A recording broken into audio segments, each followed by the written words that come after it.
As we are once again alive upon the internet. uh, and yeah, let's make sure that we are with titles and everything set up. Oh, that's funnily that sounds quite different actually. I just changed the pads on my headphones as I wash them once again, but these are actual fresh ones, so they sound quite different, or I sound quite different to myself. But yeah, that's also fine. Let's make sure everything's set up correctly. Public titles, everything's set up. And yeah, as the title says, we'll be doing some sheeting. We're doing some shooting. This is a sheeting. I'm turning a shooter looter into a sheeting looter. Spread sheeting. To be clear, we're not. No feces. But first, let's go play a little bit.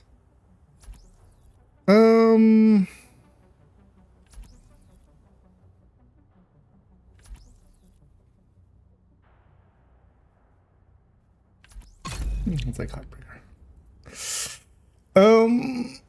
But yeah, first things first, let's actually play around a little bit first, and then we'll go from there.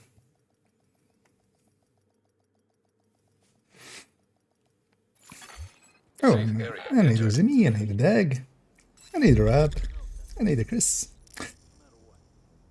And yeah, everybody's doing good on this Sunday. So yeah, has anybody had this break yet in like open world stuff? I've been keeping our main account just things on the whole time. The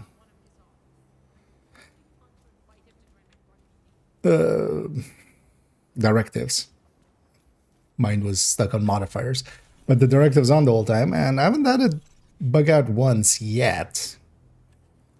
So I'm curious because somebody else said it was, but they weren't clear on if they were talking about Summit or not. Because later on they were talking about something about Summit and wasn't sure.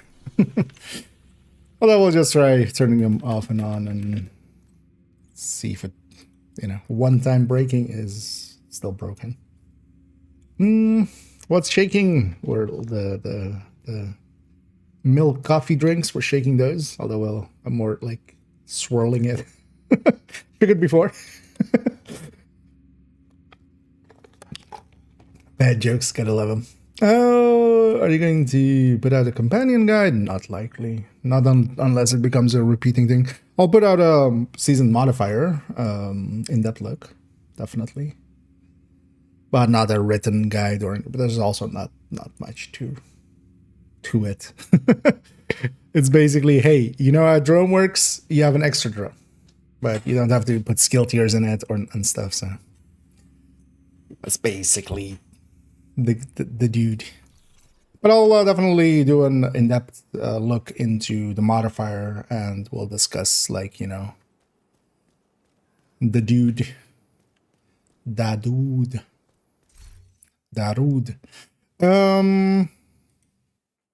Yeah, let's go piss off some. Oh, nice. It's also. Oh, this character. I didn't grab this yet. Okay. Wait, is there other characters I haven't grabbed that yet? What?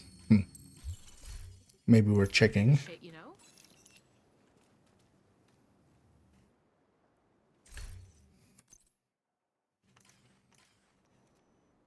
Oh, that's the compensation one. I'm like, why did I get 2 exotic caches? But the other one was the compensation one.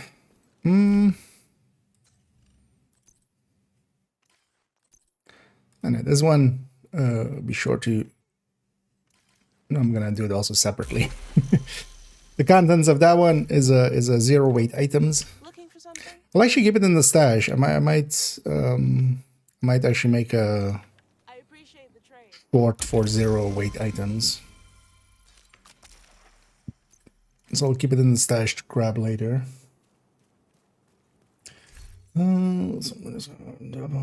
Okay. Oh, with the open world ones? Okay. That's annoying. Was hoping new season to not have that, but seems like it's still going. What is it to annoy outcasts? Eliminate outcasts, just 30. Okay, I can eliminate 30 outcasts. I can eliminate dirty outcasts. I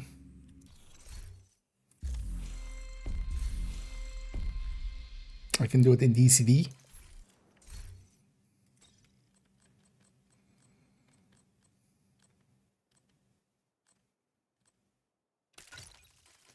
Yeah, let's actually run around a little bit with just the modifier on. And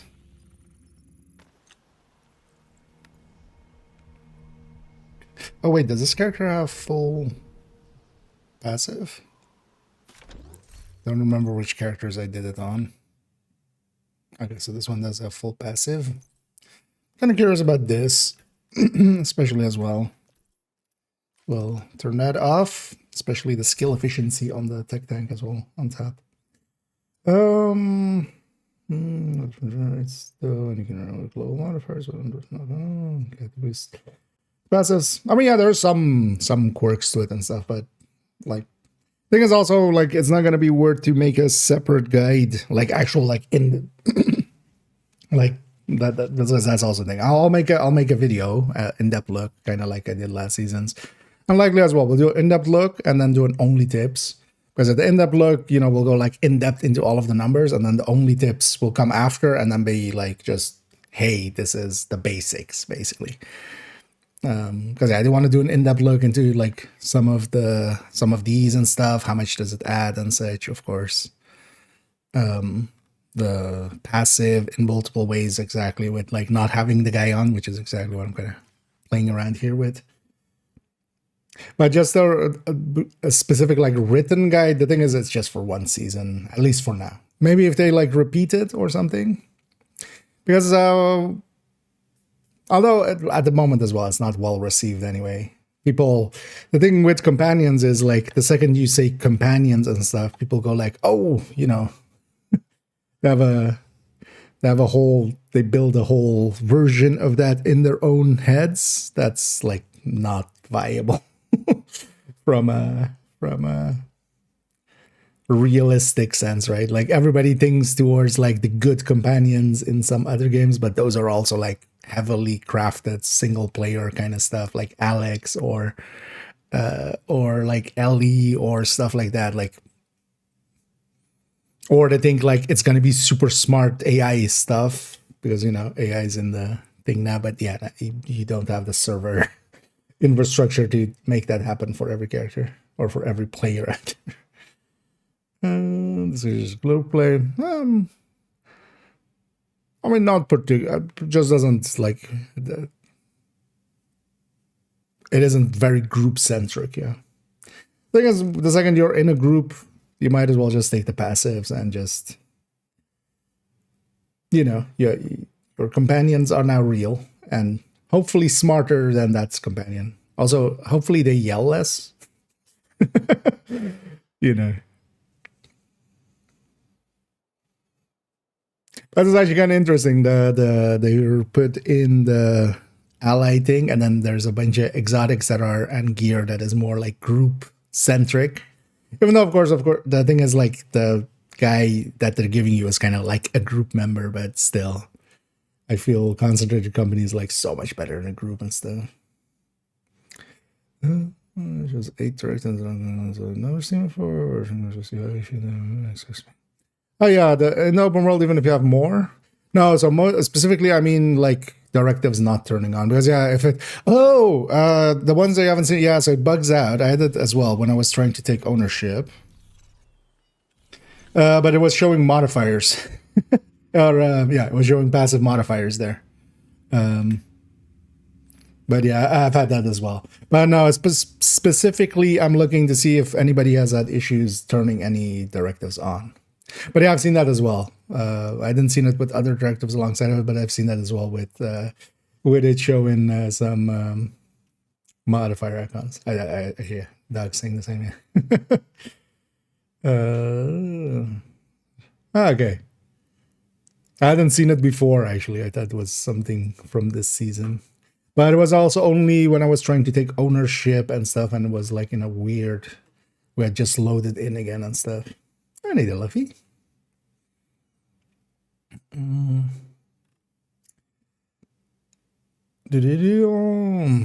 Gears is so good. It's definitely pretty decent. Well worth using. We'll start also likely later on looking at its numbers a little bit.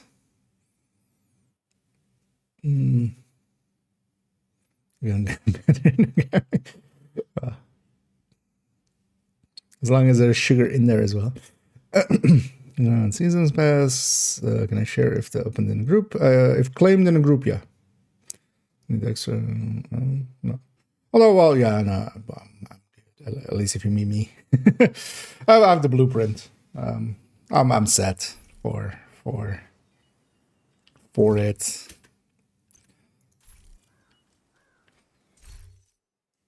So I'll have plenty of those. With the way that the names are set up nowadays, it's pretty easy to get them. I'm curious to see actually. There is a little bit of... The thing is, part of it is also like some people are used to how some of the other named items are dropping. But there might be that the equalizer and the salvo aren't in the right pool, maybe. I see enough reports and just also not seeing any names drop over like several retaliations as targeted. I'm kind of... I have nothing concrete, but I have a suspicion. And yeah, I don't know, maybe Doug, if you're interested in, or if that's even for the names and stuff, is possible to look in there for them. I wouldn't be too surprised if there is a typo or something there. Again. Because their drop rate just seems exceptionally low. While they do sometimes drop, like even some of the other ones that I've seen drop seem to just not even be true targeted. Just, random names at the end of countdowns and stuff like that with the hunters. Any other open world. Yeah, lurk away. The lower was the same. Nothing is natural in the skill ones and summit. Well, that was last season, or is that you still had that this season, Chris? Because last season definitely was kind of broken. Season 1 doing results. Okay. Let's stop. Yeah, I'll be interested to see. Because yeah, a singular,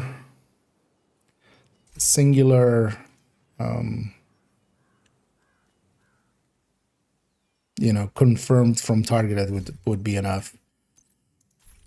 Well, we'll keep our targeted to unit and have a look. No. Because I can also drop as a complete random, so it's still like it's like the catharsis thing, right? Like you could still get it full randomly, and some people did.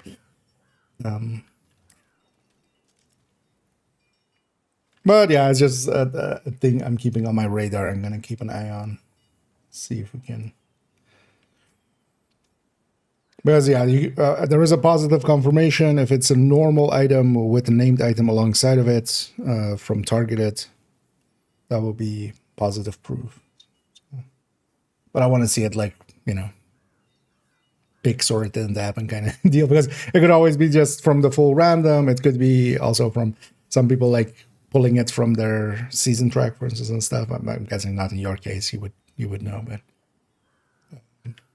and then kind of convincing it through that. Also from getting the caches, the season caches, because yeah, you get. You get these, and these can contain them as well. So it could have come from somewhere else as well. Oh, let me actually catch up fully, and then let's go bang at this mission a little bit. What's on the perfect ability? There's just 6% crit chance, but they mean crit damage. Well, already at the moment, crit chance from Cheska beats Grupo. But the thing with the equalizer, yeah, if you're going obliterate, there's basically a singular exception, but everywhere else, like all of these are going to become equalizers. This on negotiator, this group is going to become an equalizer. This is going to become an equalizer. Anything that's obliterate is becoming equalizer. Because an equalizer is just too good. The brand bonus is kind of equivalent to Cheska, which is even higher than Grupo. And then you get 4% extra at max stacks. And getting those extra stacks is, you know, trivial. Okay.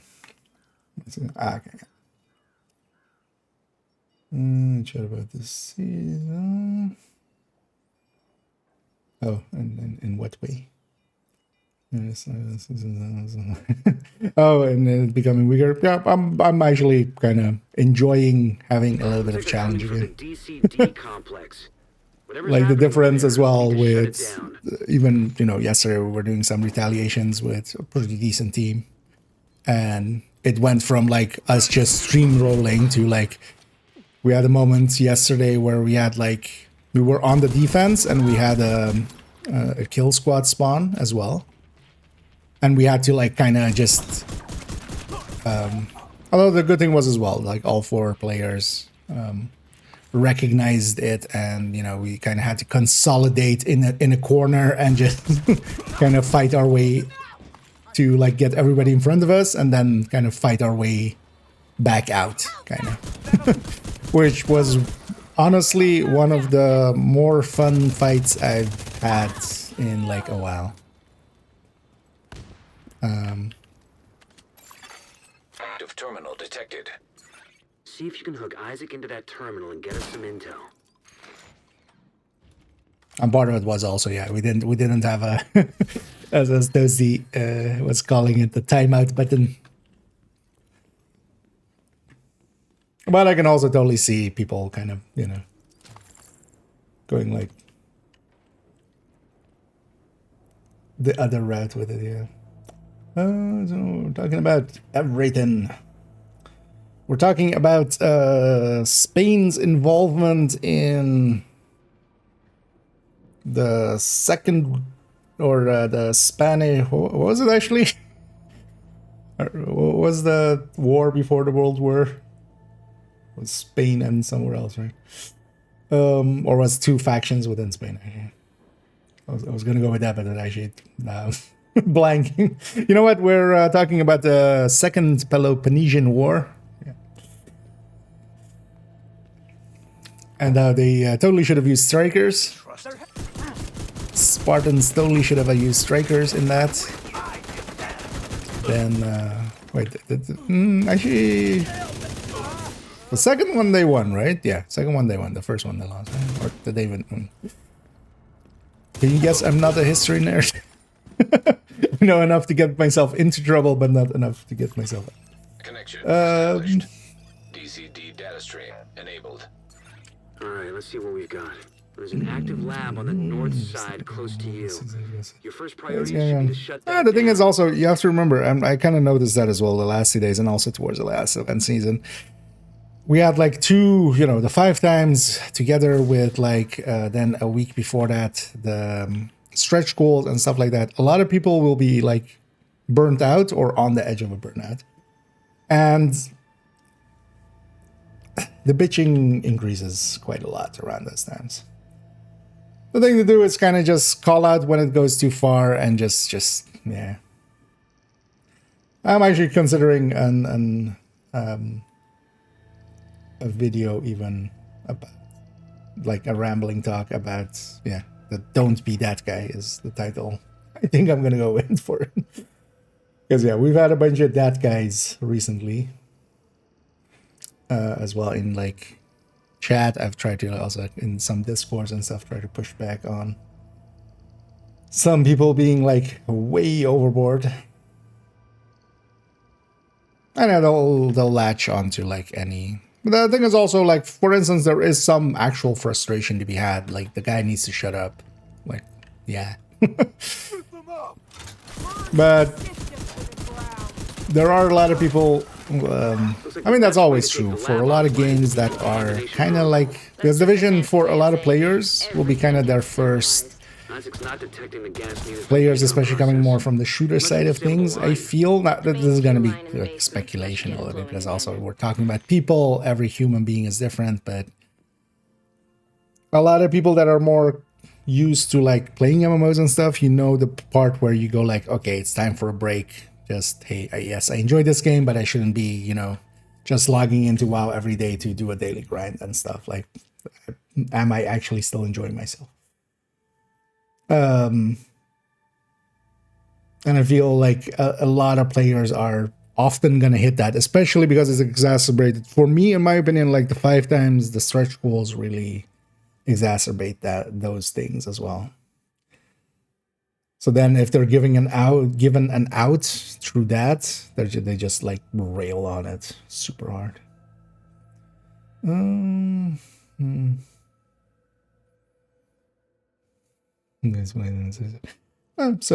here. The thing is though that yeah, the vocal minority or like the loud parts will always be yelling over sensible, just, you know. The answer when a striker equalizer chance crit damage should be heal. Oh, with the equalizer in there. So the better target for it, if you're min-maxing, is to go 58. You take 3 crit. You take 3 crit damage mods on the weapon. Or for instance, if you have linked laser, then 1 less there, of course. And then you just take crit chances on the gear. 58, whatever crit damage goes with that. It's kind of the better setup for it. And then if there is a coyote in the team, you can drop a crit. You can flip a crit chance to a crit damage on the gear, and then you're set. Because the other option, if you keep the 3 crit chances on the weapon, you land 61, which is, or you know, you land 62, right? 50. Yeah, no, 50. Yeah, so 55. Yeah, 61. Which, yeah, the 58 overall, even with the little less on for, you know, obliterate and stuff, like it's fine. 58. Because you give up a little bit too much with the 61, but you can also go that route. The other one is that if you want to keep the crit chance mods just for ease, you can go that route. Because also the thing is, yeah, not every weapon can take 3 crit damage mods. Because for instance, a FAMAS can't. The under barrel can't be. Neither can the CTAR, for instance. Actually, can the CTAR even take? I mean, it can't take this one, right? Yeah. So. But yeah, CTAR, for instance, as well, can't take damage here. So. And then you land 57 or 61, which is also kind of fine. And then, yeah, it becomes a question of, because coyotes are getting rarer and rarer. That one. Yeah, I was using a lot of Seichis also just to not have the power advantage, kind of. That was kind of why I was leaning towards that a lot as well. If you're looking for it in the menu, in the targeted loot menu, so if you go into here, yeah, you might notice there is no thingy here, but that's because I need to lean that way. It's down there. So go to this basically slot and then go 1 down. And then you can set it to concentrate your company. So yeah, it's hiding down there.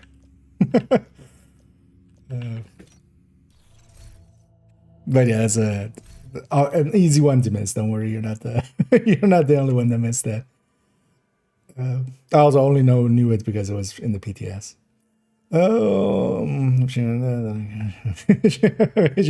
Exactly. We can all just, complain about complaining about complaining about complaining, as one does. But also, partially in that video, I want to kind of advocate again for people to, the people that's I feel needed to just take a break.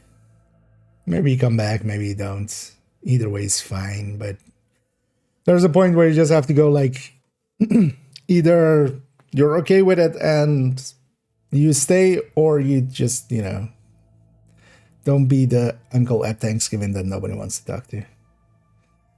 There's anything here? There are no one was for each companion. Oh, traits, you mean? It's gonna depend on how you're using them. But some people lean more towards damage for the assault guy. Some people, for instance, I lean more towards just making him more tanky, honestly. Have the thing of more threat and stuff and being more tanky, but that's more how I end up using him.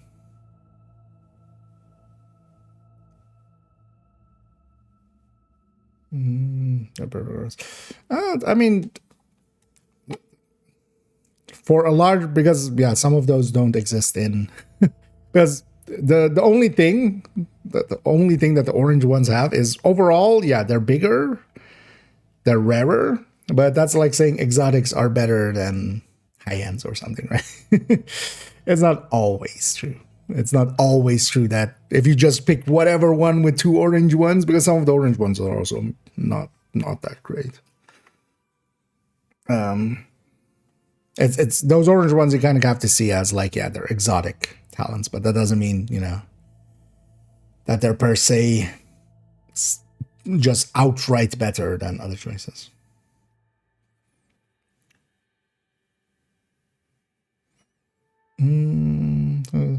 I actually kind of want to run solo for a little bit, because I haven't run solo much this season. I kind of want to feel how, for instance, especially this like 30 heals. Also just gonna... Oh, actually, I need hyena. That was yesterday. I saw it in my... yeah. I need a hyena retaliation. Or did I have the overdogs already? No, right? I don't think I do. I think it's also, I kind of want to do a solo retaliation, because I've only done some in groups. That a chance yet to kind of...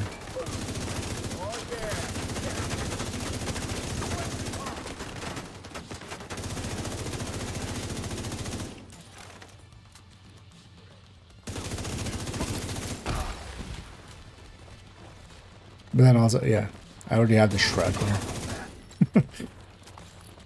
Although, well, this DCD was also a priority objective, so I'm still gonna do it. I'll likely just let them take over whatever they're gonna take over, and then I'll go piss off some hyenas.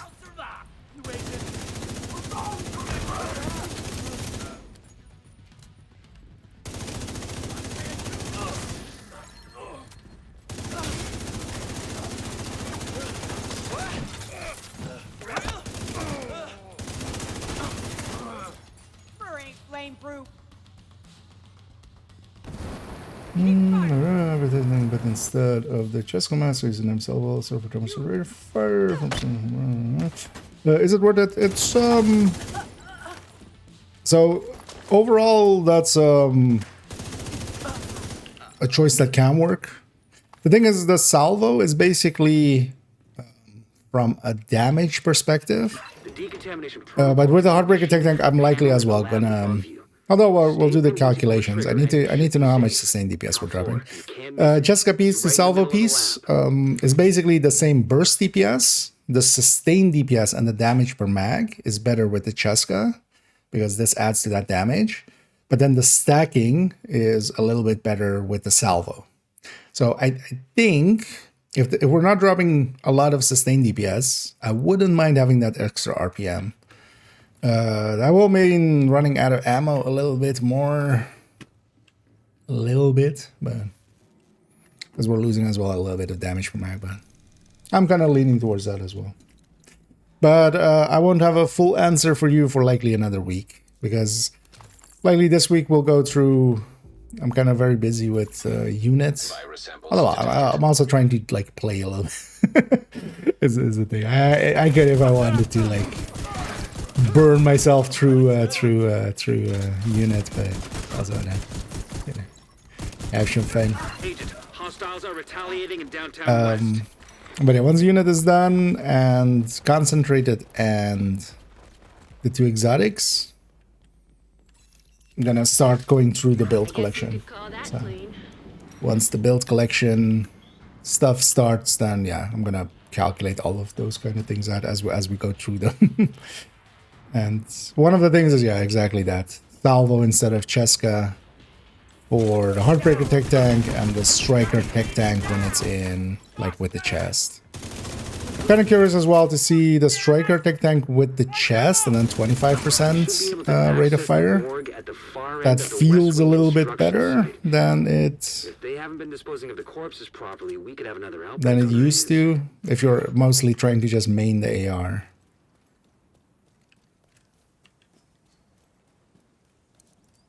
I will calculate that. But I can already say that from a damage perspective, they'll be pretty close to each other.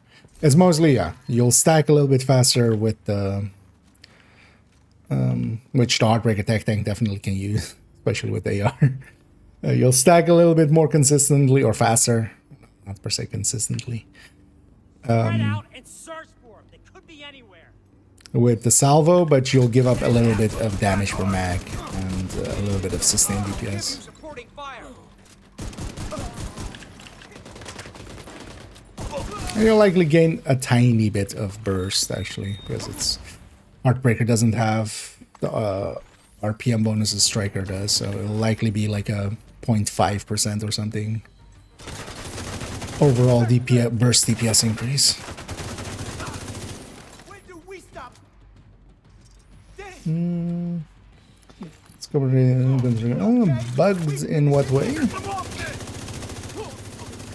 The outcasts are using blood from an Overall, asymptomatic not that carrier. Someone who's I'm infected but doesn't show symptoms. nothing obvious comes to mind. They're weaponizing green poison and turning it loose on the city. Destroy anything that might be contaminated.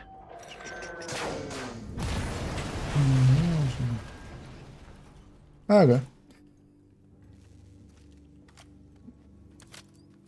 Good to have confirmation.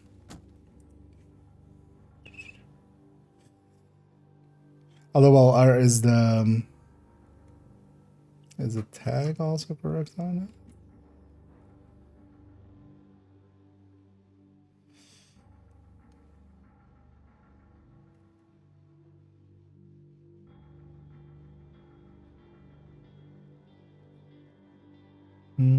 Sorry, just checking something quickly.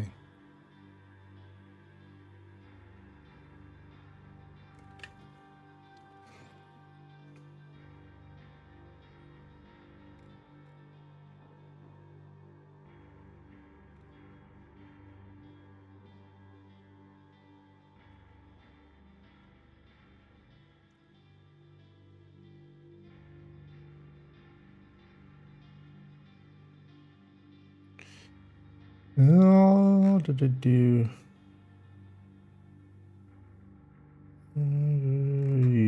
Yeah. Interesting. Maybe it's just a while since we've looted some. No, it is that. Yeah.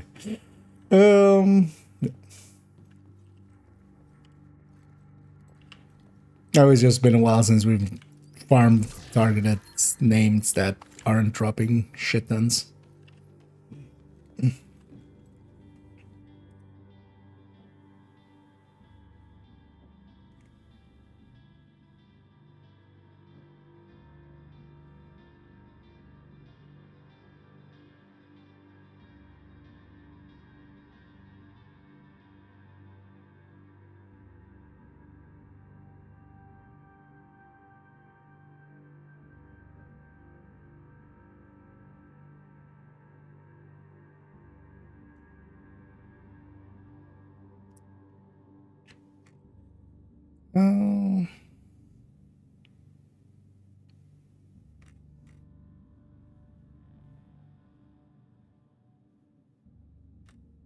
Yeah.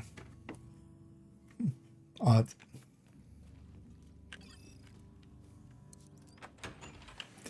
Oh, let me just start with salvo. If I must measure no just half stacks. Yeah. Yeah, I mean the RPM increases there. Thing is though that, for instance, yeah, last season we had a 30%, right? And still, because yeah, the thing is with Striker, for Chest Striker to be viable, you need to be above 75% stack. So. Emmeline's the head of the outcasts. If she's an asymptomatic carrier, they've got an endless. But at least, yeah, it supply will of virus to be. play with. Agent, Because that's the thing with the salvo, DCD especially research getting library. 10% Hey, while you're rate in of there, fire do me a is, favor. for the Cover stacking everything sets, you can it'll on make a broad-spectrum decent amount of antivirus. sense. But actually, yeah, as we kind of looked already for instance, OD, the backpack, where we go Cheska, just because OD really doesn't, like, nothing there cares about rate of fire. There isn't even, like, really a talent we could go with that would care about rate of fire going up. More so rate of fire going down, because if you had, you know, strained or something lasting longer. But yeah, strained would last shorter with it. But yeah, of course, the strikers being one of the most popular things.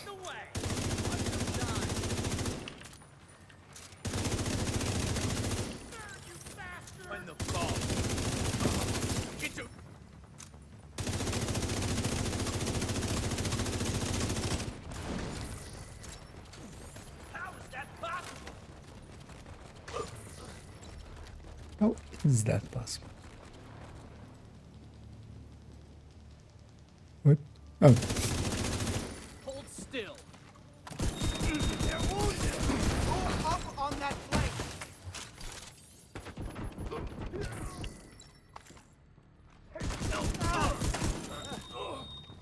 Fuck you!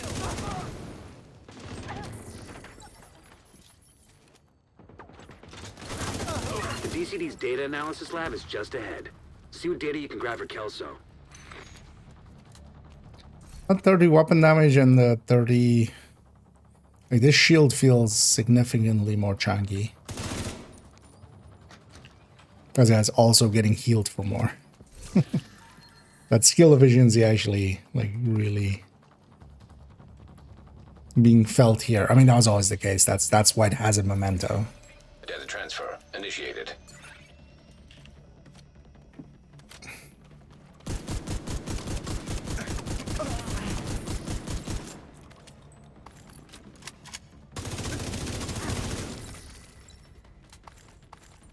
I got just the heroic spawn, right? For all the fallen. I didn't know that. Shit.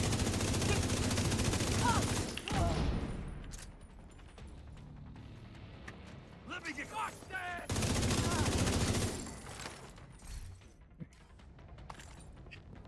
Yeah, these waves are always the same. At least on heroic.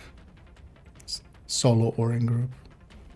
Oh well, it spawns in that way, so it's always that door first, then that door, then that door, then that door. On hard and stuff, it's different. Oh, actually, you know what I should do?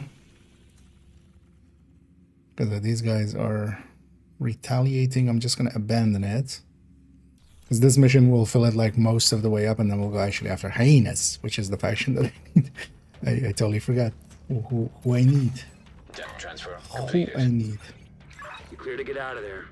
With the lab and samples destroyed, I don't think the outcasts are going to be able to do much else from here. Thanks for getting me that data to play with. Hostiles are moving to your position. Suggest an egress through the courtyard to avoid getting boxed in. Yep, he's just he's a covert agent sent to infect you just a little bit. So drop on target mission. Trouble during retaliation. Yeah, Here they come. Be careful. that may be just a bunch of people, including me, were just getting unlucky, or it's just been also a while, maybe. And that's also why it's good to like double check and also like bring stuff as speculation until we actually know. And also, yeah, being able to just go like, actually, turns out I wasn't right. I was just letting And I'll let you answer to Emily personally. perceptions dictate reality instead of reality itself, which is a common mistake to make.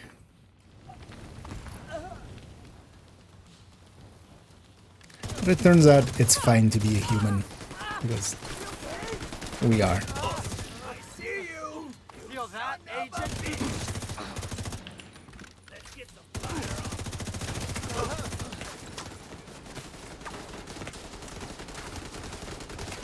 Stuck. Oh, wow. This guy Vital has signs a critical. decent amount of extra damage, yeah. I'm so used to just base tanking that. Because the commanders also have how much more?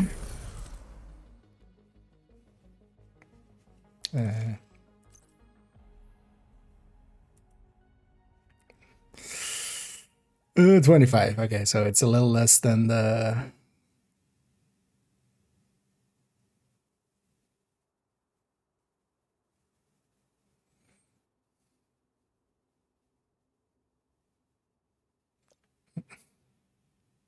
I totally forgot that this also gives 20% crit damage, actually.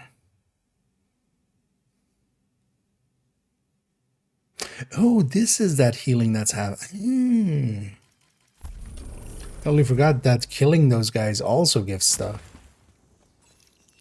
I noticed here and there were being some like regen happening, or like healing happening, that I wasn't sure. Had it a few times as well. Or well, I kind of noticed it like yesterday, especially a few times. But yeah, it's when we kill those jammer guys. Reading is fundamental, although I haven't really looked at the modifier much yet. So ways to deal with, yeah. Sorry, and trans, yeah. Yeah. Well, actually, I was at the edge of hyenas, yeah. We edged them already. What? Oh, is there one in the world somewhere? Oh. I'm like, I don't even have mine out. Oh, double. Let's actually see. Priority objective I'm empty. available. Reloading. Hostile broadcast detected. Hey, MD. I'm agent. I see him. Open fire! Fight that shield.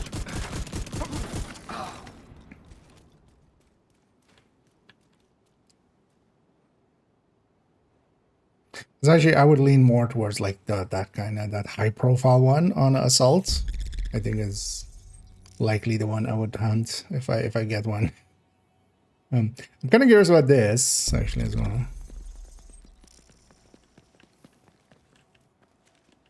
Ah, okay, it's not just last recruited flag or something. Well, I'm kind of curious. Is there maybe a little bit of a timer just now? Guard duty's so boring.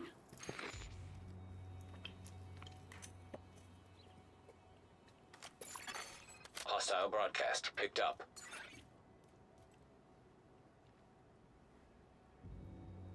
Oh yeah. I was like, wait, why did it pop up the bar? But yeah, when you press F, it pulls up the bar, of course. I don't think it's. I was curious about this, if you can just go from one to the other. Guard duty's so boring. But nah. So the fast travel is then kind of resetting that.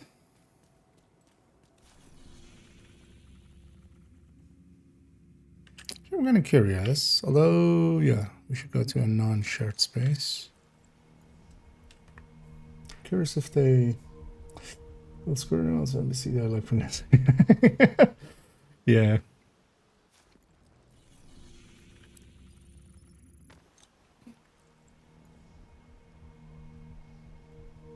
You know what? I hope somebody just made like 40 tickets and then just, you know, the same thing, but then repeat it in like a dozen different ways.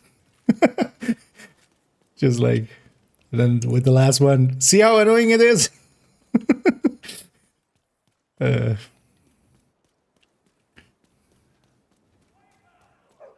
right? If we just get out of range, they despawn. Or do they? Yeah, just like enemies.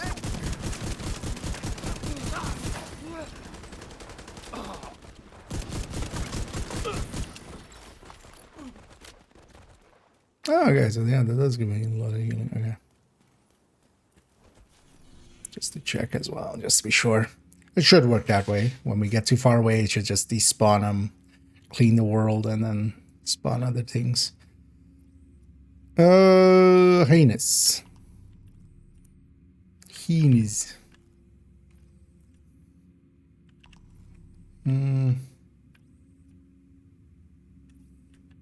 Although I just need like an activity. Just don't know. That's it's Black Dusk. There's nothing out there. What?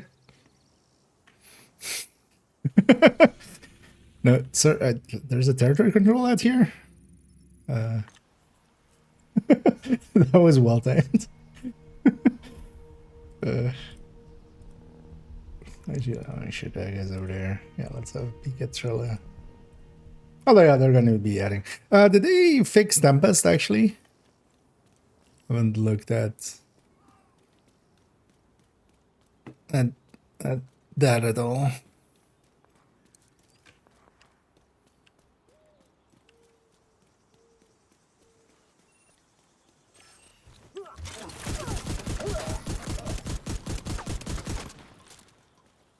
No one can tell.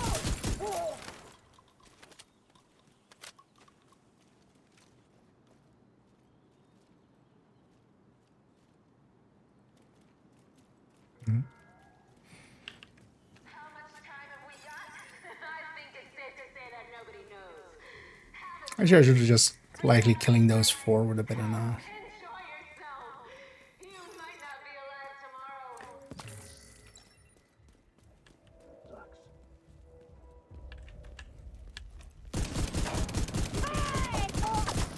Actually, nice for stacking.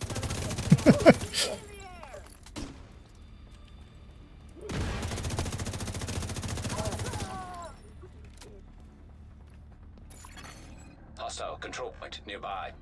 You're in a world of hurt. Agent, we need you to stabilize West Potomac Park. Detecting additional hostile contacts. Access key detected.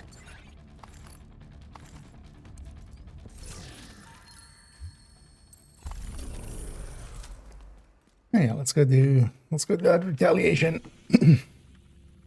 Oh, I only need to do 2 control points with this character. Nice. Let's actually make sure they're fixed for that also stack. Why the fuck am I on guard duty? Or was this a specific thing? Agent, this is the area we need you to stabilize. Oh yeah, just thing.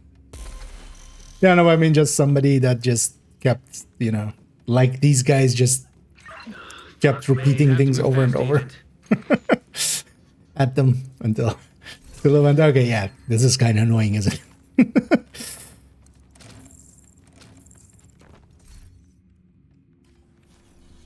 Because I don't need to capture this one. What resources on my phone? I should grab some water and some food.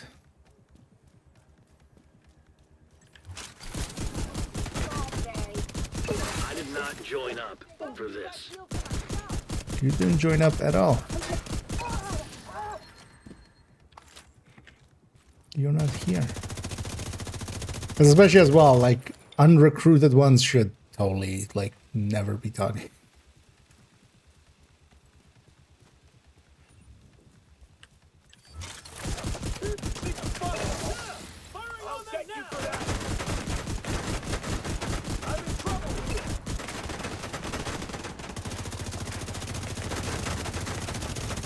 Oh, they have a lot of extra damage here.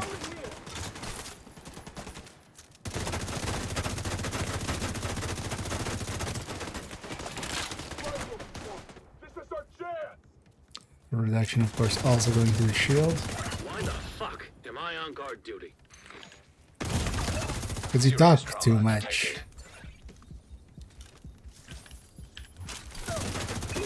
You die.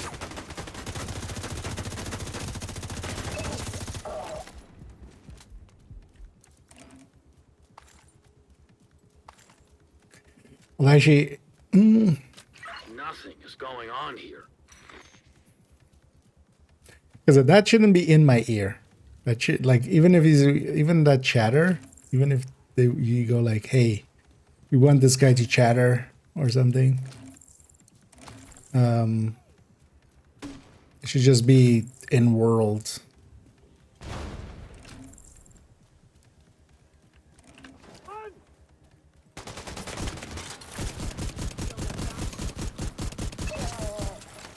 Taking it down.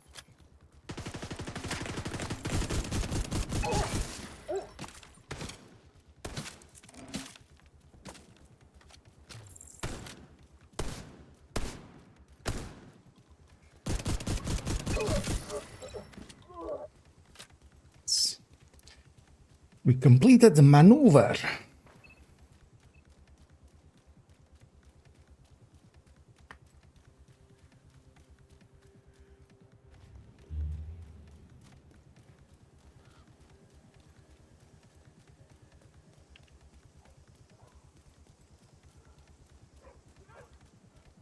This shit's the best.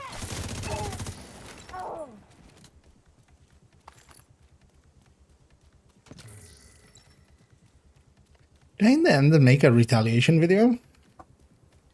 No, right? No. Although, yeah. So I'm likely, I was thinking we can move it to a guide. Instead of just only tips, we'll just do a guide instead. Because I did do a short.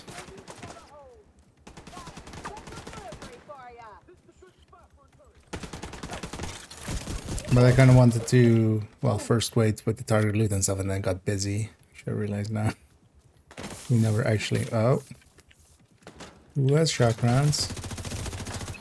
And why?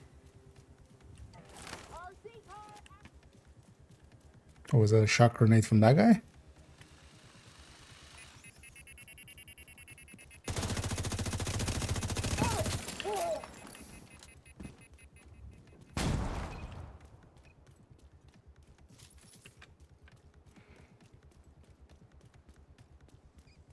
But then, yeah, we could move it to just be a full-on in-depth guide. But then later in the season. Well, yeah, keep in mind that because a backfire build is good enough to mess around with and stuff. It's backfire definitely is kind of usable, but if you're doing it for, you know, I've seen some people already, because I had to do it in Discord, kind of being like, oh, we have hazard protection, so it's a backfire build season. Like, the hazard protection was like the extra sauce on top we got with that season. That was a crit chance season. It was a season when we had 70 crit chance instead of 60 for a lot of it.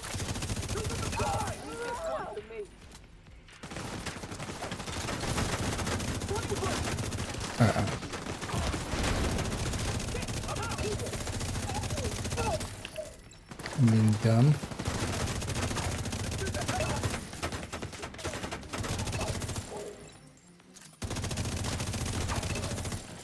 But I'm getting away with it. Point of attack tank.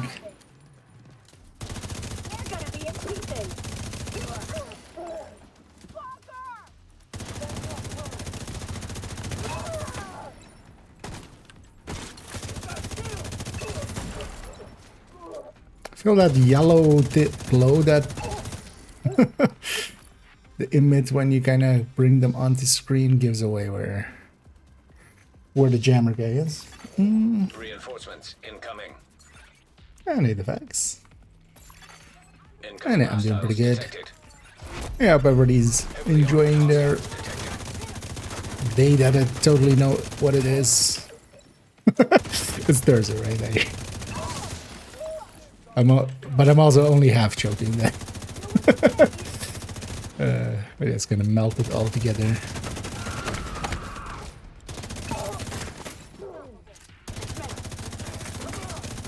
But yeah, for me today, just had to do some work stuff, and the rest of the day is just for myself.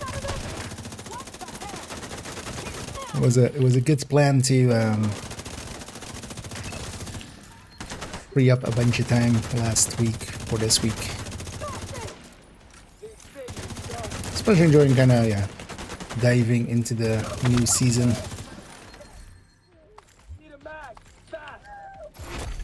Heavily armored hostile detected.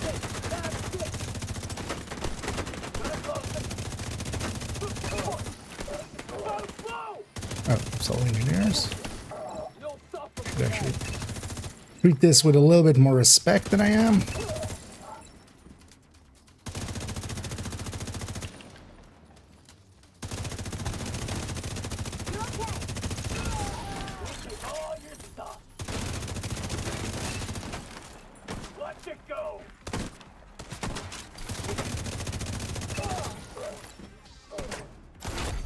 Heavily armored hostile detected. Ready for some pain.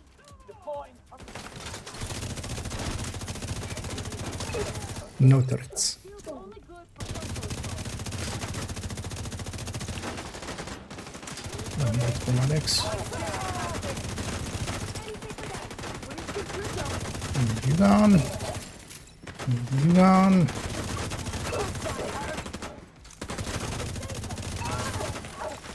That shield is so much more chunky with the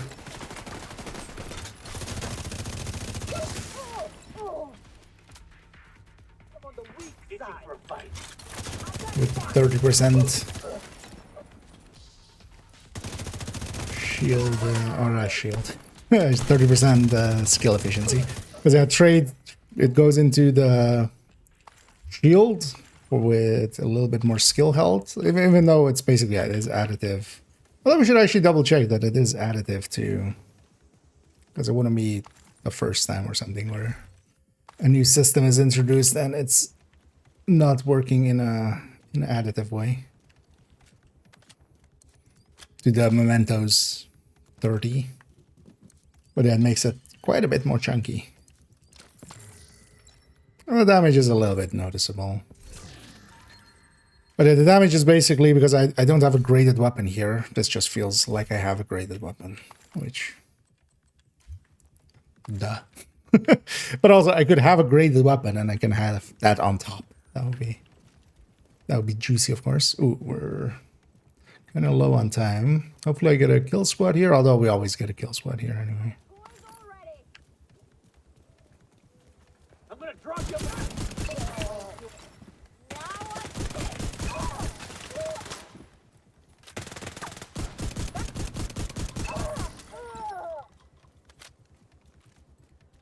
Hostile kill squad nearby. Stay alert. So I was also trying to get some stacks there.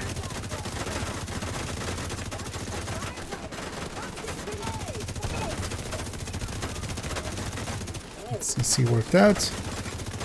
How about you go fix your chain?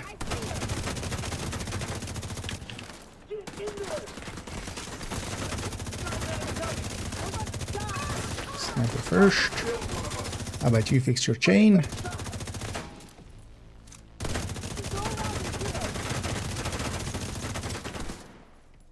How about you fix your chain? It's more heavy. It's like, I'm gonna get him. I'm gonna get him. I just keep shooting him in the chains. How about you fix your chain? You know what? How about you go away? Okay, you know what? I'll have mercy on you. How about you fix your face? I feel I can stop you. I feel you've just been stopped. Kill squad eliminated. Good, I needed that time.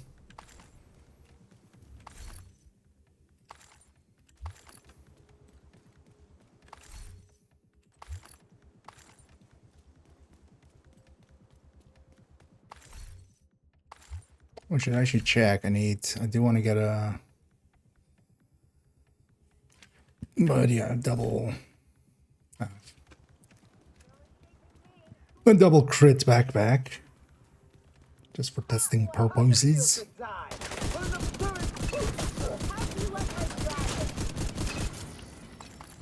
Don't really have a designated spot for it, but it would be nice just to check damage numbers and stuff. Although the brand bonus being RPM, like we can always check damage numbers.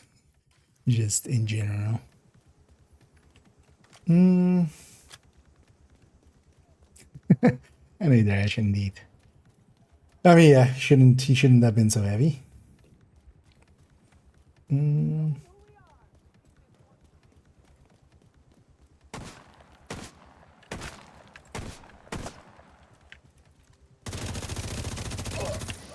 Maybe if he slimmed down, he could carry a smaller gun that I couldn't shoot in the mag.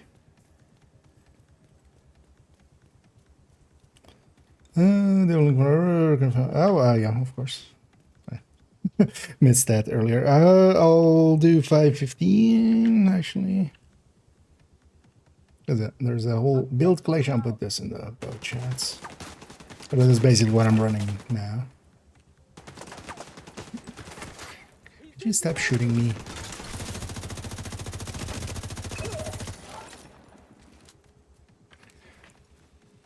But as a kind of style of build, I kind of like this Heartbreaker one and the Striker one both. Of this style of build, the tech tanks.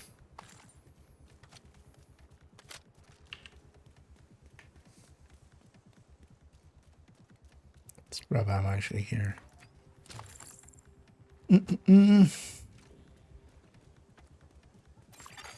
Hostile control. I should try this actually with a stack broker. Actually, I'm gonna put that one stack broker I have now on this Heartbreaker tech tank. It'll benefit the most from it. This is also the place where I use the ACS the most anyway.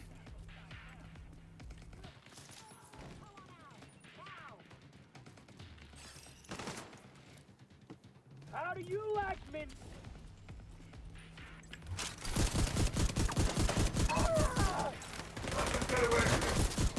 How about you fix your chain?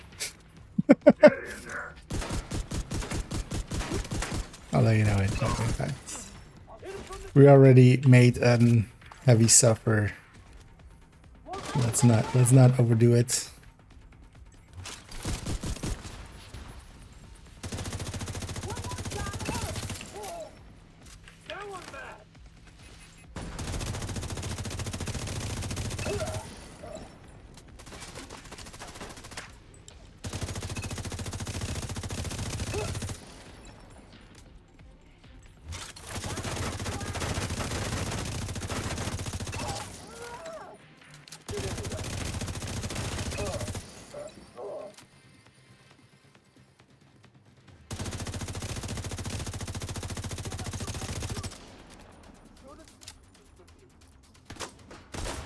You guys are not part of this. Where's the last guy? Of course, they go all the way around. Oh! Now it pops up.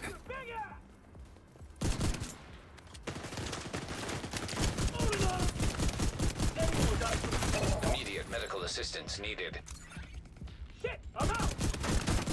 Oh.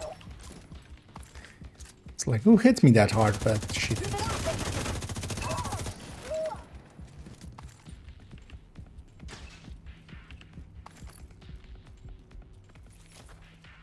Let's initiate. Reinforcements en route. Yeah, last control point. Detecting additional hostile contacts. Oh, second control point.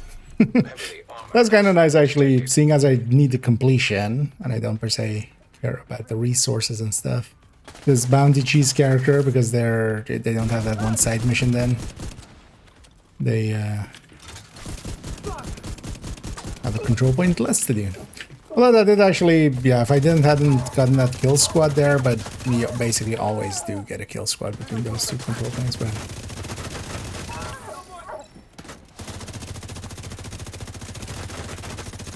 Or if I'd like died to them or something, then I would have been in real-time trouble. Oh, oops, all shields. What is this? Oh no, that's still the first wave.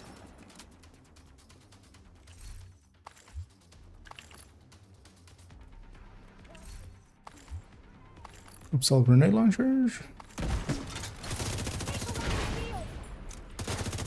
Another dummy! Closing on my position.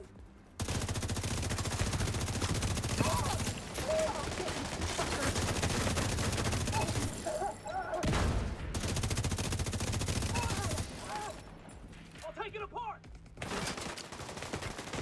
No way.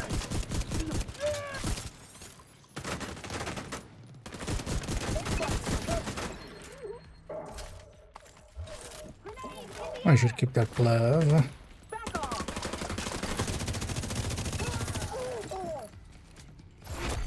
Heavily armored hostile detected. And that one's fully stacked. You have the damage.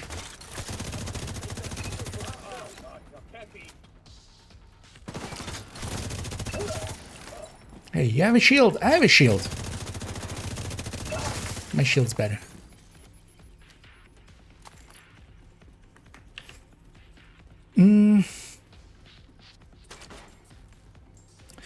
It's a little rat rotation build in descent. Depends on, well, yeah, especially if you're going deep. The thing you can do with rat is basically take one in each pool. Off the top of my head, because you have obliterate and strain there, right? You have unhinged. You have intimidate. And then allegro and surgical as the reds, and then you take to offset unhinged,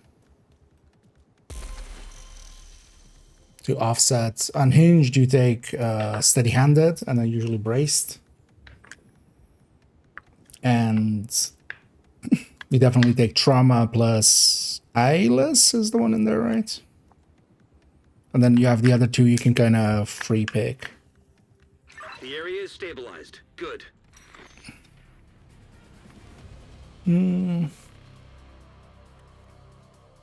Got the blueprint there. Nice.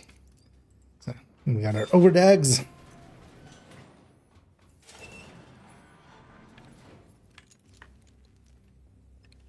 Don't remember the exact. I'll actually, but yeah, I'm guessing it's rat then.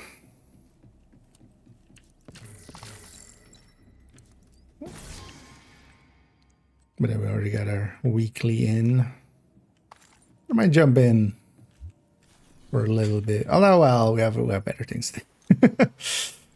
I did want to do a somewhat deeper run with rat one time, just to, yeah, kind of make a build screenshot, kind of.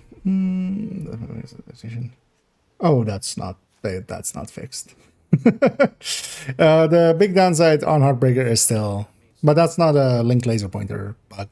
It's just the stacking on Heartbreaker is very inconsistent, but that's still there. That's why I'm stacking with an ACS. I keep kind of going back to the ACS just to keep my stacks up high. But then this is also a build kind of set up to get close and be able to do that. All right. Oh yeah, what is it?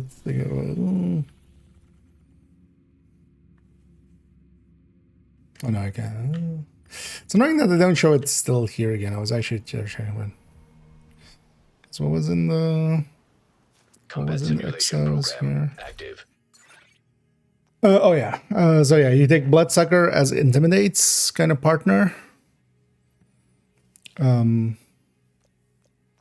Alongside of Adrenaline Rush.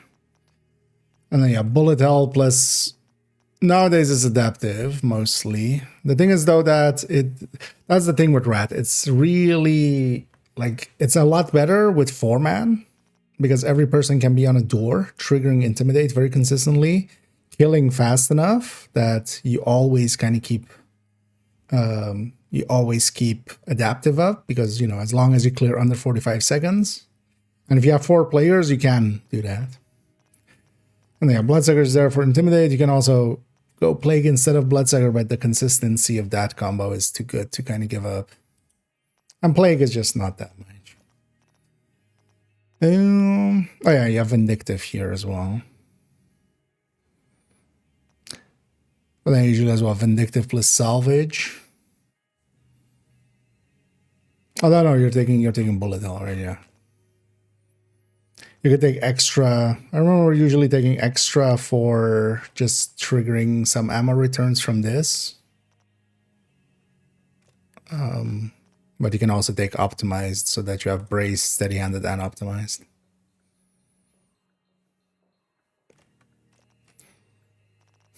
Oh, wait. Ah, that's interesting.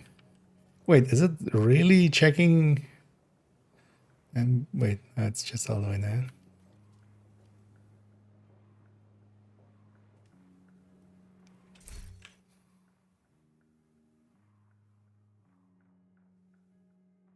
Every time it becomes kind of dark, the thing goes down, and then when the light kind of comes back on and isn't flickering anymore, it goes up. So is it really actually checking for ambient light? I'm guessing it's like the center point underneath me. That was kind of funny. Yeah. But basically, Bullet Hell is a must. Bloodsucker is a really good pick together with Intimidate, just to keep Intimidate going. Because Intimidate is like one of the big boys there. It's basically the Obliterate and Intimidate carry this.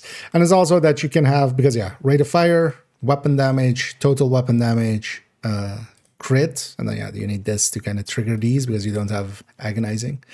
But you need a surgical for these two. And a separate multiplier. Meaning that you have basically 5 separate multipliers. This one's, of course, going with red cores as well, but that's kind of the strength in here for deeper runs. That you can kind of diversify into 5 different pools, and then you have surgical just to trigger Obliterate and Strained with.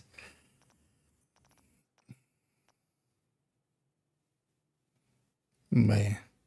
One thing you can do, this is the one place you can kind of take a few blue cores, especially if you're not going beyond 30. If you're just going to 30, actually taking a few blue cores for Bloodsucker to feed off of. Up to 30, you can kind of rely a little bit on your armor. But the thing is also, even with Bloodsucker, even if you go full armor, like 35 to 40, it becomes useless. But then also here, you wouldn't go like all the way blue. You would just go like, take the 6 yellows and then red, blue, red, blue, red, blue, red, blue is what I've done a few times to go not too far.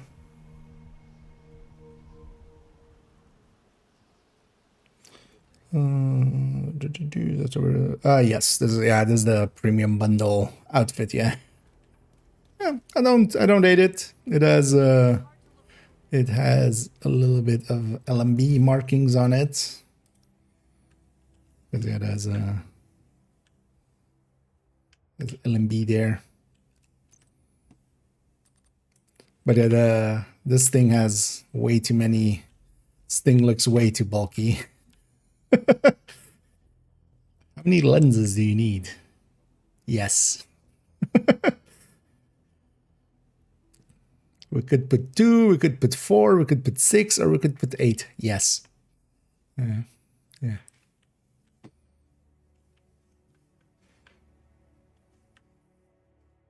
I do like, though, and that's likely the reason why they did do it as an outfit, because it's a one-piece outfit with the mask. But I do like actually that the neck line is kind of coherent. This is one of the few outfits, because this is an outfit as well, where the neck, like if you put a mask on and stuff, that the neck doesn't look like exposed and stuff, which is kind of one of my pet peeves nowadays.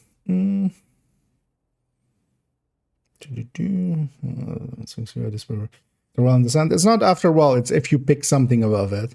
One thing you can do is make sure to pick adaptive as late. Well, basically pick all your reds and your yellows. Because a Bloodsucker wouldn't show up on their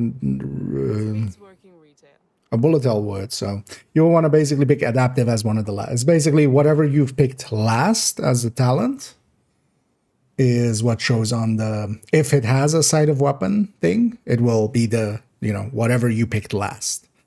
So that's usually why I take adaptive. I usually take like everything else first and then take adaptive last. Because yeah, it's kind of handy. Like adaptive is definitely one that you want to know if you have it up or not. So because of that, yeah. What you can do even is like, you know, if you get exotics at like 14, 15 or something, because you get a lot of exotics there, right? Just swap to like, well, plague is the next best. But you swap to plague and then swap back to adaptive to just put it back to the side of the weapon. I've done that in the past. Did I mark that glove or something? Oh, let's put a recalibration on it then. Because actually the thing for chest striker, for a general use one, we'll actually do that in the numbers in a second. I realized like, oh yeah, actually we can just take the 2-piece. With the salvo calculations, we need to kind of add this in. Because we did it with like, you know, overdogs alongside of like all the other pieces we could take. But we could go 2-piece here as well. This 20% assault rifle damage is large. Yeah, let me take a quick bio break. I'll be right back, and then we go play with some numbers. But yeah, I'll be right back. Oh, actually, before we go, yeah, it's one outfit. It's literally like even the mask on it, and then the gloves. It's this and gloves. But yeah, I'll be right back.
There we go.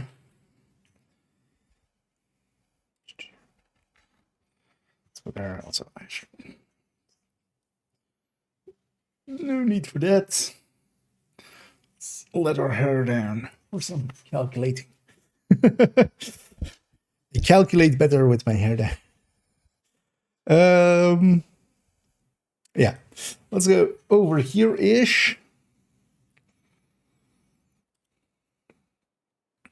And let's actually start with that.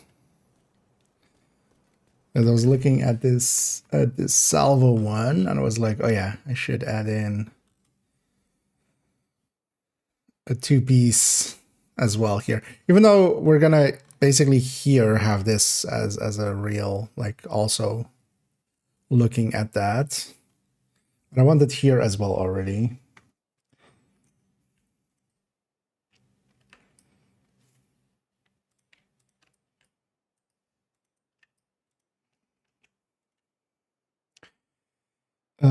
Which is salvo plus unit. And then this would be, oh yeah. Although, Yeah, so it will be one of these.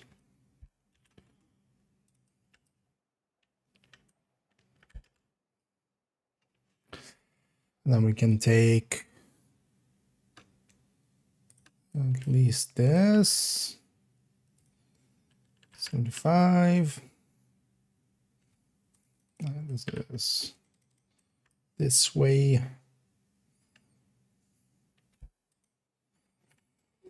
Mm.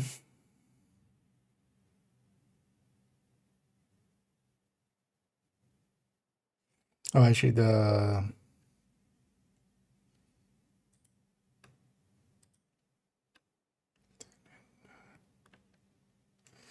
it will be this. So it will be 58.99. But then basically we're flipping this multiplier to here 50.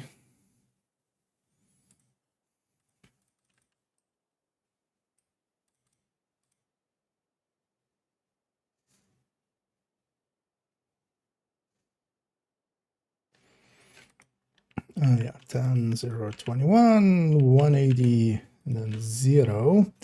And then, yeah, we need a way to... So I should take this.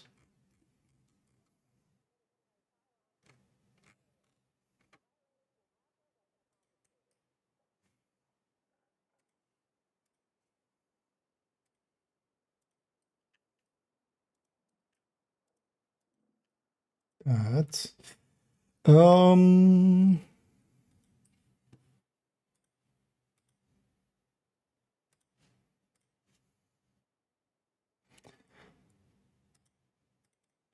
Is 30 times this,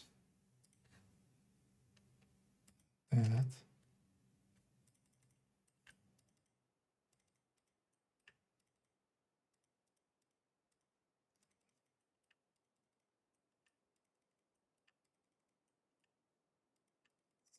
Button combination I'm pressing. Google Sheets. Because yeah, we can activate and deactivate ODAX here. So streamline is hooked in. Killer should be hooked in, and then a measure just needs to be hooked in.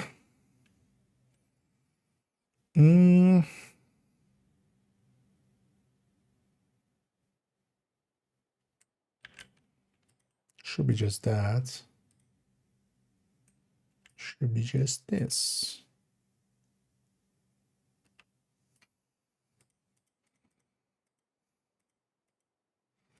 Yes. And then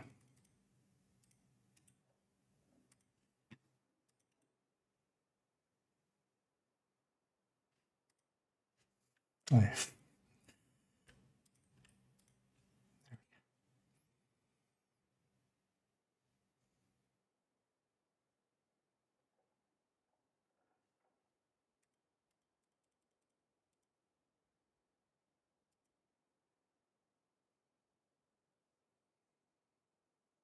Hmm.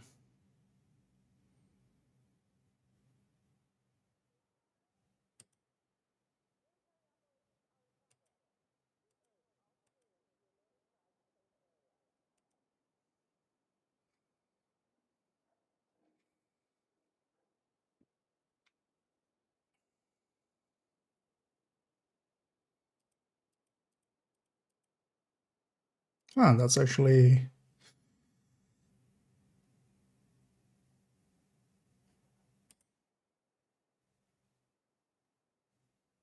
closer than I thought it would be.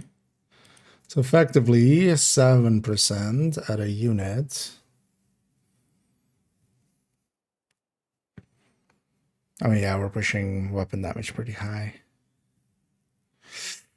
Oh man, we actually need that.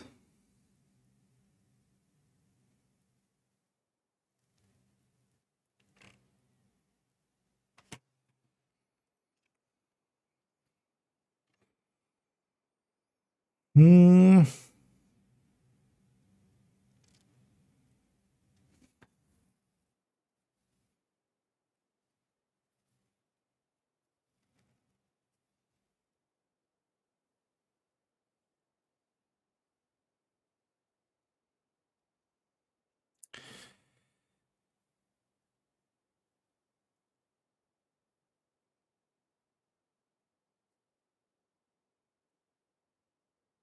Yeah, because we need to also be able to look at it from like if we have 2 blues, 3 blues, and stuff like that,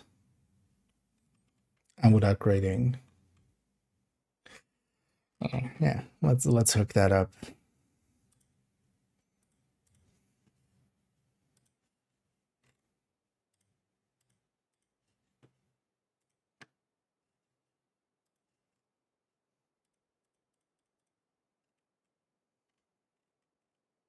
So actually all of these would need that.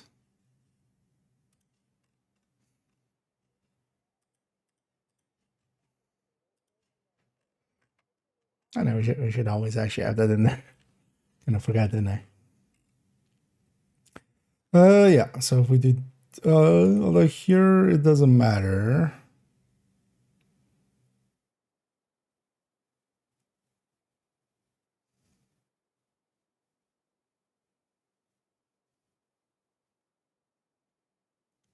Well, actually, we should have it here as well with equalizer plus unit in the exact same way.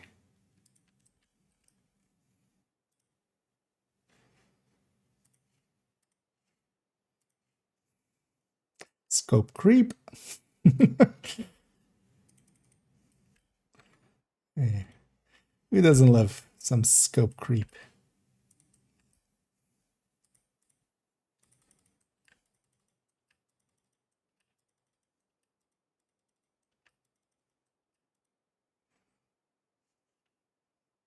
Yeah, gotta creep that scope.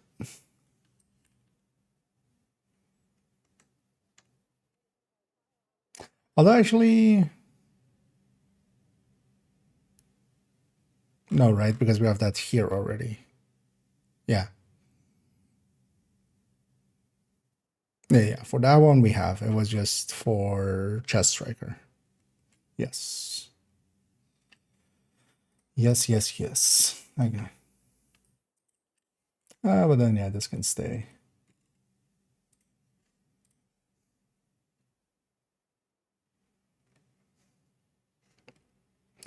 But yeah, we still want to be able to input cores. Yeah. Get over here. And either can. And indeed. Although, well, this is a little bit more than only the tip. We've gone far beyond the tip. It is, in fact, fully inserted. Wait, what?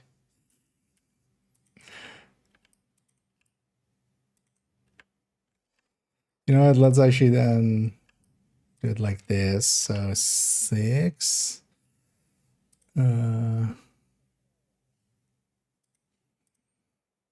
This is red cores. And then here, this just all needs to become then is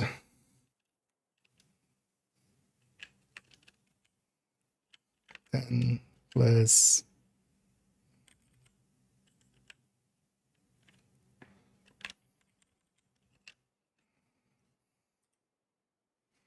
give me the formula. Yeah, sure.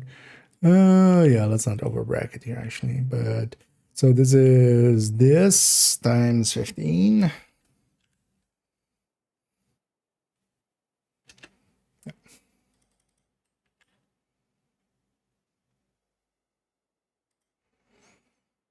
Mm.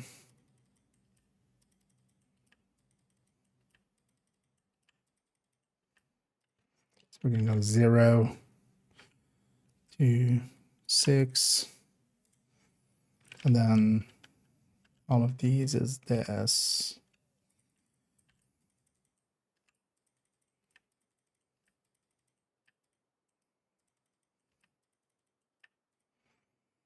Mm-hmm.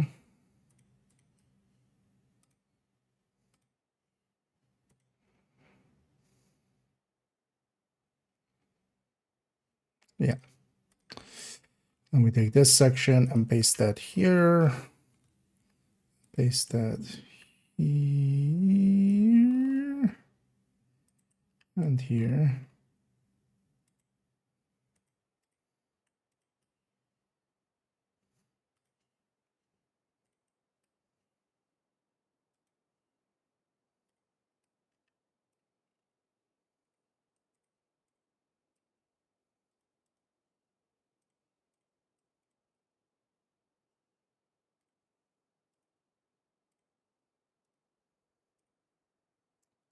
Nee. Change this.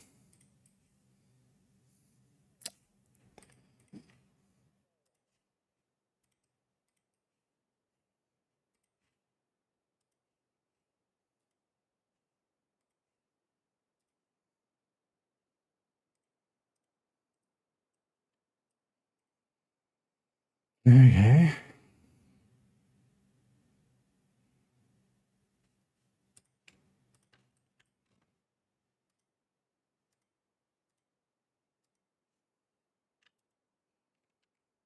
Actually, it's a lot faster. I should do it that way.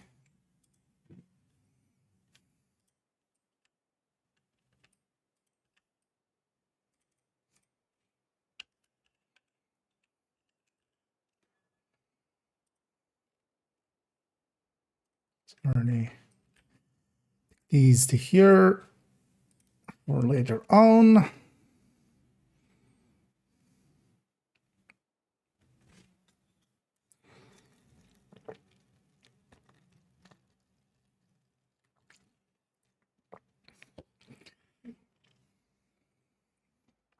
One thing I'm kind of thinking about as well is splitting this.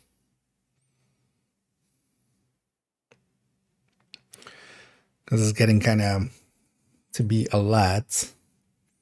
Splitting this in unit for striker and unit for other builds.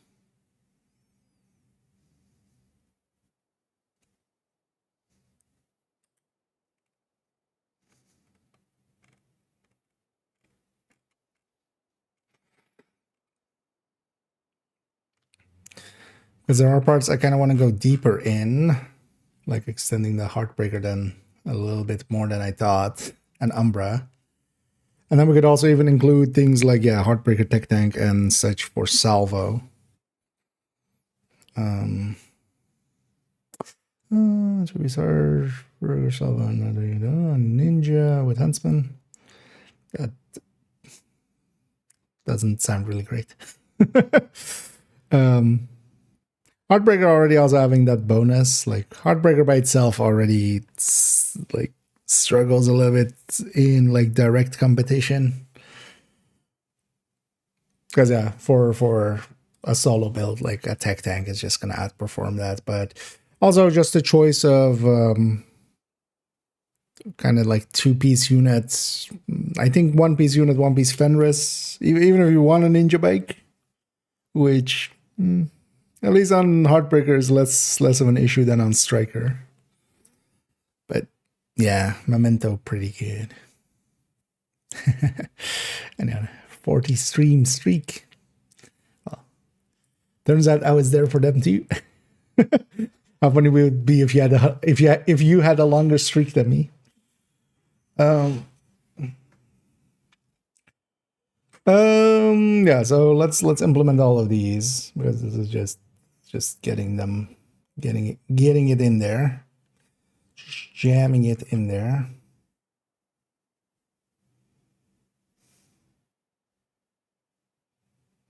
And then even we could extend the unit, the OD, because here actually I'm curious as well how it won't work out because this is 15%. And also we're not using ARs, but what if we were taking 2-piece units?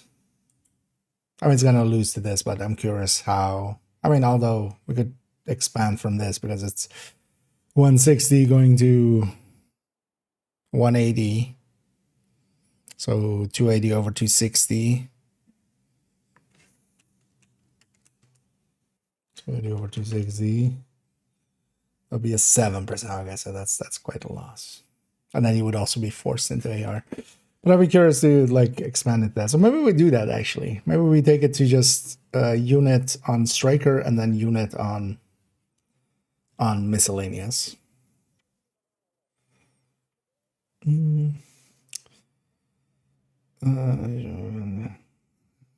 Yeah. Oh yeah, the ninja bike gets bandied around quite a bit. It's not the worst, but yeah. Generally, the thing with the ninja bike is I used to say it in the past. There are at least now some exceptions, especially for some headhunting stuff. There is something to be said for like 2-piece imminence armaments, especially because just it has enough of a bonus to be kind of worth it. But usually, if you look at a ninja bike build, especially for instance for solo play, where ninja bike builds kind of fit in the most, like the memento is really strong. You really need to have a lot to offset that.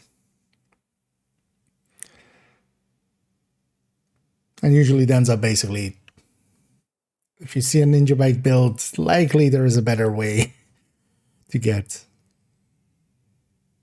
not even just more damage, but even, you know, for instance, because of the mementos regen and stuff, also more survivability out of it.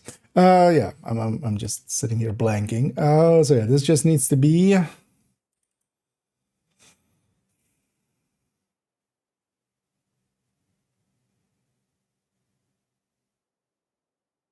well, actually, if I just copy this as a cell, that should work, right? Yeah. And then, yeah. All of these are set up in the same way.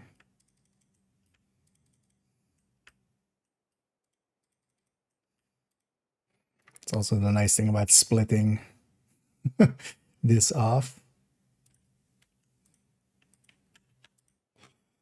And then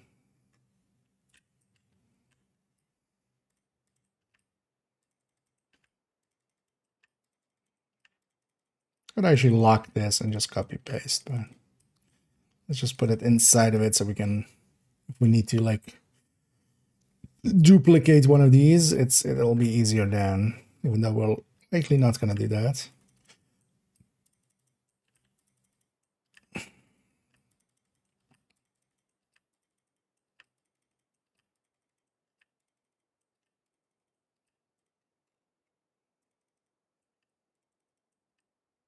No, no.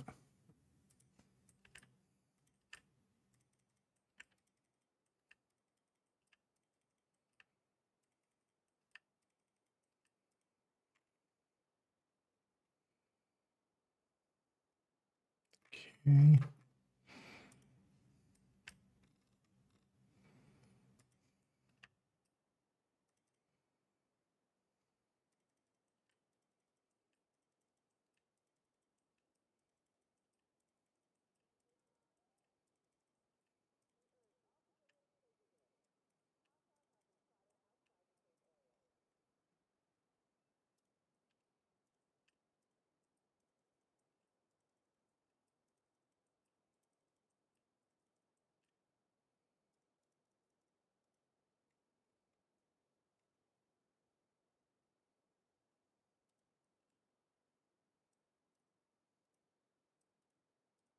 Mm.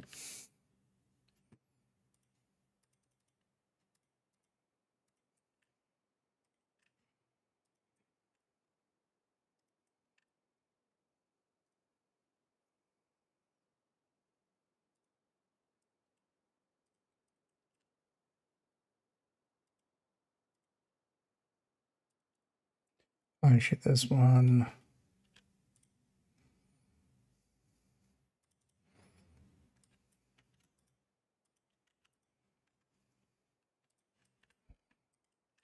There we go. Okay.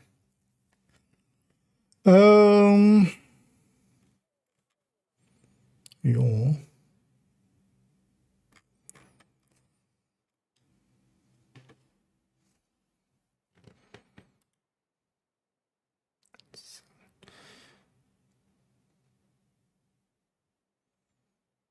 It's just the weapon damage that's different, right? Because the crit is the same between the two. I mean, yeah, it's just a brand bonus coming in versus exotic talent. So, yeah, so that's 23% over it. Yeah, that's a lot.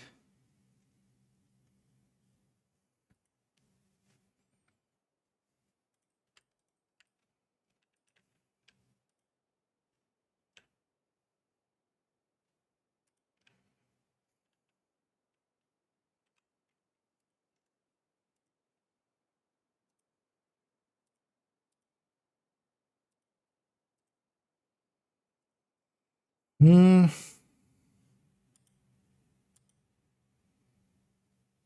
Oh, 21% over it, yeah.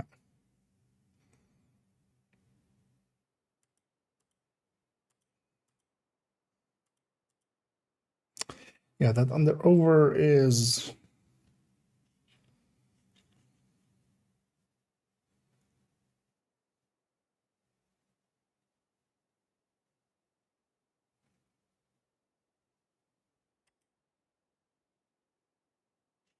it's closer than I thought it would be, actually. So that's salvo plus unit. That could actually be, for consistency's sake, one of the ways. Although, well, we'll see it as well here with, because we have equalizer plus salvo as well against exotics. Oh, wait, let me catch up on chat for a second. I'm kind of in my own world for a bit. And thanks for the kind words there, teammates.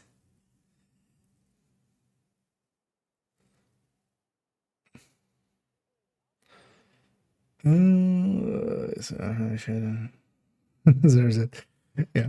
Although, well, memento, just as a pet peeve of mine. Even though it does often get spelled memento, yeah, it's the memento. There's actually an April Fool's item of memento. That's the joke went. I'm not showing that it's stacking. Goes well, and equipping one piece. Okay. Yeah, I haven't ran into it yet, but yeah, not surprising. Umbra used to have that as well. Heartbreaker used to have that as well. Once in a while. Well, that one at least is kind of easily solvable. You just, yeah. Unequip and requip. I need a jack. And then never use it. Yeah. I think in most cases, what it really gets you is a blue and a yellow, but it turns out that especially on a lot of builds, you can just, even if you just want that blue and a yellow, you could just take it as is.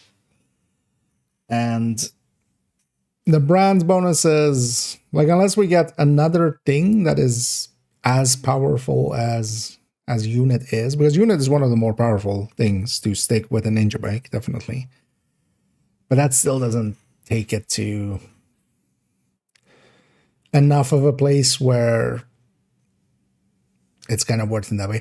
And then also the thing is, like, that third one, the third piece is, to me, it's kind of more like a trap. Like going 2 pieces for the 3 pieces. It just, because yeah, you can go 1 piece of that for the rate of fire plus the AR damage, and yeah, that's good. That the combo, yes, very much. But then just taking Fenris for another 10 weapon damage and 30% reload instead of the magazine size. Overall, I think that's a better deal.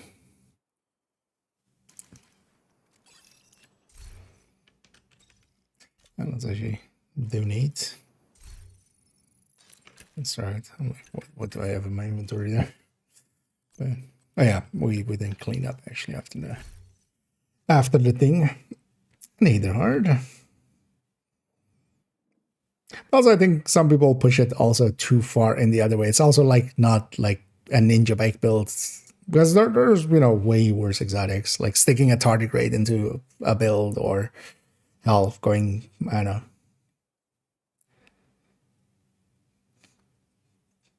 True Patriot, or like Foundry, like Red Foundries or something like that. As I've seen some people do. Like, those are way worse builds. Ninja, at least, like, especially if you're doing it with Striker, like, it'll get you through all heroic stuff.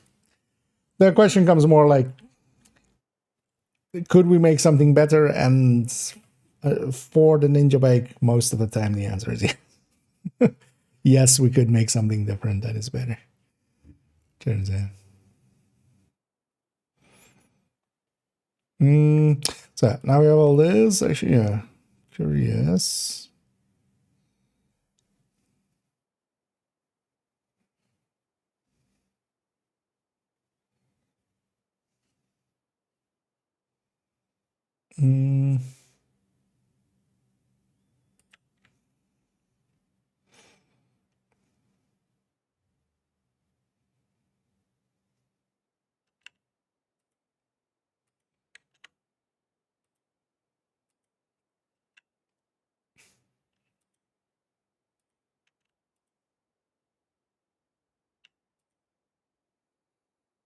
Doesn't make as big of a difference as I thought it would. Wait, which one's Cheska? This one.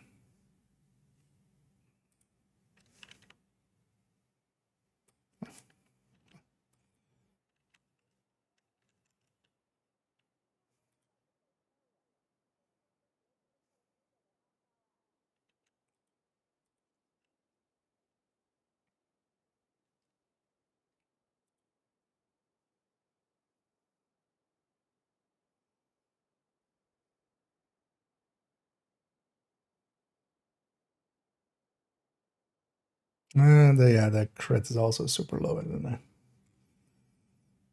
Here.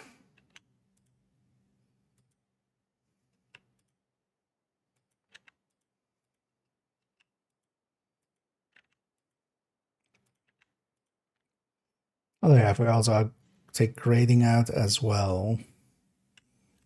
It's that combo.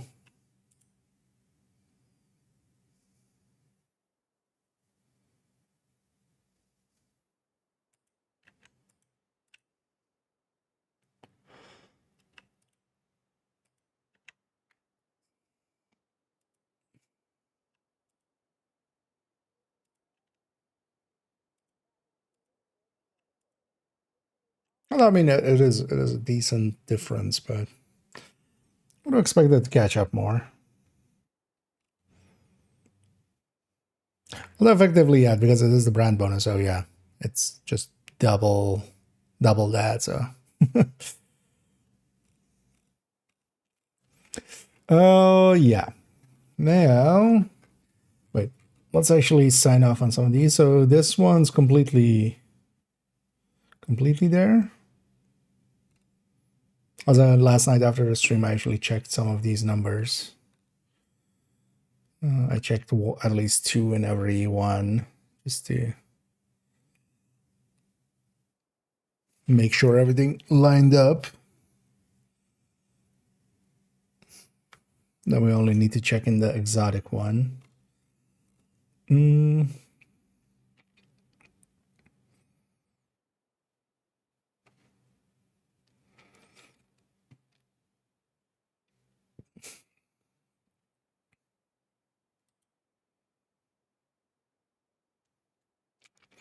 This feels still off. So I didn't check this one actually, but Shaska's 8 turning into 2 of this. That makes sense.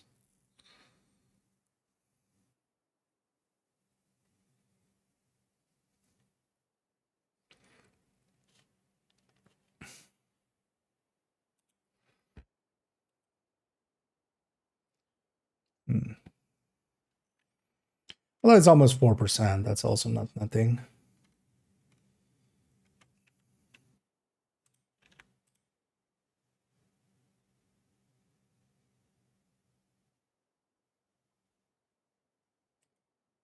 Oh, it's SMG. The weapon damage isn't applying. Yeah, so the differential stays the same there because AR damage, not all weapon damage. Hang on, let me catch up here. Oh, is there? Oh, Bolivar. Although the thing is always to because yeah, I have a few 50Ks and stuff even in there, but you can usually tell a lot by because yeah, 47K is definitely like doable nowadays, and yeah, they have 11K hours. That's or even more, like 11.5K. That means it's like 4 levels per hour. That's, you know, kind of the same way that I am. It's my SHT as well. It's mostly playtime. Because if you compare it to somebody like, well, for instance, I said Toastia actually is in the 30s, or well, he's been in the 30s for a while. Like, he's basically catching up to me. He's going to surpass me not too long from now. Because yeah, he just does more levels per hour, basically, than I do. So directives isn't worth to do all directives. A bunch of builds. I mean, headhunters can always deal with all the directives. They just don't care anyway. pistol headhunter, rifle headhunters, marksman headhunters. Especially scavenge skill is actually easier to deal with than cool skills for a lot of those things, especially basically unless you're using shield. Scavenge skill is actually easier to deal with than cool skills. Which other one changed? Fragile armor is easier to deal with than no regen overall. So, yeah.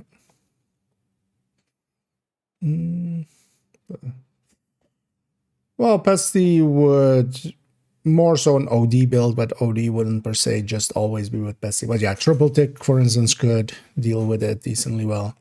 You need something to deal with the ammo if you're going 5 directives. That's usually like the thing. So you're either going pistols, because for instance as well, the pistol tech tank. Although the thing is, for this season with scavenge skills, shield is kind of annoying with scavenge skill. You have to, every time you put the shield away, you need a pickup to bring the shield out again. Which is kind of annoying.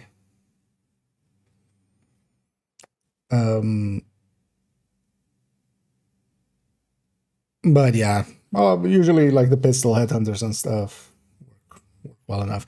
Even that pistol tech tank will work well enough. You just have to keep your shield out a little bit more, making it a little slower. And then OD can work as a red build to deal with 5 directives, because it can deal with the other directives don't matter that much. You just have to deal with special ammo and stuff. But then you just need something to generate ammo for you, and OD can do that. How many hours did you have? Like 11 and a half on 2 characters. So. Maybe even more than that. So. Which is. But yeah, usually the way to kind of look at it from, yeah. Because there's also plenty of, people that have cheated their way up like fully. Because Descent, I would just, the Descent glitch that existed for a while, I would consider that like fully on cheating. Like that was also a reason why that had a ban wave attached to it. But even, things like Ken Lee nowadays and such, but also Anderson, Fei Lao, Floor 10. There have been ways to, if you really wanted to pump up your levels. But the thing is, you can't, most of those people wouldn't, like I know people that have like less than 1,000 hours and they have like 60K. So that means they did 60 levels per hour. Like,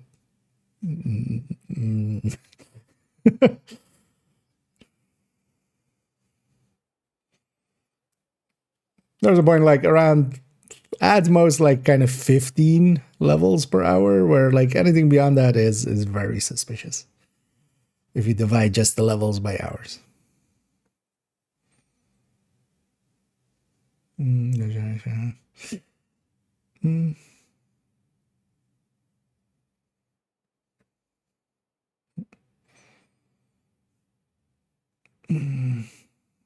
Yeah.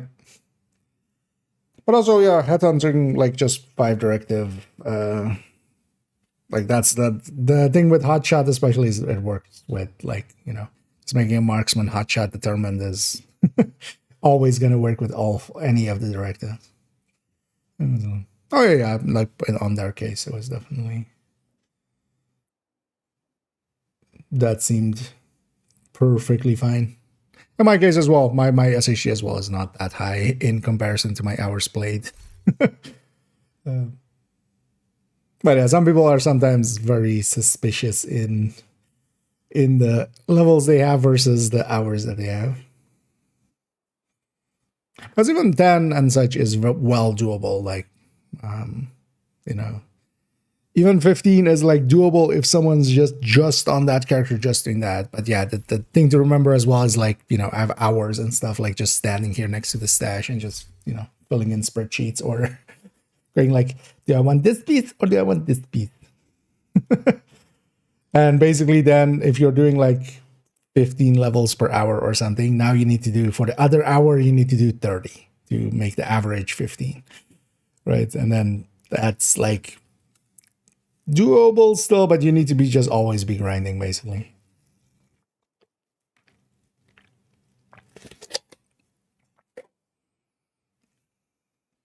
which most people don't work that way. Plus, also like any hour you're spending in countdown, you're doing 3 levels per hour, right? Or 4. Any hour spent raiding, you're likely doing like 2 levels per hour. So,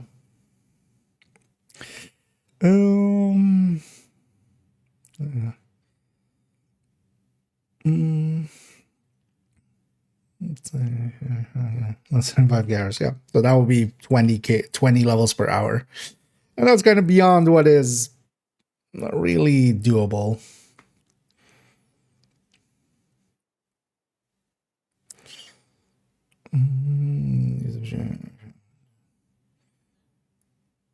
Yeah.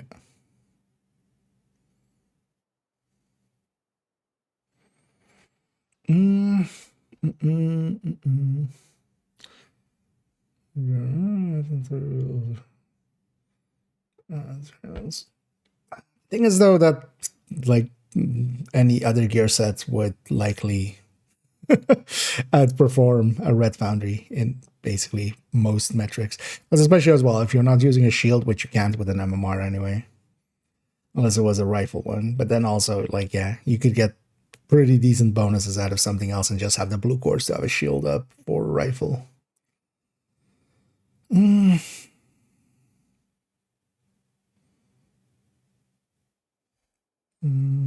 Think about the net rifle. Oh, no, new rifle, I'm guessing. Yeah, those are close. I haven't played with it much yet. We'll definitely get it. I'm not too far away on it on the season track. I'm gonna do an in-depth look on it. Stat-wise, it didn't change. If you're doing the thing like quite a lot of, you kind of need to be in a group as well for it and such, but or you can kind of use it on the ally, but the ally is more annoying than actual teammates.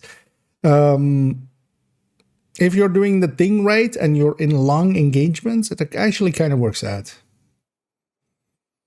And most of it is due to that you can, while you're using up, you do 8 headshots, you hit an ally, you trigger the headshot only mode of it, basically. The thing is that in that, you can charge up the next one. So once you start pretty slow, but then you actually have a lot of damage there afterwards. Oh, okay, drops. Yeah. Yeah, nowadays I do have indeed. I did sign up eventually. As much as I in the past said I'll never join the creator program, yeah.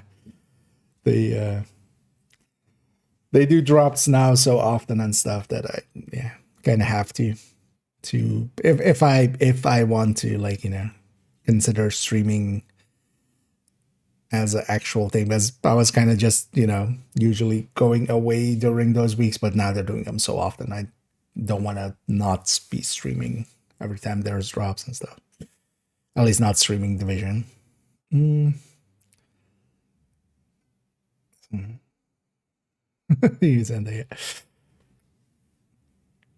So I gave up and went like, okay,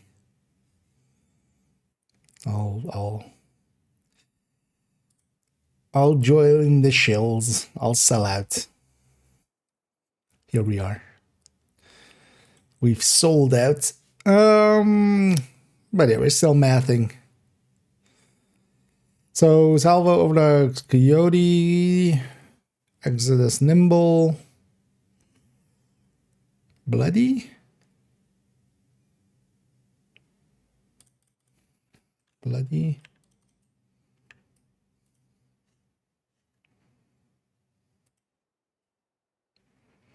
Although Bloody would just be this.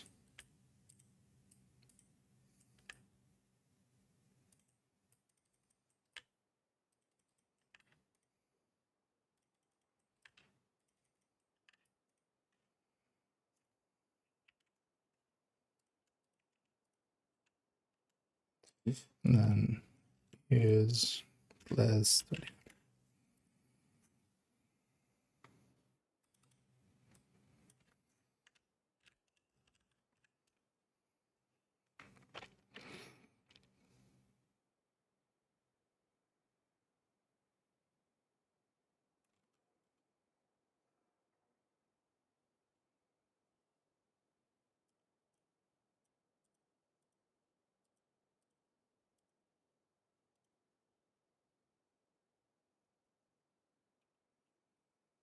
Okay, and then a few tinkerers.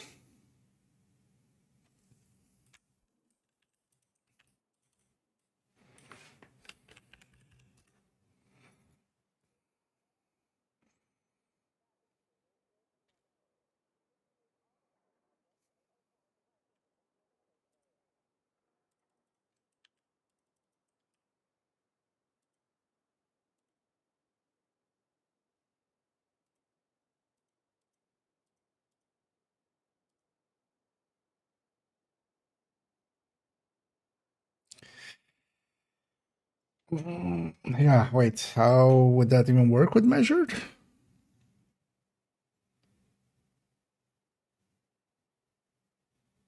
With tinkerer? Or well, more, how can I make it work?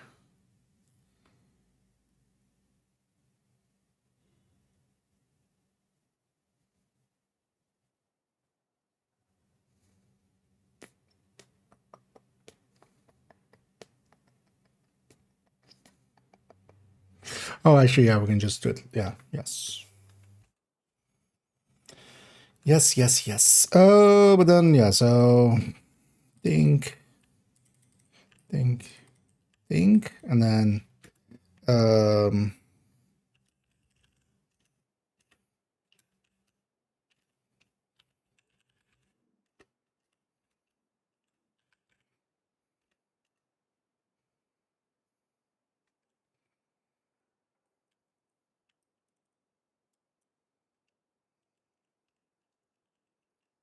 util. Okay.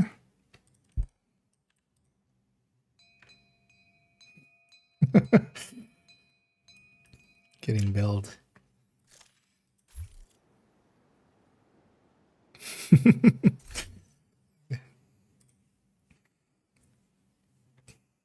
At least they were kind of just it for a second. So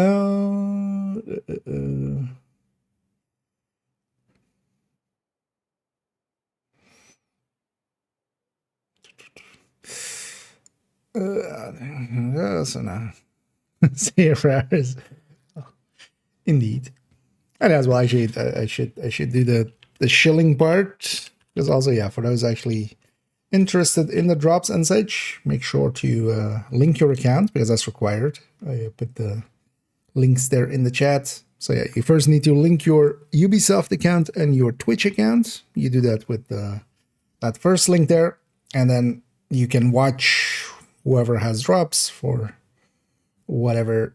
Oh, well, 4 hours is the highest one this time around. So you just need to watch 4 hours, and then you can claim them in the inventory. And you can check in the inventory as well if you already are getting progress or not and stuff like that. So, but yeah, you need to link your account. So if you haven't done that, make sure to actually do that.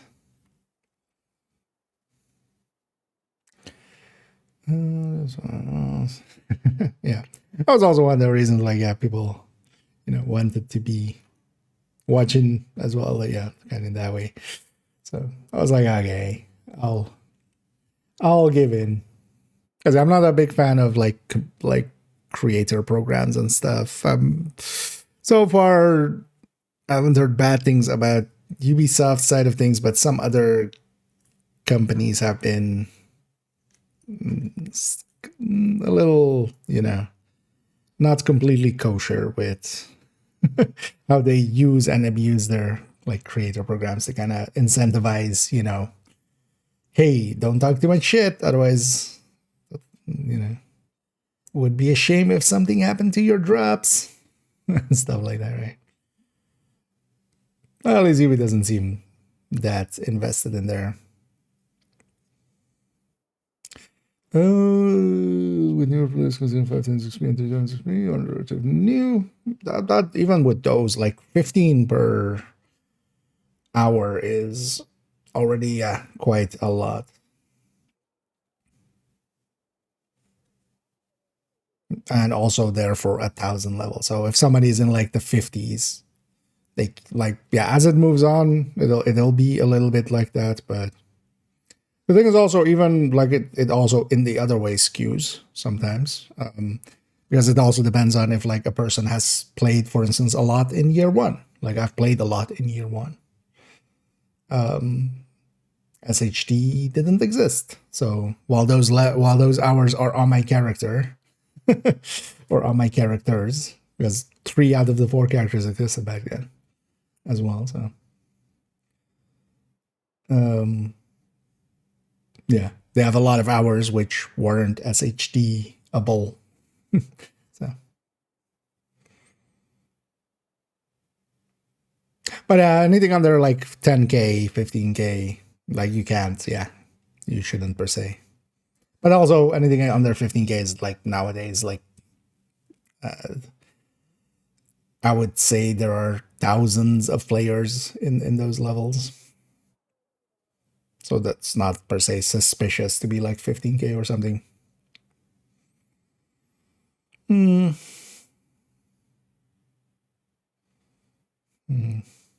Something right dance.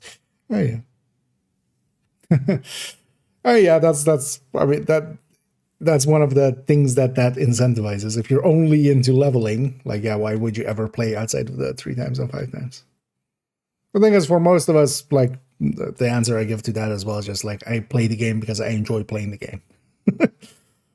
It's for me, there is a little bit of incentive of like, you know, SHE level and stuff, and I do go like, hey, yeah, we reached a new milestone and stuff, but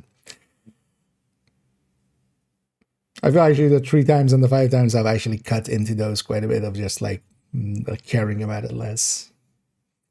We strike over 2 times. Yeah, we're rock and roll. So we're doing Heartbreaker. Oh, it's gonna be about as good. Like at least these 2 pieces are a little bit better than most of the things that we had for ARs in the past to make that with. Like at least it's better than the 2-piece Brazos. But honestly, I would lean, even if you go Ninja Bike, I would lean much more towards 1-piece unit, 1-piece Fenris.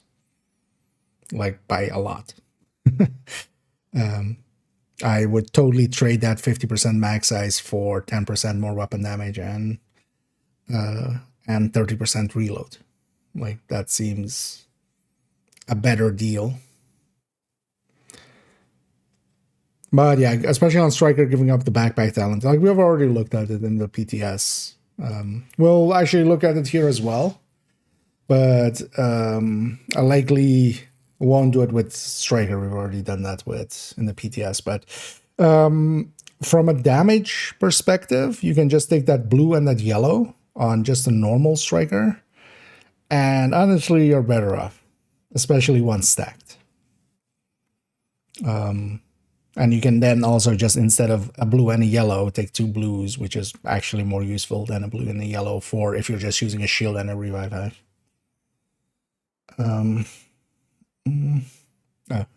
We're at. Well, depends on which part. But yeah, to just briefly repeat, the better way is to do, or at least I feel the better way, 1-piece unit, 1-piece Fenris. If you're gonna go Ninja Bike. That 50% max size versus 10% web damage and 30% reload, I'd lean towards that because that seems like a better deal. But yeah, it's just overall it has a Ninja Bike build problem of like, yeah, you can, but instead of that, you could take a memento, for instance. At least the thing is with unit is that it is actually at least a big enough bonus that's kind of worthwhile to take with a Ninja Bike.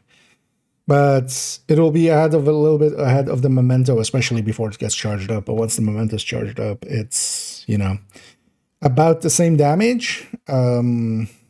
On the burst, the sustain not so much because the max size, but you have 3% regen. You have 30% skill efficiency. Like that's a lot.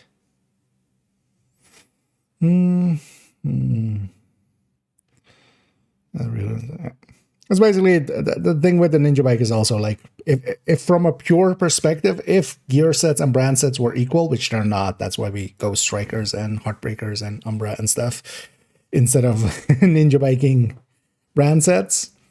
The idea would be to get as many, one pieces, so you can make, 10 brand bonuses bonus. And that will mostly work out that way as well there. Even though that, 50% max size is pretty decent. But it's still, the reload will kind of help the sustain end of things enough. And the 10% weapon damage is also decent. As actually we looked at that as well in the PTS thing.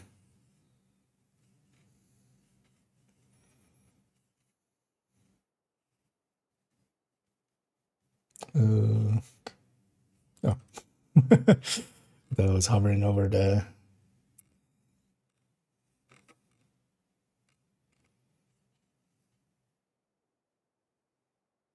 Yeah, so this was the thing with the Ninja. But then this is trying to go full red is the thing.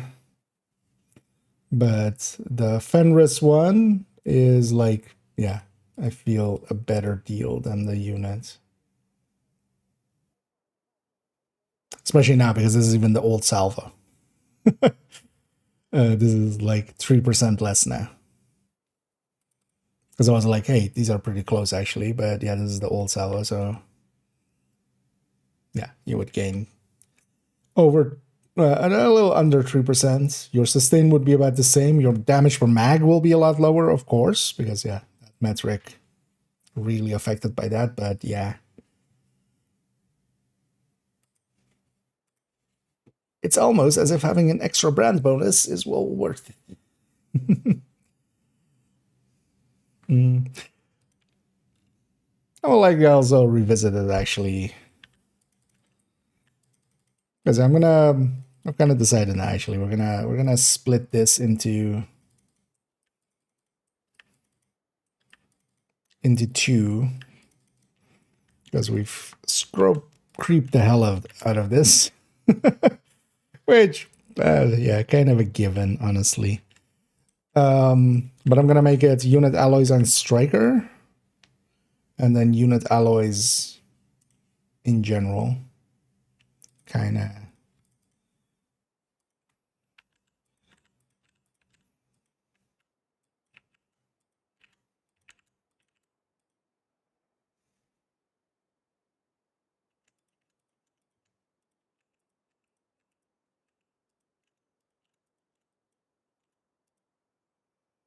Okay. Let's figure out what the... Actually, let's swap character for that. If I'm swapping character, let's clean this one up. Vigilance and Rat Talent Pool. Yes. So actually, Vigilance for deeper runs, I don't take Vigilance. Because Obliterate is the better total weapon damage. It'll, like, even with a few stacks, like, really overtake Vigilance by a lot. And then they're both total weapon damage. So in Wrath, usually it's Allegro, Obliterate, Strained, Intimidate, Surgical, Intimidate, or with Intimidate twice. I forgot which was Unhinged. Yeah, the one we were in there. Because Unhinged, but then Unhinged you offset with Steady-Handed and Braced. Because if you just take Steady-Handed, when it falls away, it's like a really big drop. Optimized is not enough to offset it, but Braced is kind of.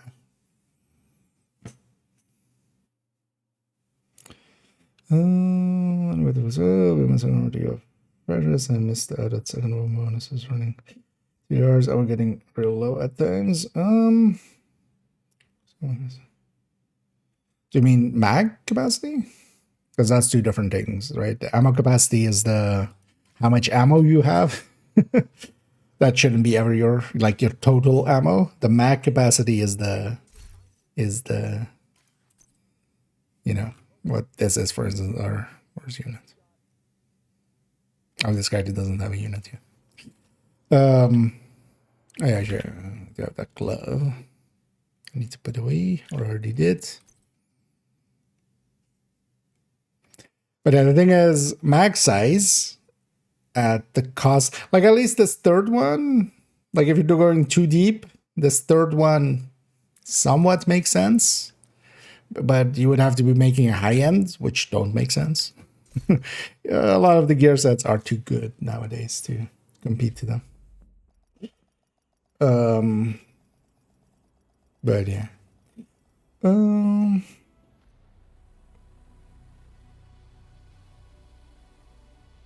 So, what do you mean? Oh, or Slavo. No, it's Salvo, right? Otherwise, I've been saying it wrong the whole time. Because Salvo makes a little bit more sense as well, but actually, let me double check. It's only healing down on portrait, right?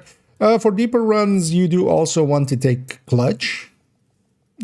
Clutch and the headshot one.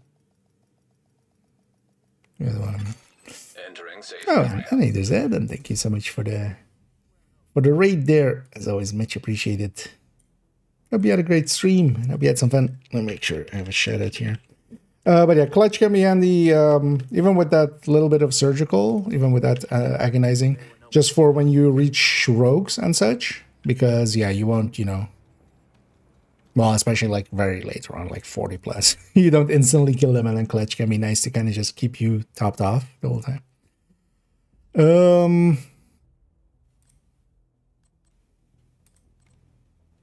No, yeah, that's all. Yeah, was doubting myself. For a sec.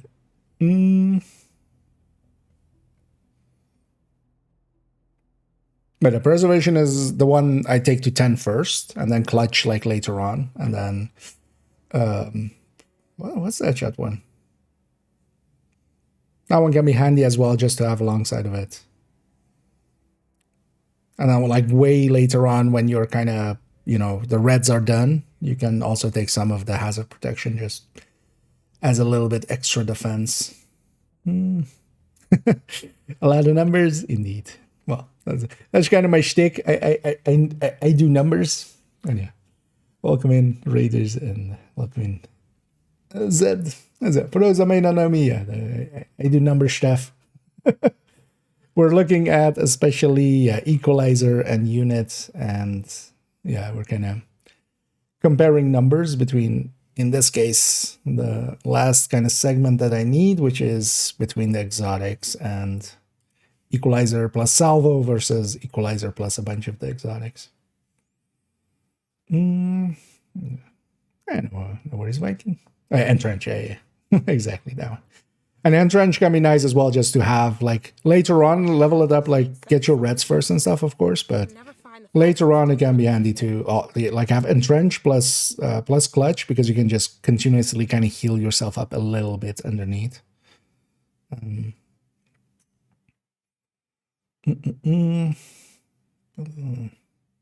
Slow. Okay. Yeah, I mean that's just a typo. Yeah. For a second there, I was also like, wait, have I just misread it? Because it would be totally normal for me as well to like misread like letters in the middle, especially, But yeah, it is salvo, which also makes sense because it's a salvo of fire. And yeah, either said. Oh yeah, glad to hear. As over here, I've been playing a little bit. Now I'm jumping into some of the numbers. I'm prepping actually some stuff for to record later on. We'll go actually record that in a bit. Once this is done, I'll go play around a little bit first, and then, because actually this is the last one we'll do for now. Because I'm gonna split it up indeed. I'm gonna go strikers. First, we're gonna talk unit on strikers. And then we're going to have a part 2 with other builds. That'll work out as well because I can expand this a little bit. We can take some of the tech tanks into this as well. Not just have Red Heartbreaker, but also have Tech Tank Heartbreaker. We can pull the OD around as well. Do you know which one was cringy? That's Slavo, because I could see about, well, depending on which one it was. I can see about I really should make myself a nice comfy chair. maybe reach. I think I know most of them. At least I have DMs with most of them. Because I'm guessing it's either, the build station or Scooby's one. Well,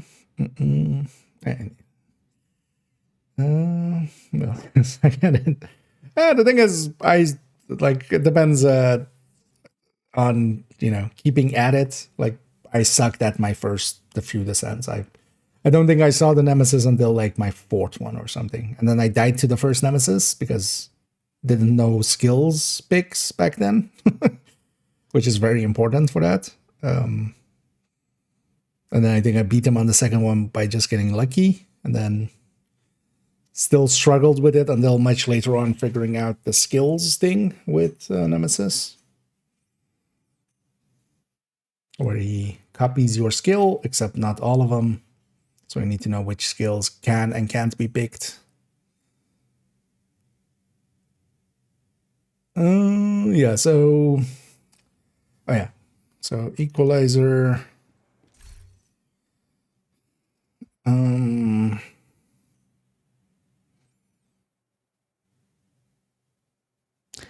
From a numbers perspective, it'll be the same as this, right?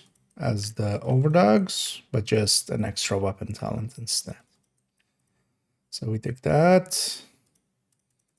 We take these.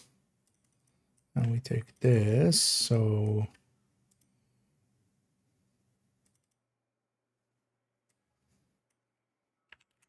Could probably make some string out of old plastic bottles. Might come in handy.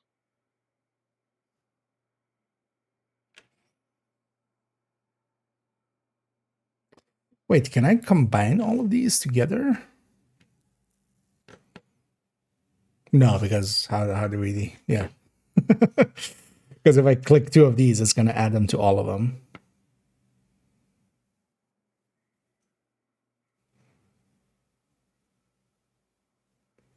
Oh, actually, yeah, I could. Could make a second one here. And then we can pick two talents for...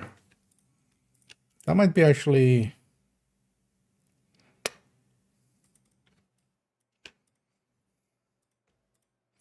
Let's try for that, and then we'll see if that sticks.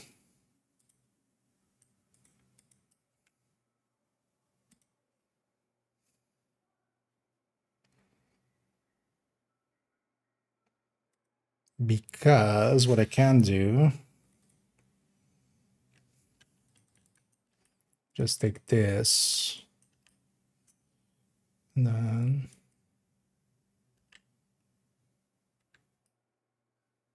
plus 70 times this one. Because if I know. And we just have to watch out to not do like double killer. Of course. Because measured would always be, we would always have it just as the first one.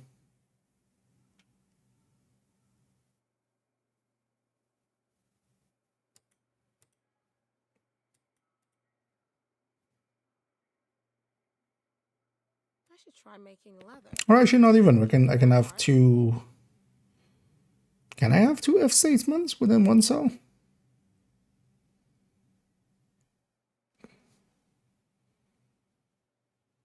Actually, likely I can, right? I can do if is if and then plus if. I think. Let's find out. Never done that before. I actually have never done a command after like addition. I wonder if it's, otherwise as well, we can always just have measured on this side and then we can put the killer and streamline on that side. But actually, yeah, we're gonna do it like this. That's actually maybe elegant.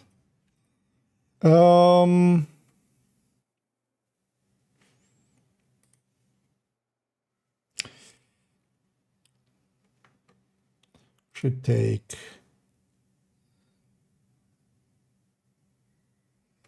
so for the unit plus salvo, we take this one.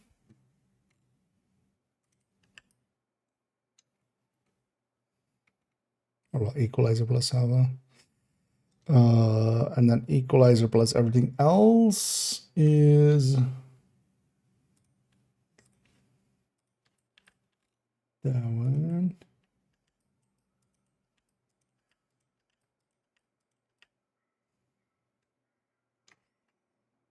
Okay.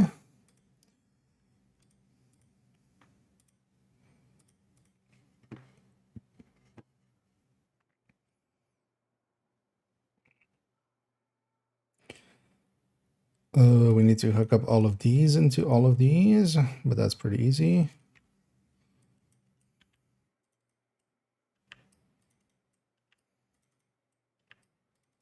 Should really find time to clean and oil these tools. Don't want them to get rusty.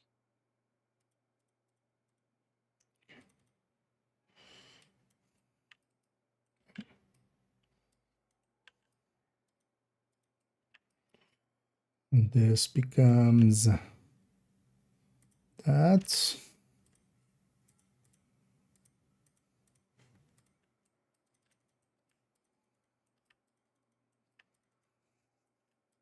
Just adding complexity. I wonder how many fuck ups I have in here actually. 40 patch in the sense. There isn't anything dedicated. You could try definitely in the LFGs for the official Discord and the LFGs of like some of the like the unofficial one, which has voice channels and stuff. You could try asking around. I sometimes see on some of the clan ones, people asking, like on the Wipe Squad one and on the like the Bro Squad one and stuff, but yeah, not very consistently, because it's one of those things that just doesn't happen that consistently. I think it's also for deep runs, it's going to be, well, Rat is okay. Envy is the dream. Envy is much more consistent for especially deep runs. But the thing would be to just be in a lot of Discord and just keeping eyes out on their LFGs and stuff. So at the very least, like the official and the Reddit one. But yeah, the Scent is kind of like a lot of clans and stuff to run it, but it's usually as well like just ran in group or like in, you know, they don't like openly advertise it. People kind of find each other and stuff. Because usually as well, I every season do go for loop 40, but I just kind of wait for Envy and then we kind of just on my Discord kind of check around who's interested and who's available. But the thing with the 40 is as well, like it's 6 hours ish at the very least ish, like 6.5 actually. Actually, no, how long was do I have that open still? Here, what was our last time? Oh yeah, 6-ish hours. Yeah, and I usually a few more loops extra. I was thinking of this one, but yeah, this wasn't the loop 40. We went to 52. That was 7 hours. Although that was with Redline as well. That was actually one of the fastest 50s I've ever done. Or well, I haven't done that many 50s, but that was one of the fastest.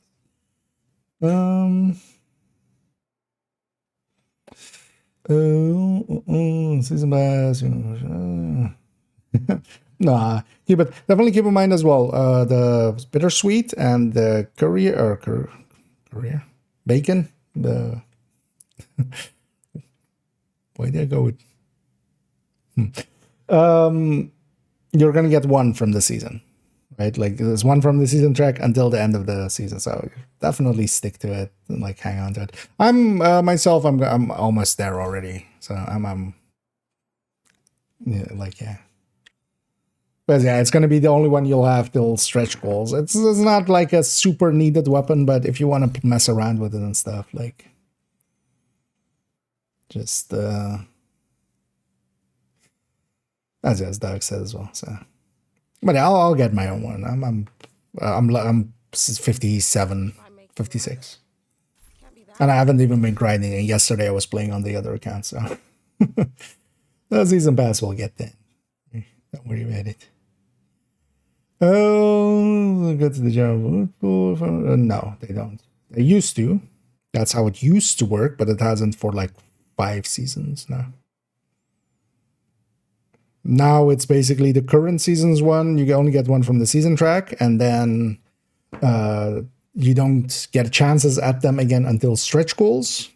And then the season after, they're in the general loot pool. And nowadays as well, retaliation. So Overdogs and Shroud, for instance, went into retaliations like exotics, blueprints. So you can now easily get them. But yeah, last season we were stuck on 1 Overdogs per account. Which, especially on my main account, was kind of annoying of like swapping that around. Yeah.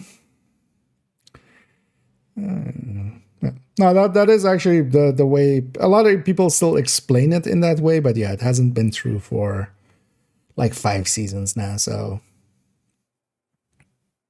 and I wish they would go back to that because that made sense. That made especially for items that are useful like this, or like the well, not this, like Overdogs. I mean, it was kind of annoying to have 1 Overdogs that whole season.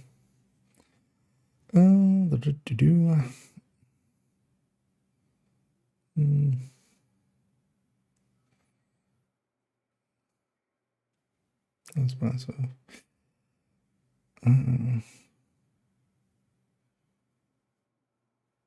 Yeah, I haven't looked at the. I'm like trying to remember what easy targets is, but I haven't looked at the passives. I know. Yeah, let's keep going here. So yeah, this is good. This is good, and then we just need measured. So what if I just take this one, stick it here, so that one, right? And then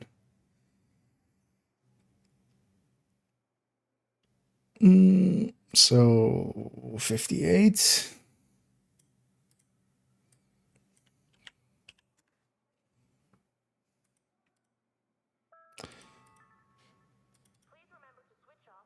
So what happens if I do plus if?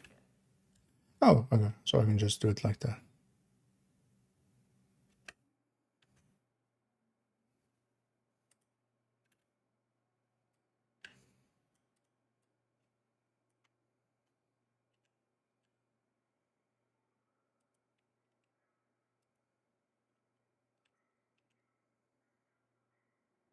Oh yeah, that makes sense actually, but I just never thought of it.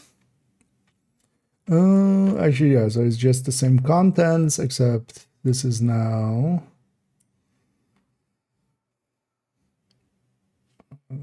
T.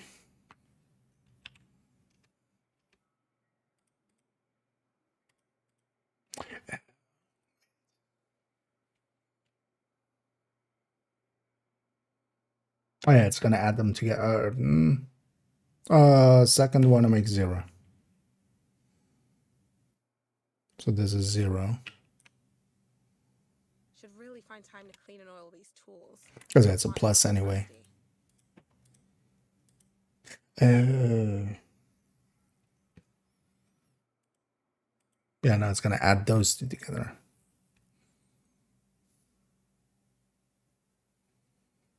Can I circumvent that?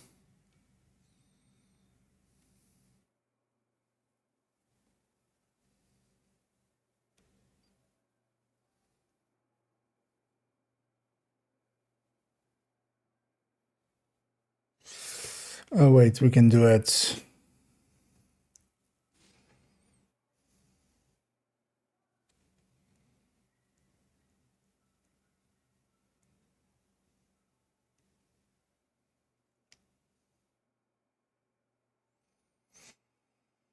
Mm-mm-mm.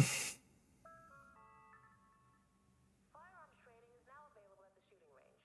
To book a time slot, report to the range. Those with previous law enforcement or military experience will be prioritized.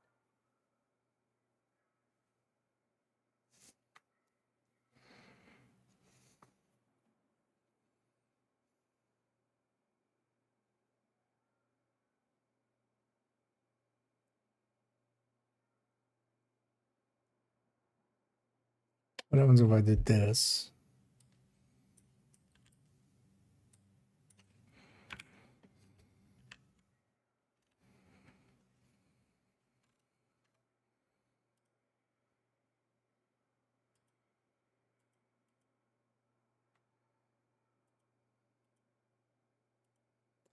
Yeah, we could. Yeah, no. Okay. Let's not add extreme complexity here. We would need the sum difference, and then that should be the addition. So we need a different cell that outputs the, or we need to calculate in there the difference between the two, and just add that on top.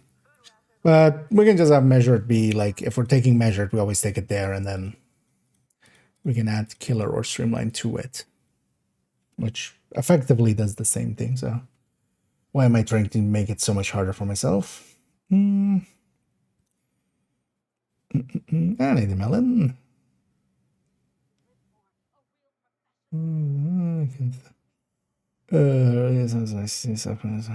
Change. Yeah, that's actually for myself even as well. The reason I made it and kind of kept it up to date. Because especially now that it's made as well, it'll be pretty easy to keep it up to date. And it's kind of like, oh yeah, when did this happen? Which order were these things in? It's kind of handy for that. But yeah, glad you're it's helping others as well. Yeah, I've been actually posting it here and there as well before people returning. Because I'm going like, oh, what has been added and stuff, and it's just like, okay. I feel this one's kind of easier to read through than like the Reddit one as well, which like that. Otherwise, this is just the basics as well. Yeah, so we have that. Yeah, so we just need to hook in measured, but that's easy.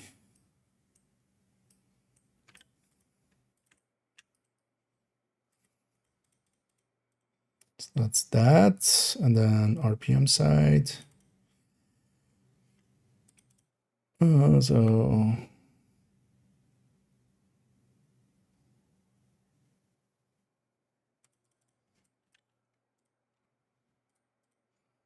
125, there's 1.2. And this is also 158.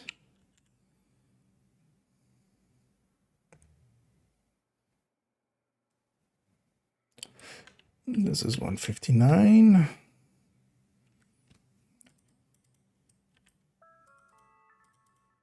Evacuation drills will be conducted once per week. Please familiarize yourself with the emergency exits. Oh wait, did I do it right here? Oh, well. Yeah, it wouldn't matter too much here.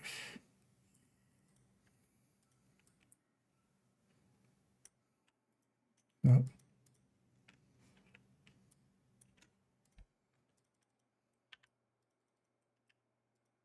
No, actually, no, this needs to be copied that way.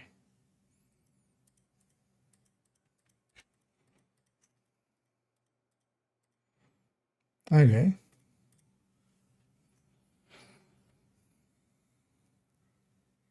All right.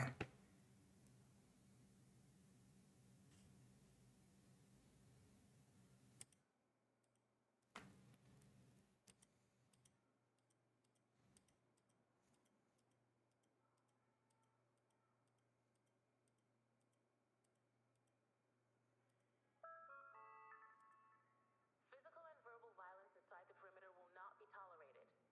Violators risk permanent expulsion from the secure area.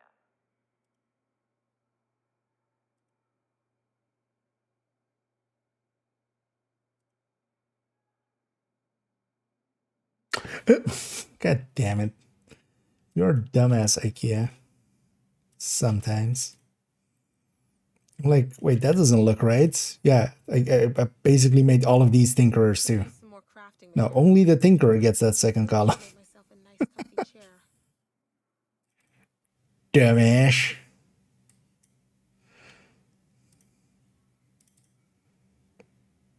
Wait, no. Yeah, oh. Yeah, so that one gets to keep it. Everything else goes away.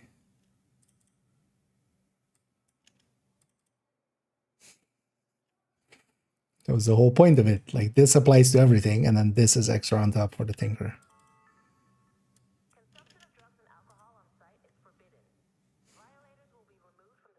Yeah, so that's just that. And then, yeah. Measure plus... There we go. Okay.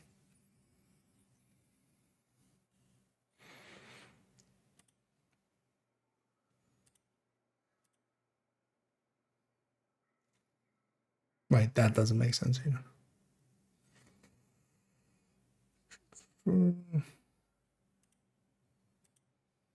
Oh yeah, oh yeah. So if I want it for everybody, and then if I want measured alongside it, we have to do it like that. Yeah. This is killer plus measured. This is just killer plus utility, which yeah, kind of drops about the same amount as the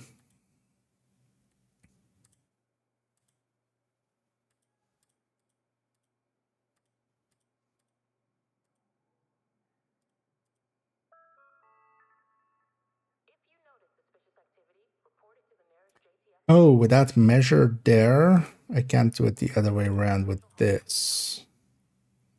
Should really find time to clean and oil these tools. Don't want them to get rusty.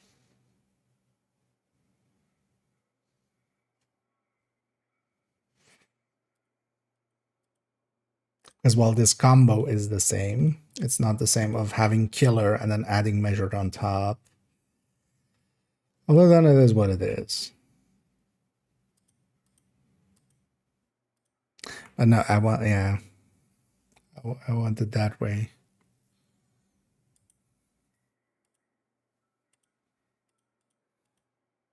Around as well.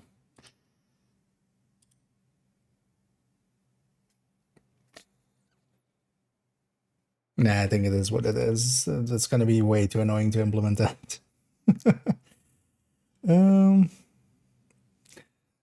Indeed.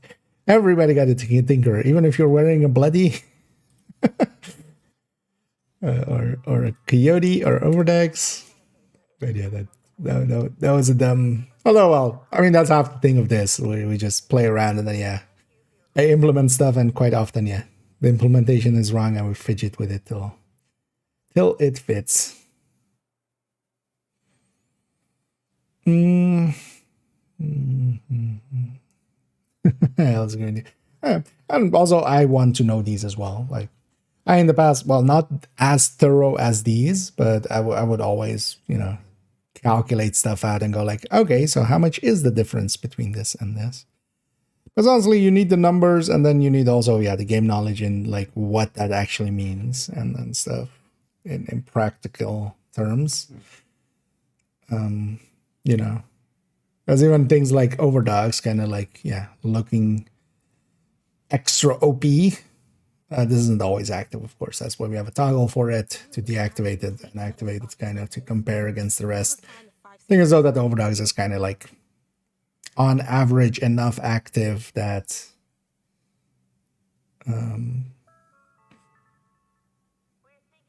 it works out. All right, should we replace this with yeah,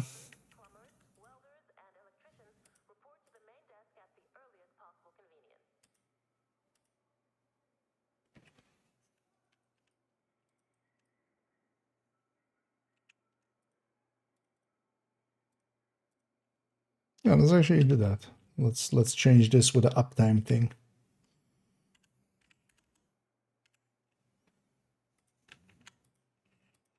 Like if we do 50% uptime, yeah, that's actually kind of handy.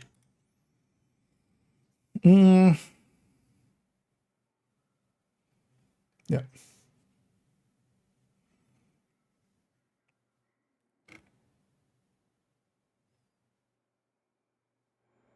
Yeah.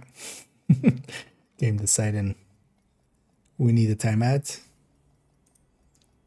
Also, again, for today, again, sadly, no Gouda, but we do have, again, Camembert. As we have some grapes and Camembert for the snack on.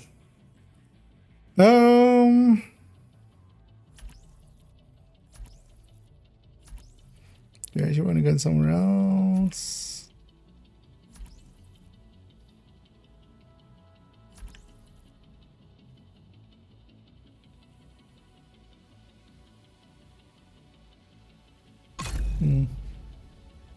Let's go over here for a sec. But yeah, I think actually we have basically everything in place. I just need to colorize it. And give everything the look. And then Safe area later on detected. we go and record actually. And I'm gonna make it a two-parter. I might actually even as a thing make it like part 1, part 2. And then part 1 is gonna be mostly focused on Striker, and then part 2 is other stuff. Because I was like, I kinda wanna get a video up, and I feel like I want to do all of this still, and then actually 2 other things that I want to. First, it'll be way too long, and so we'll split it into 2. But this will have the initial answer anyway, or like the important part of it already. You're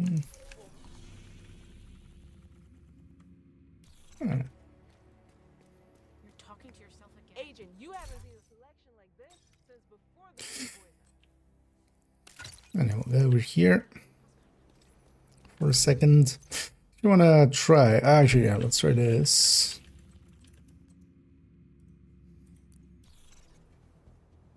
I want to see how. Well, I kind of know how annoying Scaven's skill is, but yeah, we'll go do that viewpoint. And we'll go do it with 5 directives, yeah. Alright, so far I've had it always turn on the 5 directives.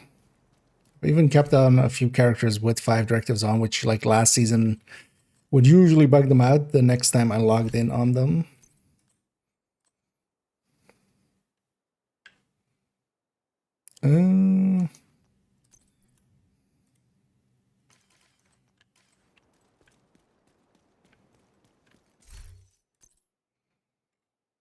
Do I...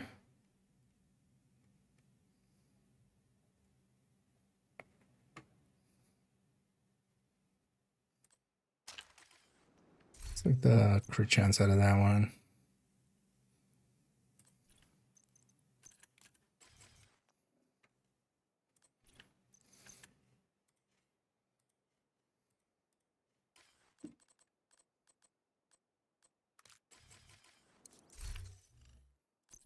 Need more crit chance mods. Turns out.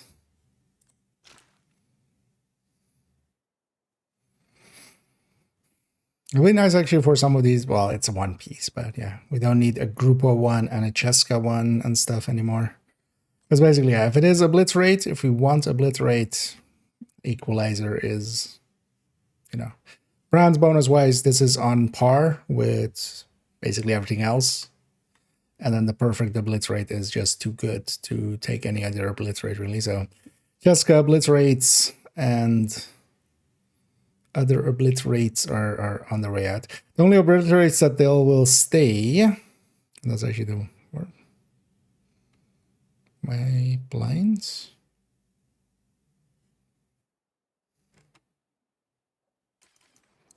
Did I put in the stash? Maybe accidentally.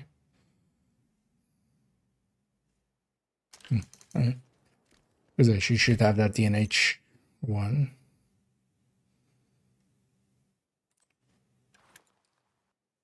Wait, isn't that oh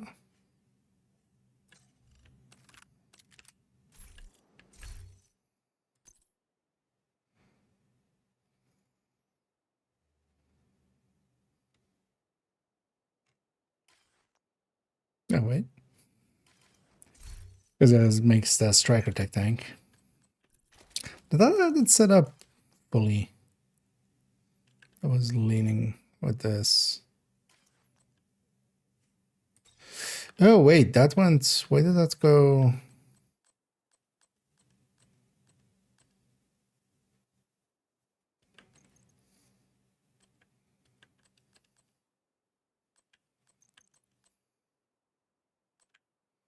So this should become double crit.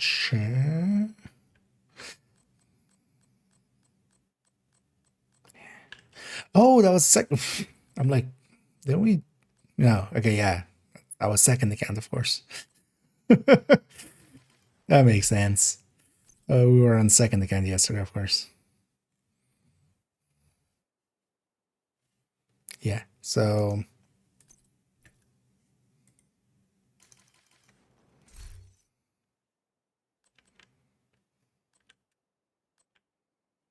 Then wait, why am I...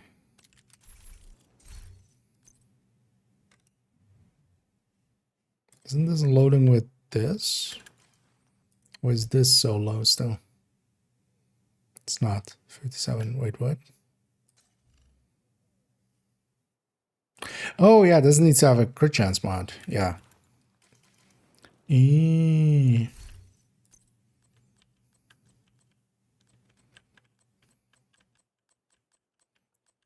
Don't think I have an actual loose one in here anymore.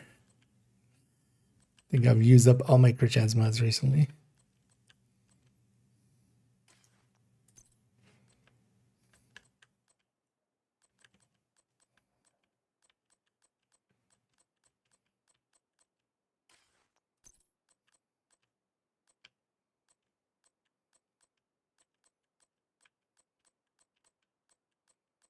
Sure kept a few 5/9s and stuff.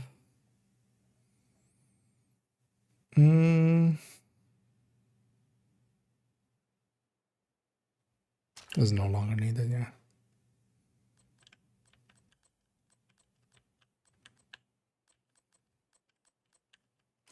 Hey.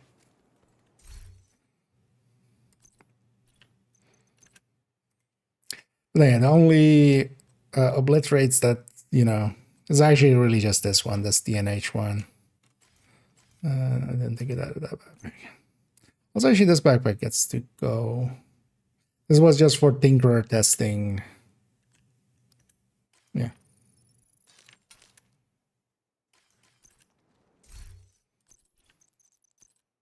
I know. If you're wondering there, I didn't take the mod out, but I deconstructed it. Yeah, it doesn't deconstruct the mod. Unless you're full on this. Nowadays, if you deconstruct a piece that has a mod in it, it'll take the mod out and put it in there if you deconstruct it. Even though it pops up and goes like, I'm going to deconstruct the mod. It doesn't. It is lying.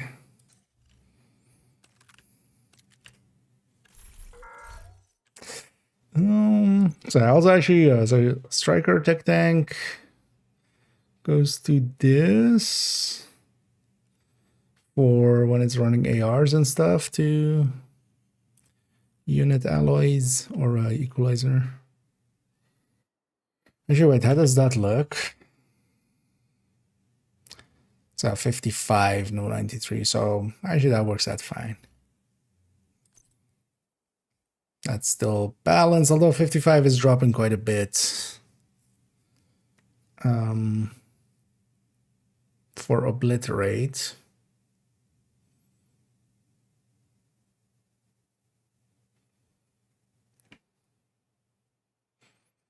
Because we're going to go for the same 58 with 3 crit damage mods.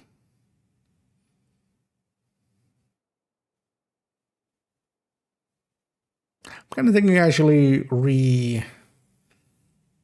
if Cheska's kind of going out, we can just from now on go crit damage mods mostly on ARs and stuff. The only downside is not all ARs can take all crit damage ones. So then it becomes a... That's why I'm still sticking to like crit chance, so I can just go from like a Lexington to a FAMAS and stuff. But do other ARs than the Lexington actually even exist? They do. They do. Oh yeah, let me get you actually. In my own world. And thanks for the kind words there, Outline. And indeed, we all gathered here today to remember our dear friend Cheska Vairoba, SRO. We shall always remember how they used to carry us. But now, friendship is over with them, and yeah, Equalizer is my best friend now. And that was the license, for chess ones, yeah. Yeah, but then, yeah, with the chess guy was 57. That was in the past. That was 57-105. But with units, I think I'm just gonna stick to that. Yeah, that's 55-93. Like that's actually it would be better likely 50-103. Because I could flip a crit chance to crit damage. From a balance perspective, but that's like really bad for like, well, not really bad, but that's starting to become bad for obliterate. So I think kind of the middle ground is going to be 55-93, because also, yeah, if we flip another crit damage to a crit chance, wasting one even here is going to be like not a great deal. Partially as well as the main talent is also killer, which kind of reliant on that. I think if we're maining the Lexington, like if we're optimal setup would be, yeah, 3 crit damages. Although actually, do we even have enough space for crit chances? Because yeah, we need 3 crit chance. Although that basically means everything here is going crit chance. This is already crit chance. This already has a crit chance mod. So crit chance, this needs to be flipped crit chance, this needs to be flipped crit chance, this already is. So then the whole build needs to be basically crit chance stats, and then the mod here as well. And all the mods need to be crit chance. Suddenly crit chance mods are much more valuable than crit damage mods, actually. And add it to your timeline. No, I forgot. I forgot. Or well, actually, I left it for this season. Actually, now that you bring that up, you know what? Let's instantly do that, because I'm gonna forget. But if you spot stuff like that, yeah, just bring it up. Usually, quite often, if it's missing and like there is no. Like sometimes on builds and stuff, I might like not use stuff like when Turmoil was broken with glass and such. Yeah, I won't use it on the build pictures and stuff, because I'd rather not advocate for those kind of things. But yeah, stuff like that is just me forgetting. Because yeah, they added that in later, and then recently we actually added this in, but I totally forgot about that. But yeah, let's actually add it in right away. I think I'll just add it in underneath here. Even though mostly we're keeping the exotics.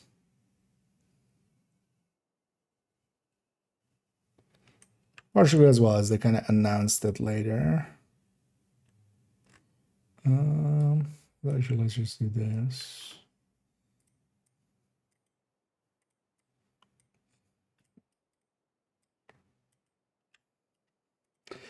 Exotic gear, black lists. Actually, it's one word. Listers.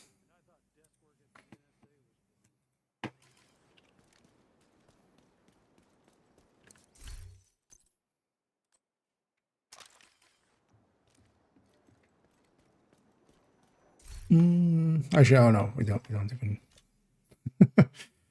And here we use the expertise ones. Knee pads. Where am I going?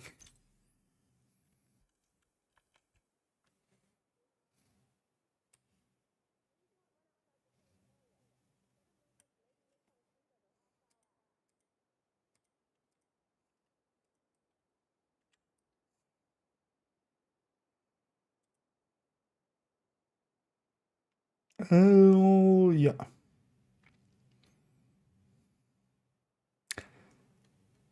Because I'm still kind of considering some of the stuff to go more in depth.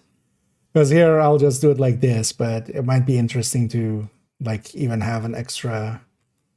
In most places we could have that. We could have a little blurb of like, hey, the Tempest kerfuffle, and like that's why the blacklisters is there. But for now, I'll just add this in and.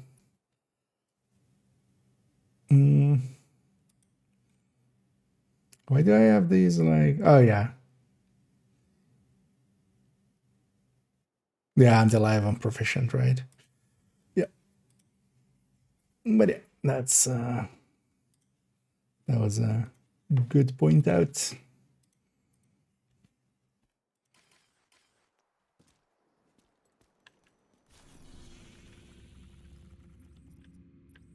Oh, so we had a thing to do. What did we have to do?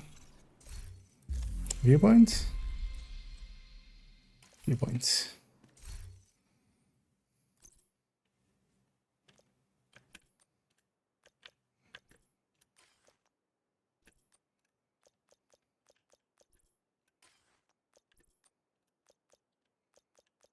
And I just have these three, so I'm just going to equip those three without even reading what they are. Because I still need to claim my Urni. Actually, which ones are claimable? Actually, not that much yet.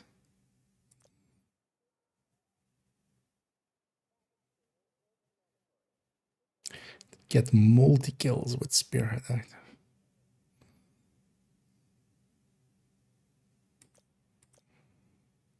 Really, I haven't done any multi.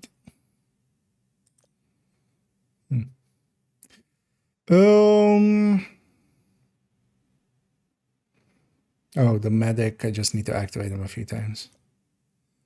And yeah, we haven't ran the third guy at all yet.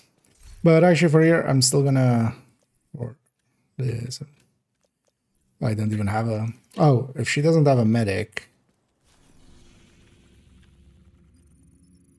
Oh, I want those bonuses. Let's see if we have in this session. Yeah, for those who haven't seen how you quickly level up that passive. One thing you can do is there's sometimes these guys in the safe houses, like an engineer here. You just gotta recruit them. Yeah, what's with the radio broadcast being broken? And then the thing is, if you can find one of each, you can actually jump between the safe houses. And even though it doesn't show him being recruitable again, you can just jump around and recruit them. But you're basically in between each one. You need to fast travel to a different safe house. So it's nice if you can find one of each. I'm going to do that here because I want that passive bonus, actually. And this is a one-time deal anyway per character, but I'm just not going to do it on character one and see how long it takes there. Like, you know, quote unquote legit. But don't care enough to go out of my way to.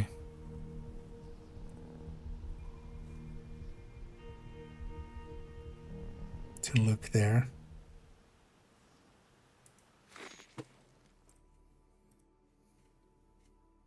So, assault here.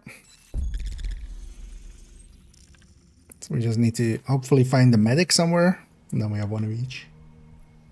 Yourself without a skill or companion. Yeah, you count as one. You count as one stack. But that means you're doing 35 kills to get there.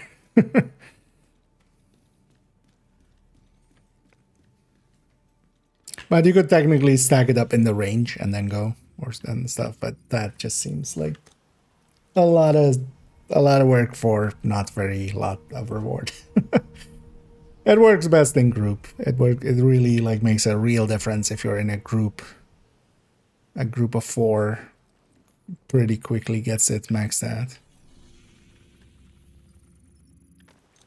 Hopefully we can find the medic. And the thing is, if we don't find the medic, I'm just gonna fast travel to New York and back and hopefully get a different server basically. So we'll have different guys.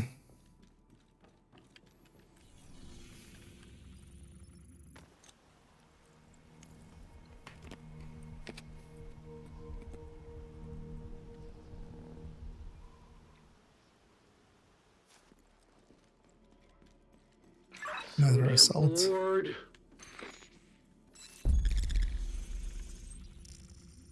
One last safe house. I don't think I've ever seen in here, but maybe just got an unlucky in this safe house. Oh, yeah. But yeah, no medic. So I'm gonna recruit these guys. And I'm gonna go back and recruit that Juggernaut. I like that better than.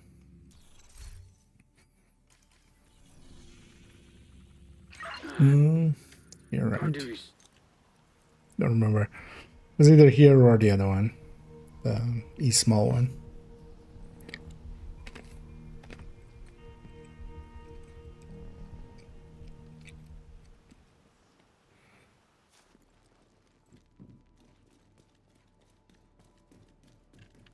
It was East small.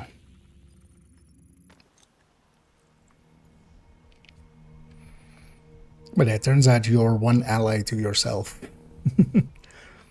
But even solo, yeah, just even having a drone out helps a little.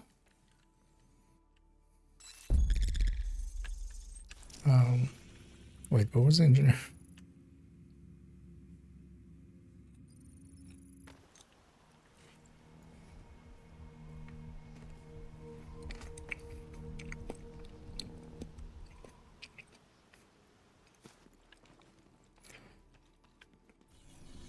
Guess he was here then.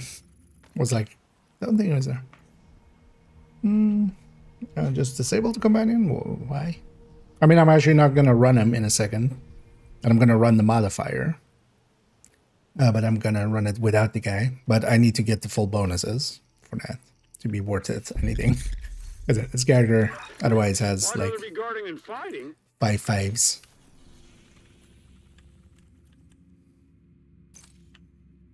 Also, yeah, no, for the time being, I do want to run the modifier, as, if nothing else, just to learn it and to figure out, because there's a lot of figuring out still to do. I'm still kind of unsure on, although I think it's just, it has to be the kills on the guy, right? In the end, which is kind of not the greatest choice, I think.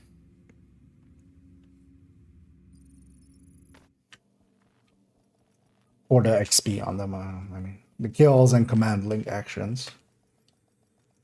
But that means that that's actually a pretty low process then. Safe area detected.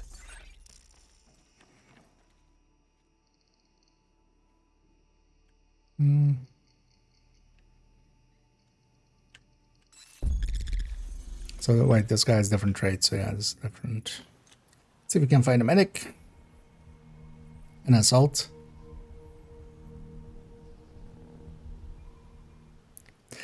This should have just been passives the whole time.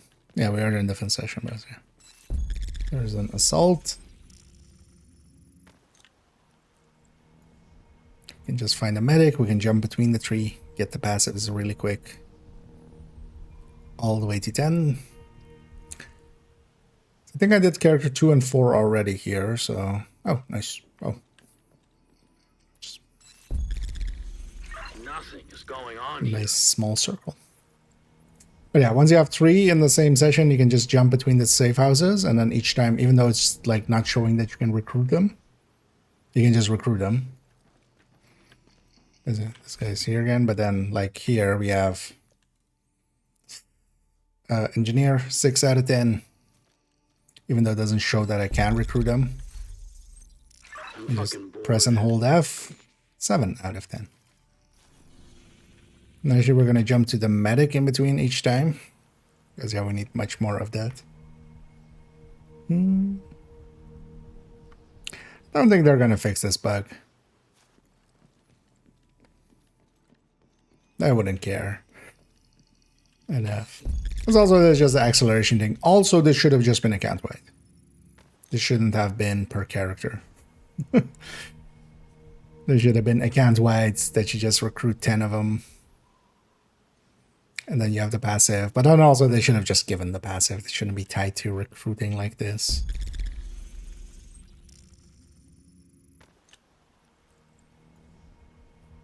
Well, as long as I wanna run the Tempest Tech Tank with 5 directives, that's actually the thing I'm kinda wanting to run. But I kinda want the full bonuses. So. Nothing is going on here.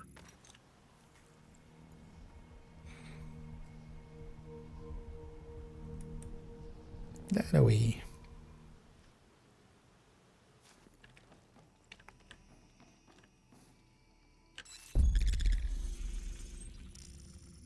And in between, we each time go to the medic because we need kind of like double as many medics as the rest.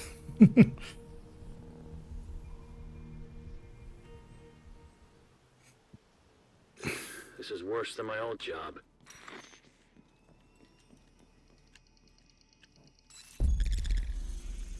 You are worse than your old job.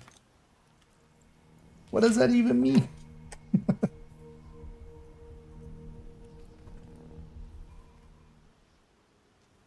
Yeah. Have a little snackies. All good here. It's not all good here. I need to recruit you. Here. Companions, gotta catch 'em all. I want to be the truest son, like no one ever was. To recruit them is my real test. To send them to their deaths is my cause. Yeah. Started to rain.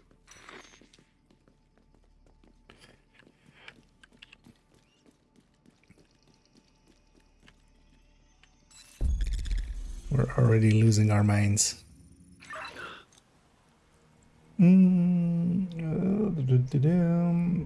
new build is for a new HE set with ugly overdogs.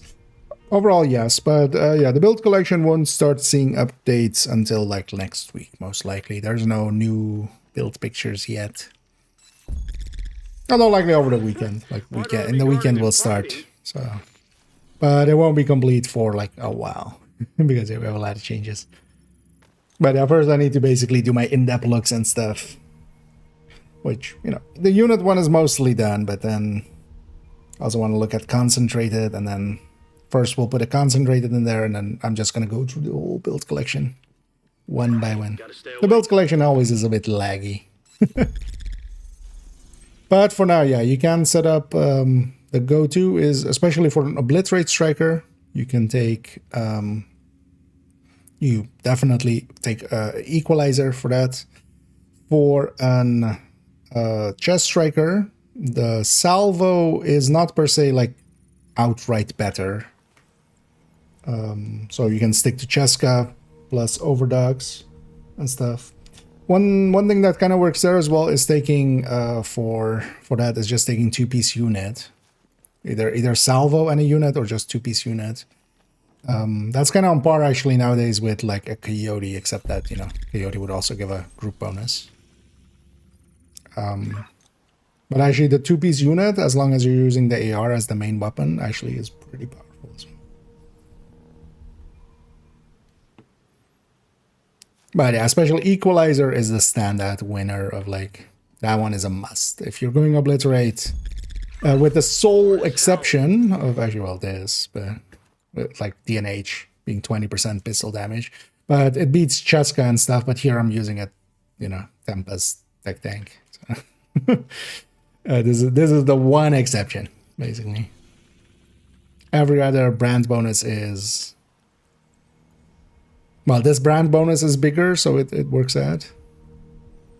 Well, actually, even does it? Here.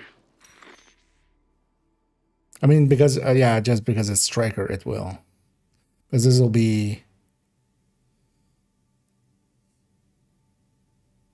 Yeah, but grading... Although...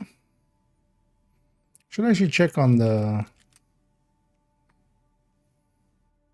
Oh, I haven't recruited. That's from the thing. Like, why is my weapon damage weird? But yeah, we'll calculate this one out. But this might be the sole exception. But likely only on the striker tech tank actually. This is worse than my Because on the high end, that 4% total weapon damage is actually going to beat it at full stacks. That might be the only... well, yeah. That's the reason it takes a while to update the build collection. Even things where I go like, that seems pretty obvious that this beats that. But yeah, that's only really here, actually, not on the high end. Oh yeah, how many more?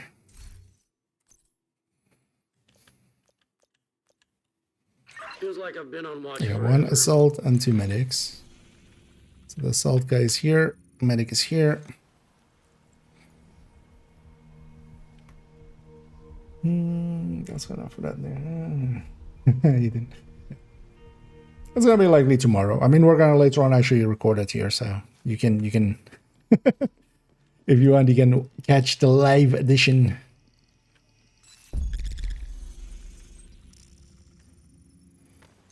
Of the... I'm gonna make units as well. It's gonna be a 2-parter. Might actually put an exotic in the middle of it. Likely the chest.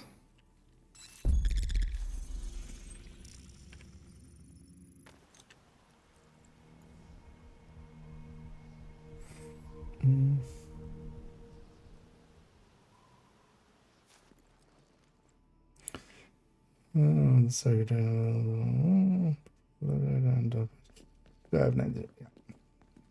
yeah. I think that'll likely be the easy setup.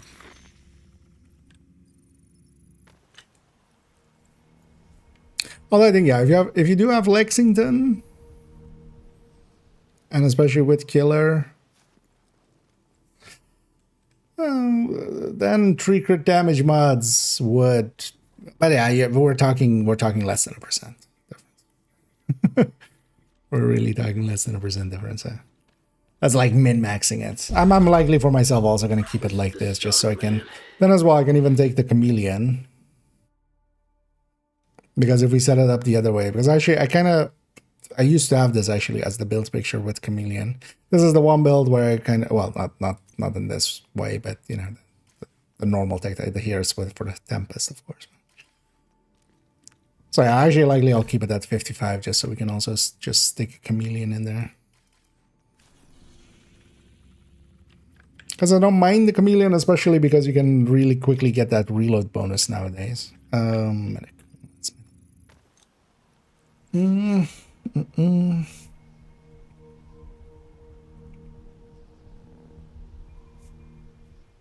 Overdogs plus Stinker, indeed. You know what? We go Hexatic. I'm still surprised. Once in a while it comes up, I see in some Discords, and I haven't been on Reddit for a while, but sometimes on Reddit in the past as well.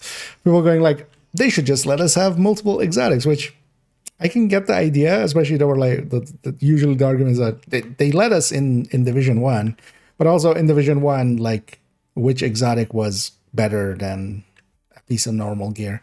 Because yeah, nowadays, especially, you know, Tinkerer plus Memento plus Overdogs plus Blacklister. Although, well, Blacklist is kind of painful, but, you know, you could. Plus Centurion, plus IG. A Ridgeway and then Sadist. There. Like, if you just imagine those kind of things, it's just like, yeah, that gets away real quick. Like, there are some exotics, especially, the thing is, of course, what the exotics give is you have talent slots on some of these, right? You have talent slots on places where there are no talents. That's also why the chest and backpack is kind of like meh. But yeah, you know, even just Overdogs, Memento, Tinkerer, or Coyote, Overdogs and Centurion all together is already like yeah, it gets away really quick. Oh yeah, I've recruited everybody. We're full up on those bonuses, and it doesn't take too long, but it's kind of annoying. So nice there. Lexi, that's my mask. Yeah, you want the Lexi Bell? I feel when the sheriff comes out, we need to make a sheriff version of that as well, of the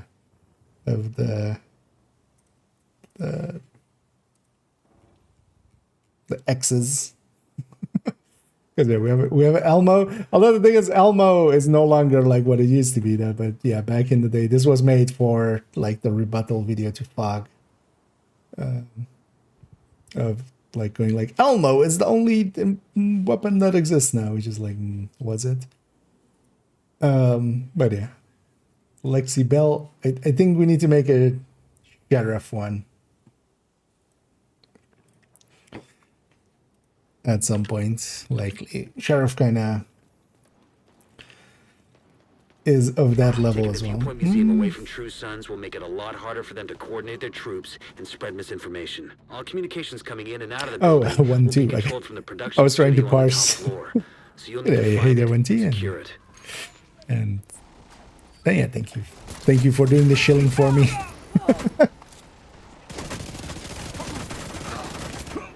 Hey, you know what? Let's take 5 directives here. I'm just gonna take it without the companion. Get those just bonuses. Let's see if I can get used to scavenge skills, especially. So the thing with scavenge skills is actually it's overall it can actually be a faster cooldown for some stuff. The only place where it actually is annoying and where cool skills is much easier is tech tanks, because tech tanks don't care about cool skills at all because you have the artificer. Here, the Hive still doesn't care about its charges, so that part is fine. But every time I put the shield away, even if I like, you know, even if it didn't take damage, if I just pull it out and put it away, I need 1 charge to get it back. That's kind of the pretty annoying part of it for tech tanks. So that means I need to keep my shield more up or just be, you know, aware of like getting the thing. But the thing is, every kill that happens drops one of those, but you can also break a weak point. Even. If you break a weak point, it also drops one of those. They don't know who they're fucking with. Well, Go dark. Wait for the signal, usually call them then skill corner tissues. and kill. Skill tissues for your skill issues. But actually, scavenge skill is very easy to kind of, especially like red builds and stuff. Like, as far as a directive that gets in the way, it's easier in a lot of ways because you can, most of the time, you can have your Hive even back way quicker than you would normally.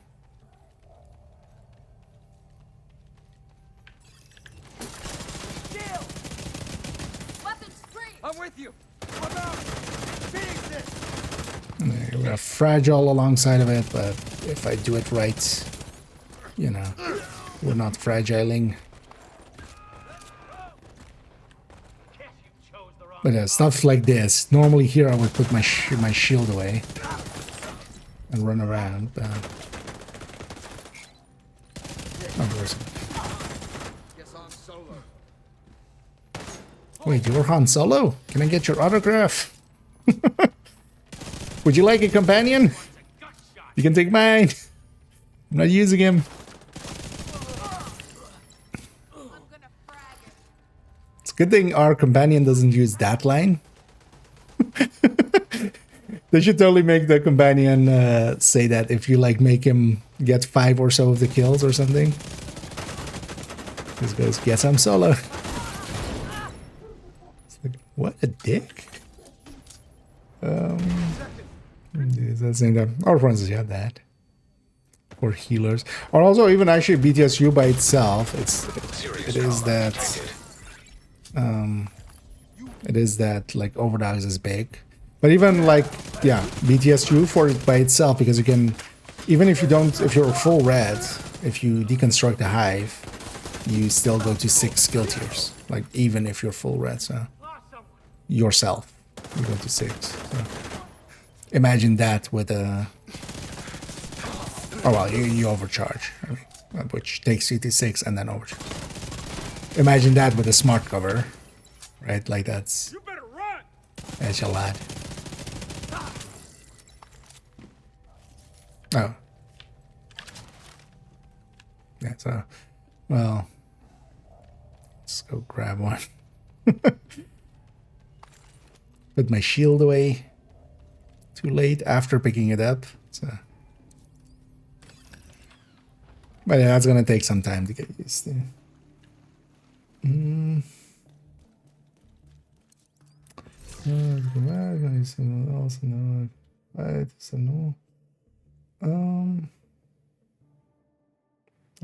Countdown. Was it that you had to get 2 chargers or something on it, you mean, or?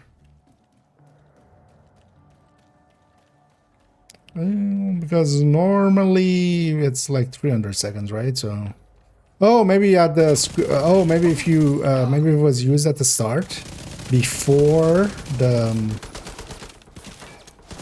the global countermeasures. You know, that directives in there, because there is one that really hinders skill cooldown. So if you like was during, or maybe if the team like didn't turn it off, because that sometimes also happens with like really fresh teams. But if it was like with the hunters at the start, because yeah, whatever cooldown it had at that point, that's the one that's gonna get. And yeah, if you had the like increased cooldown one before you like flip it to reduce cooldown, yeah, it could be a lot.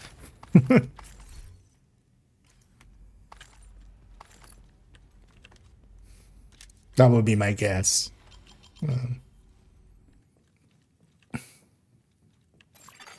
Electromagnetic charge detected. But that would be where like my mind goes right away. And that's why it's important to get those directives down quick. Or countermeasures, official term.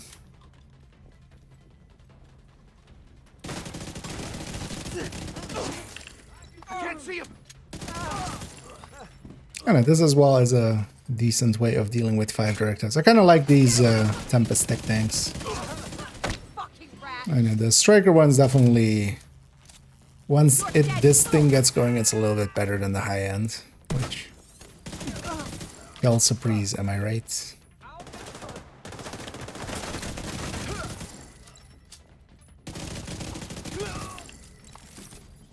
But as long as we're kind of above 50 stacks, this one feels decent.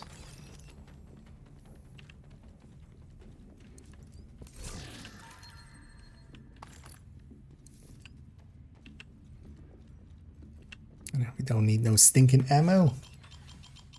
I don't need this. Been enjoying this quite a bit.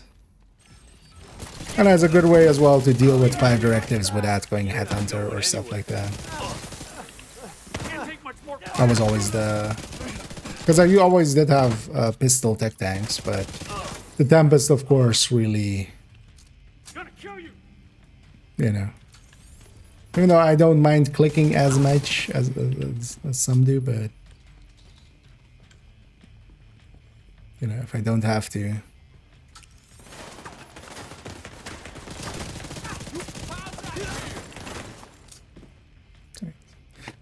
some True Sun Commanders.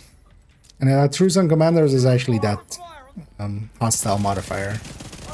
I also kind of was like, oh, do they mean names or something? But no. It's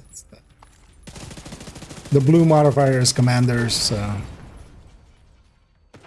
it's just True Suns with the blue modifier.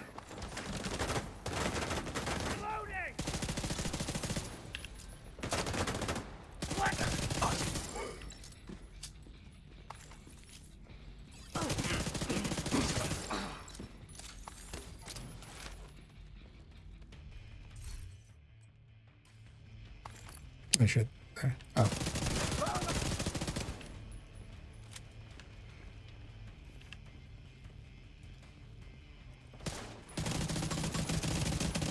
And if you break the weak point like that, you also get one. So sometimes it's handy, like if you really need a charge. Although I didn't need it there, but just in case he was going to shoot me. Wait, we're still insecure.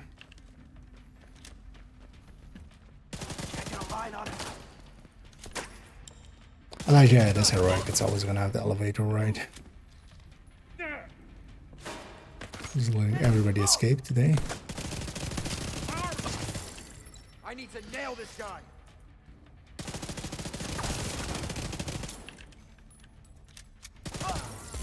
Here's our cannon.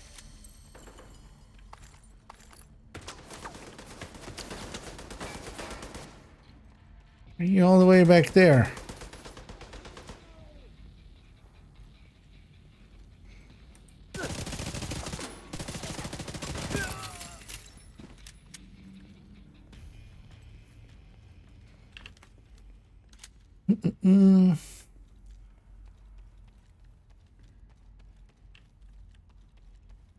Favorite cheese dish?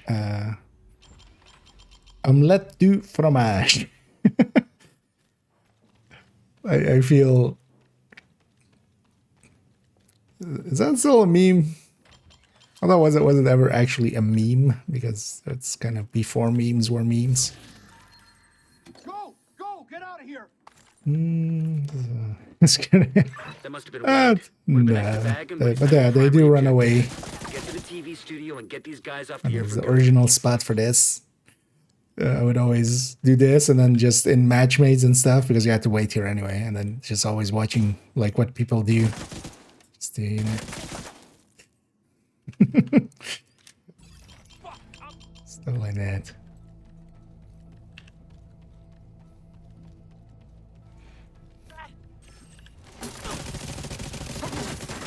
But if you are aggressive with builds, yeah, they do kind of run away from you. Well, not these guys, but other guys will. It's kind of annoying to have the shield up the whole time.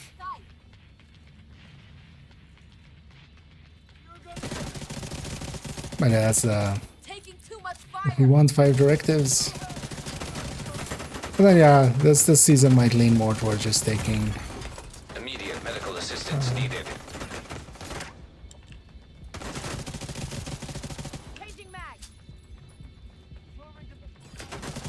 I've been health gated, I should watch out. Especially there's a lot of angles here.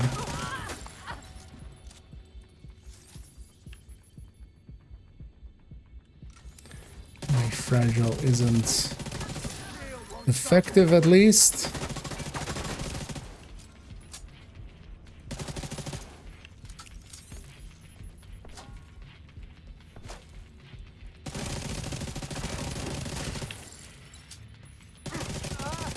Look for the transmission control module. It handles all communications going in and out of viewpoint. If you reset it, you'll lock out the True Suns and we can take over the channels. Okay, stay by the module So and make you're sure it completes the reset gonna try to sequence. force the spawn. Attack him now.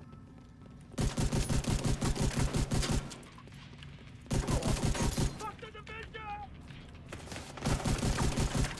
Danger close. Just because we are running a pistol build doesn't mean we don't have the option to ACS stack.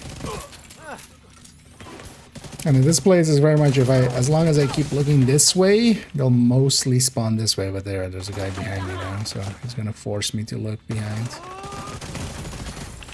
Vital signs where? critical. Where are you? Oh, there. But no, that's not the one. Some commander shot me. 'Cause they went through my health a lot.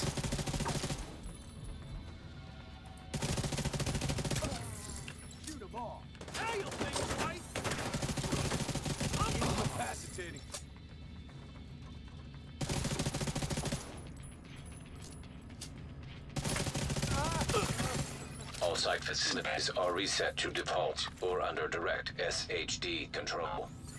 That's good to hear. Our comms are coming online, and the True Sons are in the dark. Fluctuations in local power detected. Must Communications loot everything facilities even offline. if unneeded. What the hell? I'm Because seeing we have multiple plan hostiles on the mementos, roof. but They're setting up EMP jammers around the radio mast. It's Wade. He's trying to sabotage the mast. Without it, no one can broadcast from viewpoint. Agent, get to the roof. You gotta stop him from taking out the mast. shielders. Actually, incidentally, apparently. Electromagnetic charge. Well, yeah, we are actually. Wade is using I'm trying EMP jammers to overload the you radio know, mast. instead of the Take them out before retaliation the mast is system. destroyed. Because if we attack him as agent, they'll think it's agent, right? So if I'm System I'm restored. dressed as a hyena, so they'll think it's a hyena that did System it. curtailed. Structural integrity at 75%. And the smart thing to do here is actually destroy this middle one first. Wade, we need that radio mast. Then you from here you shoot that one, You won't and be then able to from use your ship here tech. you can As just long as run that EMP down. jammer is active. Take it out. Electromagnetic charge. And I have my skills back. System restored. You think this is over? I'm gonna finish you!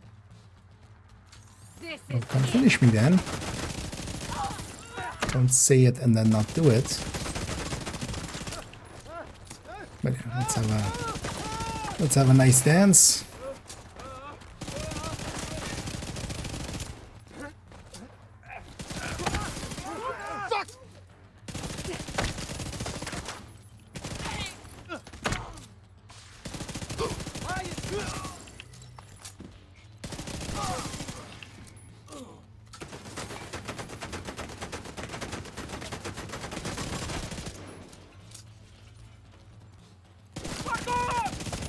But yeah, it does actually turn into a All right, the facility is ours.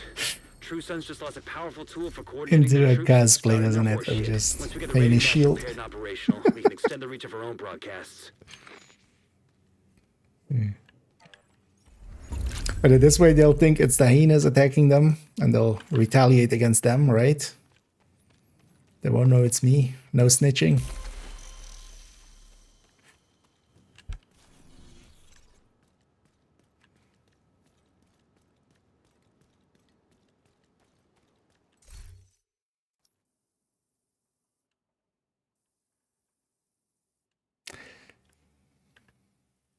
Should totally use this or something as a background at times as well.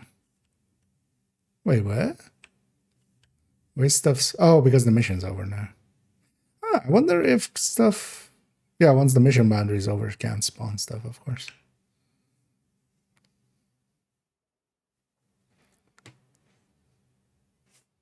Huh. Because normally while you're in a mission, it doesn't spawn much. Yeah, we should only kind of use this maybe as an intro thing. We could actually do this with like, and then play with second account and then like, I don't know.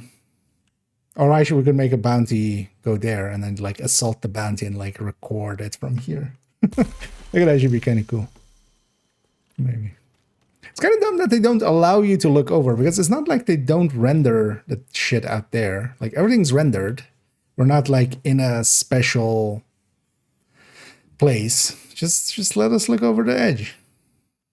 And just, you know, it's fine if we kind of, because Bliley is like, oh, they don't want you like sitting up here sniping. There's no activities here.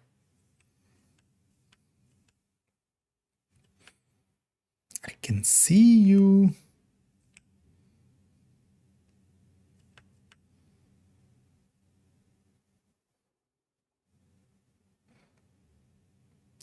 Mini tank versus Grenadier. Place your bets. Although, well, both of them suck. Yeah, she has deployed the sun.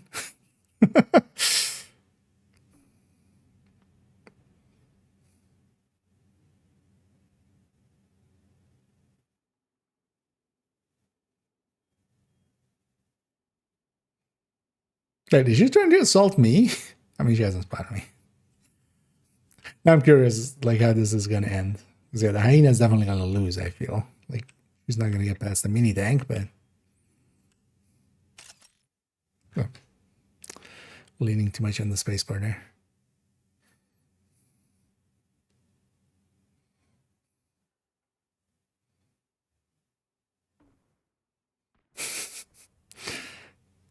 Oh, is the mini tank owner dead? Okay. Yeah, I mean, yeah, because that's why it's not moving.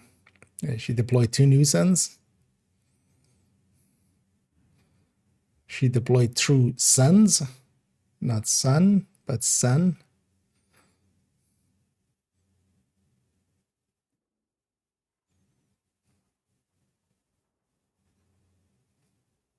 How's this going for this long?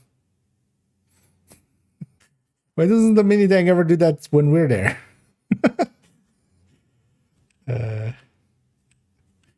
Now I'm invested. I want to see who wins. This is our life now.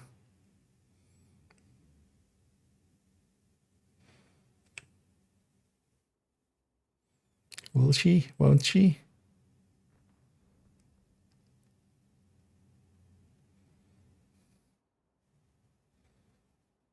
She an elite or something? How is she taking this many drones to the face?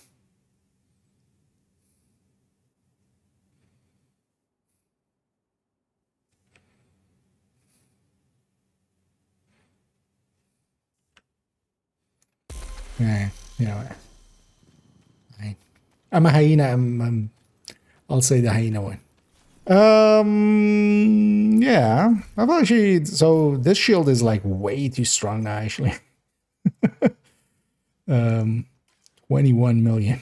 Yeah. That's a lot. So we should go for.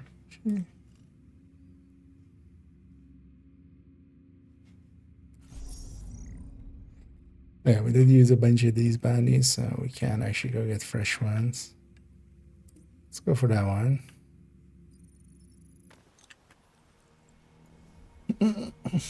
This is good, yeah. Well, we'll say the True Sun one or the Hyena one.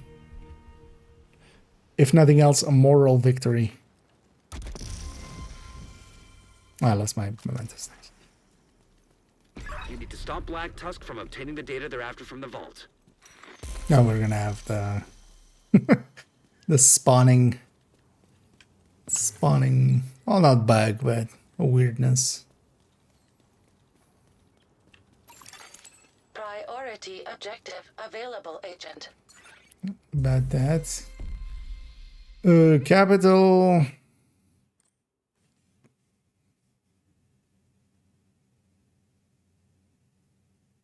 Is like one of the like medium, like well, not medium, it's shorter ones. Do I not need capital for the journey step some point? For the journey part.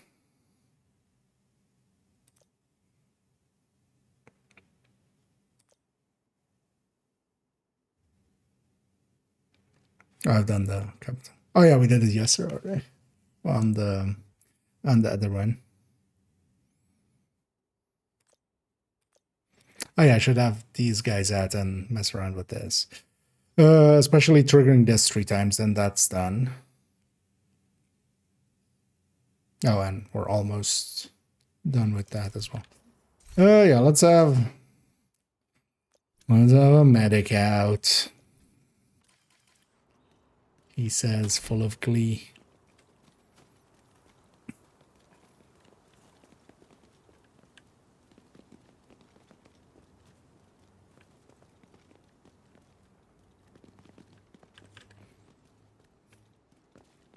True Sun and a hyena. Yeah, no. True Sun and a hyena walk into a bar. The outcast bartender says beep beep beep beep and then explodes. Anyway, so we have a public execution here. As you can see, a lot of enemies. Oh, I think I got too close. Yeah. That was funny. But yeah. Oh, actually, I didn't know. Was that out of it then? I'm guessing. But yeah, because of the mission boundaries there, but I've had this in things and stuff already. If you wanna, oh well, it's basically the same explanation.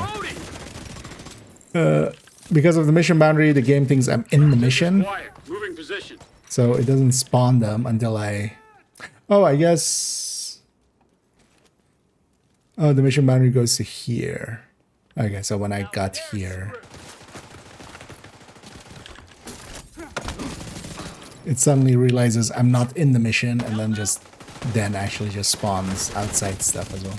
Got to be more careful. More hostiles over there. Over where? Detected. I completed something.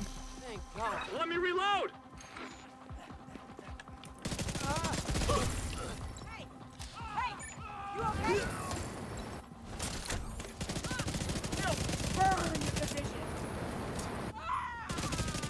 Did she just scream burn? Burns?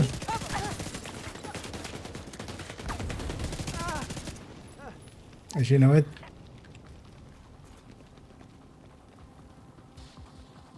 Destroy it now.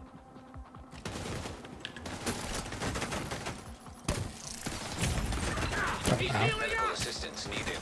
Real tough guy. That's some decent dealing, actually. Oh, do we get overheal? And then turns into bonus armor? Shit. Oh yeah.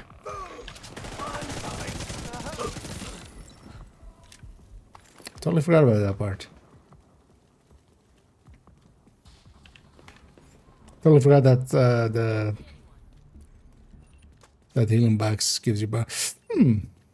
That was the last one.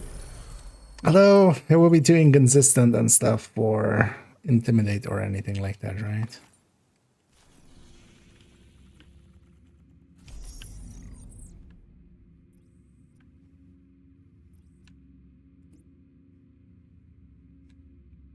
Yeah.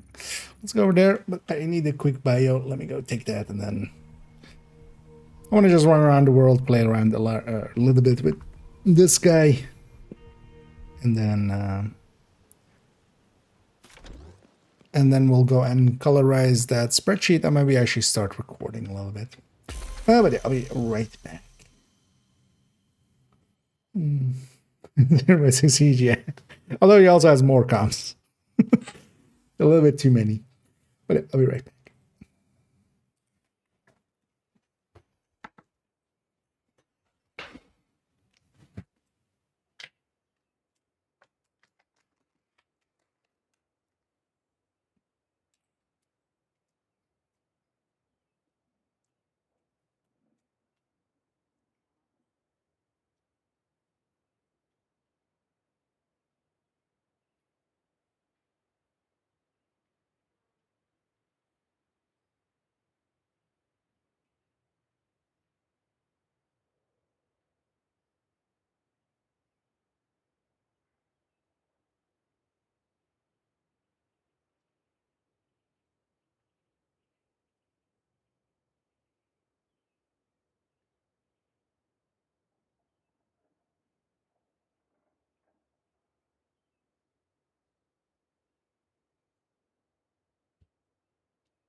Ooh.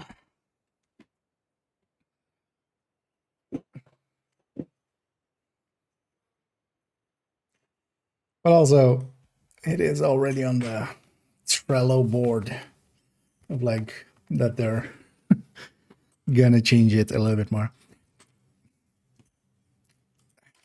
It's one of those decisions that just I feel should have been obvious that it's not gonna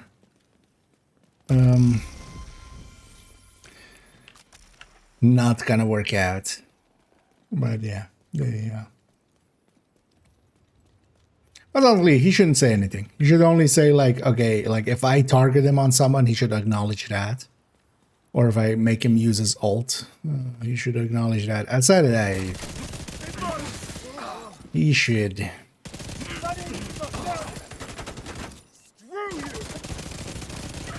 Shut the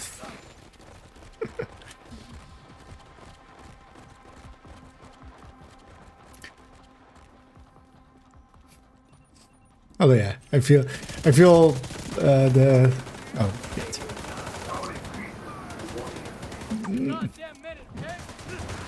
Mess that up. Give me your backpack.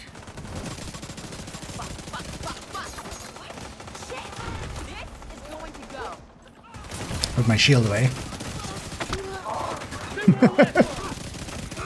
To run forward.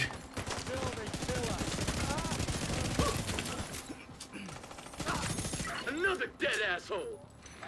Come on, reload, reload. We tried pressing the R button, Detecting additional hostile contacts. Mr. Medic Man. I can't believe we did it. Oh, that hurt. As I tried. Wait, does this go where I'm aiming, or is it just deploy? Okay, it does go where I'm aiming. Okay, or somewhat. Or looks like it'll. Ah, you see that?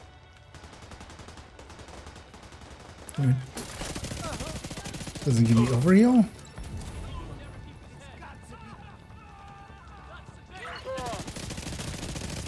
And here, let's do this. This could also be nice just for, yeah, in some of the fights, just healing up a little.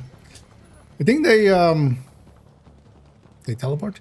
They changed the values on the health and armor as well, right? Because the medic was very squishy, I remember. It doesn't look as squishy.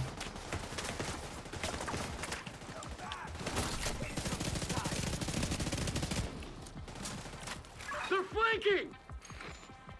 Jesus. Flanking? You know what a flank is, sir? Engaging hostile.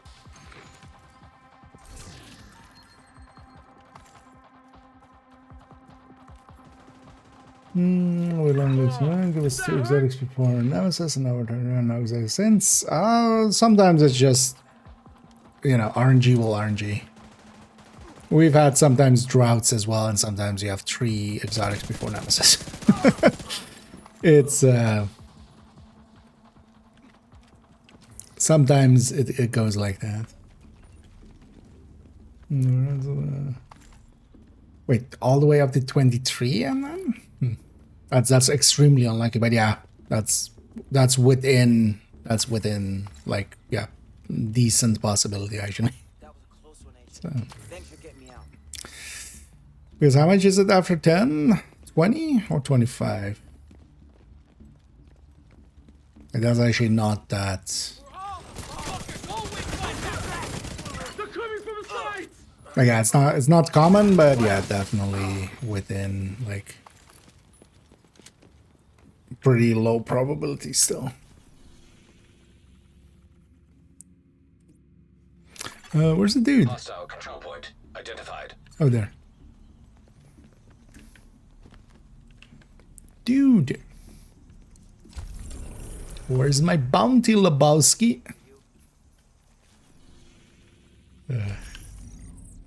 Let's pop a bounty here so we don't lose bounty or activities here. No. I mean, yeah, something could be broken or something, or they broke something. Could, but I'd still put it towards more just unluckiness. Because also if something would broke, it would be generally... What?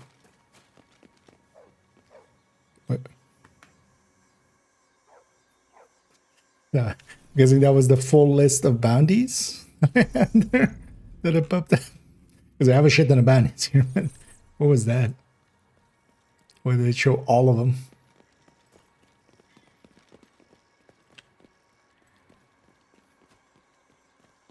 I know it while we're here.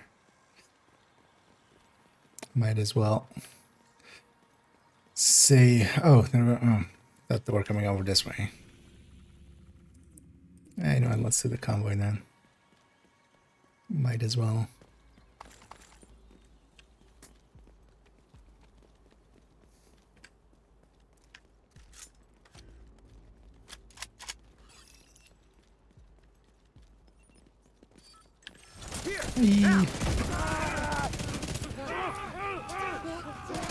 Agent, hostiles are moving into downtown east.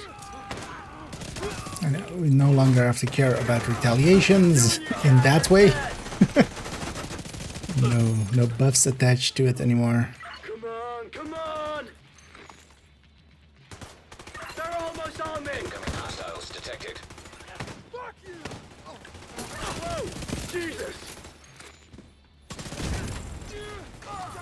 That's one down! Detecting additional hostile contacts.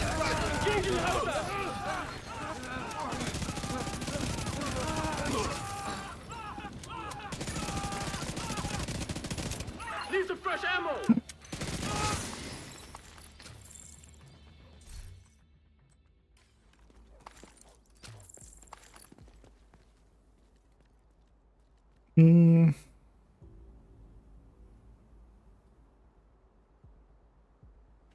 I mean, neither is they. Neither is too great. Let's get a completion here.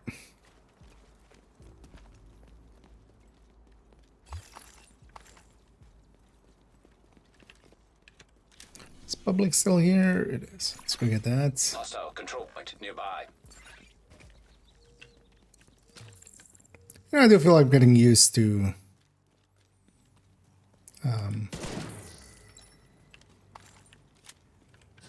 scavenge skill. Quick. But it's just kind of annoying sometimes to have to keep the shield up. Can I? Wait, is the long press available out of... Oh, they've killed one already. No, right? No. This is going to be slow.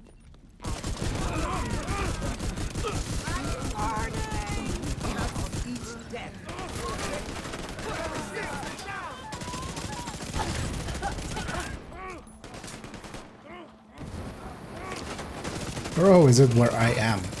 Is that what it... Incoming hostiles detected.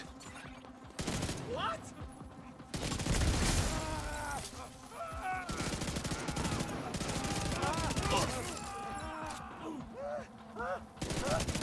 You don't want to do that! Holy fuck! Oh, does that hurt?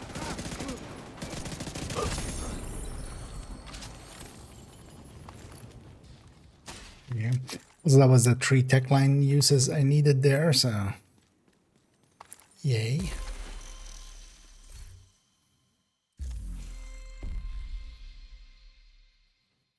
Oh. That's an easy one. Oh. That's also an easy one. Although that's in this, which we don't even really need to do. Oh, with Spearhead acting. Oh, yeah, so... During combat... Oh, wait, that's tech line. Oh, this is quick fits. That was this. When status effect and rev allies. Okay. But the 8 interactions.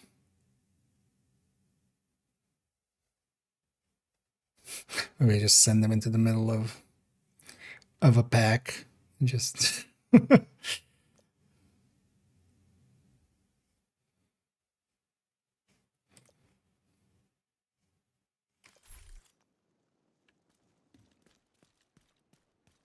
yeah. Well, maybe yeah. Let's drop this for a sec.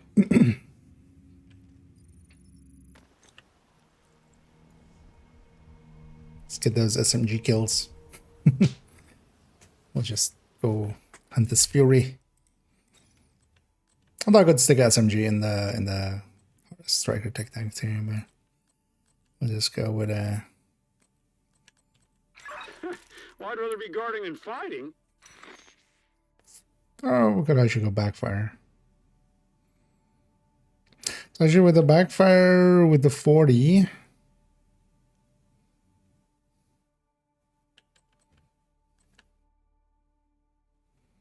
We could take, yeah, basically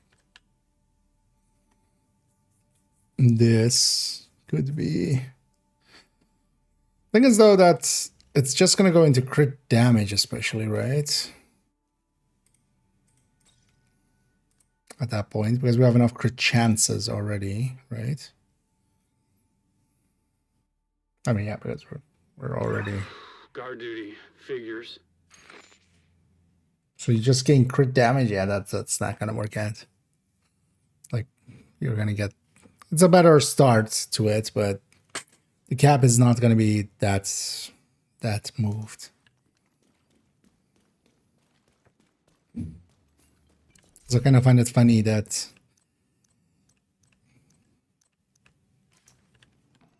that's because I've seen so many places like bring up the backfire, and then it's just like, you do know that the last time that the backfire was good, and it was good, like it wasn't a bad choice back then, but that was also 10% more crit chance.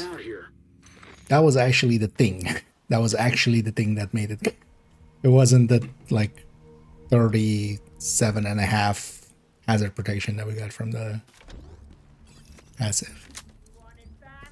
Like, that was like a little bit of a bonus on top, but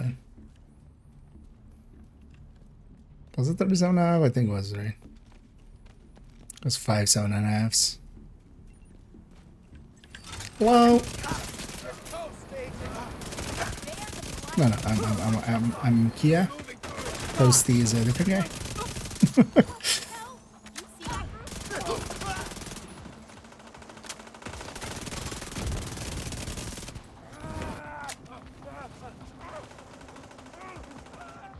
Winged him. Reloading. Detecting additional hostile contacts. City on fire! Justice, sir! Hey! Hey! You can get wrapped! Hit that bastard! I should watch out actually. I'm playing it as if it is a tech tank, but it's not. That shield is.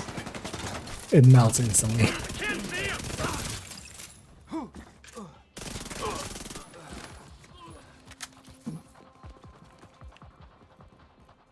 Oh, I want there. Words. That was words. I wanted the tech line guy to do the tech line a few times.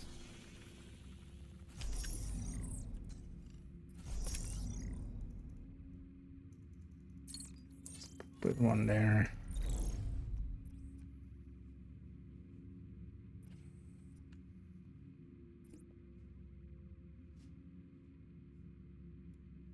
Let's get some more bounties. A long time. Oh, you did? You guys got an exotic? Then I'm gonna say. Oh yeah, it's. But yeah, sometimes it feels like that. I've had it as well. Of like, yeah, what is this? Bounty added and then just the whole bounty list. Added all the bounties.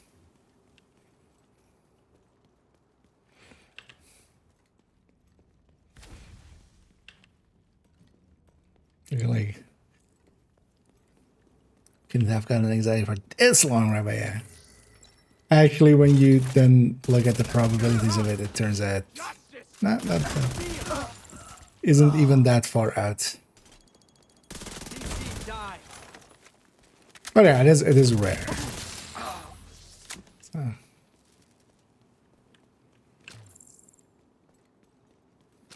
It kind of sucks annoyingly as well because yeah, especially in some of those earlier loops, it's nice if the earlier you get the 3 exotics, then you're kind of locked in. But also you get a lot of damage from it, so early on you go a little bit faster and that adds on. Identified. Gone! This one's not engaging target! Anyone else is overscrewed? Please let him be I really like playing like hyper aggressive with this Fury. You can kind of rely on the armor on kill, you can kind of rely on the disorient on kill and stuff. Incoming hostiles. As long as you're getting kills, because that's an important part of it. Yeah. We're done here!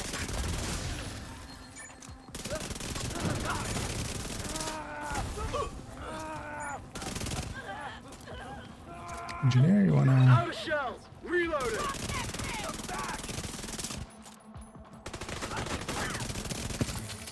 No. You didn't want to do co-op kill with me. Alright.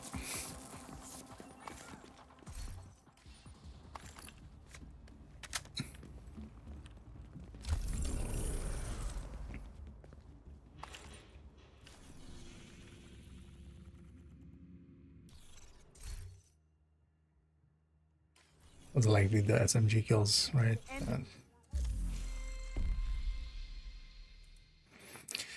Likely on main account, I'm gonna save these two at least till the end of the season, till stretch goals. Because these two have nothing valuable. I'll have to get these because I want the journey build caches. I want this because we need all of the thingies. I could also not claim this until the end of the season. Then we have 3 journeys. Oh, actually, it rewards it when this triggers. So actually, yeah, we can just keep this one definitely as well till end of the season for stretch goals. It's like at least even here I can keep 3 journeys. That's nice. And then you can also keep your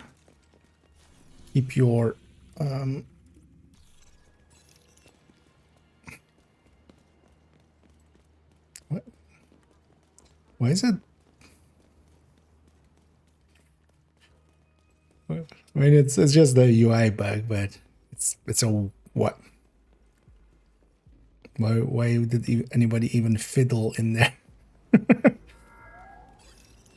Because like when I'm picking up a bounty, it's just showing like the full bounty list that I have instead of like the one bounty that's been added. Tearing a child from its family and leaving it to die terrified and alone. They will soon learn what it's like to feel alone. They got us sealed!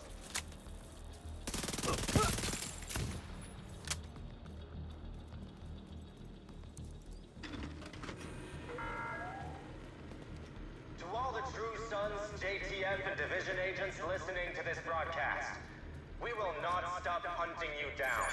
There will be no forgiveness. Got enemy movement on my side! I'm going for their flank! What the fuck? Now there are 2 of them.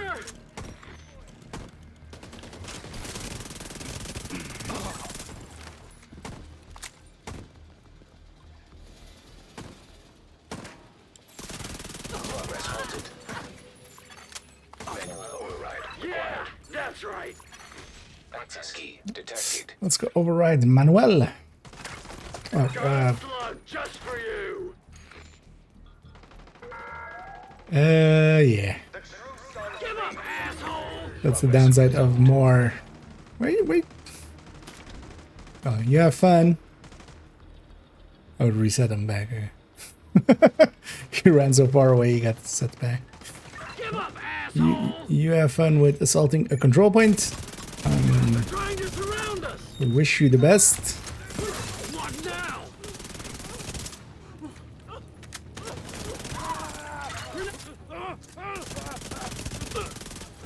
I'm exposed here. Reloading. Manual override. No, as she exposed is a different thing. Also, yeah, you can't be on when SHD exposed come around. Oh, hell! I'm going for their flank! Well, you go for that flank. Asshole! I totally believe in you. Bye.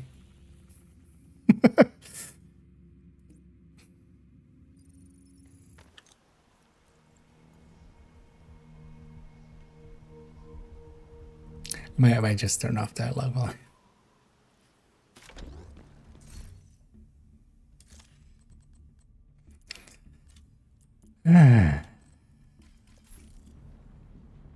Some peace and quiet. Downside is though that you also don't get the callouts of like, you know, enemy waves spawning and like the enemy ones as well of like, I'm throwing a grenade.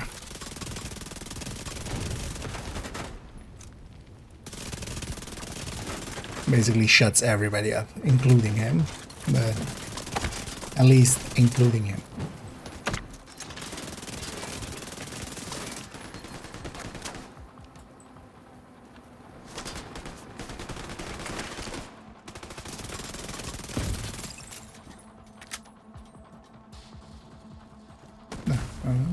T. Over there. Will you put your turret down? Oh, nice.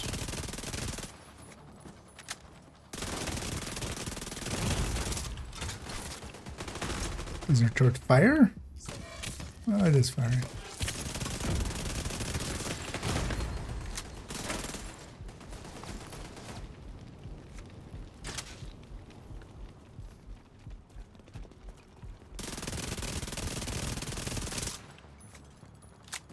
I wonder if that duration is better with level, if he's leveled. 'Cause that's not a great duration.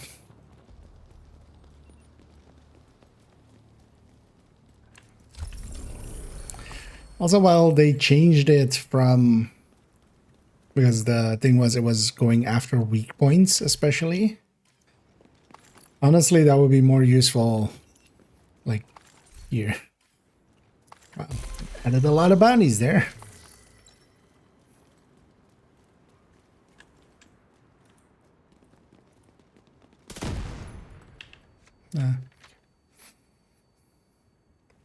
Had to check.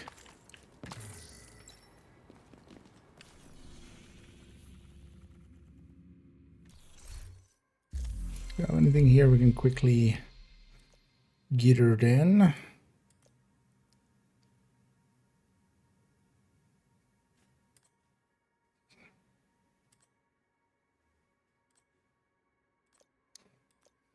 That's right.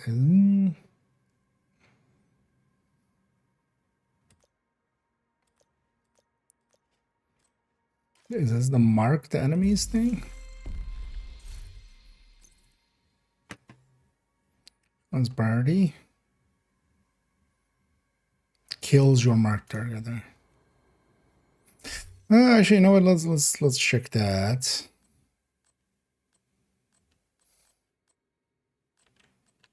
Let's take a. Oh, my have some cooldown.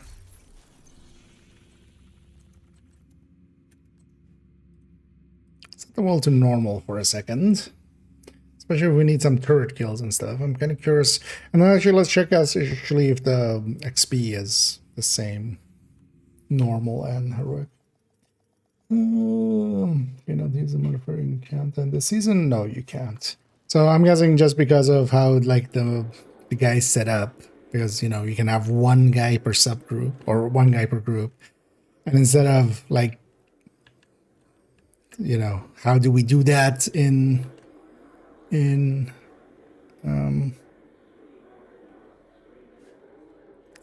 countdown and stuff, and do we have one guy or two guys, and like, you know, there's already 8 players around, and do we want to add to the server things and stuff? Likely they just went, fuck it, no. At some point, likely somebody just went, how about we just turn them? So, but yeah, the modifier basically turns off there. Which is kind of odd. They should have given it. They should have let you have it on without the active being available, because then at least you had this. But also you would have the hostile modifiers, and actually hunters with the reduction. I feel that would be pretty painful. I actually I realize that now. So maybe it's a good thing it's not actually available in there. But that is available in retaliation, so you can use that for some farming. What do we? Oh yeah, so. Where do we go with this guy? Oh yeah, let's just go for this. Although actually I need to kind of charge him up first.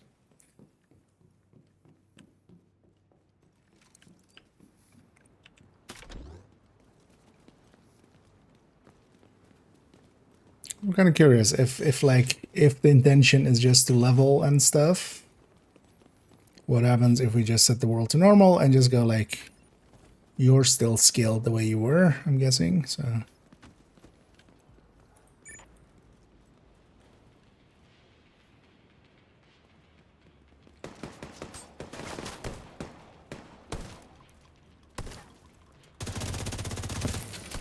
Let's kill that guy.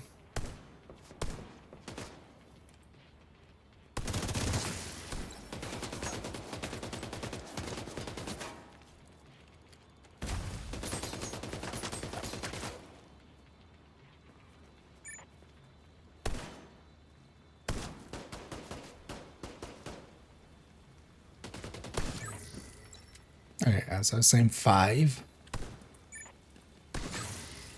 5. Gonna weaken that guy.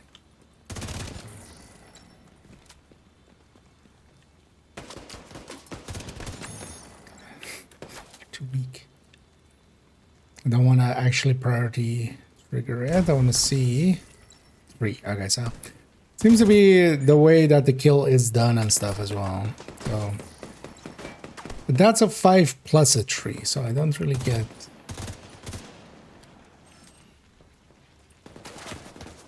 what that is happening yet.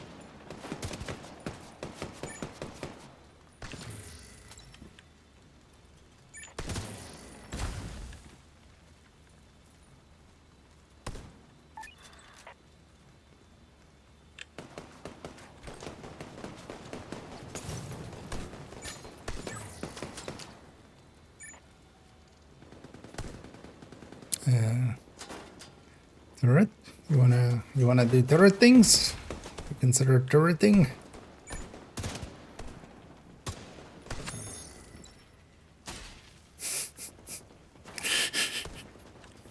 Their turrets are worse than our turrets. Didn't think that was possible, but here we are.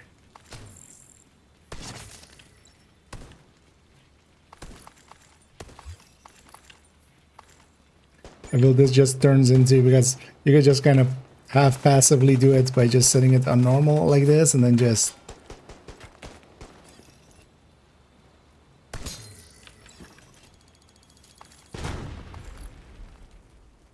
hey, go have fun. Go have fun. Yep. Yep. You wanna No, you don't wanna what?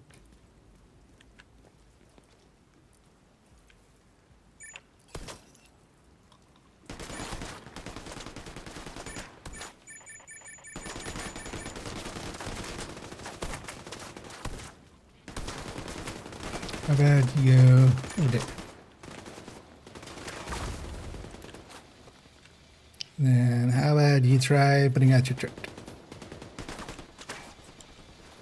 And how about your turret does something for us? Yay! This on heroic would not really. Yeah, for some of these kill things, yeah, it's just set it just to normal, just get her down, and then. I think as though we can weaken it for the turret as well, but also that turret doesn't have like that long of a duration, and if we need to get 30 kills that way.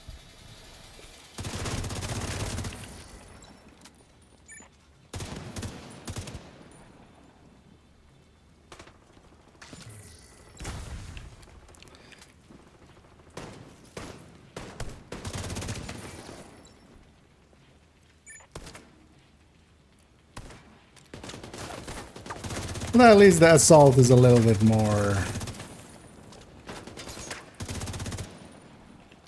You know, he actually, like, has a little bit more range and stuff, so... Works out. Oh, so there I'm getting because that guy was targeting my guy. And that's one of the command ones, right?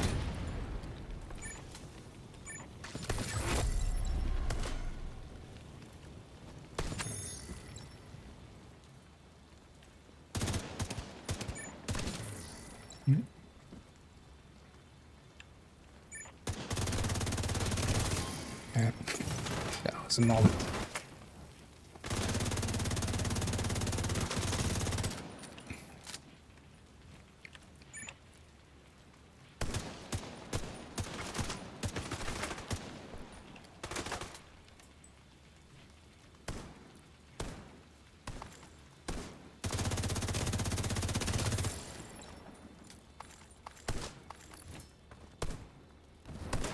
But she just hates ceilings.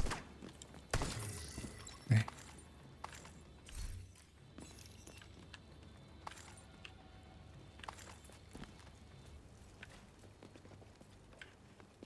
You know what? Let's turn the division into an RTS.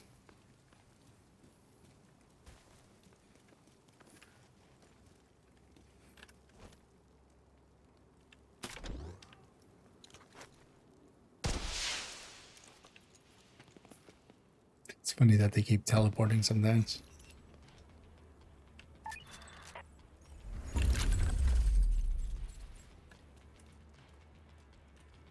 Oh, it's from that we're coming from there.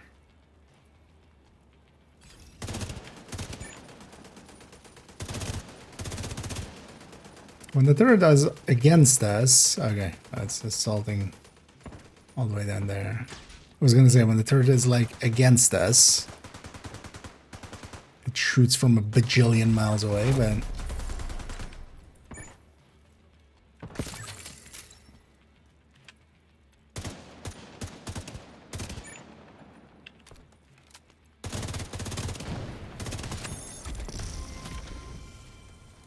That's priority kills then.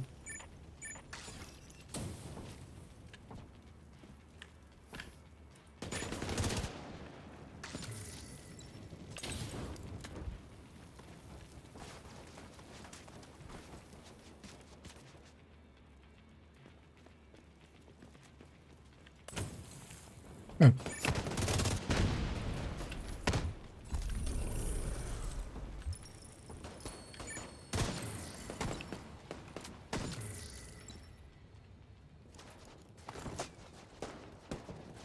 Companion collateral kill.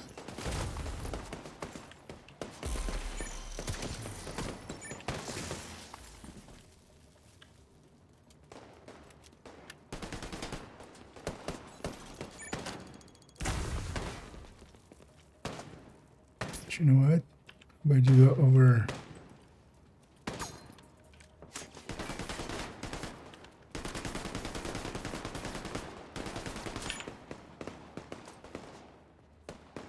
There should be a double tap just to make him go like, okay, do whatever the fuck you want.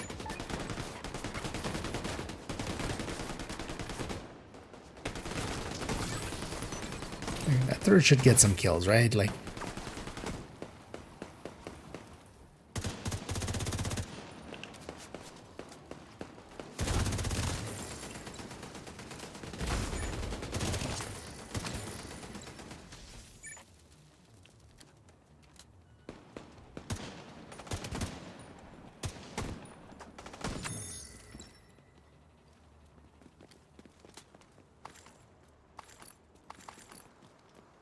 Yeah.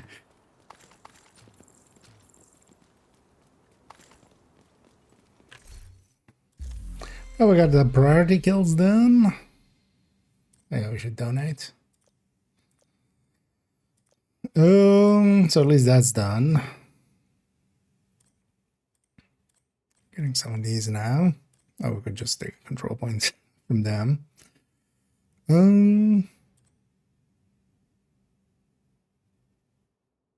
Yeah. We're gonna level up that other one. Let's take this. Let's go RTS is up a little bit more, but let's just capture well, let's donate here while I'm here. Actually, okay.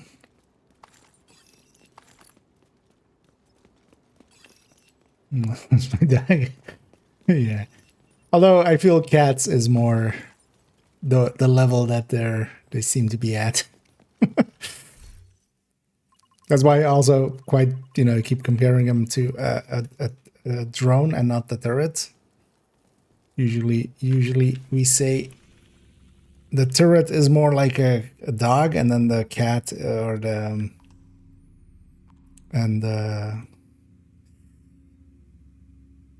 oh yeah, well, they're coming up from the sewer. Trying to think of like where can I get a bunch of turret kills, but likely here with the defense, if we put the turret in the middle of the two sewers, maybe we can get a few turret kills.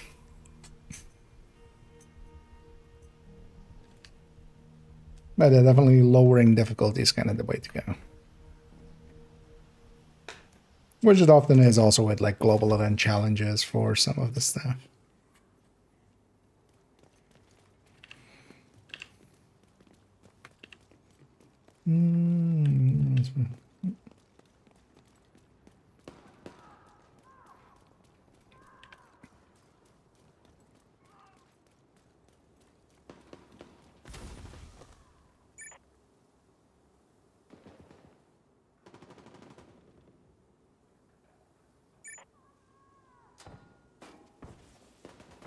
You want to go? Go in. Such a dick.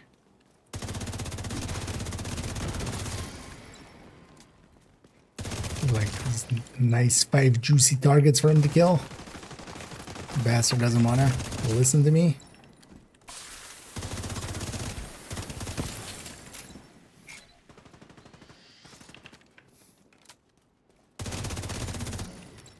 But as always, the things with like these kind of systems, like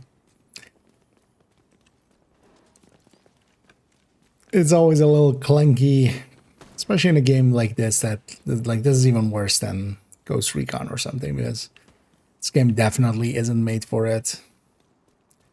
Because we're missing, a ton of controls. Like we need to have the option to like make them go loud or like, hey, don't go loud. Stuff like that. Which, for instance, yeah, Ghost Recon has, but we don't have here. Plus, like, Ghost Recon has like 3 buttons for kind of giving commands, and each of them is like a tap and a long press kind of as well. So, and the enemy ass in progress. Well, you know what? We'll take your enemy ass. Hey, you go over there. And then one of those.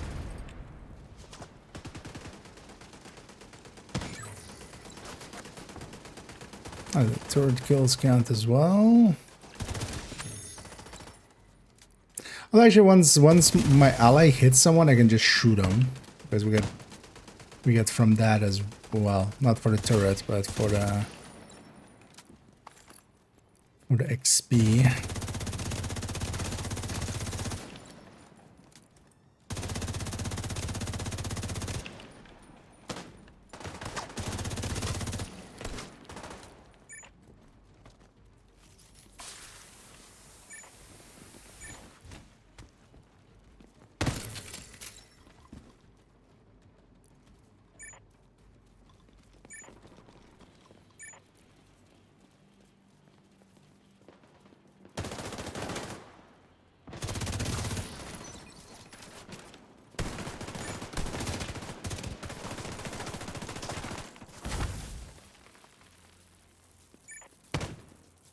Shoot.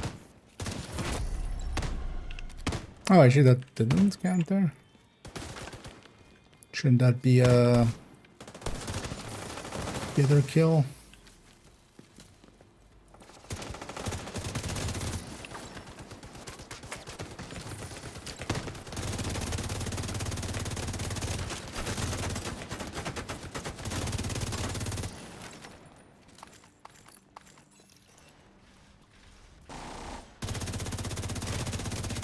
Oh, there was an assault squad here, wasn't there?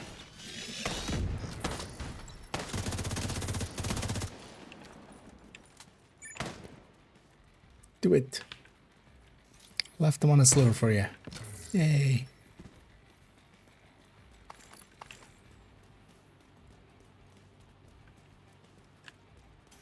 Well, let's just get out of combat. At least reset some. Enemy something there. Yeah, yeah, let's deal with that.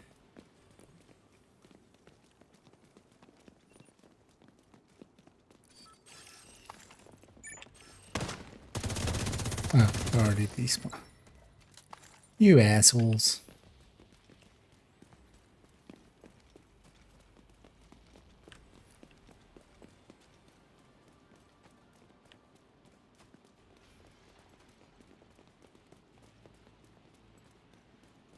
So fake flare first. Scared you? It's out of the zone, so it doesn't count. But I can hold the button while kind of crossing the zone. So.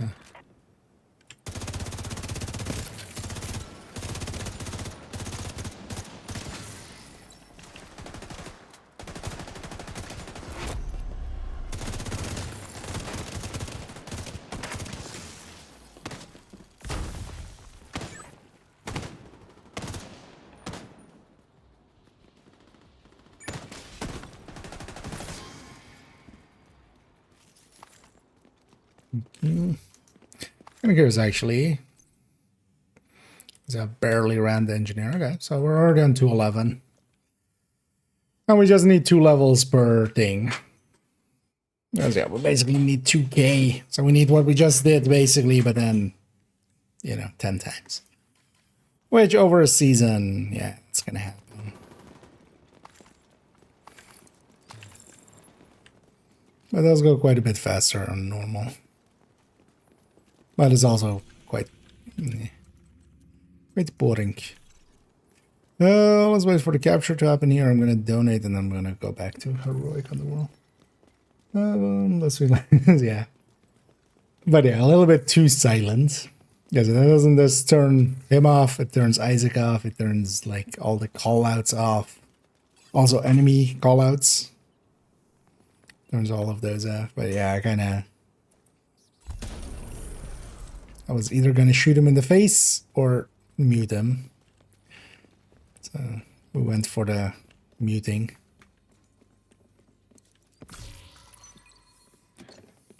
Turns out shooting a subordinate just because they talk too much. Yeah. Maybe a rogue action. Oh, and a new modifiers and lag is another. Again, the new ones are color. The other modifier, do you mean just where the other modifiers are? Because they're part of the journey, like the claiming. Because this time they didn't put them underneath the challenges. They put them like you have to complete a journey step and then claim it. And then like these ones you unlock once you've completed this one. You don't need to claim it, but yeah, and then the modifiers are, or the passives are here. So you need to, but yeah, you need to actually claim it.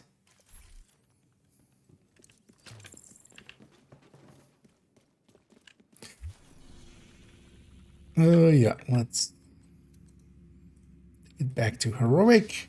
And now let's maybe go back to some spreadsheeting, finish that off, and then maybe do some recording.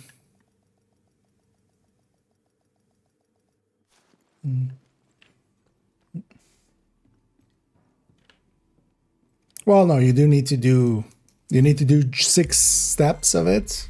So for each journey thing, you need 6 of these complete for it to be claimable. Because if you have, you know, nothing is complete, or not 6 is complete, then you can't. So This is only for, yeah, you need to have 6 done, and then 6 out of 8, and then you can claim it. Oh, I just need to revive a guy here once, and then this is also done.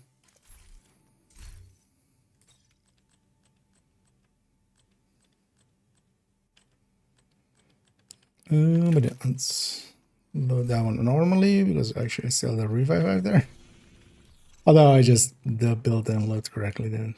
So my revive hive was on cooldown. Oh yeah, let's clean up for a second.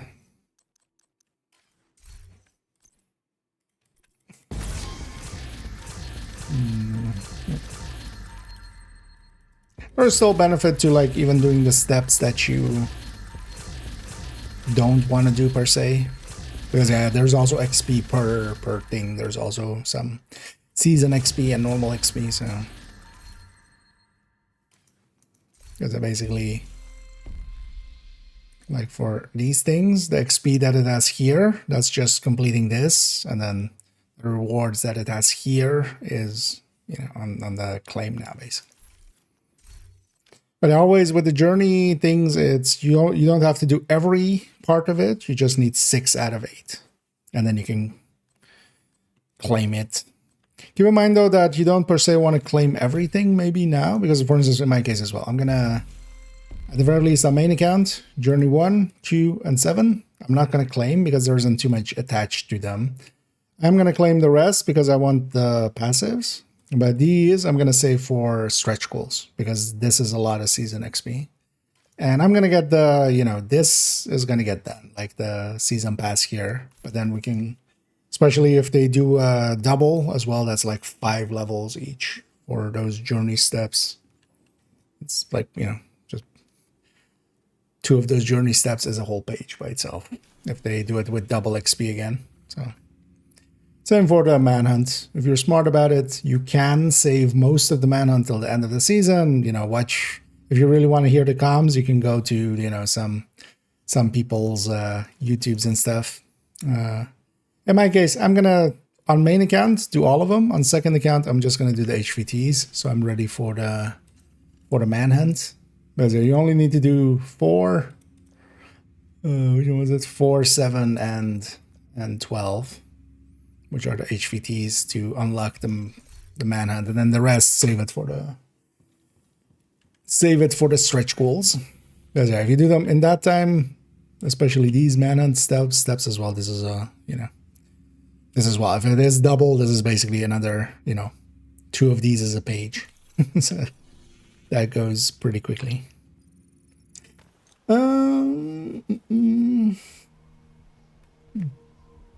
Yeah.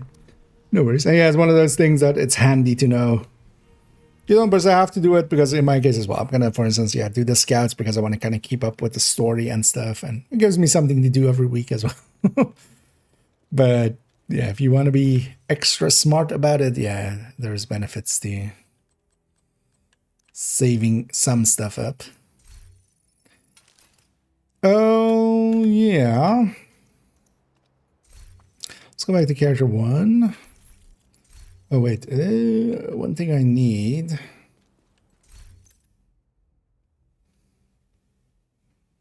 In a minute.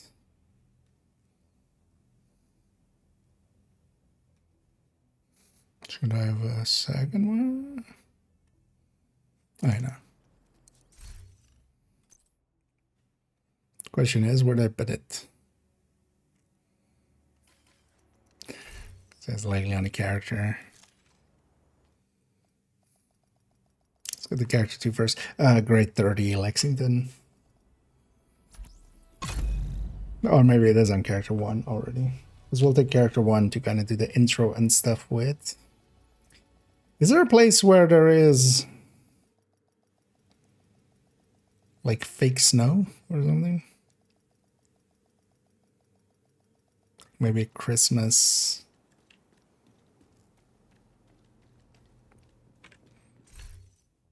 Thing with fake snow.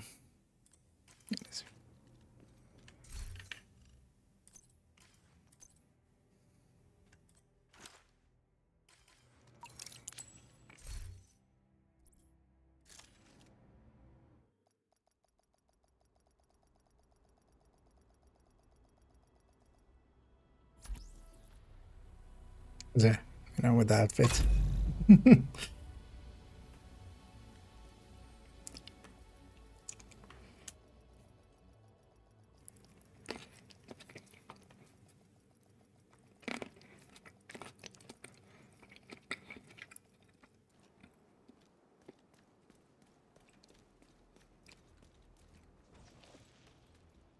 Yeah. So this. We'll need that for a minute.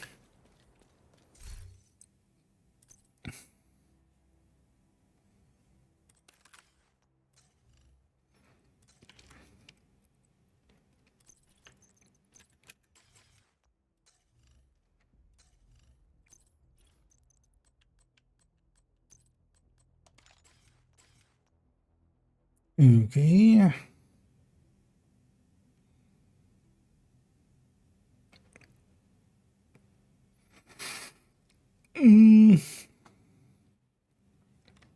Oh yeah, this is oh wow. Okay. It's like, wait, why is that one like that? But yeah, let's go over here.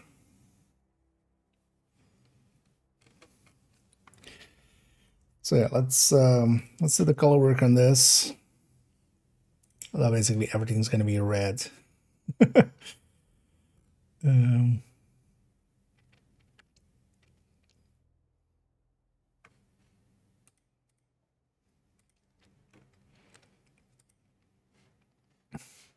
start here actually.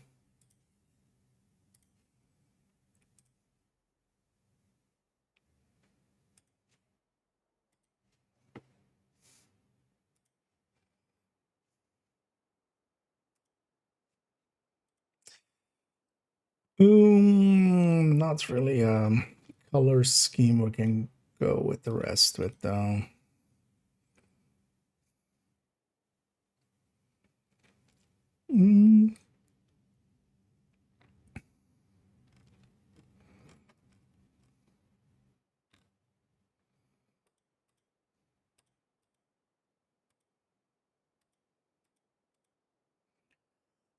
we'll go blue tones for those.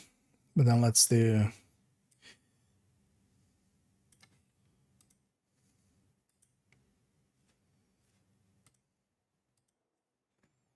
this that away.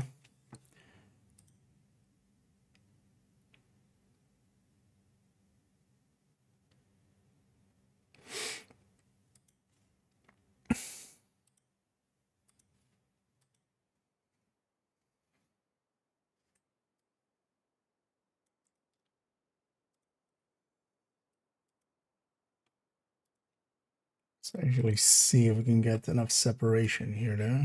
That's maybe not it.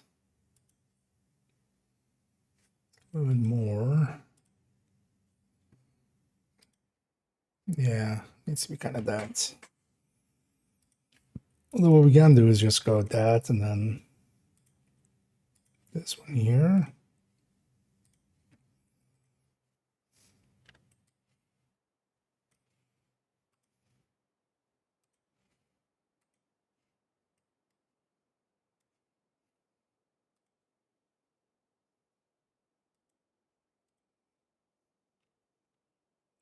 That kind of works. What we're going to do, let's just make sure everything's working.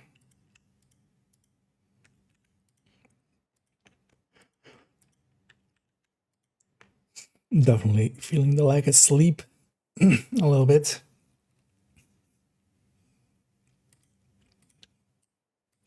That's definitely streaming quite a bit recently.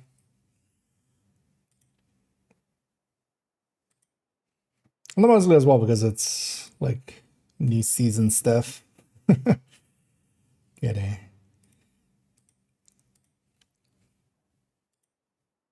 make sure to be caught up basically. Yeah, so same scheme here.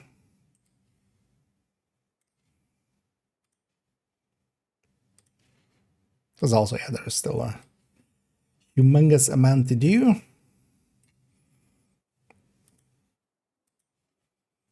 Because we need to do the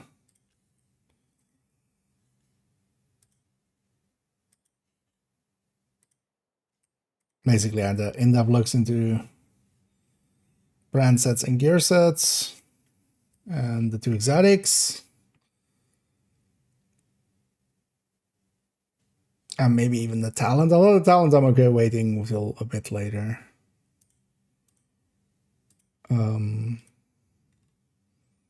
We need to do journey caches, video. Need to do, but also I need to update all the guides and stuff. Update the build collection. The guys we've already kind of done a part of. But yeah, build collection is like a big one, of course. But then likely the biggest one is gonna go through the DPS tables, and we're gonna change up all the stickers in there.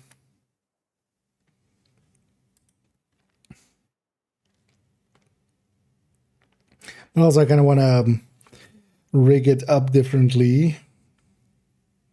I might actually see how we do that, because it might actually be easier to kind of like redo it, basically. Just start from scratch. Instead of trying to fit it into the current one. Either way is a lot of work. But also that's one can like that can be all the way until mid-season and stuff. That one doesn't need to hurry.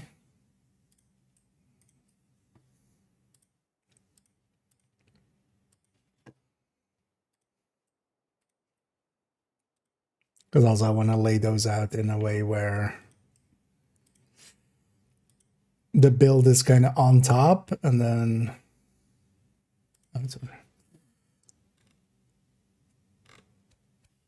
we can change it much more easily.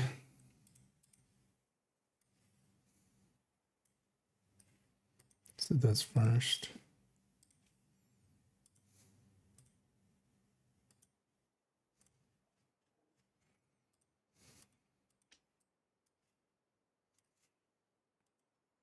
That way it'll also be a little bit more robust.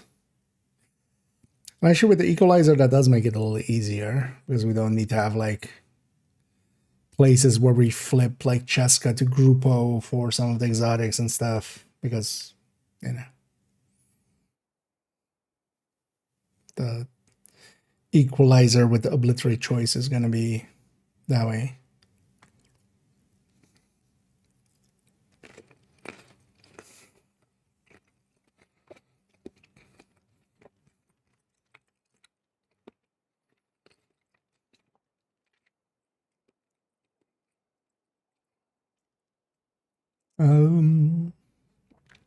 Wait. Brain not working.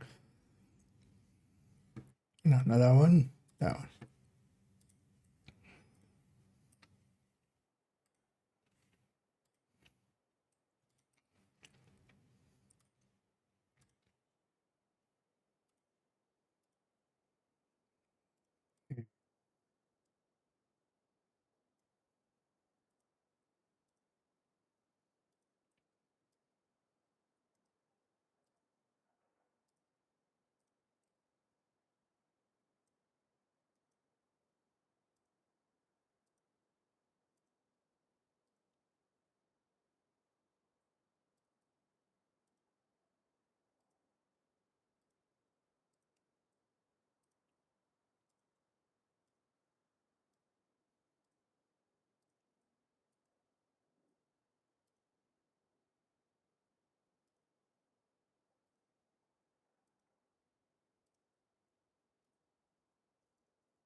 That one.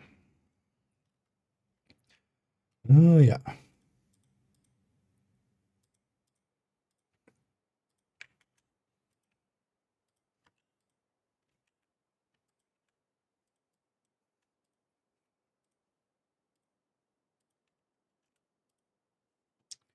As long as the numbers change, it's hooked incorrectly. Oh, yeah. Yay, last one.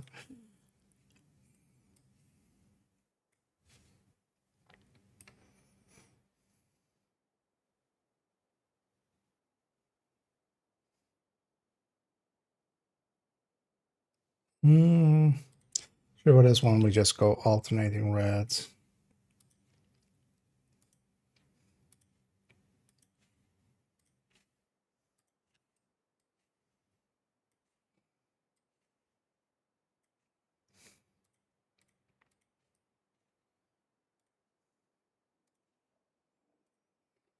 There we go. 30 red cores. Yeah, what if we had 30 red cores? Oh, we'd just be doing 26 million burst DPSA. Well, good thing we only have 6. Oh, yeah. And then... So...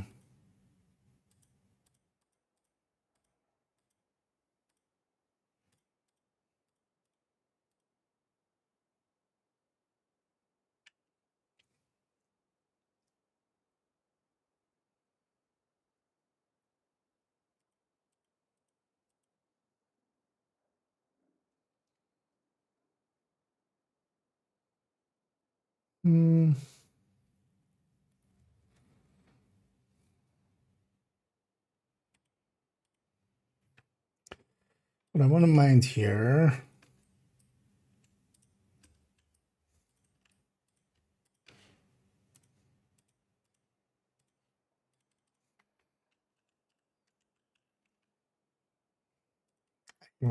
Invert. So...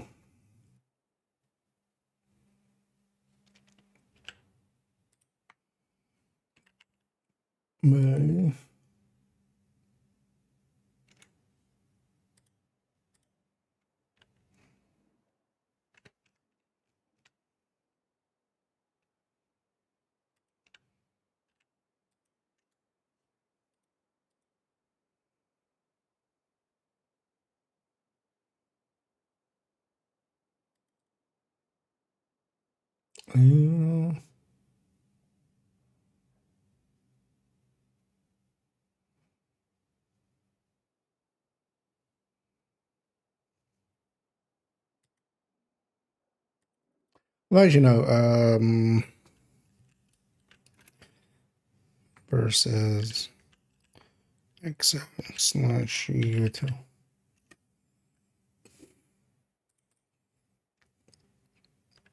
Actually, let's go exod. You know, it's Exodus. And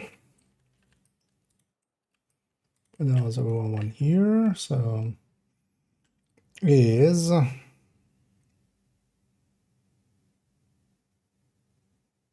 this number divided by this number. And then that second number locked.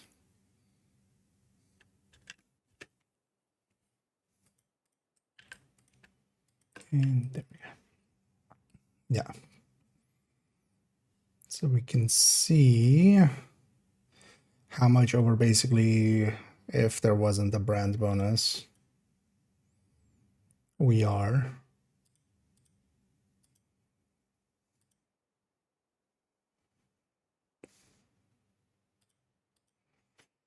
Yeah. Yeah, let me get you actually, because I'm gonna, in my own world, the new business, just with obliterate. Yeah, basically for obliterate, if you're going obliterate, equalizer is the way to go. In likely all cases. There might be only an exception with like for DNH or something like that. But even that we have to actually look at some point. But yeah, if you're running obliterate, you basically run equalizer.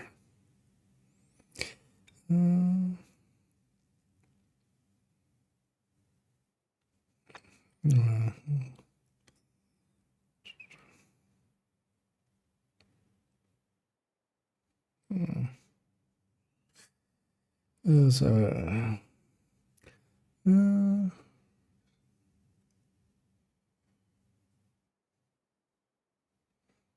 Oh, you mean the equalizer? Yeah, the equalizer is basically just too big to kind of, if that's the the one you meant as the disobliterate.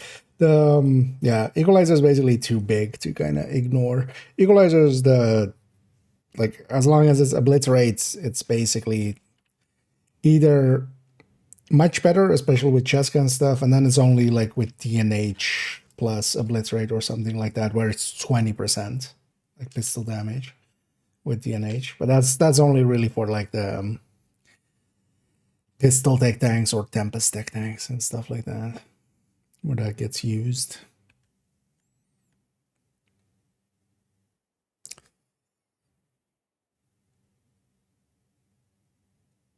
Although, wait,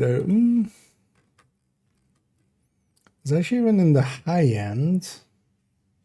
For my own curiosity for a second. What's the last piece that I have in here? Oh, actually in here I can just erase the Cheska.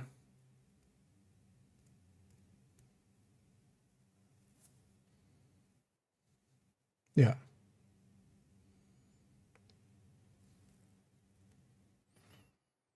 Mm.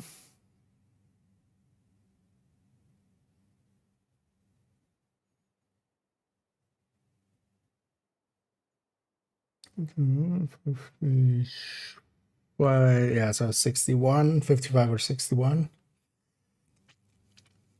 Yeah, I would need to just check on this if we, because even here we're not using DNH. It's only on the striker one, actually, where we are using DNH chest. But if then that DNH chest was then likely already in front of Cheska. But then yeah, the 4%. We need to check the striker Tempest tech thing at some point. Yeah, make the year. Okay, so we have all that. We should colorize this as well, because I am going to use this, even though we'll really mostly analyze it just when we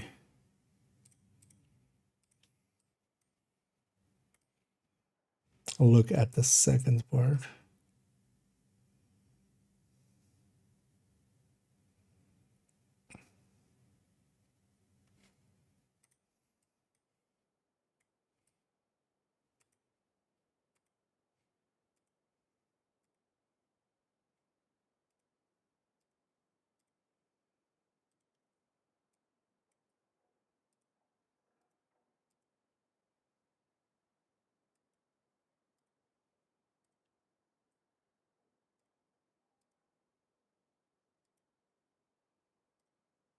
Actually, this wasn't one, right?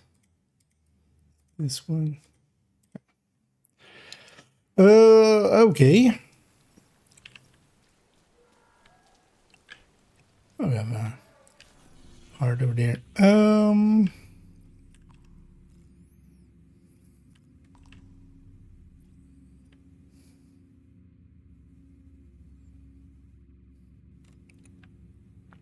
There really isn't like a fake display of snow or anything, right? Anywhere?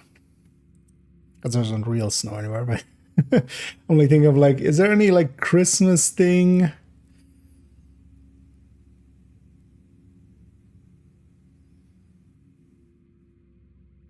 Or is there like maybe some white fake snow on the ground or something?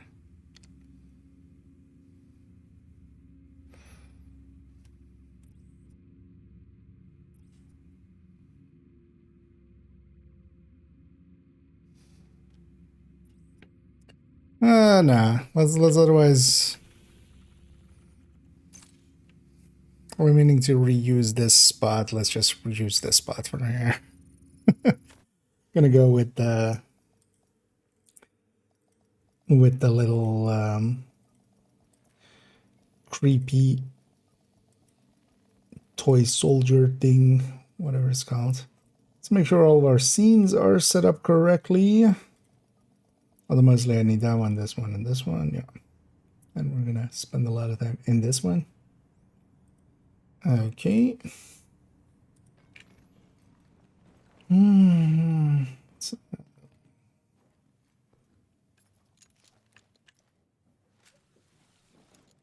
Oh, with snow? I mean, yeah, there's survivors. That's gonna come. I was trying to think of like, there's a bunch of Christmas trees around and stuff. I was like, oh wait, I'm green here anyway. Just fast travel to here.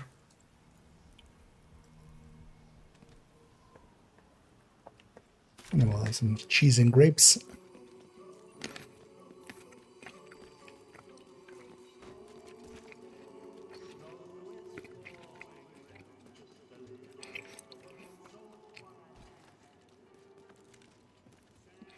Yeah, quite a good combo.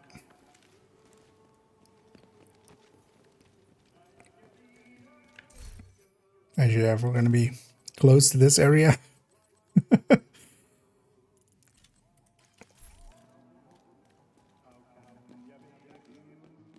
Oh, is this not that the music volume did that one too? Although actually, slightly mirror-ish.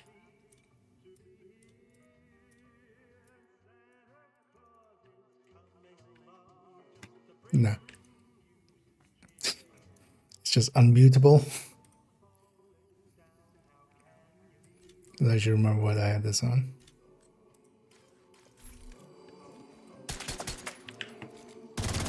Oh, it's way too loud.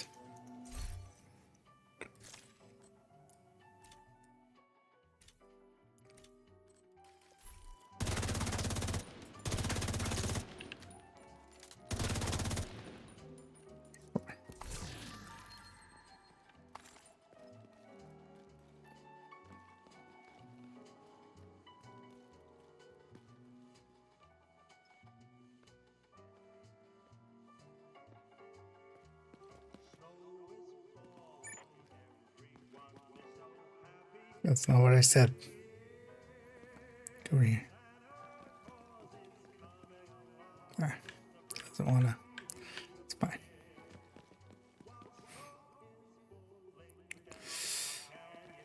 Actually, I think. Wait, is it what? Oh, it's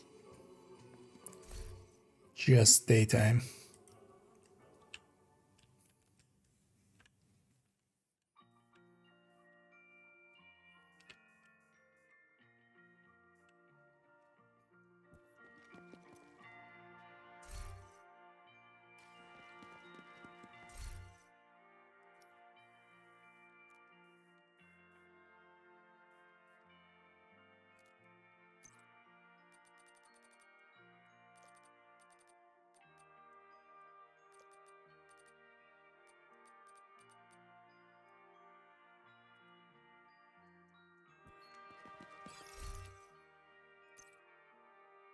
Yeah, that's hard.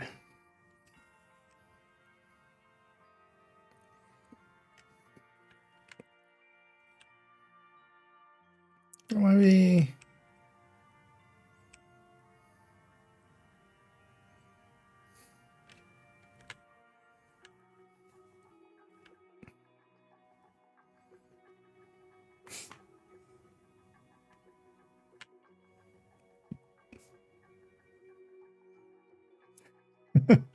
You know what? Kind of works. I'll do, yeah. Yeah. As somebody who has worked in retail, yeah, I agree. Although, well, ages ago in my case. Back when I was young. Which was, you know,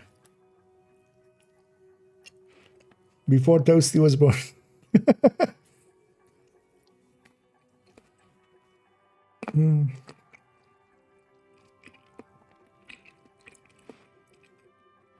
Yeah, I guess. Memento or Salvum? Well, the thing we'll have to look at is Memento with Salvum. The Memento says. Memento is like way too good to swap, because yeah, it's between the Cheska and the Salvo. Oh, we need to look at that. So I'm gonna split up the in-depth look into two parts, because otherwise, yeah, it's gonna take too long to come out. But we're gonna basically go through especially striker stuff in this part 1. And in part 2, I'm gonna go into, yeah, for instance, Heartbreaker. And we're gonna actually put Heartbreaker Tech Tank here as well to look at. And some other builds as well. So guesstimation-wise, the way that Salvo is versus Cheska in most builds, Salvo will likely be a tiny bit ahead on burst DPS. It'll be better for stacking. Cheska will be a tiny bit behind on burst DPS, but will be much higher on sustained DPS. Well, not. A little bit higher on sustained DPS, and then quite a bit higher on damage per max. So it's better for, you know, not running out of ammo. So equalizer.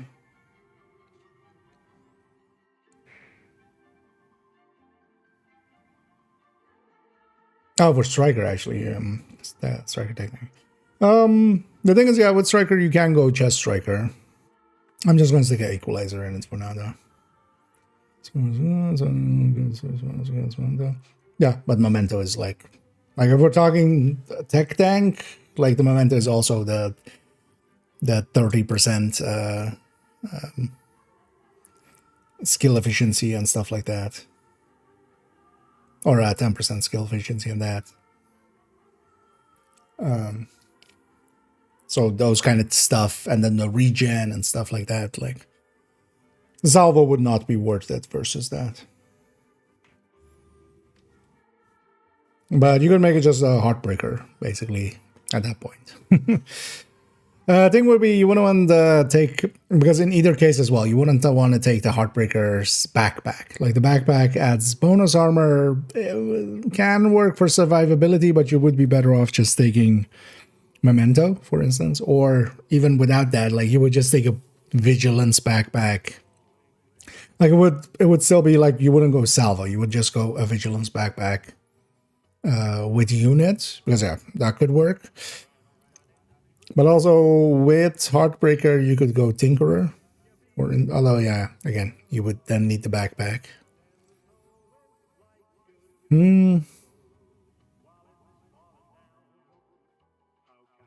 Oh wait, no, that's Heartbreaker. Yeah, or I'm back on Heartbreaker thinking. So, like I can have that in mind. Yeah, but for striker, I mean, you're just basically making just a striker build at that point. You can go backpack, of course, with striker. For some reason, I kept relapsing into Heartbreaker there. Sorry. Made it likely more confusing than it needed to be. The thing is, though, so as we're going to discuss as well, the place that I feel I would lean more towards, especially if we're kind of just running generally Overdogs or Tinkerer. Because especially Tinkerer, if we have basically that second talent is just going to be over it quite a bit.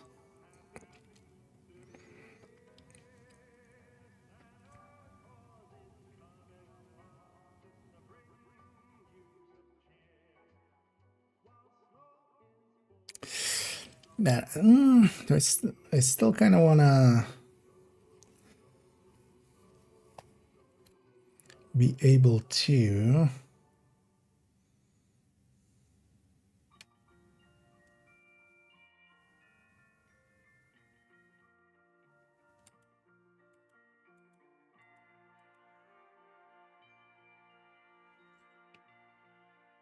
oh yeah, why don't we just do that? Yeah, actually, let's do that. Should have just done that.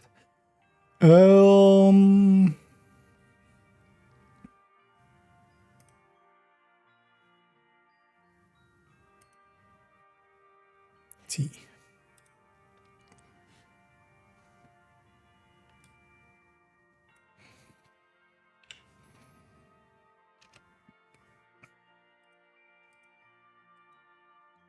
Because I want killer first, actually, here is the thing.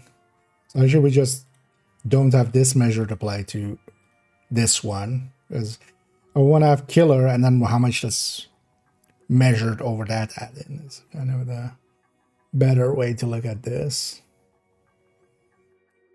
But then we just do it like this.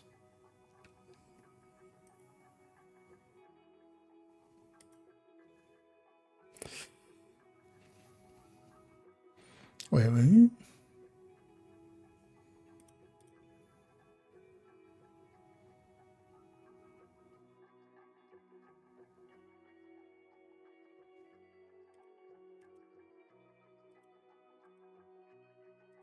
Oh, yeah, especially with streamline goes over quite a bit, doesn't it?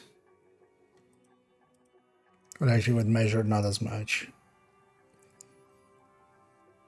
Still go over though.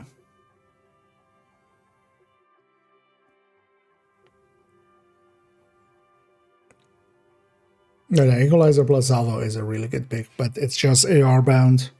That's the only downside of it. And yeah, this makes more sense. Let's keep that like that. Yeah.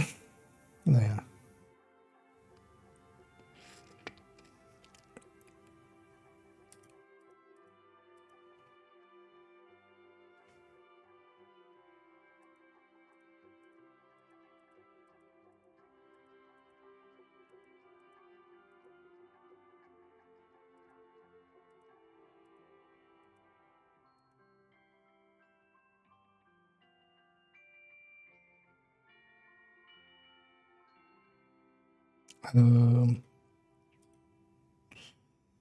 bit more ahead with that, yeah.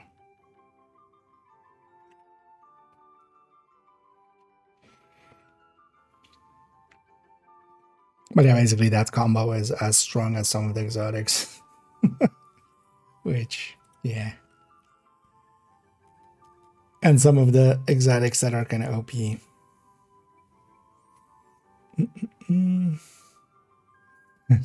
Indeed. Oh, well, we're gonna record some stuff.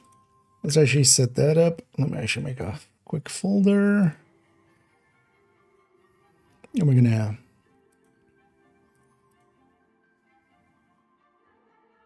record the in-depth look. Especially the starting part with, oh well, part 1 of 2.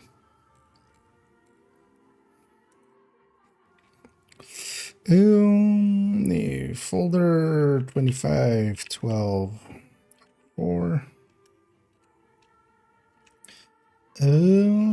units.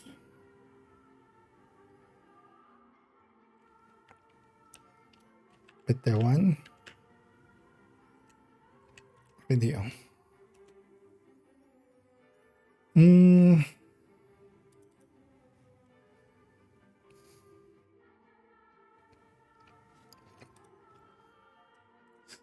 Take a description file and stuff from the stack broker. Thumbnail file and a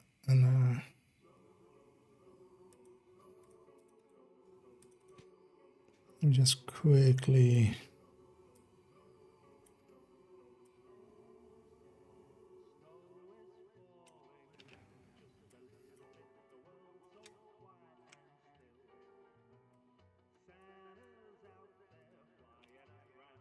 clean one thing up here.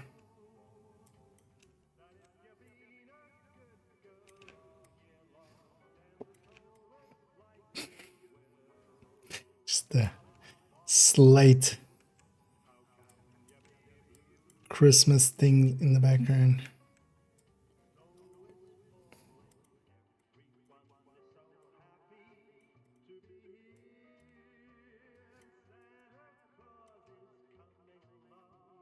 Yeah, we can't have this as the background.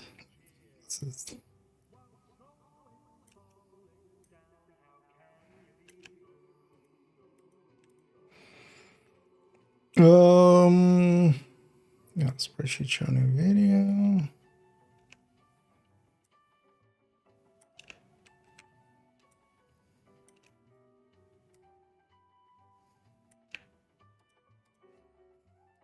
It's annoying actually, although I could just mute the whole thing.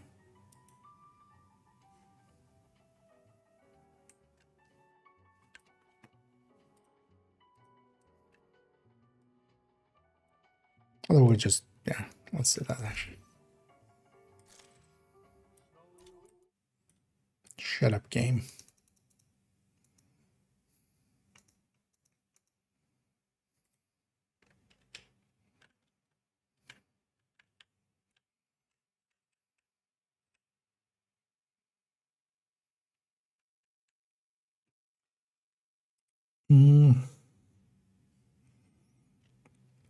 Right, let's go over here, and yeah, let's start hitting the record button a few times.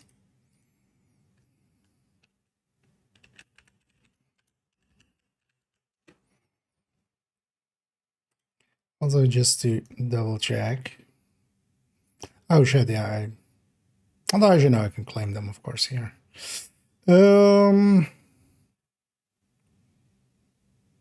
Unit alloys, right? With an S at the end. You know what I should do? Wait, this character has a salvo? Well, fuck, I should have taken care of that first.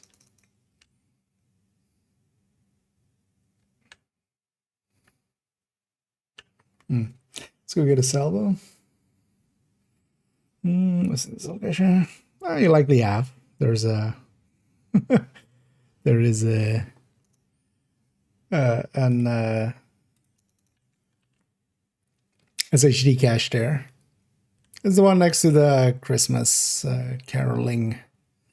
Actually, wait, didn't I have one in the stash? Can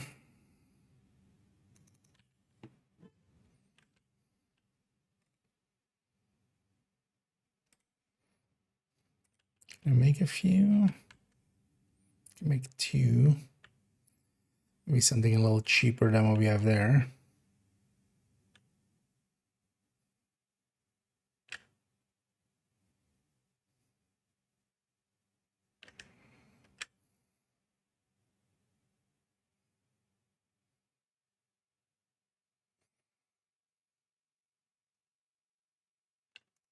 Should have a crit chance one.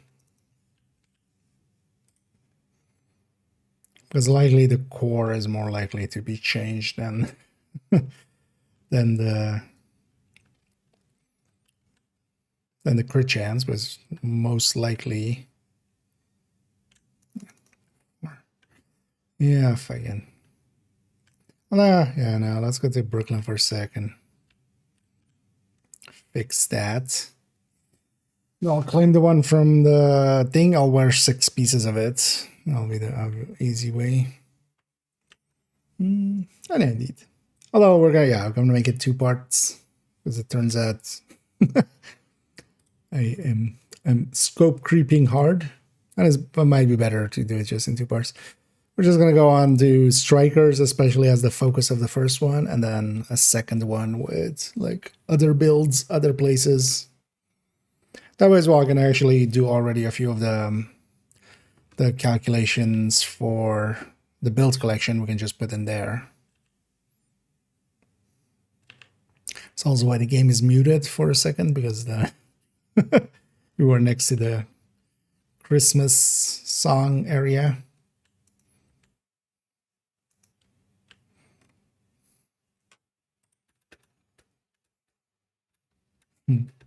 Yeah, well, yeah. It's not somewhere you come often.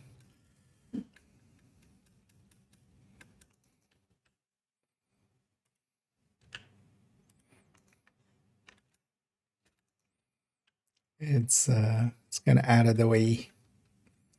Well, that's why I'm gonna use it, of course. It's nice and creepy.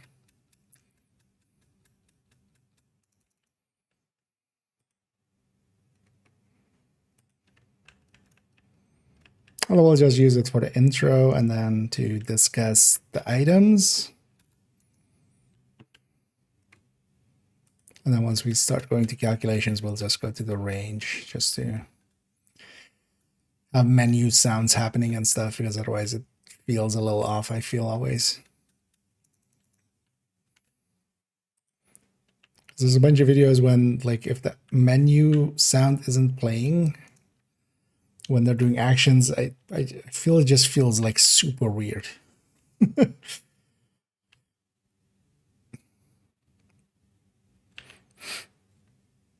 So I don't want to do that myself. Yeah, let's see if we can get a crit chance one. With a decent roll, preferably. With a decent roll, preferably. I should donate the other ones, actually. Oh, that's actually a good point. I should try to have proficiency on this proficient.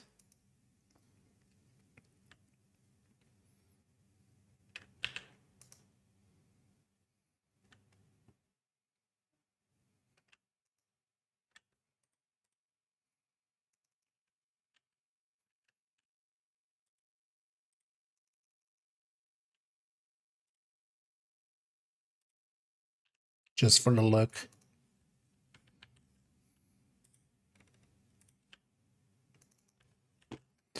But yeah, this one's well doable.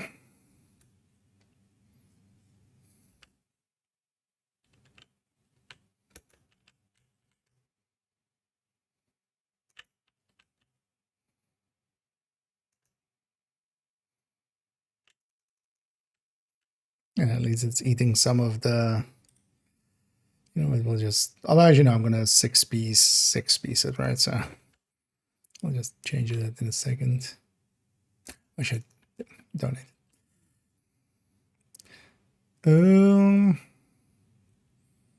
Although I can just, yeah, let's just do this. That'll be faster.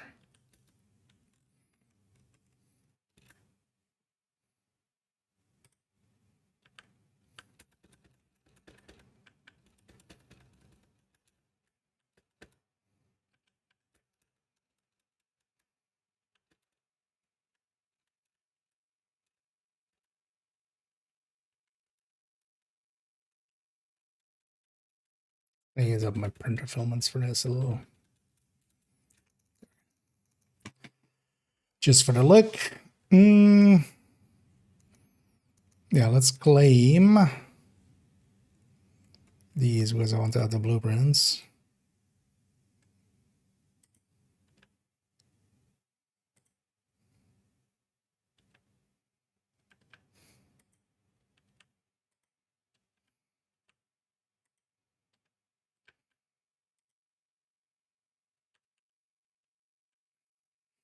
Also, there's a bunch of names attached to it, I said there.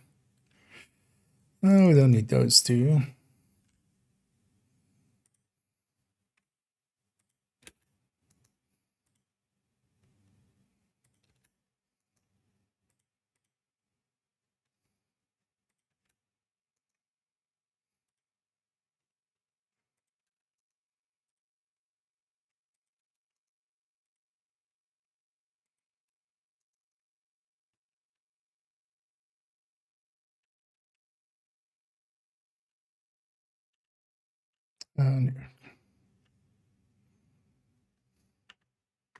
Let's go over there. Become better than H. Nah. None of the like glass even isn't really competitive in there. It's only really intimidate that can be competitive, but also it's not worth it to go intimidate kind of unless you're doing something very specific with it. But then usually when you're doing something that specific, like usually Chest Striker can do the same. Yeah, so yeah, there is yeah, and on Brooklyn there is unit alloys, so you can buy it to deconstruct, craft, and stuff.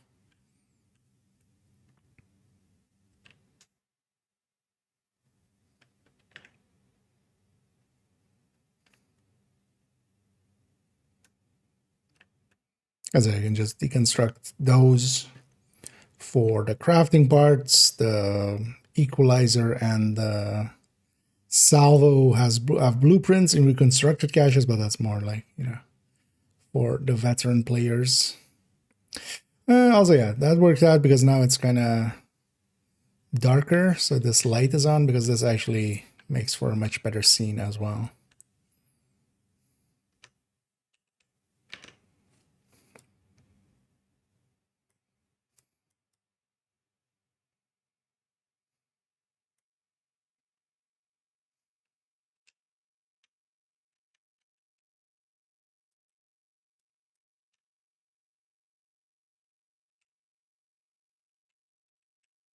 Yeah, there we go.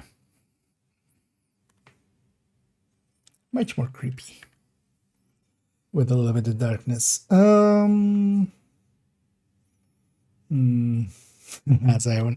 Oh yeah, the thing is though that like yeah, if you already have everything, so for those that already had every piece, then it's the next 4 basically.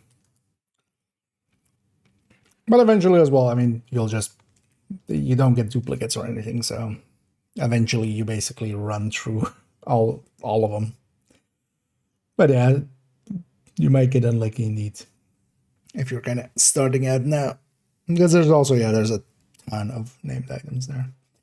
Yeah, let's go over here and let's get ready. Let's get ready to rumble. So what are we doing? In that block, unit alloys, part 1, timestamps.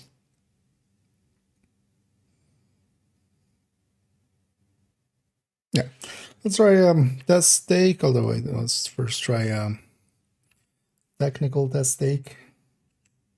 Just making sure that the hard disk is ready to receive. How much does this have space? Oh, okay.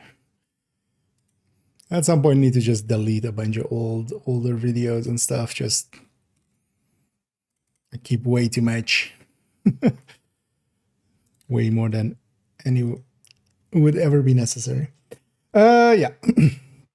Let's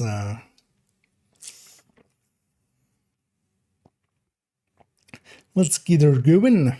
And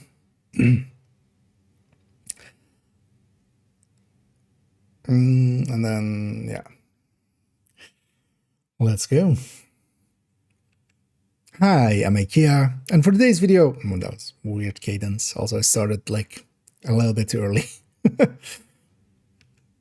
Hi, I'm IKEA, and for today's video, I want to have an in-depth look into unit alloys. This new brand set that we're getting with Year 7 Season 3 is actually pretty powerful and interesting.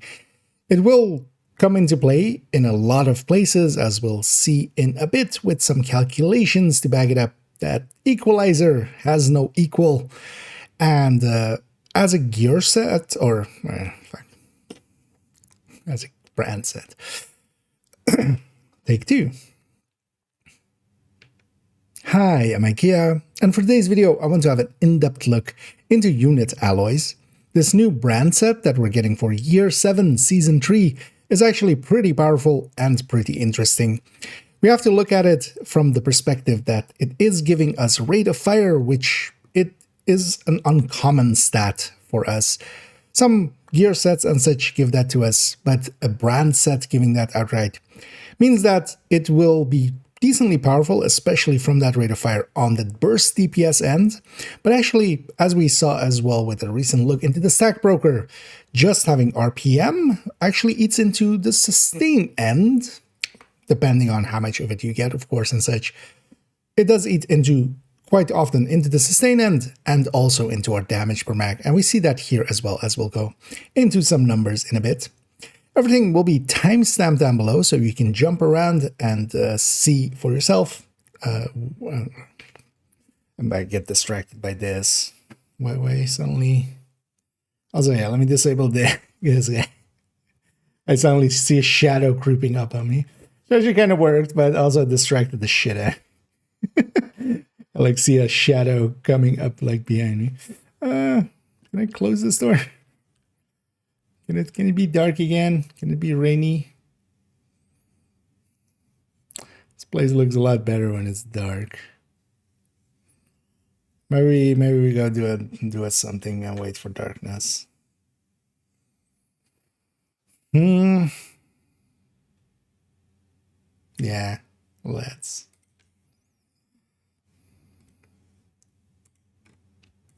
do that.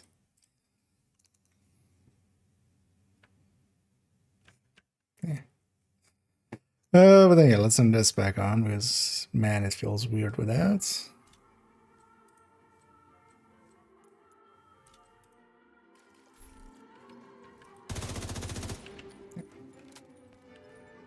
Sounds about right. Yeah. Oh, also, maybe we don't run around like this.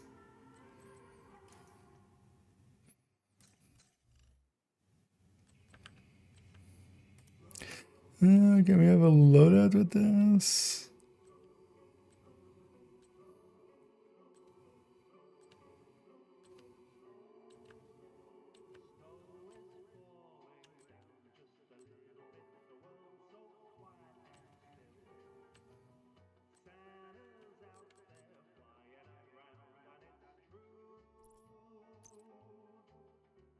Yeah, what was this set called? BTSU Blizzard.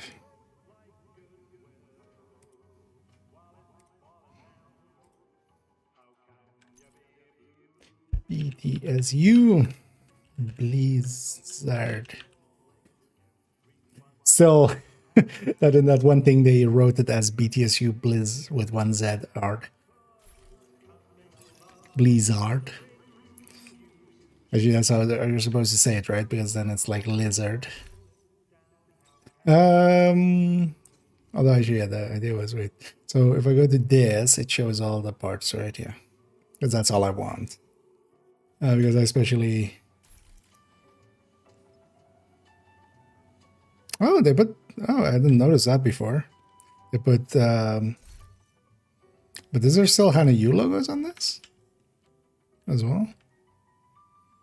Huh.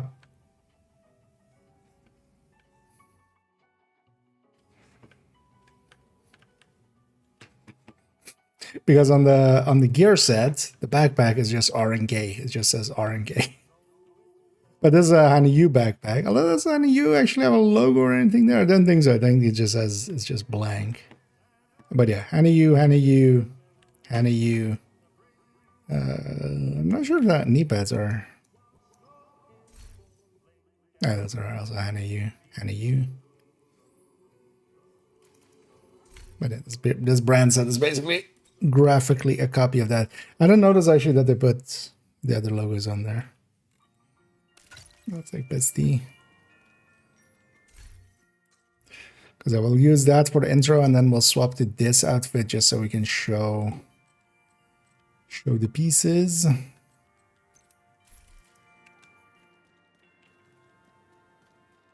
But let's go do some actually, is there some activities? Activities in our cities.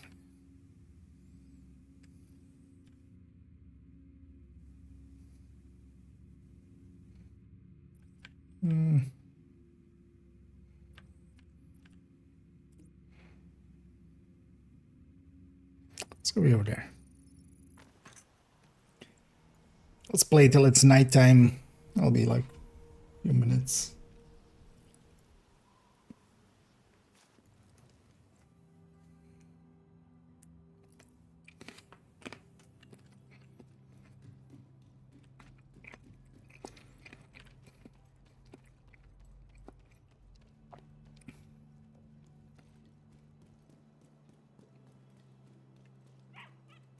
That's actually for later.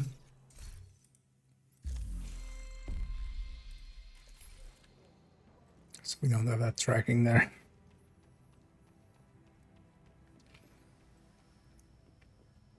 I know it's nighttime, we'll go back there and record the intro. And we'll go over the brand and go over the look as well, and then the two names, and then I'm just also saying this just to kind of order it in my head. You know, we could even use this maybe.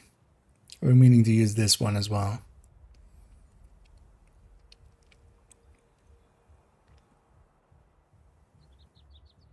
Sure, maybe we just use this. And we can save that one for a like when we're closer to Christmas.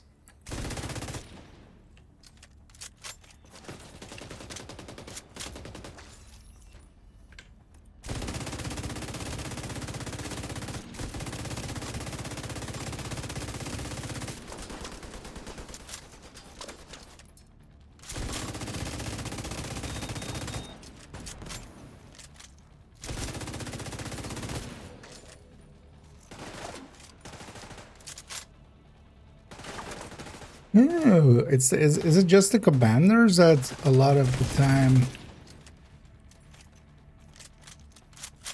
Because I definitely had seen that guy, but his thingy kind of disappeared again.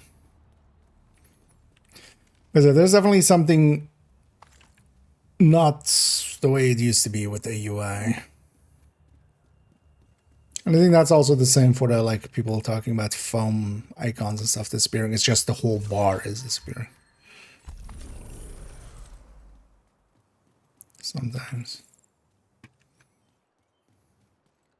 Well, maybe we wait for nighttime for that, because also this would need, because I don't think this has any lights on it to light it up at night. It's about to get dark.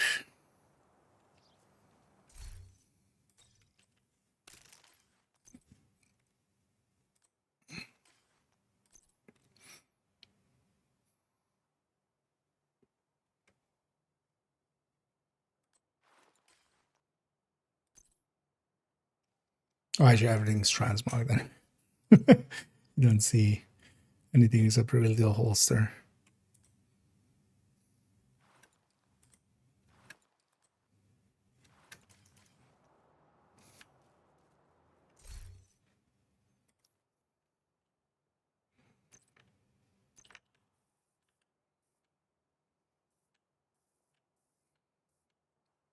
Oh, that stuff actually has collision for the camera? That's odd.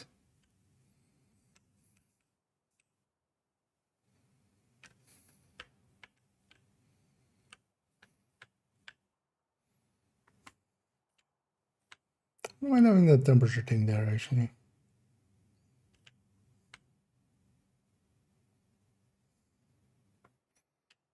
Although, yeah.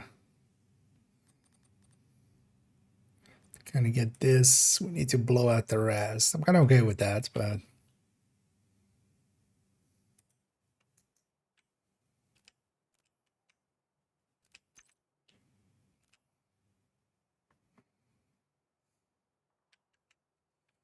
maybe.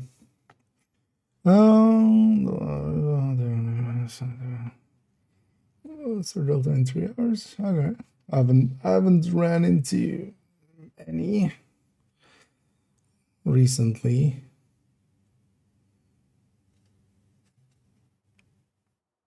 But yeah, I should hear that's still affecting some people. Oh yeah, let's just use this, and then we'll save that one for a different time.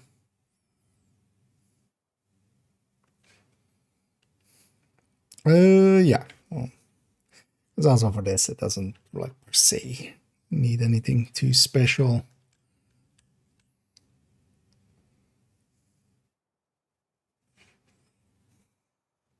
It's just a cool mural. Strikers, equalizers, and overlags. Well, you're about to hear actually, because we're about to record in-depth look into that. Equalizer, yeah. If you're using obliterate, use equalizer. It's going to be the conclusion here as well. Equalizer way too good over any other obliterate.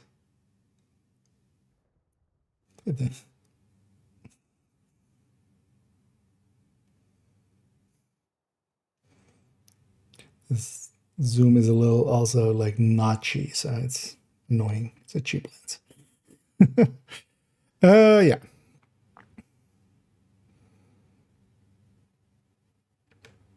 Hi, I'm IKEA, and for today's video, I want to have an in-depth look into unit salvos, unit alloys. Hi, I'm IKEA, and for today's video, I want to have an in-depth look into unit alloys. This new brand set for Year 7 Season 3 is actually pretty powerful and pretty interesting. 2 brand bonuses that affect burst DPS in a row is very much... well, it's been a while, and definitely not since the ages of... where am I going with that? That's way too rambly and too many uhs and stuff. I went exploring, but that didn't work out. The intro is always the hardest one anyway. Once we get going, it's easy. Hi, I'm IKEA, and for today's video, I want to have an in-depth look into unit alloys. This new brand set for Year 7 Season 3 is actually very powerful and pretty interesting, as we have to look at a rate of fire brand bonus here. And as we saw with the recent Stack Broker video, adding to the rate of fire side of things can be very powerful. It of course does affect our burst, sustain, and damage per mag, but not in the same amounts as, for instance, just adding on to the damage end of things. But here we also have two brand bonuses in a row that are very powerful, much more powerful than basically any other brand set really has in two pieces. And for that, we have to give it a thorough in-depth look. This in-depth look will be timestamped so you can jump around. We'll be starting looking at the brand set and then its named items, and then we'll go starting into some calculations. This will be part one of a two-part series. In this first part, we're going to lay the focus especially on Striker, as of course it being the general meta, and this affecting kind of that the most. We'll want to look at Strikers first. There will be a second part video, a separate video, where we'll go into other builds, other styles, and look at, for instance, Heartbreaker, Umbra, things like that, and how it affects that. But especially in putting this one kind of together in a spreadsheet, it became obvious that, yeah, we kind of need to do this one separately, otherwise it's a very long video, and also I would have to wait quite a lot longer to be able to put that out. But yeah, let's go get started. That part one should be a little bit earlier in that spiel. How long is it in total? It's 141, so okay, it's fine.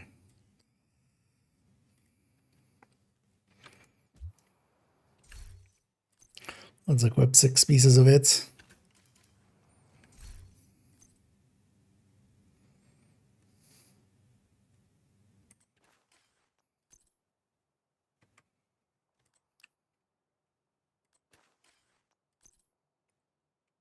And this is the new meta. We get 5%. I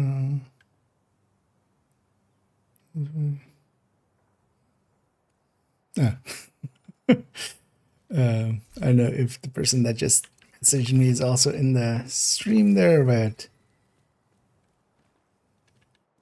but yeah, if you are, yeah, it's a separate multiplier. Wait, I can't jump up here? I thought I could jump up there.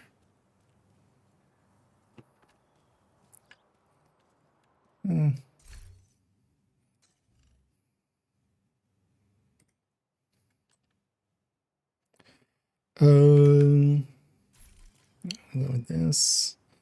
Shows all pieces, right? Yeah. I was hoping to jump up there, so we had that as the background, but maybe we jump up here then.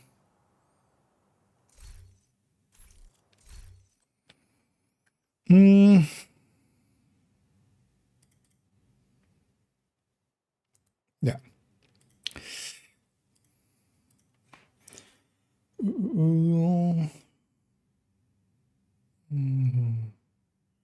So, yeah.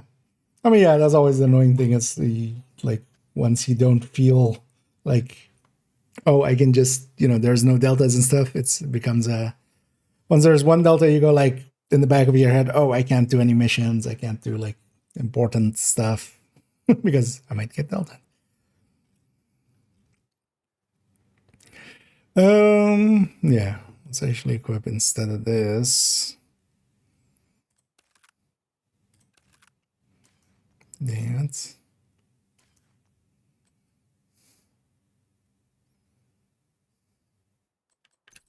Actually, let's go with that. Let's do that.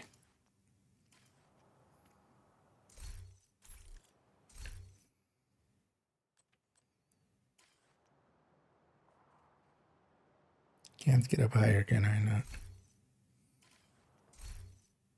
Oh, that's fine.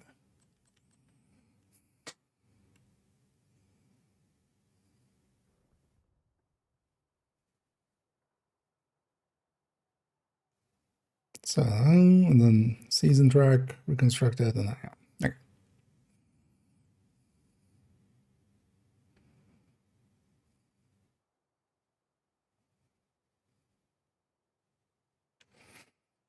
Allows you it. So if I even go into photo mode,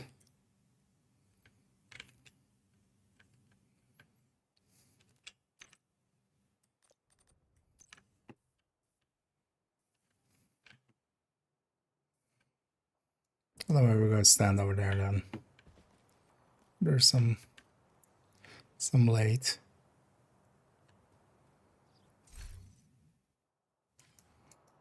It's actually going to be way too bright when we...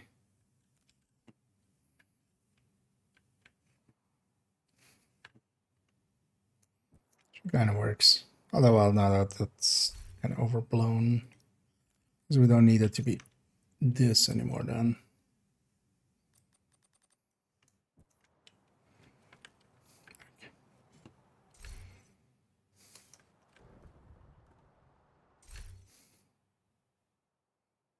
It's fine.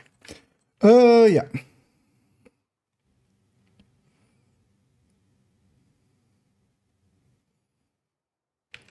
And let's start with looking at what Unit Alloys is, and of course discussing its brand bonuses.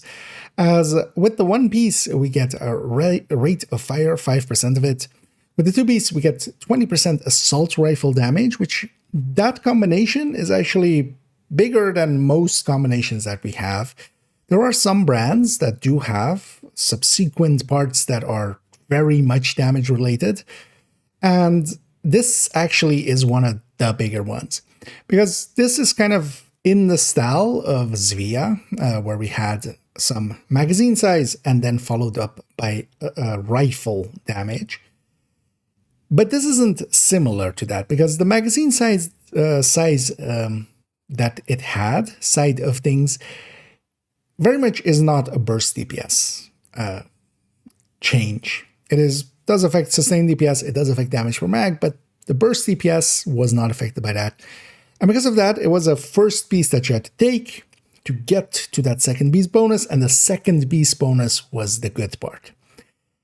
Now here, what we have with that 5% rate of fire, I'll already kind of spoil further looks in here, where the 5% rate of fire is actually pretty close on a lot of builds towards, for instance, a Cheska piece or a Grupo piece. And that brand bonus means that this being equivalent, that second piece being 20% is actually a little bit overpowered. At the third piece, we get 50% magazine size. And actually, if, for instance, high-ends were actually viable, that 50% magazine size would be worth it once we have invested two pieces, getting that third piece to just have magazine size in somewhat of a similar way, again, as Zvia, where if we were already gone two pieces in, going that third piece to get that 30% weapon handling that Zvia has, yeah, in a similar way, you could justify it like that. The thing is, though, that in most gear sets and such, we only get to go up to two pieces, except for with the Ninja Bike. But especially that magazine size would not be worth giving up, for instance, a full backpack talent in the Ninja Bike style. But those first two bonuses, being very powerful, really stand out here as something quite different than we have had before. Okay, I'm gonna cut it there, and then we get the named items. And let's start with looking at what.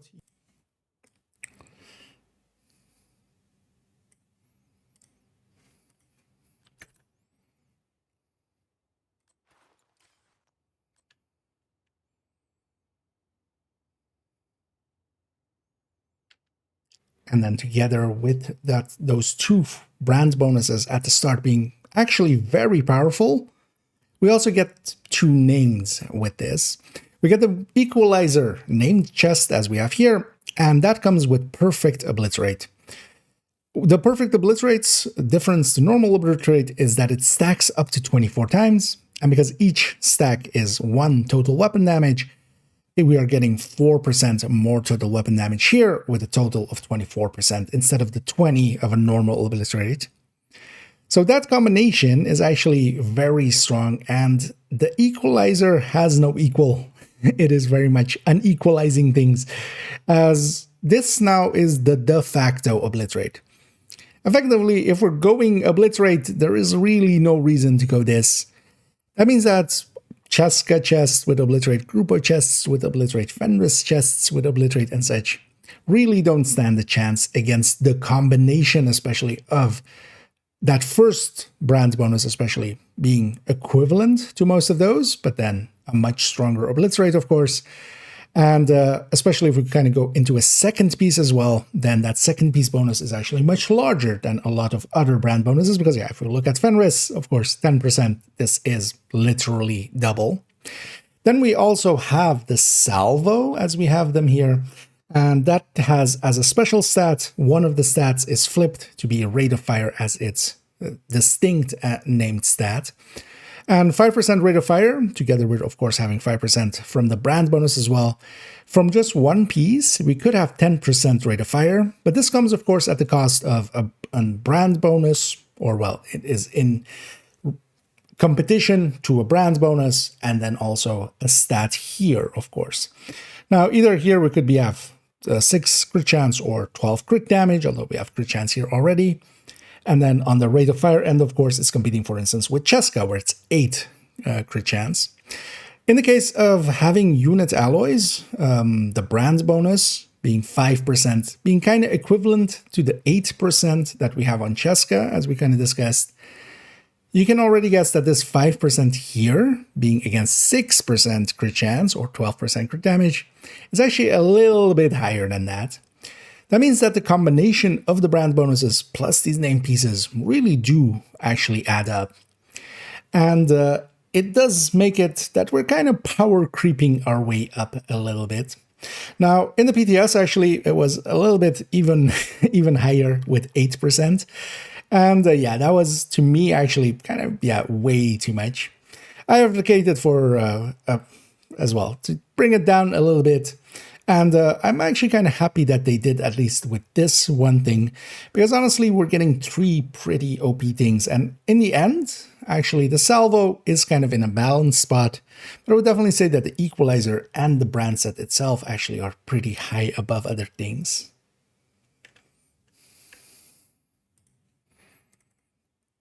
$315, okay.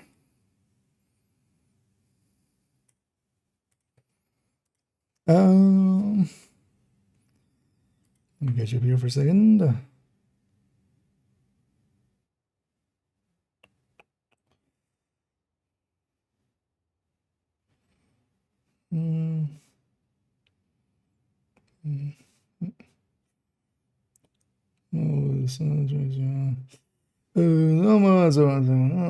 Was nerfed at the max size on. I think you want to go and check your history in the end, but yeah, the max size on Elmo, yeah, it didn't. It didn't get changed ever. Yeah. There is no, so the 5% rate of fire is around 8 crit chance, so it's around the same as a brand bonus, as the Cheska brand bonus.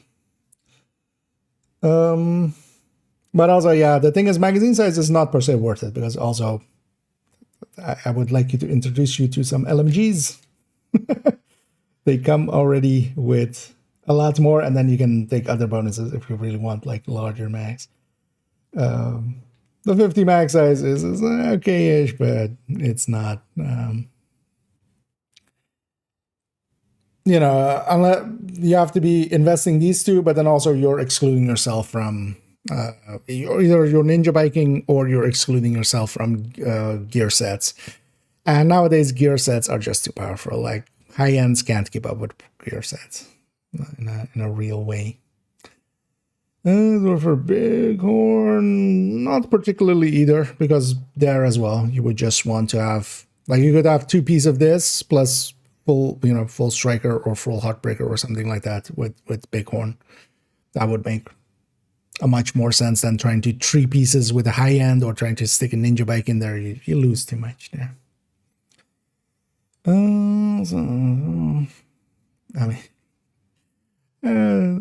Yeah.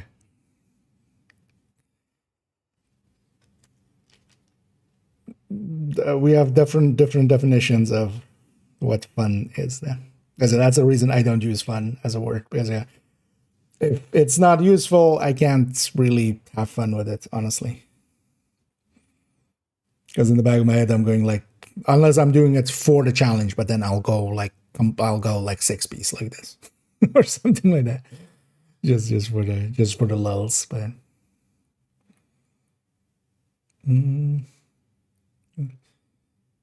No, so actually its damage went up. It lost a little bit in its mods. The nerf to the Elmo was like I think it was like a 1.2% or something in the end on build. But yeah, the max size wasn't nerf. That's what I'm talking about. The max size has been, I mean, actually, right? Or am I misremembering? It's always been 70, right? Or was it 90 at some point? Dogs and yeah, overall I would say so for general use, but there are places where Tinker can be more. It depends basically on if the overdogs is going to be active generally. For just doing stuff, it's fine. For just doing like activities, missions, stuff like that. But then there are some like raid fights, incursion fights where overdogs just not going to be useful for that. But then you can either go Salvo or Tinkerer to gain a little bit more there. But yeah, both of those are in general play a little bit behind Overdose. If it's just shooting, just stuff.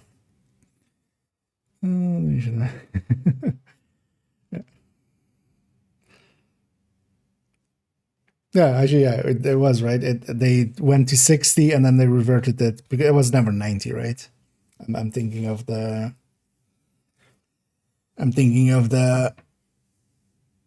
True Patriots increase to it, right? Because a 90 would be a lot. But yeah, there was a PTS part where it went to 60 and then went back up.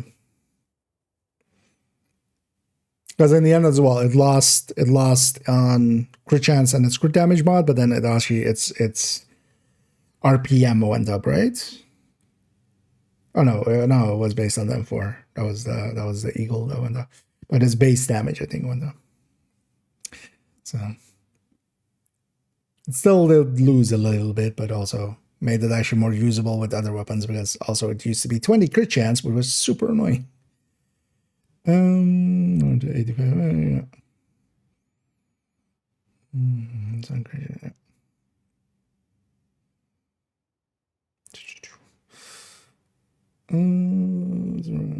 Completing Huntsman with 3 pieces of US for magazine size or not more than. Thing is, Huntsman, it would still lose to the reason like I with the Huntsman and Neplook and stuff was LMG is just do it better. Like a Sleipnir will just do it better. An M249 will just do it better.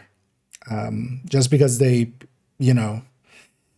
like in this case, yeah, you would have the AR plus the magazine size, but that still wouldn't catch up to like a Sleipnir. Or an M249 / Mark 46. And that's why, yeah, the Huntsman just wouldn't really work out. Also, it really depends on if the timings-wise it lands somewhat. Because the Huntsman was 2 mags and then reload, right? Like actually, so if you do this, likely in the second mag, you're going to run out, right? It kind of depends also how it affects the timing. It might actually help with the timings, but...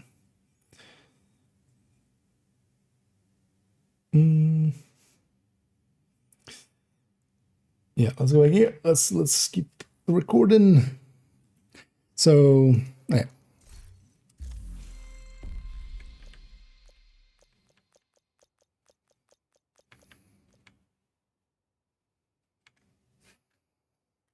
Why is why is this jittering like crazy?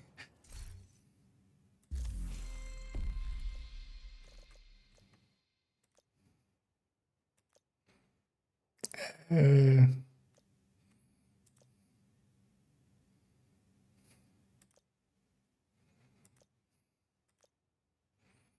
know, that's the least invasive one, at least. Yeah, let's go with that. Yeah.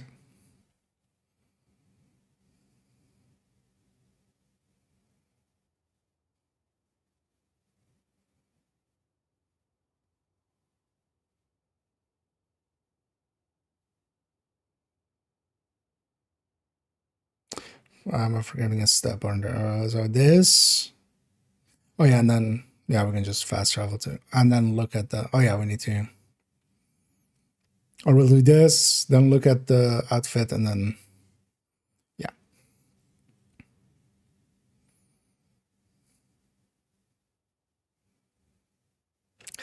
I've forgotten if I've like said something here. I think I kind of just let it drone out. Above other things. Yeah.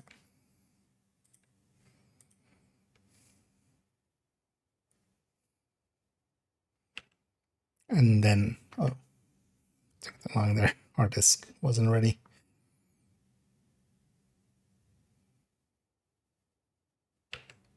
And it is handy to know that you can get the blueprints for all 6 pieces here from the season track.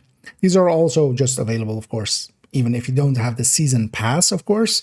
As you go through the season, you will get all of the items one by one. And actually in the same slot as is the item, you also get the blueprints from them. That's where the blueprints for the 6 pieces themselves come from. And then you also have, from the reconstructed caches, you can get the blueprints already from Salvo and Equalizer.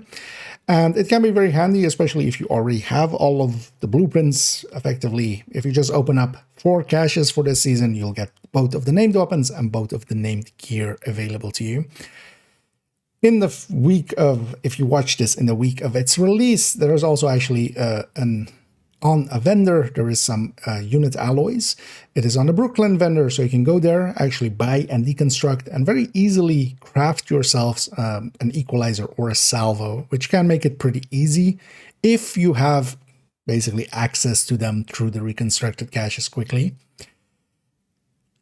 And yeah, let's just cut it there, even though I was about to go into a new sentence, but you can get the blueprint. That's where the blueprint is construct and very.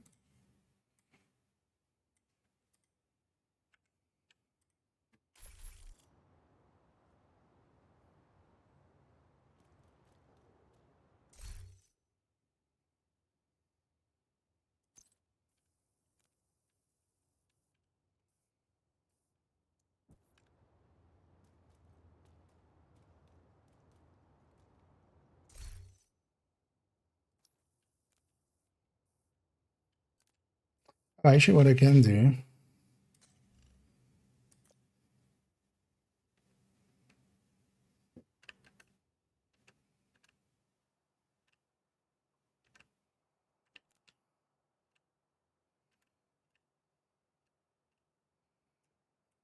Well, then I need to.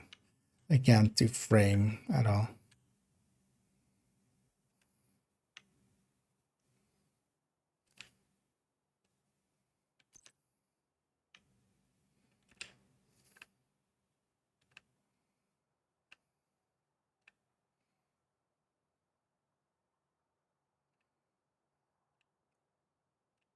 Why isn't it 9? Okay.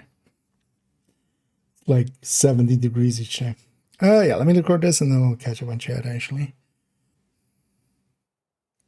Oh, it's actually it's the snowing in the game.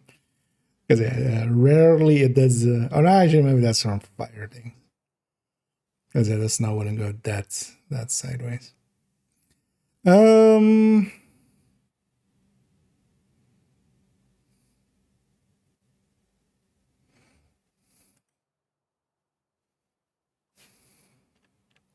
Yeah.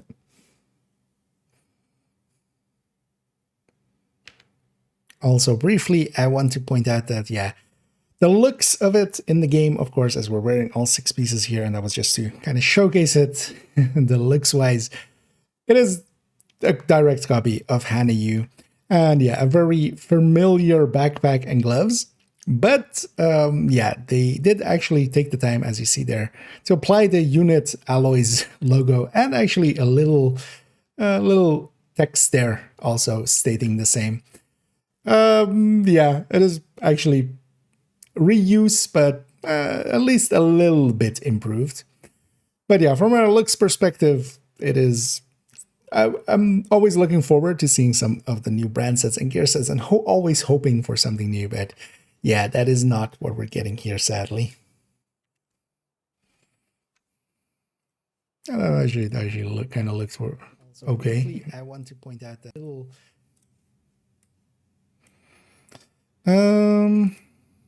there.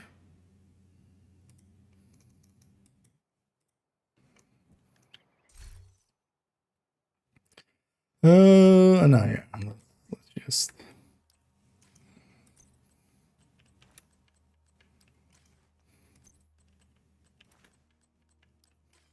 put in something else just to deconstruct these, because we don't need them anymore. It's just for that. Back here as well.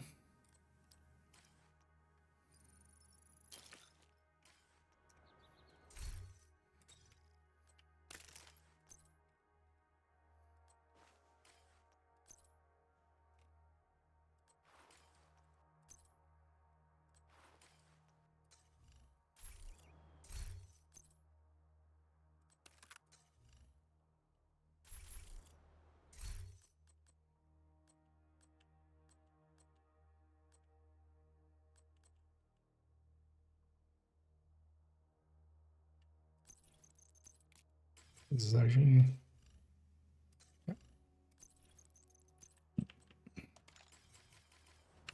Yeah, let's take this back to the range now. Oh, yeah, let me catch up here.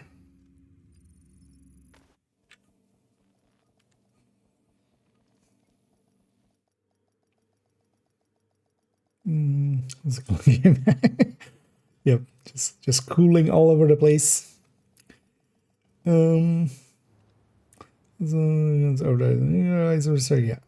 There is a blueprint for equalizer. But it's in the reconstructed caches. So, and salvo as well, and then the 2 new named weapons. That's how you can. Although likely you were asking that before I said it in that segment as well, but.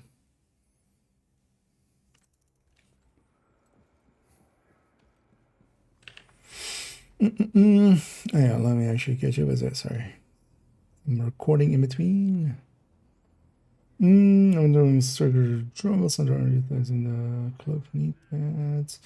Using 3% on the UTPC units alloys.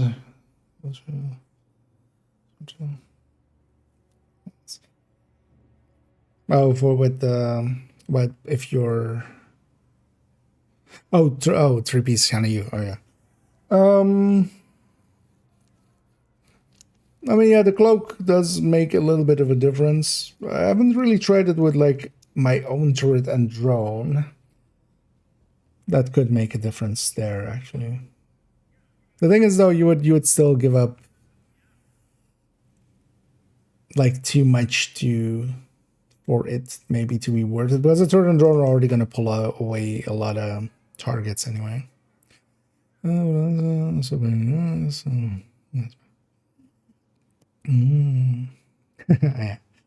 Anyway, get you around the VZ. Anyway, I've been there as well. Quite a bit, trying to get the right pieces.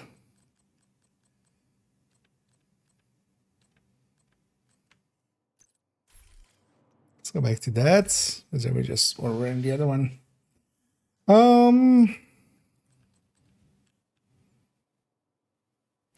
Yeah. So now we start going to here.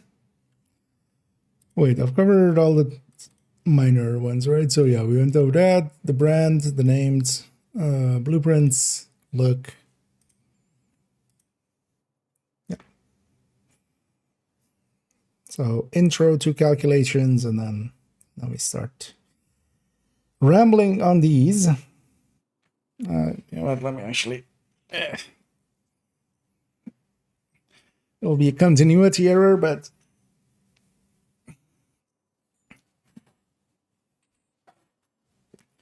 But we'll fire some PA for that. Was wearing a jacket a second ago and he wasn't now. Yep. Magic of cinema. Yeah. Let's go.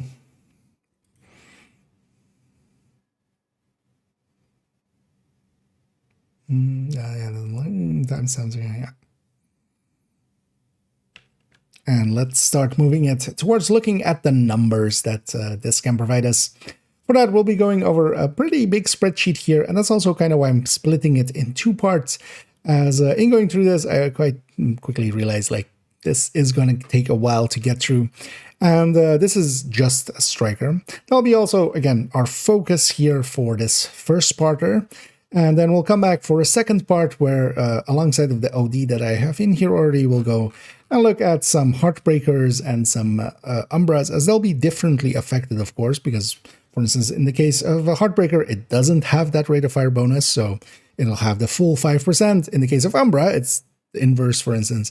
And we'll add a bunch of builds here as well. So I'm kind of considering it, for instance, with as well the tech tanks, looking at those, looking even at some of the other builds, or things like tipping skills and, of course, concentrated company as well. But for this video, we'll lay our focus squarely on Striker, as of course, kind of as one of the more important builds that we use quite a lot. And we can already draw some conclusions here. These are multi-calculators of my design, and input will happen down here, and the output comes in the form of a mag damage, burst DPS, and a sustained DPS with our... You know, I screwed that part up so badly that I'm just going to restart. So, yeah, let's try that again. I could actually segment that as well, just to have it easier. Actually, I also didn't bring up, again, timestamps. Oh, also, actually, before I go into that spiel, I need to, yeah, talk about what segments we're gonna, yeah. So we need a separate take anyway. And let's start diving into some numbers. And of course, yeah, for those, we'll bring out the multi-calculators. I'll link to this spreadsheet here, which is the spreadsheet I've prepared for today, where we are looking at especially unit alloys, and it names components in especially Striker here. As we laid out in the beginning, this video, this part one of a two-parter, will go mostly over Striker builds. And as a general meta, of course, we kind of need to look at that one first. But in laying this one together, I already quite quickly realized that otherwise, if we don't split it in two parts, it's going to be a very long video, and also would take way longer to get ready. We're going to look at, first off, we will include OD here as to look at the brand bonus by itself from unit, because with OD, we won't, of course, be using a chest, or preferably as well not the holster either, because we want to use a Tinkerer, leaving the backpack slot. And with that, we can kind of just isolate out the backpack or the brand bonus in a backpack slot. Then we'll be going over especially Equalizer and how much it can add, then to Salvo and how much it can add, and then we'll combine the two and look at it both against some of the other names in like Cheska, Fox, Contractors, Hollowman, and such. But then, of course, the big one is to look at it versus these exotics. Everything will be timestamped down below, as those will be each a segment on their own. And we'll also look as well at some point at this, looking at how much quicker it will stack versus just base Striker having, for instance, one piece of unit, but then also having the Salvo in there for another 5%. These are multi-calculators of my design. If you're not familiar with them, I have a video on my channel going over them. We input the builds information down here, the weapons information up there. Everything is named, and then comparing especially to the to whatever build we put in the stop slot, where we're comparing with percentages, the mag damage, the burst DPS, and the sustained DPS. We also get some other information out, as for instance, the damage numbers that it should hit, and I've already taken it to the range and checked most of these builds. And as well, we'll be playing around with some metrics that I've prepared here. But yeah, let's go get started. Doing a second let's go get started is weird. Did I do a let's go get started in the intro? Hi, started. God damn it! Why did I do the second one? That one was a little clunky. I feel I can do a better one. You know what? We'll keep that one. Let's do another one.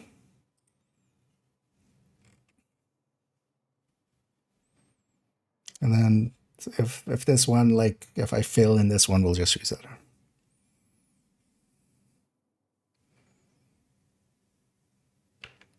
And let's start diving into some numbers. As, of course, for those, I've prepared multiple multi-calculators here, as we always do. And in going through this, yeah, it became clear that for the scope of one video, we should kind of limit it to, for instance, that we're doing here, to Striker. We'll do a part 2 where we'll go over other builds, but those parts are not ready yet. I'll link, of course, to this spreadsheet so you can go and look at it for yourself. And as we'll go through here, we'll lay out different sections. Everything will be timestamped, as we'll first look at especially how much unit alloys just by itself kind of can provide by putting it on an OD build where we can't per se use the named items. So without the named items in there, how much does unit give us? Then we'll go to looking at strikers with equalizer, then strikers with salvo. Then we'll actually take a brief detour here into looking at the stacking differences and how much more quickly can units stack versus, for instance, just going basic striker or the old striker with Cheska, for instance. And then we'll bring both together, looking at equalizer plus salvo, and then especially concentrating on ARs at that point, of course, because that second bonus is really big. And when we combine them, we kind of want to know how it stacks up against other things. Now, for ARs, of course, that's not going to work out because that 20% AR damage, that's going to be bigger than any other brand or named item, especially for ARs, as we can compare it, for instance, yeah, to Cheska or Foxes and such, but those won't win. And then we'll end off here with looking at versus exotics, because of course there are some items that can be very competitive with it. And yeah, we'll go through each of these by themselves. These are multi-calculators of my design. If you want to go and delve deeper into them, there is actually a video on my channel going over it. The brief of it is that the builds information goes down here, where we input it here. We get the weapon stats and input them here. And then especially we can compare up to 10 builds. Each row is a build, and we're always comparing to the build in the top slot here. And we get some percentages to do that with. And we're getting a burst DPS, a sustained DPS, and a damage per mag. And we can look between the builds and see what the differences with them will be, going with different pieces. We also get some checking numbers and the builds multiplier here as well. So yeah, let's go have a deep look. A deep look, eh?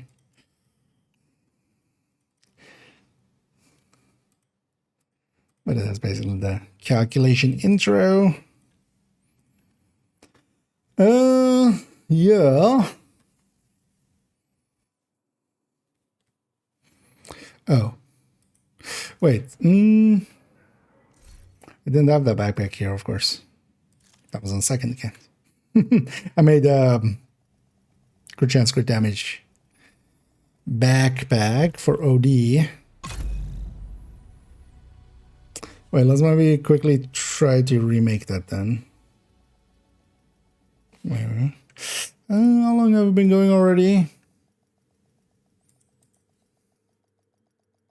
12 minutes. We can keep this under an hour, that would be nice.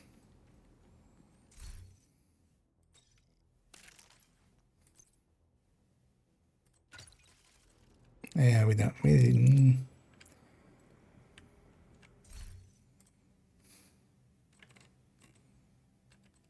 I have the blueprint now.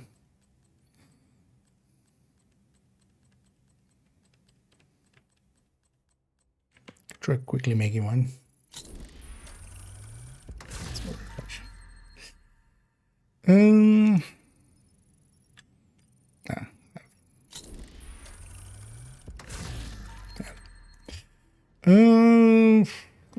Nah, fuck it. Not important enough. Because also, yeah, I don't want to make it super late tonight. But yeah, we just need this build and we go like, hey, what if this was unit? Yeah. Oh, okay, sure. Well, but yeah, wait, chat. I'm not always right. So yeah, still take everything with a pinch of whatever spice you like.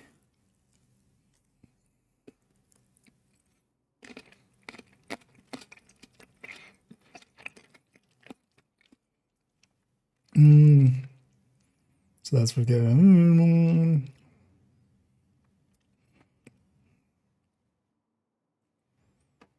okay. So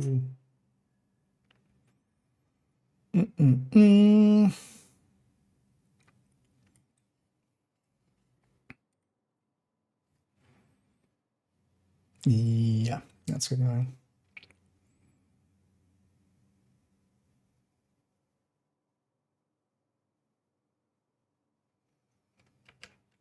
And let's start here with ongoing directive. Well, we said the focus will be on Striker.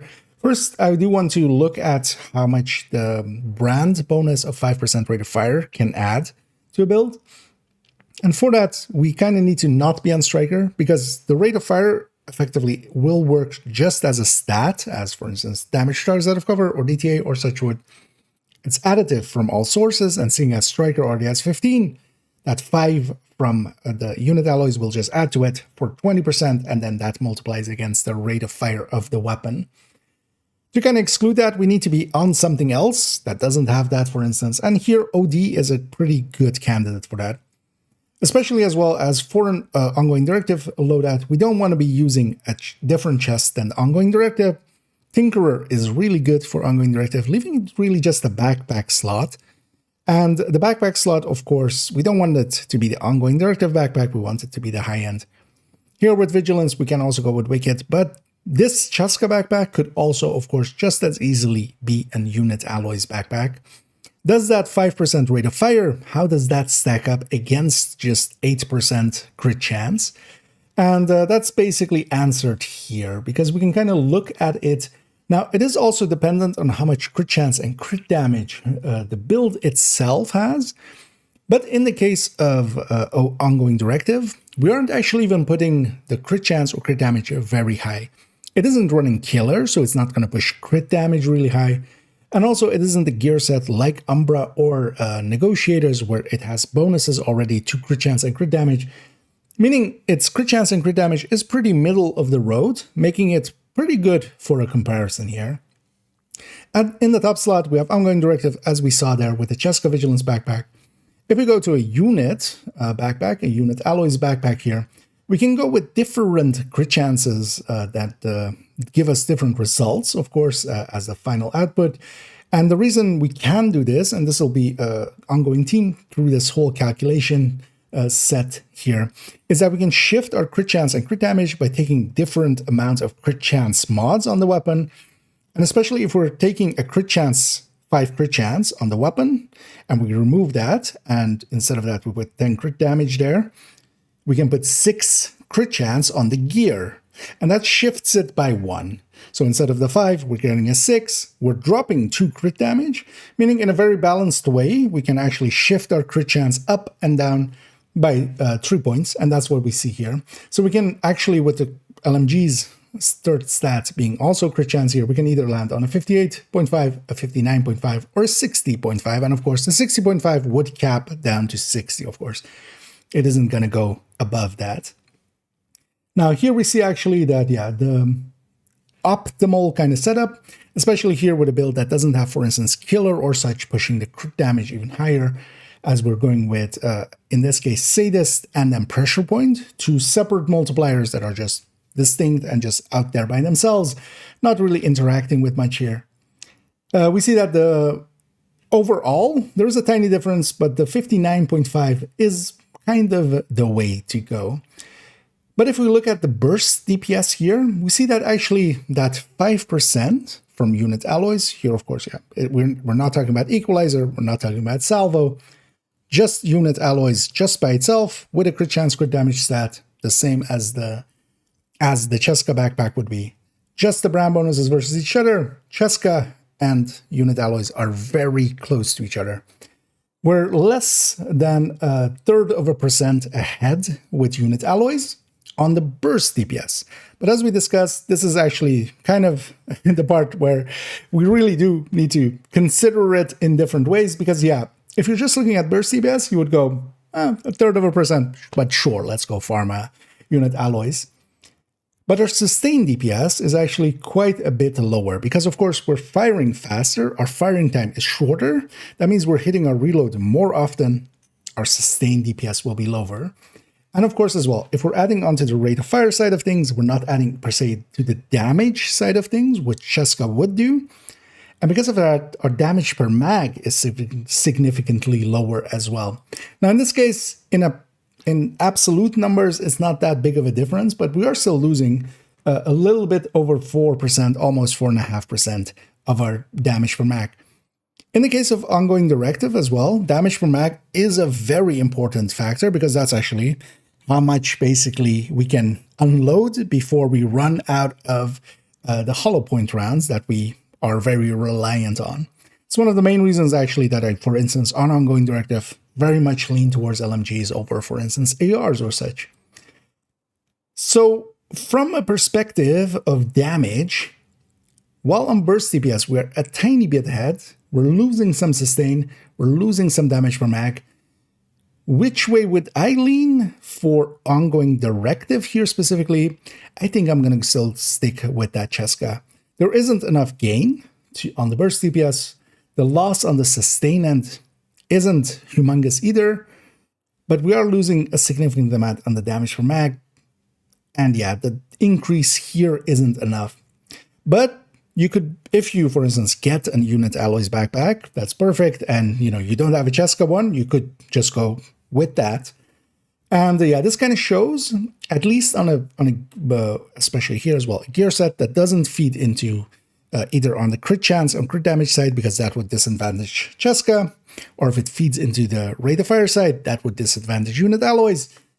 When we don't have that, actually the unit alloys is just a little bit higher with that 5% rate of fire on the burst DPS than Cheska. And Cheska was, of course, previously kind of the one we would put in first.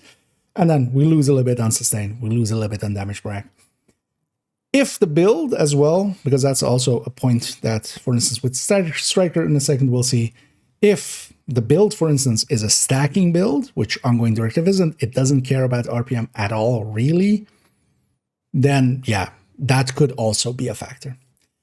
Having said that, so we now know that unit alloys, the brand set by itself, is actually equivalent to Cheska, so very good. And while it has some ups, it has also some downs, but we could definitely justify this. But now let's go look at it in Strikers. Yeah. Oh. Why did I eat fatty cheese before starting speaking? My mouth was just sticking together.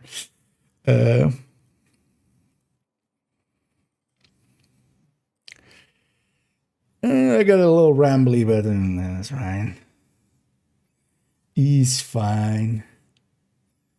Using 2 unit alloys. For this, I mean, I'm using LMG. For this one, it wouldn't make sense for OD. Yeah, let's go back to that architecture.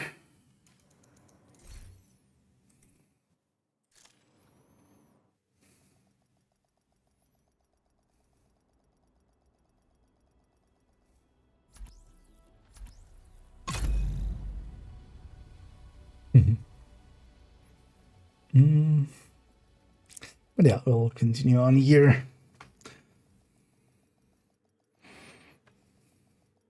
But that's kind of the basis that we kind of need to have down there, where we know how much the brand bonus is.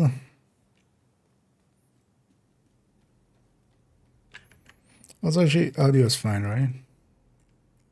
And this whole calculation set here, unit alloys are very close.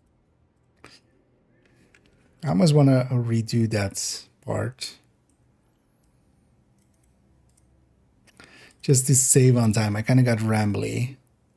I went way deeper than was needed there, because we're going to hit a lot of those things later on as well.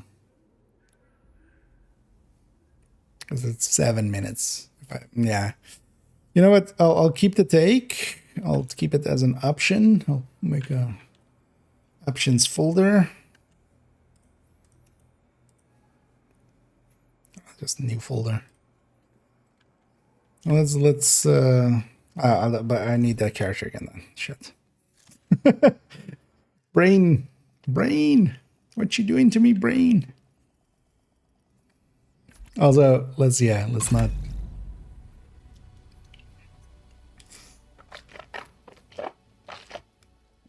Let's not have sticky cheese.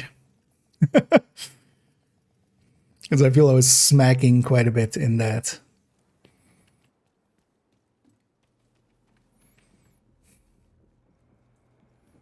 Man, it's so nice and quiet without any dialogue. But the world also kind of feels a little dead. And yeah. Let me catch over here for a second. Would Elmos or Lexington be better for the striker tech time build? And if Lexington would Flatline be the best since you use technician spec with laser burner? For the striker tech tank, killer kind of works pretty well. You can actually, Elmo can work. I would actually, if you're looking to maybe try other stuff, Chameleon actually is. Because Chameleon is usually like pretty like bad for just general strikers because you need to be really close range. But with the striker tech tank, you're usually quite close range. So I actually like the Chameleon on it a lot. And yeah, especially trigger the reload first. So just shoot for legs first and then get the rest. Although yeah, I definitely would want that body as well pretty quick. But I usually just go for legs first, trigger that, and then roll on with it. And yeah, you can actually lean both ways, but I usually go with, especially because I'm playing solo most of the time if I'm running Striker Tech Tank. Killer, you'll activate it a lot and is quite a bit more than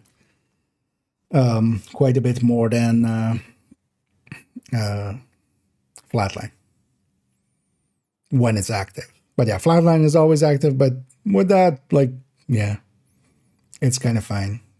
Because you'll get a ton of kills and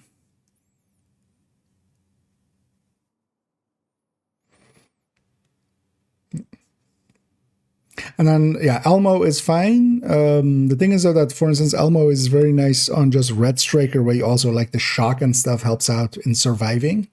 But the Striker Tech Tank has that kind of built in, and then the Elmo like really is a lot less damage than Lexington, especially when like Killer is active on it. Like that's way higher than the Elmo. So yeah, but yeah, you have some options there. Hey, you're welcome.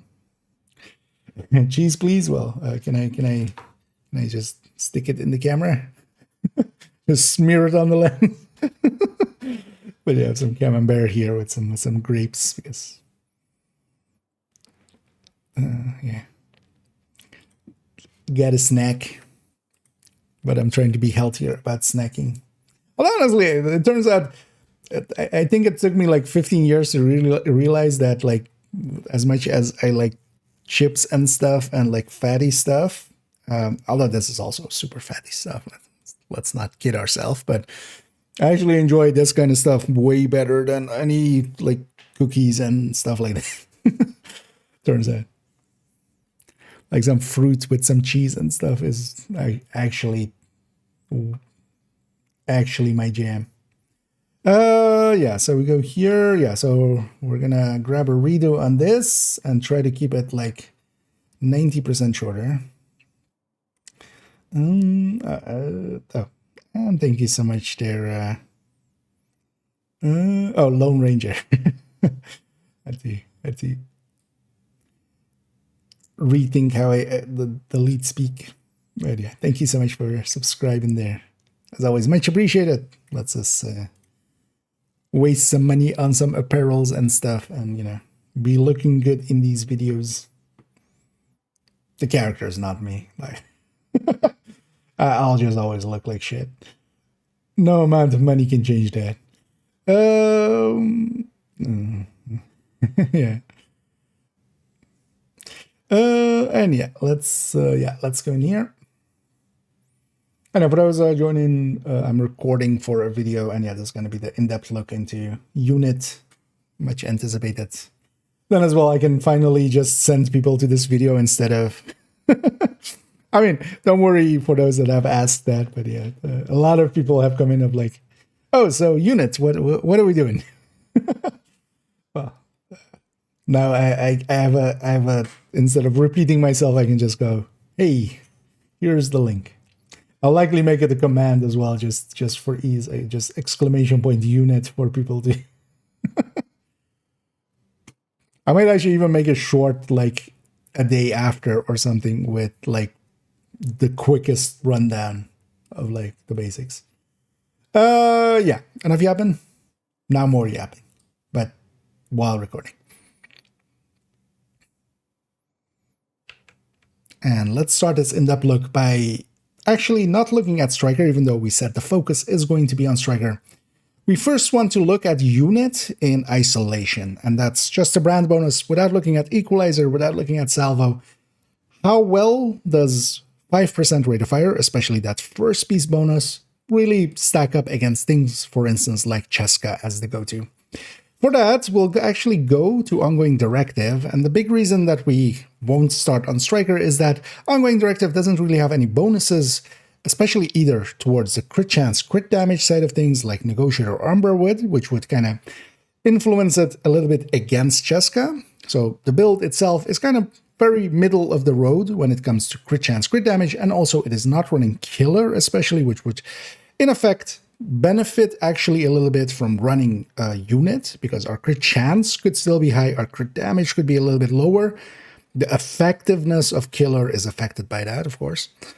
And also, yeah, it doesn't have rate of fire like Striker, as we're going to look into in a second.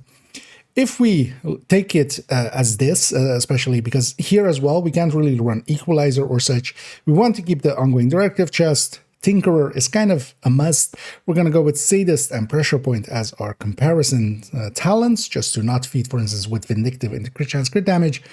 What happens if we take this Cheska backpack effectively, either with Wicked or Vigilance, but here for the calculation, we're just going with Vigilance, but that's just total weapon damage. That's not per se interacting with either rate of fire or crit chance, crit damage.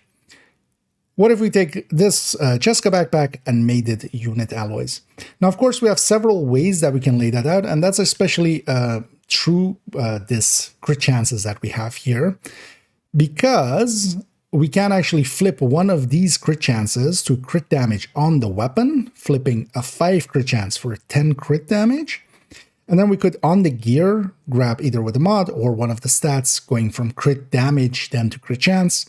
What that effectively does is it shifts our crit chance 1 up, and our crit damage goes down by 2. A very fair trade, but that way we can actually set up in different crit chances in a 3 crit chance range. And that's also why this is with 3 different values here for unit. We have Ongoing Directive here, and as our comparison point, the Cheska with that Vigilance, unit with Vigilance, but then at 58.5, 59.5, and 60.5, but then the 60.5, of course, is just capping at 60, as of course will be the case. As we see from the numbers here, the 59.5 has the others beat by a tiny margin, and that'll be as well the one that will then will let compete basically against the Cheska. As we can see on the burst DPS end, we are gaining a third of a percent, 20.29% here. That isn't a big difference in the burst DPS. Unit alloys here on a gear set that doesn't feed into rate of fire is actually a tiny bit ahead on the burst DPS over Cheska. But then, of course, Cheska actually feeds onto the damage end of, because if we're looking at burst DPS, what it especially is the damage, average damage times rounds per second. The rounds per second is derived from the rounds per minute divided by 60. If we're feeding up into there, our damage per mag and such isn't affected actually, or in effect is lower than the Cheska because it is going into there. Because the Cheska is feeding especially onto the damage end of things. And we see that result here in the same way as with the stack broker that we looked in. Feeding into the rate of fire side of things increases especially the burst DPS a little bit more than it does the sustained DPS. We're firing just a little bit faster. We're hitting our reloads, which are exactly the same, more often. Because of that, we're dropping a little bit in the sustain. We're also dropping a decent amount here in the damage per mag. And the damage per mag is actually important to ongoing directive because that is how much hollow point ammo we basically have until we run out. If we can't kill the enemy within, well, this amount, but this is a humongous amount, we could kill basically any heroic enemy with 113 million. But that means, of course, we're kind of going for theoreticals and we're landing every shot as it should. That's, of course, not going to happen. That's also why damage per mag does matter. But from a play perspective, the difference between this wouldn't be that big or that noticeable. It wouldn't be as noticeable as, for instance, going with an AR or something. The main reason I do go with an LMG with ongoing directive is I do want a higher damage per mag. But yeah, we are gaining a tiny amount on the burst DPS and we're losing on the sustained DPS and the damage per mag. Now for a build like Strikers that then with that higher RPM that it has actually gains, for instance, as well on the stacking, we could lean towards unit a little bit more. But honestly, with a tiny gain in burst, but a little bit more loss in sustain and actually a loss in damage per mag, I'm going to keep that ongoing directive with that Cheska backpack. But I could definitely see a case being made of going, this is just higher burst DPS, so I'm just going to lean for that. And yeah, I could understand that as well. So, but what we can conclude from this segment is that actually unit alloys with its 5% rate of fire is basically equivalent to Cheska, which was previously and currently still alongside of unit alloys, basically the top pick as the first thing we put into a build. But then Cheska pushes into the damage side of things, unit alloys pushes into the rate of fire side of things, and on a build here that doesn't have your rate of fire itself, we can see that, yeah, it is actually, it is ahead. But then, of course, on Striker, actually, we're going to diminish it by adding it additively to the 15 that Striker already has. And because of that, it actually is going to be a tiny bit behind Cheska. But yeah, let's go get looking at that.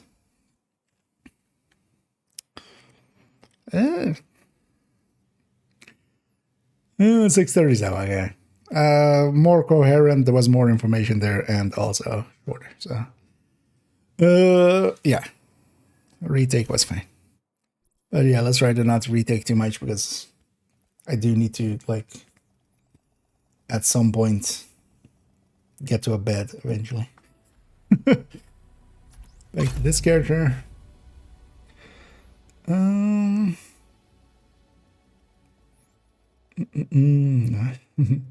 Hey, thanks again, Lone Ranger. Yer. It's Pirate Day.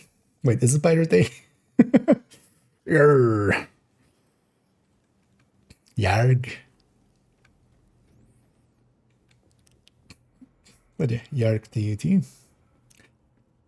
Hope everything yarging correctly. Good numbering today indeed. All the numbers. We'll start at 1. We'll go through all of the numbers, hit all of the prime numbers along the way. I know for those coming in, yeah, I'm recording for upcoming videos. I'll be going into segments and coming out. I'll check chat definitely in between. So if you you have questions and stuff, feel free to ask them. I'll get to them. No.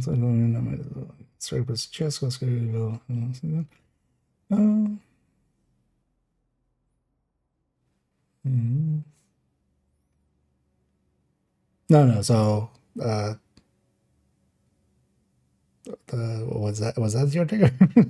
No, keep in mind that equalizers, of course, that was unit. That was just unit, just brand bonus. So now we're gonna be looking at equalizer, and yeah, equalizer is way higher. So Cheska as a obliterate side of things is that.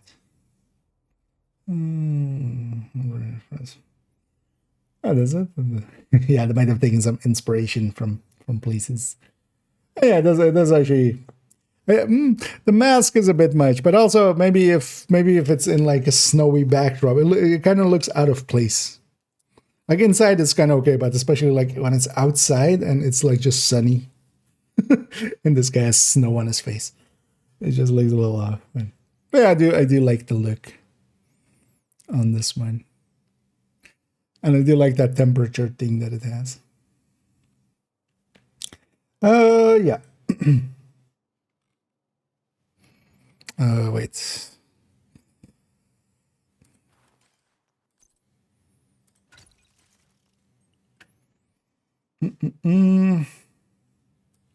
So it was overdogs, units.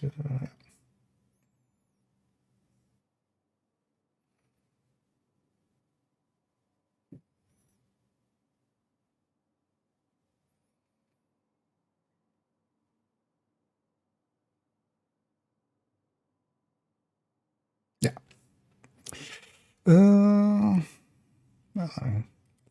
Something about that. Let me catch that first before we go in the air, because it's likely the longer segment. Make us a unit.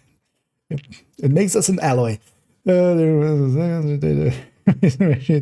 Actually, no. I actually don't have that much of a background in either like math stuff or like economic stuff. I do have a background in like technical stuff more so, but no, my day job, I've been open about it here, is I work as a especially a light technician, but a venue technician, so a music stage technician.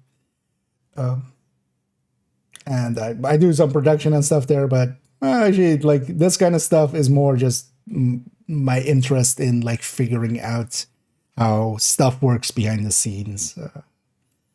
And yeah, it grew and grew. That's also why I often like go like, if I can do this, anybody can do this, because I mean, it took some while, like it takes time, but with enough willingness and time, although I also have a lot of time. But yeah, let's go into equalizer now. So yeah, that, and then okay, and then Jessica, and then those. Boom.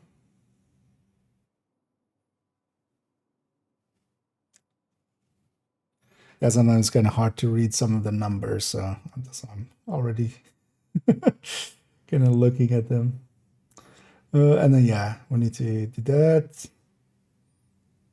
We don't need, actually, we don't need that. In here, we don't need to really look at that yet. That doesn't come into play really until we go into two-piece. Yeah.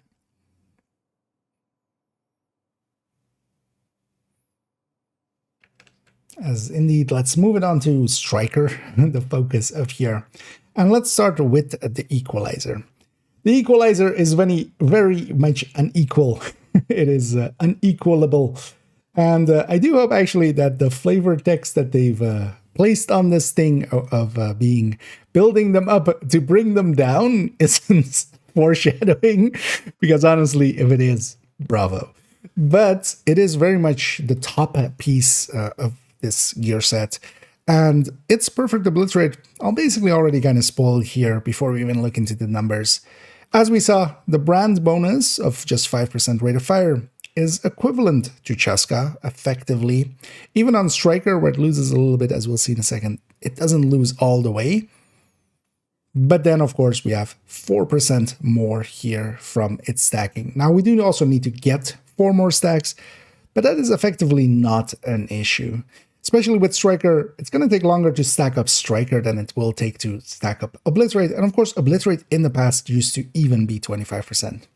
We'll be especially looking in it in the calculator in a second in this layout where we're taking a Lexington, 4 pieces of Striker, Equalizer, and then putting the Overdogs. And we're just putting basically an exotic in there just to not go to the 2-piece yet, to the 2-piece bonus, just to, in isolation, kind of look at the Equalizer by itself. If we go back to the spreadsheet, that's what we have here, and we can actually set it up in 2 different ways. And this is again due to what crit mods we go on the weapon. Now, the thing here is though that to get to 58 crit chance, what we have to do is take 3 crit damage mods on the weapon, and not every weapon can do that. So for instance, the FAMAS, the CTAR, the F2000, some of the higher picks, you basically need a long rail to be able to equip a crit damage mod on the underbarrel. And all of the weapons listed there, they don't have that as an option, so they can't actually go for this 58. As well, we're also including this 60, where we're taking 3 crit chance mods on the weapon, and then we're just shifting the crit chance rolls amount that we have on the gear itself. That does, of course, shift around a little bit in our crit damage as well. To point out that 60, that is a capped at 60, that's actually a 61. We're wasting 1 crit chance, and that's why that's 58 will actually win out, as we see here. So that 58 variant is then also actually the optimal way to set it up, but that can only be done with some weapons, like for instance the Lexington, but then you need to have a Lexington. You're replacing it, for instance, with a FAMAS or such, then you kind of need to go for the other one.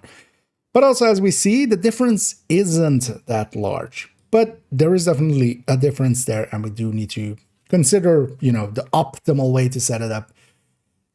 But for me as well, quite often, I will just actually keep it on 15% crit chance on the weapon, mostly as well because I can just then slot in some of the exotics, for instance, like Elmo and such. There's also a thing to be said, though, that if we take it to 0 crit chance on the weapon and just have 30 crit damage there, you can also slot in Bighorn much more easily. So, swings and roundabouts. But yeah, there's basically 2 variants in it. And also going through all of this, we'll be having multiple variants constantly. But yeah, the difference will be in those mods. But then also, yeah, not every weapon, if you're maining, for instance, a CTAR and you prefer that, or you don't have a Lexington, for instance, and that is your choice for the time being, then yeah, you wouldn't be able to take the crit damage version. Then we're taking it here, when we're looking at the Equalizer, yeah, as we saw, the Equalizer itself, of course, versus in its 2 variants, the 61 version, but then caps at 60, of course, it is a tiny bit behind on basically all metrics. We're losing a little less than 1% on each of those. If we're going to just instead of taking the Equalizer, what if we took just the unit piece with normal Obliterate, which you just wouldn't, of course, you have the named version available. But here we can see the difference, because now we're still taking the unit brand bonus, but we aren't taking the perfect Obliterate. So we can see how much perfect Obliterate adds. And yeah, that is effectively in the downwards, it is a little less than the 4%. Of course, in the upwards, it would be just 4%, because we're just adding a separate multiplier here that is, instead of being 24, is now 20. So that's, as we saw, unit versus Cheska, not that big of a difference, but yeah, perfect Obliterate versus normal Obliterate, as we see here, is a pretty big difference. And that continues then here, where we see that actually the Cheska, where we saw it with OD actually being a tiny bit behind, because there's rate of fire on strikers already, it is actually now ahead, at least if we're looking at normal unit with Obliterate versus Cheska with normal Obliterate. But then, of course, if we look at it versus perfect Obliterate, yeah, it falls quite a bit behind. And then, of course, Cheska already was ahead of Grupo and Fenris. I've just included them here to remind as well of that. Generally, if you were going with an Obliterate chest on a striker, you should be going Cheska in the past. But actually moving forward, especially this equalizer has no equal here. And the story actually gets a little bit worse for it, as one thing that I've prepared here and will use multiple times is that we have multiple talents, of course, available. Especially Killer is one of the big ones, of course. If we activate Killer, and I'm going to trigger that one on here, we can just activate it like that. And especially here on the side, we can see how much we gain from Killer per build. Now, of course, from an absolute value, actually the Cheska moved back a little. If we look at that number from Cheska, as I triggered on and off, we see it goes from 97.61 with Killer off, before Killer is activated, and then drops to a 97.3. And that's, of course, understandable because the combined crit chance crit damage of a build, that is basically a pool together actually with headshot as well, as that goes into that same pool if you are headshotting. And that can have pretty hefty diminishing returns because we're really high up there once Killer gets activated in the crit damage is there. And that means that especially when Killer is activated, actually, because if we take the rate of fire one, which isn't interacting with that part of the build, Killer is actually bigger on unit alloys just by itself, and even more so, of course, on the equalizer, which already is bigger. And yeah, on the measured end though, actually, and this is a little bit interesting, because we're feeding into that rate of fire, we're actually not gaining as much from measured as we do from if we were wearing Cheska. Measured is here on 10.97, here is a 10.42. It is a 0.5%, but still an interesting difference there. So you could maybe make a case, although actually you can't here, but if we're just taking a unit piece, which we'll see in a second with Salvo, that you could go, for instance, if the talent could make a difference there. But when it comes to the equalizer, even with any of the talents, as we also have streamlined here, in all of those cases, it's ahead and heavily ahead. It never basically drops below 2% ahead of Cheska Striker. So equalizer, and very much just understandably from, as we saw it from PTS already, as we looked into it there, is so much ahead that, yeah, it is now the de facto obliterate chest. If you're using obliterate, it is very likely that this is the obliterate that should be in there, especially because even any obliterate we would take is already going to be a build that could likely benefit from rate of fire, because obliterate itself already is much more, and we don't per se use it with rifles and such because they are actually a little bit slower to stack that up. And yeah, because of that, it having a rate of fire bonus, equalizer is basically unequalable by anything else. And if we are going obliterate, it is our go-to. That was a lot of words. A lot of words just came out of my mouth. Okay, 8 minutes, but yeah, that was also the big one. That was also layup for a lot of things. It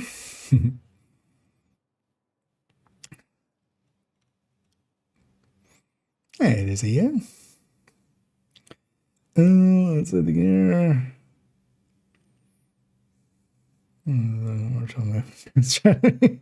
Yep. Mom, Dad, look, no Cheska. We're proud of you, son. Or daughter. Or, undefined. Okay, so Salvo. Salvo's unit. Okay, Salvo. Yeah, actually, let's set that up here. Salvo.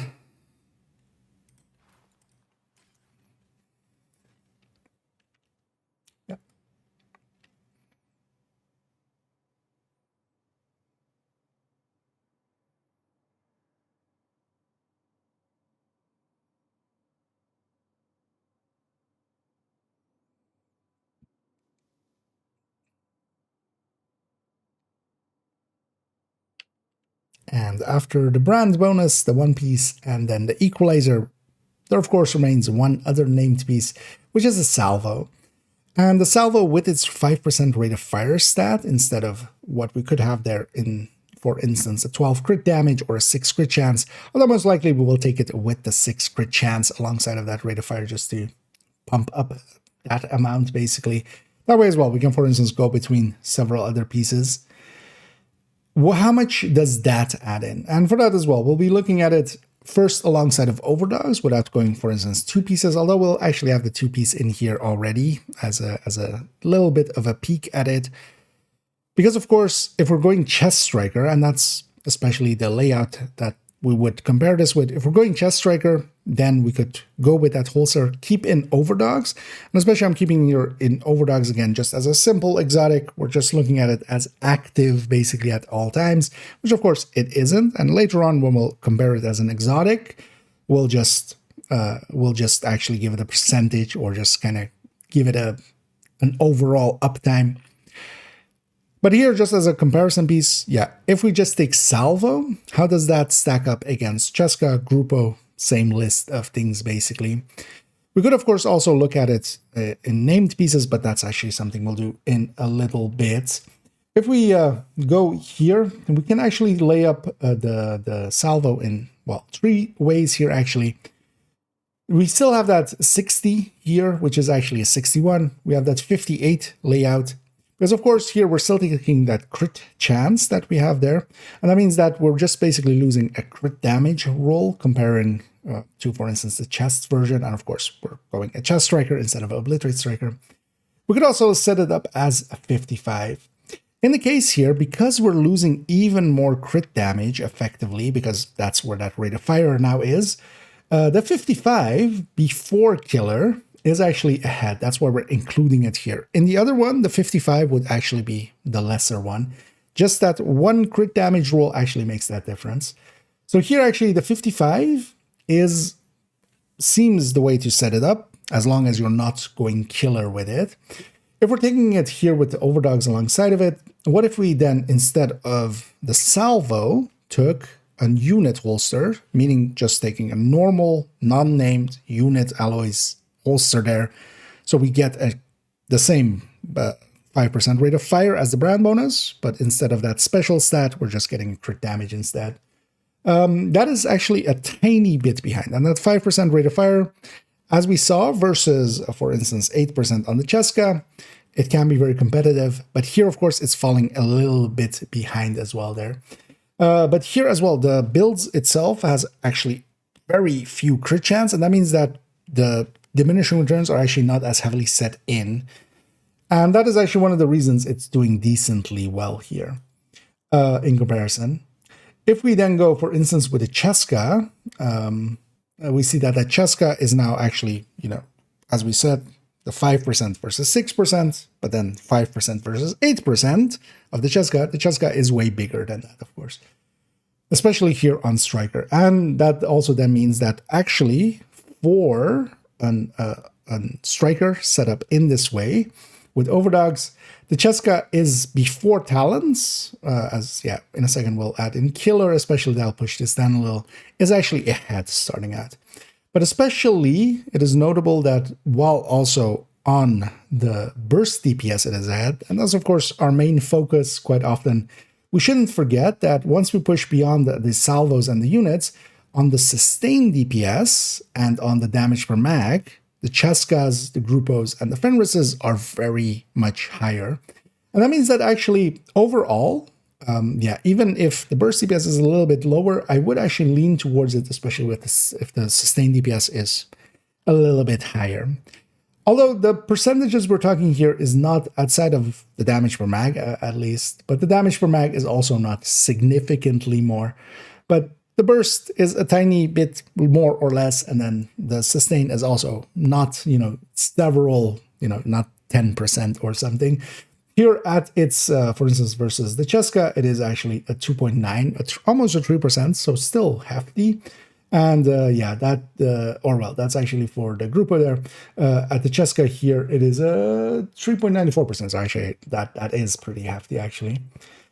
That would definitely make me lean towards the Cheska. And that's also the thing here, if we're going with that overdogs, even with Killer on, as we'll activate that here, of course, it is actually still significantly ahead.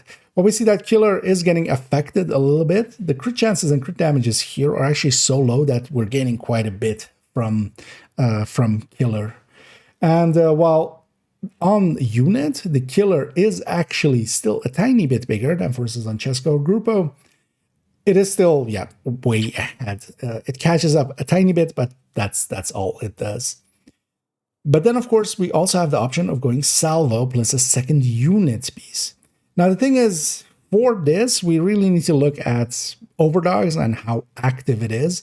But here, just as a comparison point, is that if Overdogs is active, that second piece with 20% assault rifle damage would actually be pretty competitive as long as Overdogs isn't on. So here we can toggle on Overdogs. When we disable it, of course, the unit, well, basically the exotic talent, it's all or nothing when it comes to the Overdogs. It's either on with 30% or it's off. And yeah, the unit is basically 8.5% ahead when Overdogs isn't inactive. But that means, yeah, when on the other end, it's actually quite a bit behind. And we see then as well that actually this number, the Overdogs is 120% of the unit, Salvo plus unit when it is active.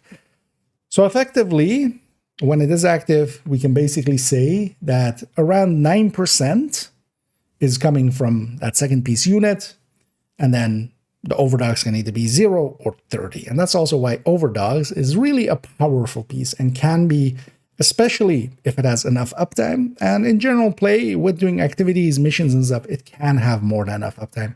That's also where we're including this here consistently as one of the top exotics. Because in general play, yeah, I would put it at maybe somewhere between 15 to 18% being the number that I would guesstimate, an educated guess. And yeah, that's of course still, way ahead of, for instance, the Salvo plus unit. But there is a case to be made that for the Salvo plus unit, we are very consistent with it, of course, because it's just going to hit the same numbers.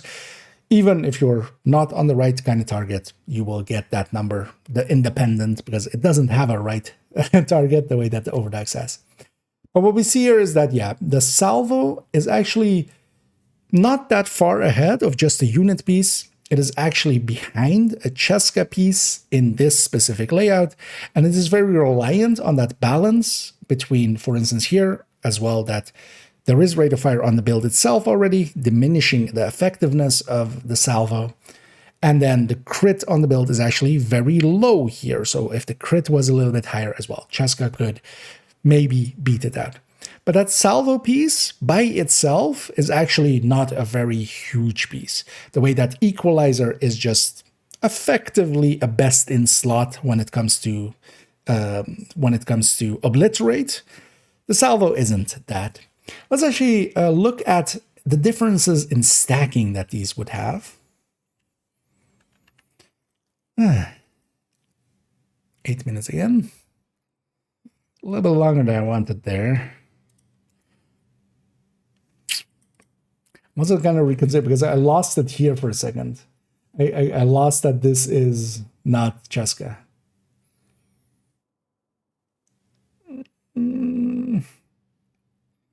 Shouldn't do too many retakes because because of that. You know what? We'll try one. Yeah, because I really lost it there because I actually went like on a tangent of like half a minute where I was completely wrong. So, you know what? Also, actually, we need to introduce this.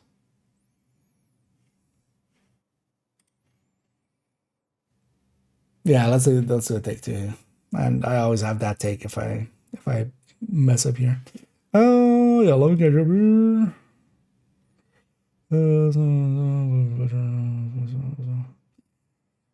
So that's good.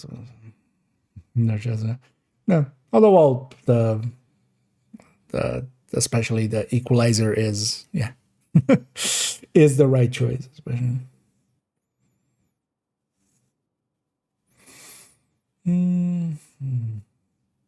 and a ING. Yeah, let's try to let's do a retake there. Maybe save some time, but especially yeah, that's midsection was messy, too messy. Was my last sentence coming out of here? And if we are going obliterate, it is our go-to.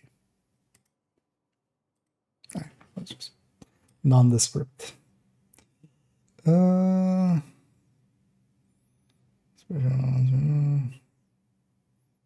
Basile. That seems. I'm guessing there's more there than just the set. Because the set itself actually like ticked around unless there's like an F5 or something there. Ticked around the same amount as the other pesty one.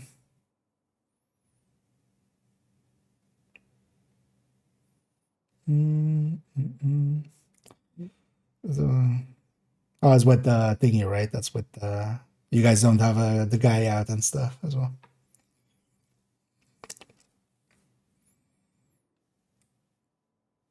Because yeah, that's another 30 weapon damage.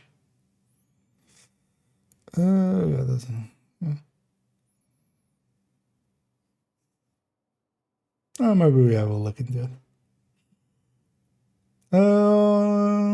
Yeah. But that's still also 15 and stuff. With other group buffs on top, maybe.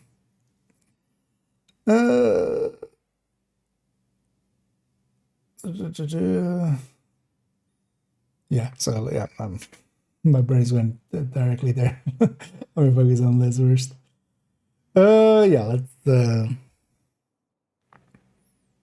so yeah. And let's move it on to the salvo here. And here we'll be doing the same, taking salvo here first with overdogs, just taking overdogs as just basic exotic that we can just stick in here, just to look to the salvo just by itself in isolation. And here as well, then we're looking at a chest striker, as we see from the 180 stacks there in a second again. But here the salvo gun in a flash, it is a rate of fire stat that we get here extra. And in most cases, we're just going to be giving up effectively a crit damage roll here in comparison to, for instance, if we were running just a unit piece just by itself. So if we just had a non-named holster here.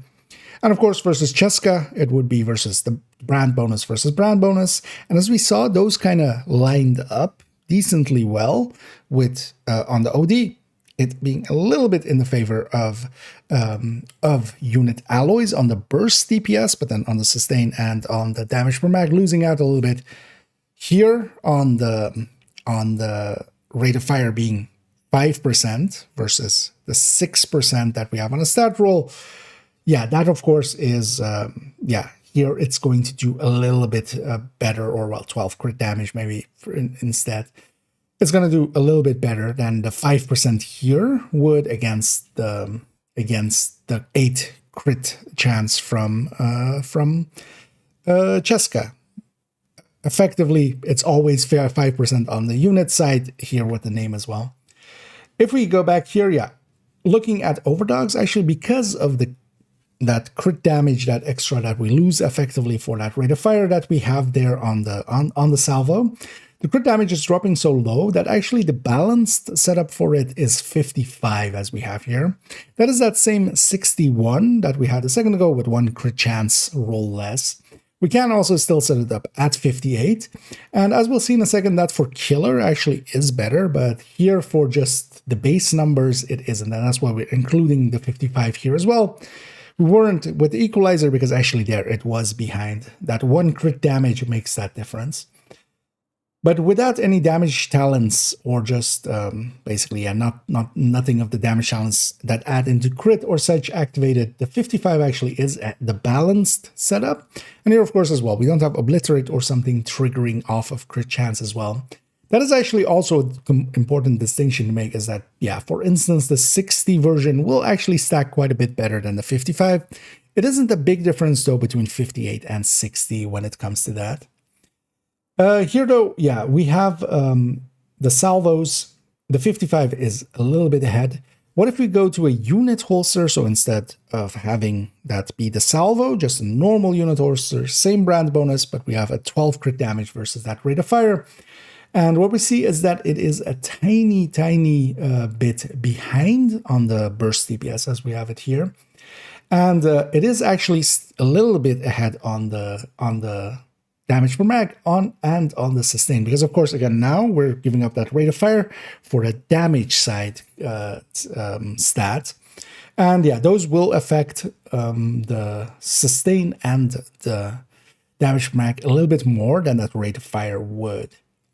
Now, especially as well against the sustain, it actually again is inversely it actually doesn't like too much higher rate of fire, because yeah, we're hitting our reloads more often and that eats into that sustain. But then if we actually compare it here with Cheska, the crit is now so low that the Cheska actually is performing a little bit better and beating it actually on the Chest Striker as we had it there. Because of the low crits, it is beating it outright, even on the burst. And that means that, for instance, in this case, where it's also on the damage per max significantly higher, and even on the sustain end, it is about 4% higher. At least for the one piece, the salvo isn't the way per se to go, at least here for the striker. In the future, we'll look at it, for instance, in the Heartbreaker Tech Tank. I think there actually it could have a pretty significant usage, mostly because there as well, it'll help us with the stacking. We'll look actually in the stacking in a second as well, which is it is also an important thing. But here, though, it being a head-on burst and such, that stacking difference isn't going to make a same amount of difference that it would that, for instance, with the Equalizer. And of course, with the Equalizer, that talent was way bigger. And this kind of also shows that that salvo, actually, that's that 5% rate of fire, at least here on Striker, where we're even pushing it a little bit higher, because, of course, if we're going with the salvo, we will definitely have at least one piece brand bonus, and then the rate of fire there. We're adding 10% rate of fire onto already 15 from Striker. And in the future, we'll look, for instance, in Heartbreaker and, for instance, in Negotiator, if that makes it a little bit more difference there.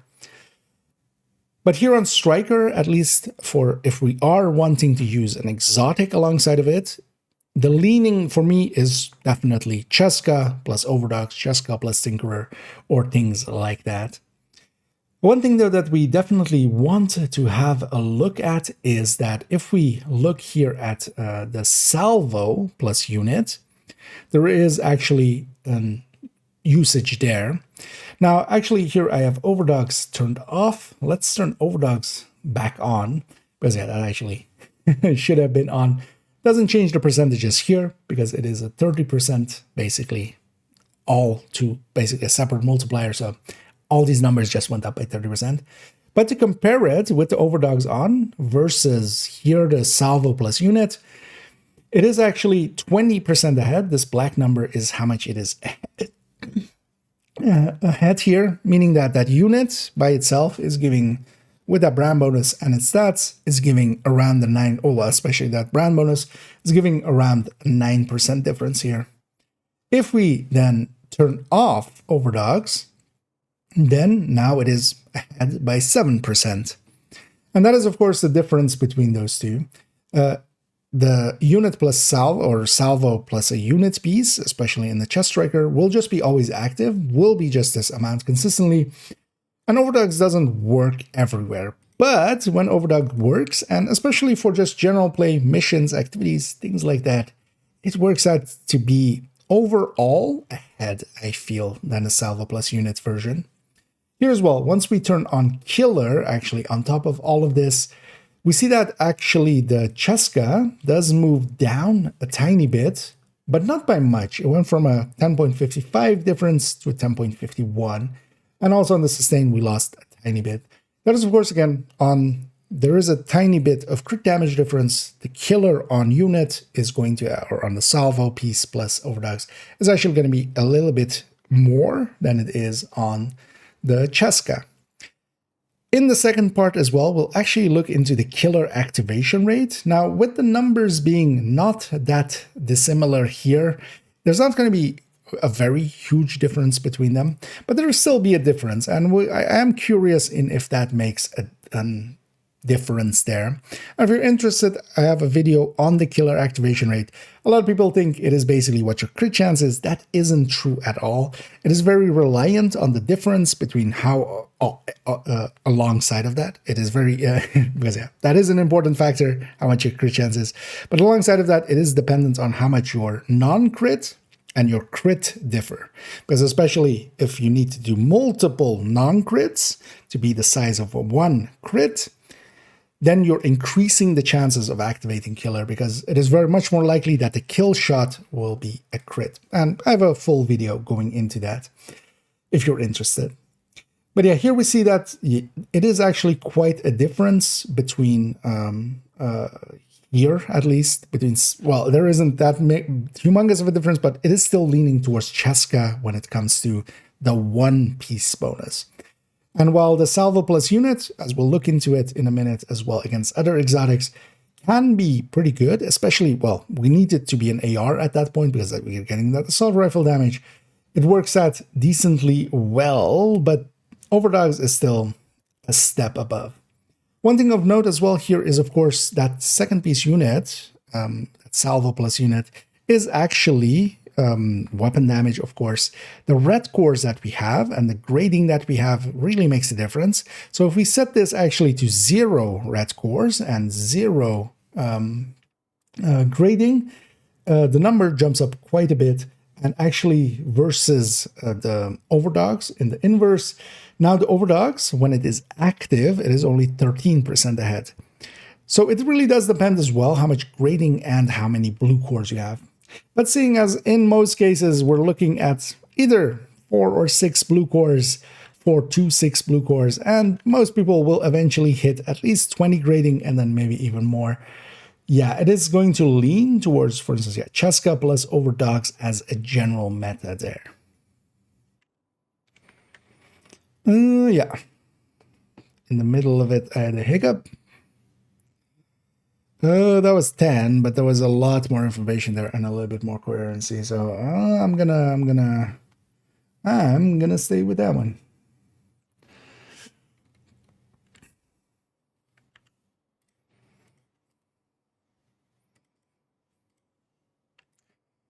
Uh, 35. No. 37. Yeah. Okay.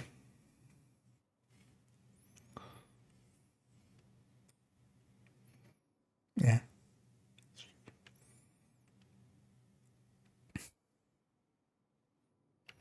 And now briefly, I want to actually look at the stacking differences between having Striker just by itself, a 15 rate of fire, 20 rate of fire from having Striker plus unit, and a 25 rate of fire total from having Salvo in the mix as well. Because of course, actually, Striker is a stacking build. Heartbreaker as well, if we're looking into it in the future, is also a stacking build. They do benefit from more rate of fire for the stacking. And even if you lose, for instance, a little bit of sustain DPS or, for instance, a little bit of damage per mag, that can be worth it if the RPM differences are enough. Here, though, actually, what we'll see is this is a time scale going from 0 all the way, well, up to 4 here. Where it becomes red is actually where the gun has ran out of ammo at that point, before it runs out of ammo. And that means that, yeah, as we go up, as we see here, just Striker by itself at 1 second with the Lexington here with its RPM is getting 1620.29 stacks if all shots are hitting. And of course, between the 3 of these, we're using the same weapon, so we should be hitting around the same, you know, here we're going for all shots are hitting, but just accuracy coming into play and just in reality playing, the differences between them wouldn't be different because the handling and such isn't different. It's on different weapons. This is just different build underlying it, a little bit different RPM. So we can kind of compare them in this way.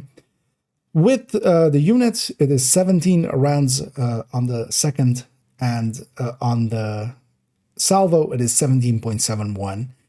All of these aren't that dissimilar, but especially if we're kind of looking at once we have reached the point where most of the guns are about to run out, this 2.8 seconds that we have here. We do have, actually, when we're running the salvo, especially on top of a unit, well, we'll have a unit piece because the salvo is one.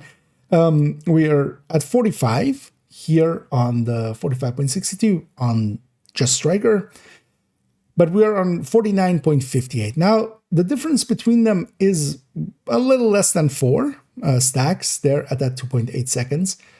But that 4 stacks is 0.9, 4 times 0.9, so that is a total of 3.6% damage difference as well on a Obliterate Striker, for instance. So that does matter, but it isn't, for instance, here as big of a difference as it was as we looked at in a little while ago at the Stack Broker, which was a 20% rate of fire difference just by itself. And that made quite a bit more difference. Here, though, it does still make a difference, though. If we look at it in a longer time scale, and then especially here, we're doing similar thing as we did with the Stack Broker. We're putting together a time scale where this is the firing time plus reload, another firing time, another reload, another firing time, another reload. And of course, that is different per item that we have here. And that's also, again, why this is a little bit mangled as we're overlapping here, three charts over each other.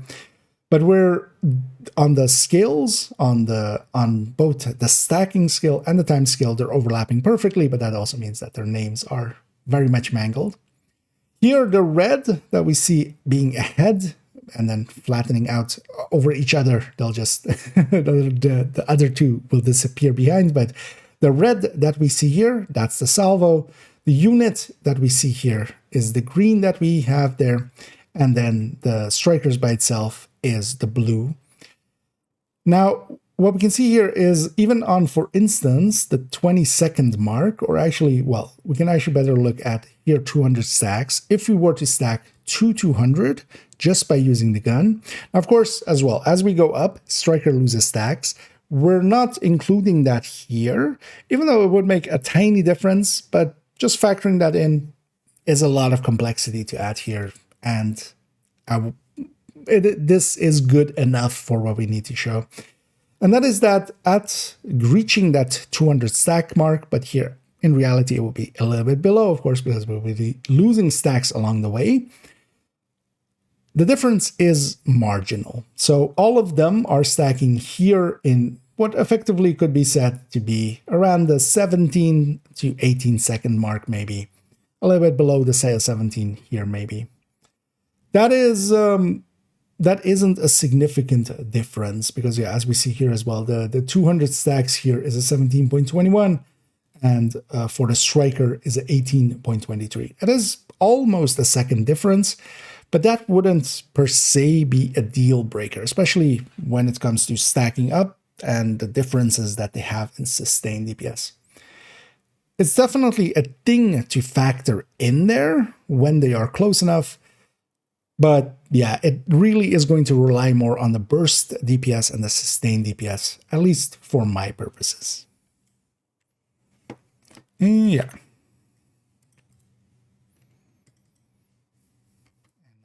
So all of them, a little wishy-washy until we kind of laid it down, but it's fine. Is it here? No. Yeah, let's keep on going because we have 2 more. Then it's over. And then it's over until part 2. But yeah, good thing I split it into. I realize now going through it, like, because I'm even like going like, yeah, this part isn't important, and we're skipping some parts even. Okay. Equalizer bliss on.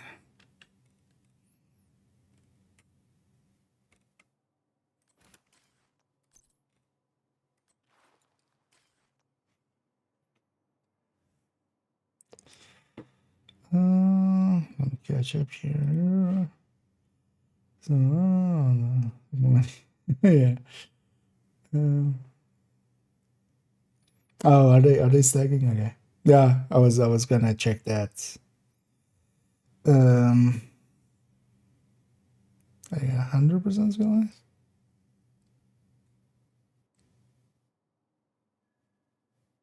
Isn't the third? How much was it? Skill efficiency.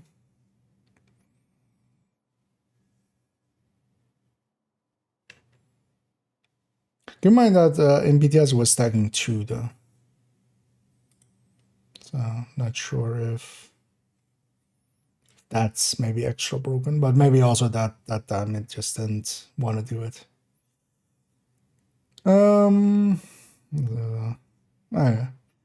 And so that's the thing that's gonna get fixed. I'm personally, I'll make a note of saying that, but yeah.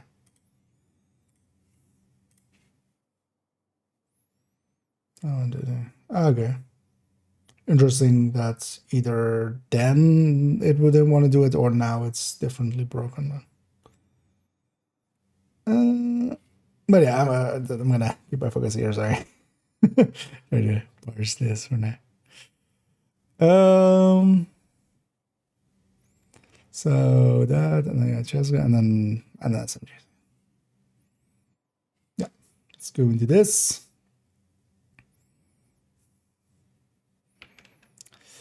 And now let's go into their powers combined, Equalizer plus Salvo. There's, of course, an important note that we need to have there is that when we go to the 2-piece, we also get a different bonus now. So up to here, we were talking about 1 piece, basically, of unit, together with, for instance, an exotic. And in a second, we'll go into actually, a different table where we're looking at it with, for instance, Equalizer plus Salvo versus the exotics. But here, though, first, I kind of wanted to see versus different, for instance, Fox's Prayer, Contractors, and such, how the Salvo secondary especially would stack up. But then, of course, there's also, on the 2-piece, we're getting 20% assault rifle damage. This is a lot more than, for instance, the 10% from a Fenris. But yeah, even, for instance, a lot of second-piece brand bonuses on other things, even if we're looking at 15% or 13% headshot damage on Providence, that second piece is not 16%. Crit chance, it's just 8, and that's for good reason. This combination, when I first saw it, I actually facepalmed a little at the stream, at the dev stream. Because to me, this is actually very much an overpowered thing and power creep in itself. Because I feel if you want to do this 20% assault rifle damage, then the first brand bonus should be maybe something like weapon handling, something not per se damage related, but something useful that you can take along the way in the same way as, for instance, via 15% magazine size along the way to 20% rifle damage. But yeah, it isn't, for instance, some crit chance there and then rifle damage. Now, these kind of pieces will be also decently okay for instance, high ends and such, but of course we can stick them here into all the gear sets as well. And some people brought up this would be good for high ends, but yeah, that's actually not how that works out, because if something is good for the high ends, as long as it's below the 3 pieces, it will also be good for all of the gear sets like Striker, like Heartbreaker. Now, even the 3rd piece bonus can be brought in there with the Ninja Bike, but then the Ninja Bike loses a lot more. We already looked at the Ninja Bike with this, for instance, in the PTS numbers. If you're interested in that, go look at that, as I know a lot of people will be. Overall, I don't think there is any competitive setup with the Ninja Bike that you could make with this. And especially as well, I would forgo going 3 pieces or 3 brand bonus of unit alloys. And if you really do want a Ninja Bike, then just go Ninja Bike 1-piece unit, 1-piece Fenris.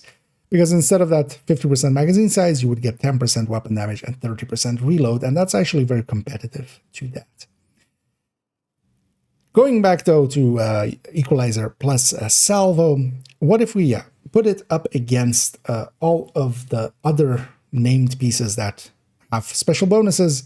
But of course here, what is going to happen is actually pretty predictable, and that is that 5% rate of fire, even if it is, for instance, less than the 8% DTOC, because it can apply that 20% assault rifle damage, as long as it's an assault rifle, and we're starting out here with the Lexington, before we start looking at it with an SMG, yeah, it's going to be quite a bit ahead.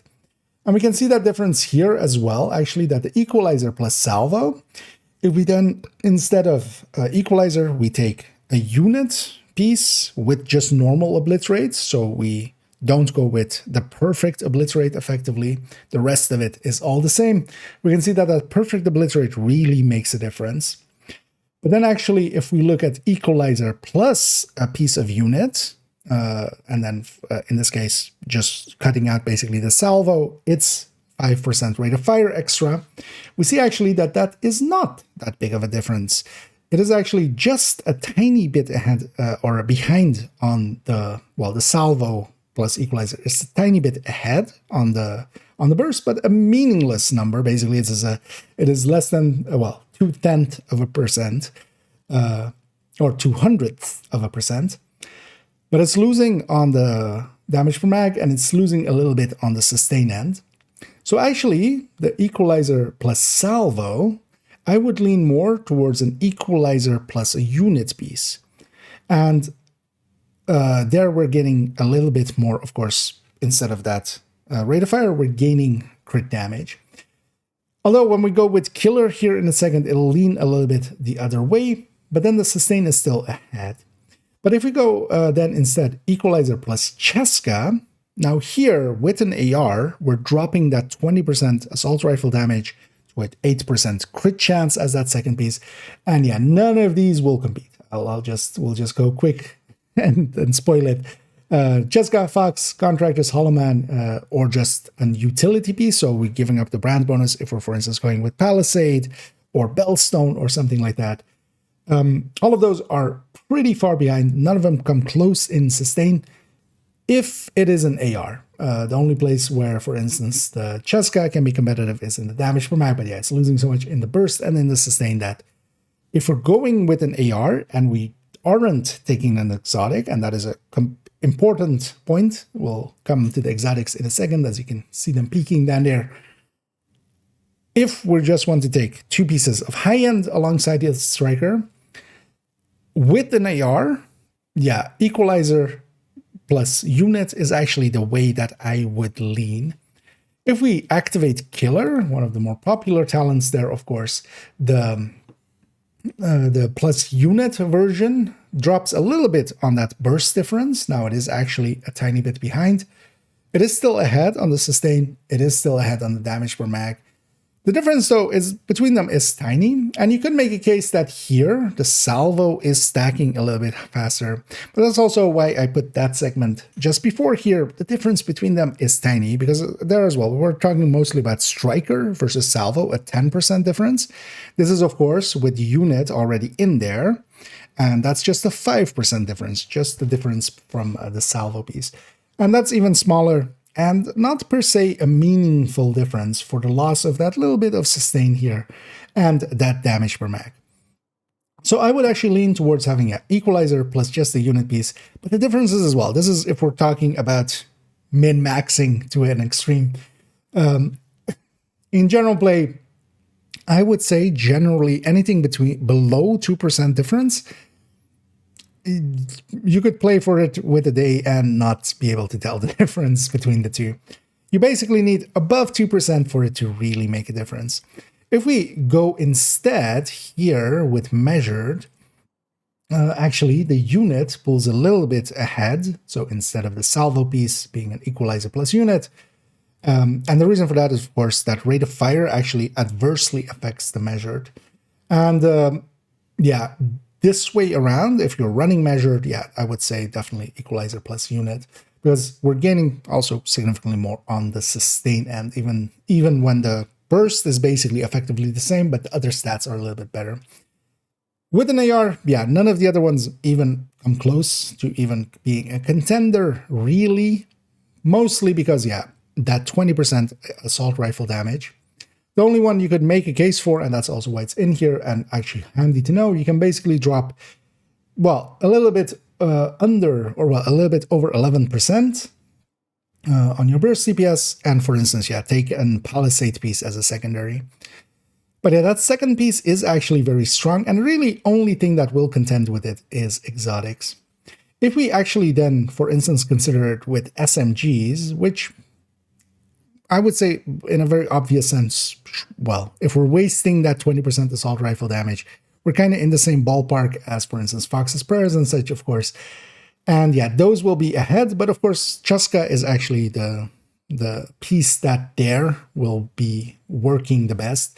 If we turn off Measured again, just to go without a talent, we see that the Chaska piece, if we're looking at it with Equalizer plus Salvo versus Equalizer plus Chaska with an SMG, so we're wasting that 20% assault rifle damage, yeah, the Chaska has it beat, and basically by the amount that its brand bonus is active here.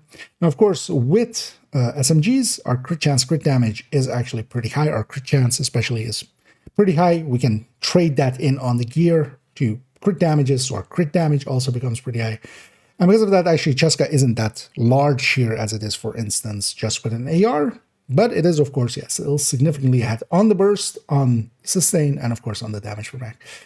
So yeah, it doesn't work out as a two-piece for anything but ARs, but especially for ARs, it is effectively only kept in check by exotics.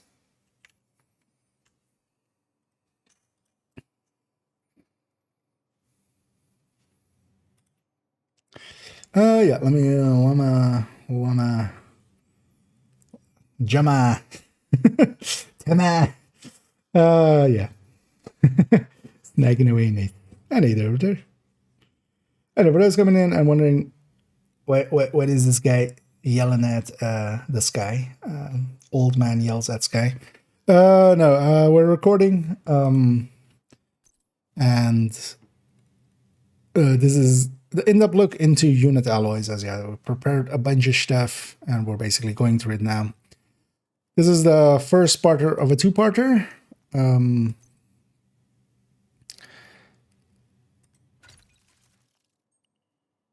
And yeah, this one's especially going over strikers. This is actually the last piece, luckily, because yeah, my brain is reaching the end of its rope. So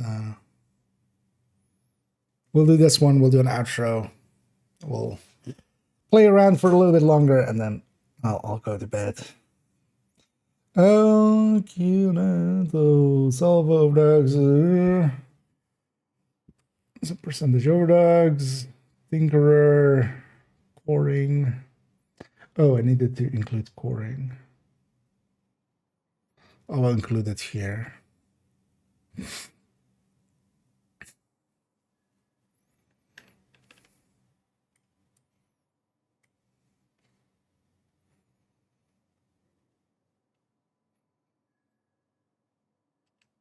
And let's go to this final one where we look at Equalizer plus that salvo, especially for AR strikers, and how that holds up against exotics. Because of course, generally now, the thing that we do mostly is to, if we're taking an Obliterate Striker, and the concept here is Obliterate Striker, if we're taking that, how does that stack up? Equalizer plus salvo here versus all of the other ones. Now, as we saw, the Equalizer plus salvo versus Equalizer plus unit, not too big of a difference, but actually, yeah. Why isn't there a...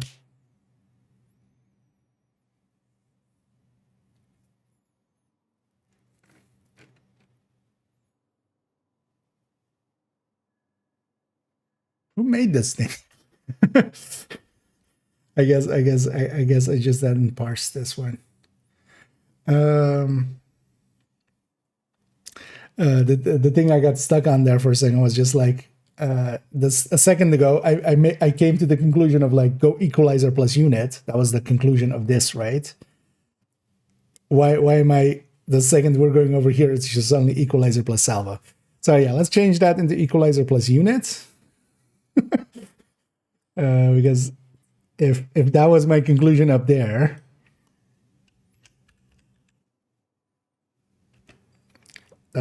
Although we should have both is the thing here, but moving everything is gonna take a while. I'm just gonna make it equalizer plus unit, right? Because also otherwise the sustain actually is like significantly more ahead as well, so it would be unfair. So what do I need to change? This needs to change. Let's make sure we get everything right. This needs to change. This needs to change. Oh, this is 111.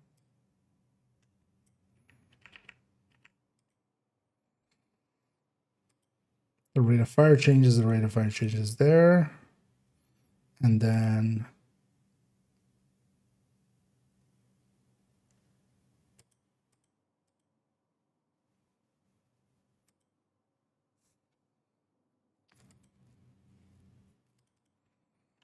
here it becomes 20.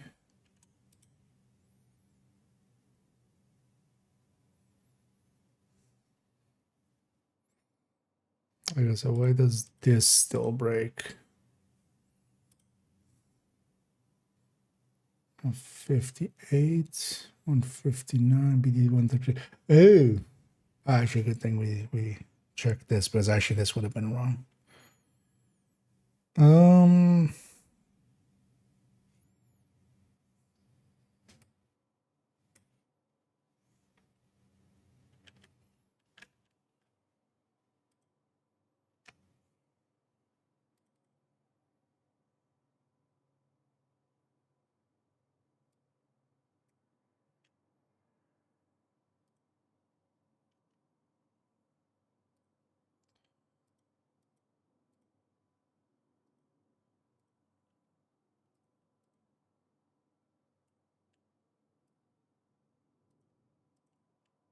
There we go. Okay. Oh, that wasn't too much of an issue, actually.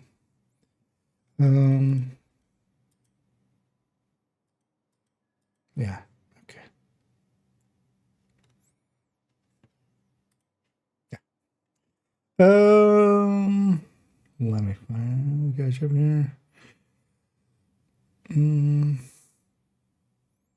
No.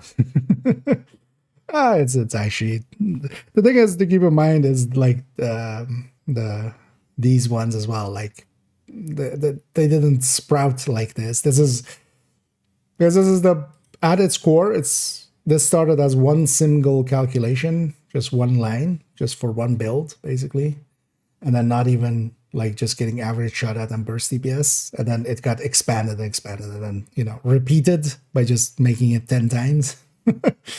And then this has grown over like 4 or 5 years almost. Well, 4 years.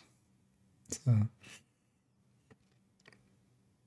because that's also sometimes the thing with like looking at some stuff is just like, with the build collection as well. I know some people have like, this would take like forever to make. So I was like, yeah, but I didn't make it in one day. It's just chipping away at it, and eventually you can get there if you want to, is the thing. But it's also who wants to know this much about a video game? But I can enjoy it. Actually, the formulas in here are very simple, honestly, because it's just honestly all of this. That's each section that is between black bars is a pool, and all of the pools are multiplying against this base. Then the crit, there's a crit and a non-crit, and that's getting us our average shot there. It's actually pretty easy from a formula perspective. It's just, here like 7 times. And then also 4 different shots and stuff. Because each part by itself is very easy to understand. It's just a lot of parts now. 5 times. That's an oddly specific number.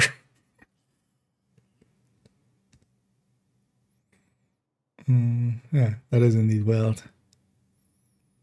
Let's see. I've heard through the grapevines that they know of me. So.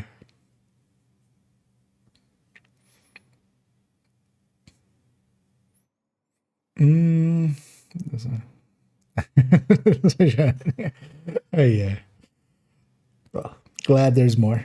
That was not right. Wait. What over D table? Or was it? Is it under the D, over the D? And then we give you only the tip. But yeah, let's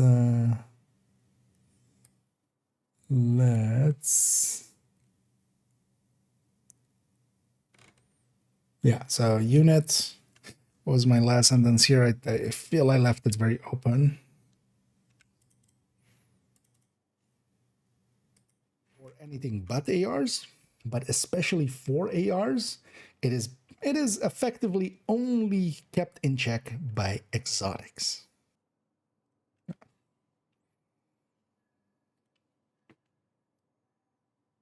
And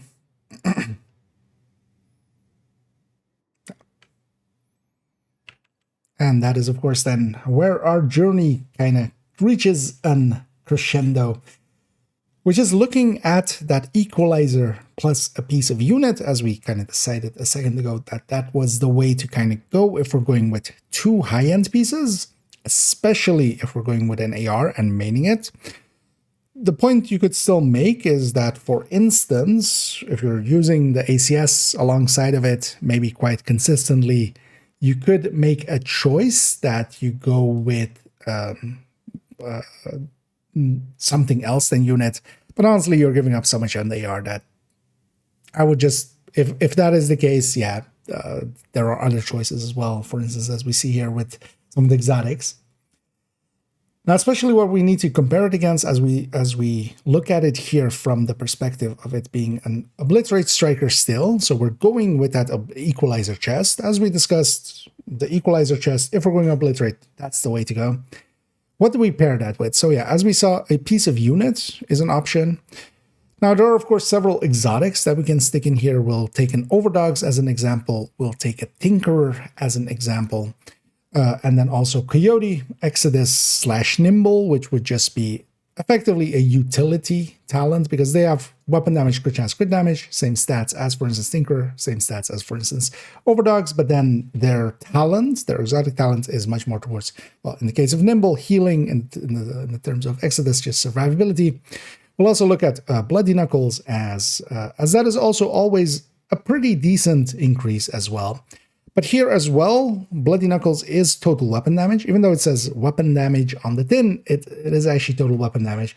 And because of that, it is additive to that total weapon damage we get here from Equalizer, so I wanted to include that. And last but not least, we'll take the Tinkerer into here. There is one thing I do want to address here. We're taking Tinkerer with a Lexington.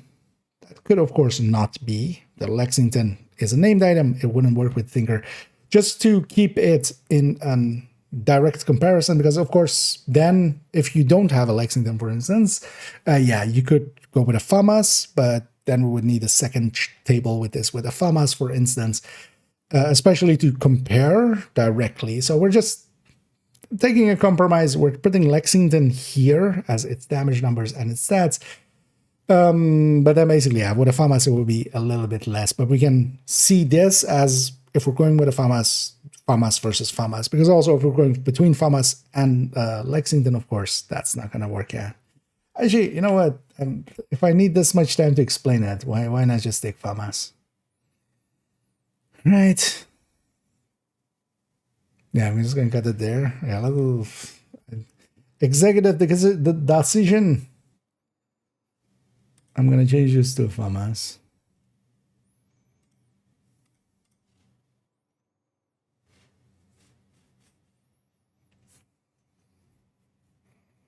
Or we change them all to FAMAS.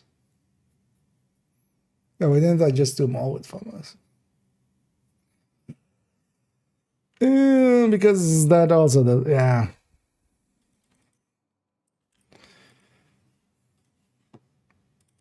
Partially also because I forgot.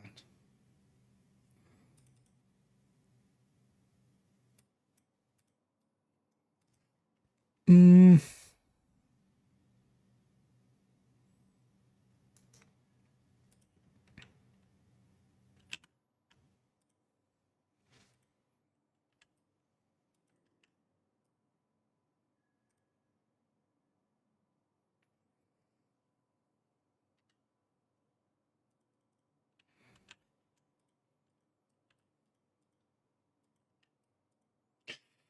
Actually, I would do just like that.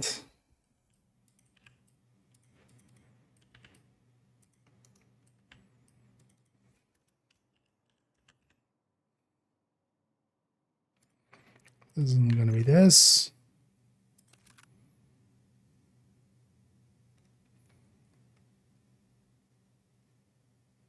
$217.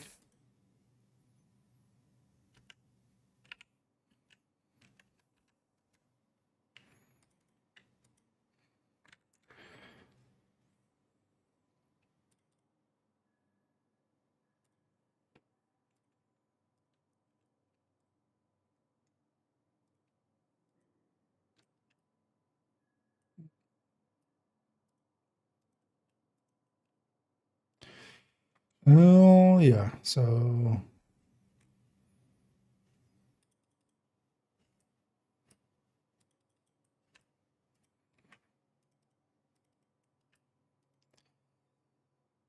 oh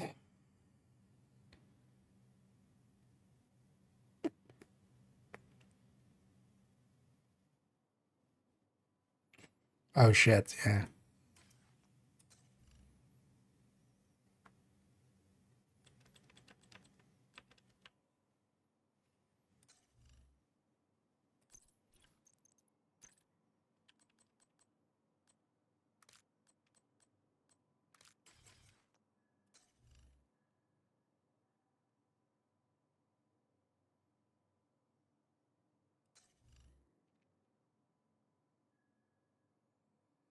Mm.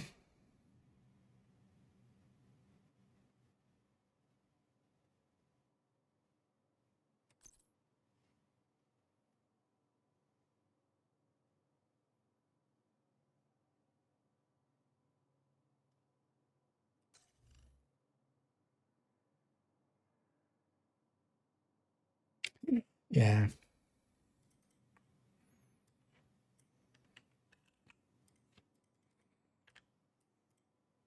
Because the crit is different here. We can't go for that 58.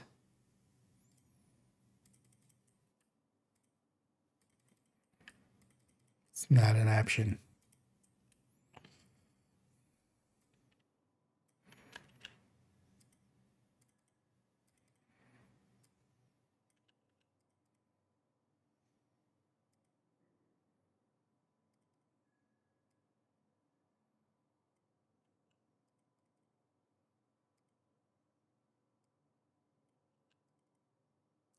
Made this exact mistake in the past as well with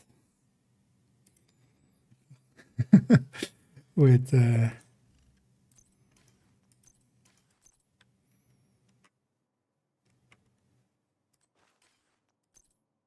with Tinkerer. Just sticking a Lexington in there. Because I checked some of the other numbers in the past. But I didn't check the Tinker because we added that today, so because sometimes I catch it in that.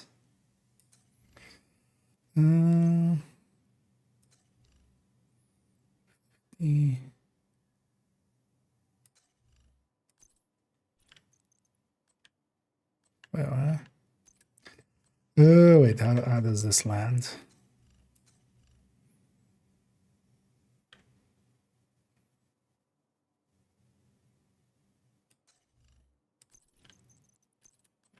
So if I take 1 crit damage here, and then okay, so this is 50.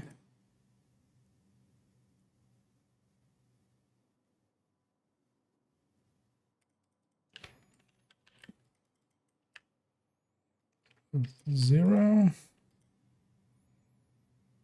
Okay. And so 127.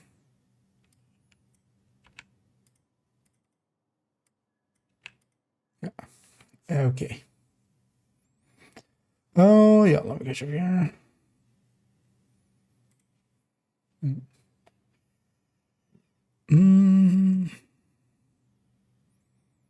That's yeah. Although I don't know which one it exactly was. It the Equalizer plus Overdogs? I'm guessing that was back then on. Yeah, overall that is that's gonna be one of the ways I'm gonna recommend this basically. This and Tinkerer is the intention. And also we'll have one with Coyote because Coyote is still in a group setting, especially like in a countdown. Like if nobody else has one, it's too valuable to just not have one. Oh yeah.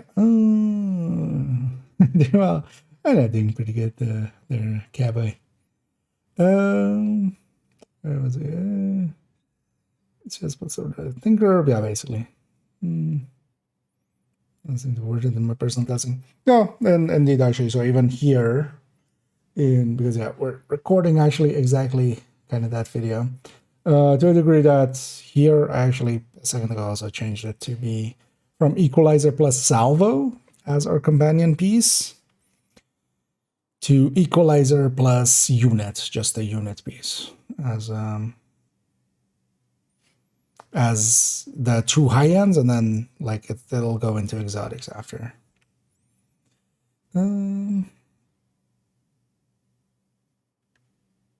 yeah, let's actually finish this up, and then yeah, we're gonna go recording.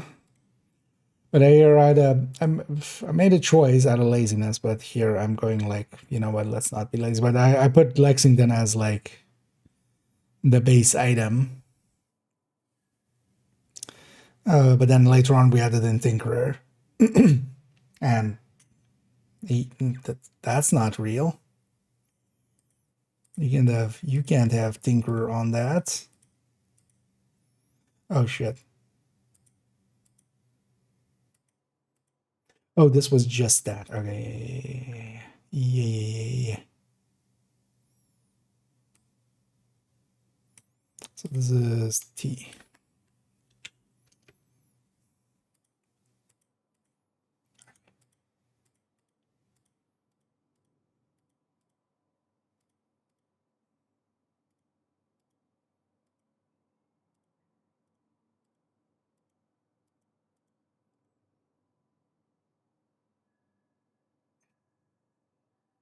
Okay.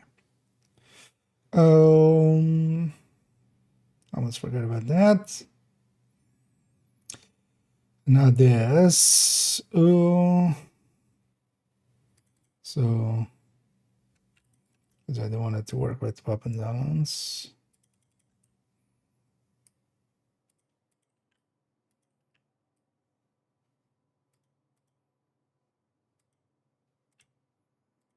Okay.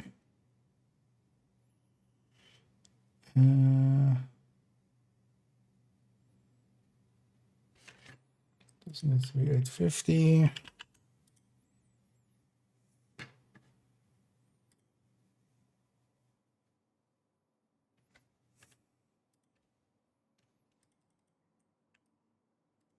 Just gonna put it on 60.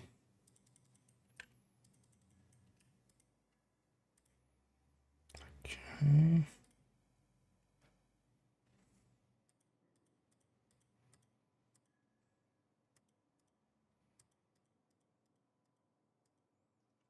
Okay.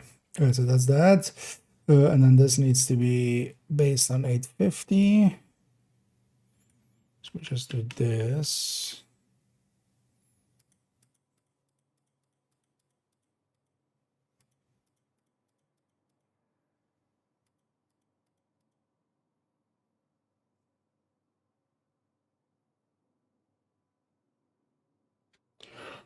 Okay.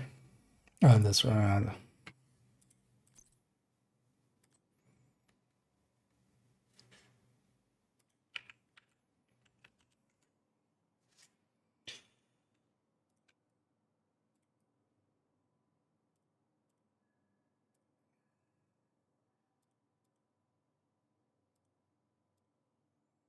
There we go.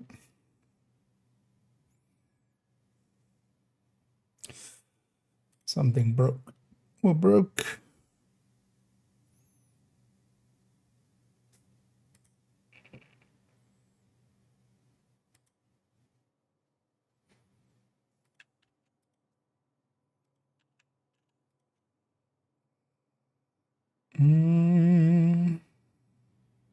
Oh.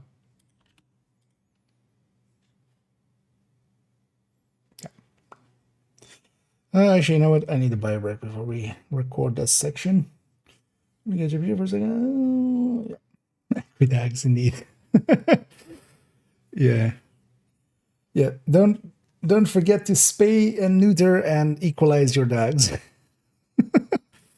Yeah, let me take a quick buy break. I'll be right back, and then we'll go record this last segment, record an outro, and then go play some video games. I'll be right back.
Ooh.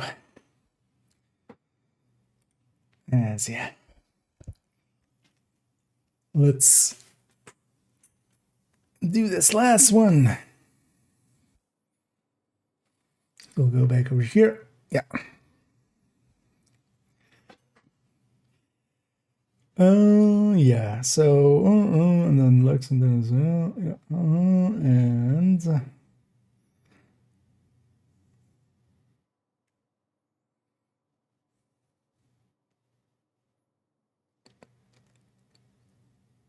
yeah. Set up the in-game. Yeah. It's already set up. Actually, let's not have it be the void. Yeah. And then now with all of those pieces in place, let's reach our crescendo, reach our climax. As we want to look, of course, now that we've seen what equalizer plus unit, especially for ARs, can mean. What can beat it, or what can be equals, or what can unequal the equalizer. Now, in this case, we're going with the equalizer on everything anyway, so that's still in there. As we kind of decided after that last section, the way to kind of go, if we're going for a two-piece, is to go equalizer plus unit. And then especially that 20% assault rifle damage is really strong. And yeah, when we're pairing that together, really nothing else from the brands really can compete with it, as long as we are on ARs.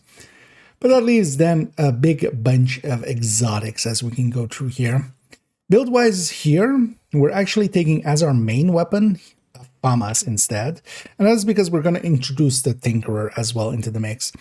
And of course, the Lexington can't work with the Tinkerer. I do include the Lexington as well in there, but just to keep the comparison mostly in the build, we're just taking a Lexington, or we're leaving out the Lexington and taking a FAMAS instead. But we will include the Lexington into that discussion. And yeah, we're going to look at overdogs, especially overdogs as we kind of used as a stand-in throughout. That 30%, even though it is kind of dependent on conditions and is either active or inactive, we can make some guesstimations about it. And we'll actually use an uptime metric here in a second to kind of see if it will hold out against the combined force of just taking an equalizer plus a piece of unit by itself. Now, of course, Coyote, also a great pick. Tinkerer, of course, needs to be discussed alongside of it. Especially with the Tinkerer as well, we have to introduce weapon talents into the mix. And yeah, that can make it quite murky quite quickly. But let's go over here and then, yeah, discuss it with our with the spreadsheet, going over especially against some of the exotics. So equalizer plus unit as our 100% point. And what we then have is, oh shit, God damn it. I forgot a thing. Oh, no, actually, that's not this. What? Oh, no, this is self. Okay, no. I thought this was the same as this talent gain here. Oh, no, we can't have that, right? Yeah, because that's gonna, yeah. No, so that was fine, actually. Oh, wait, let's just triple check it here, actually, because I should have done that before. Because also, if I, like, set this to... Because also, I wanted to figure out this.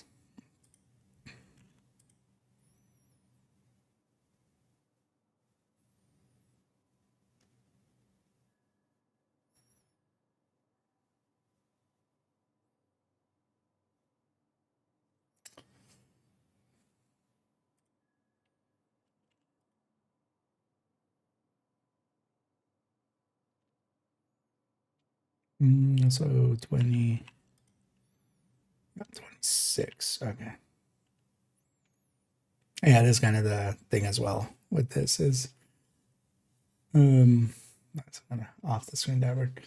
Even at 26% uptime on the overdogs, basically if you have 26% or more, you're ahead of equalizer plus unit. This is how OP overdogs is.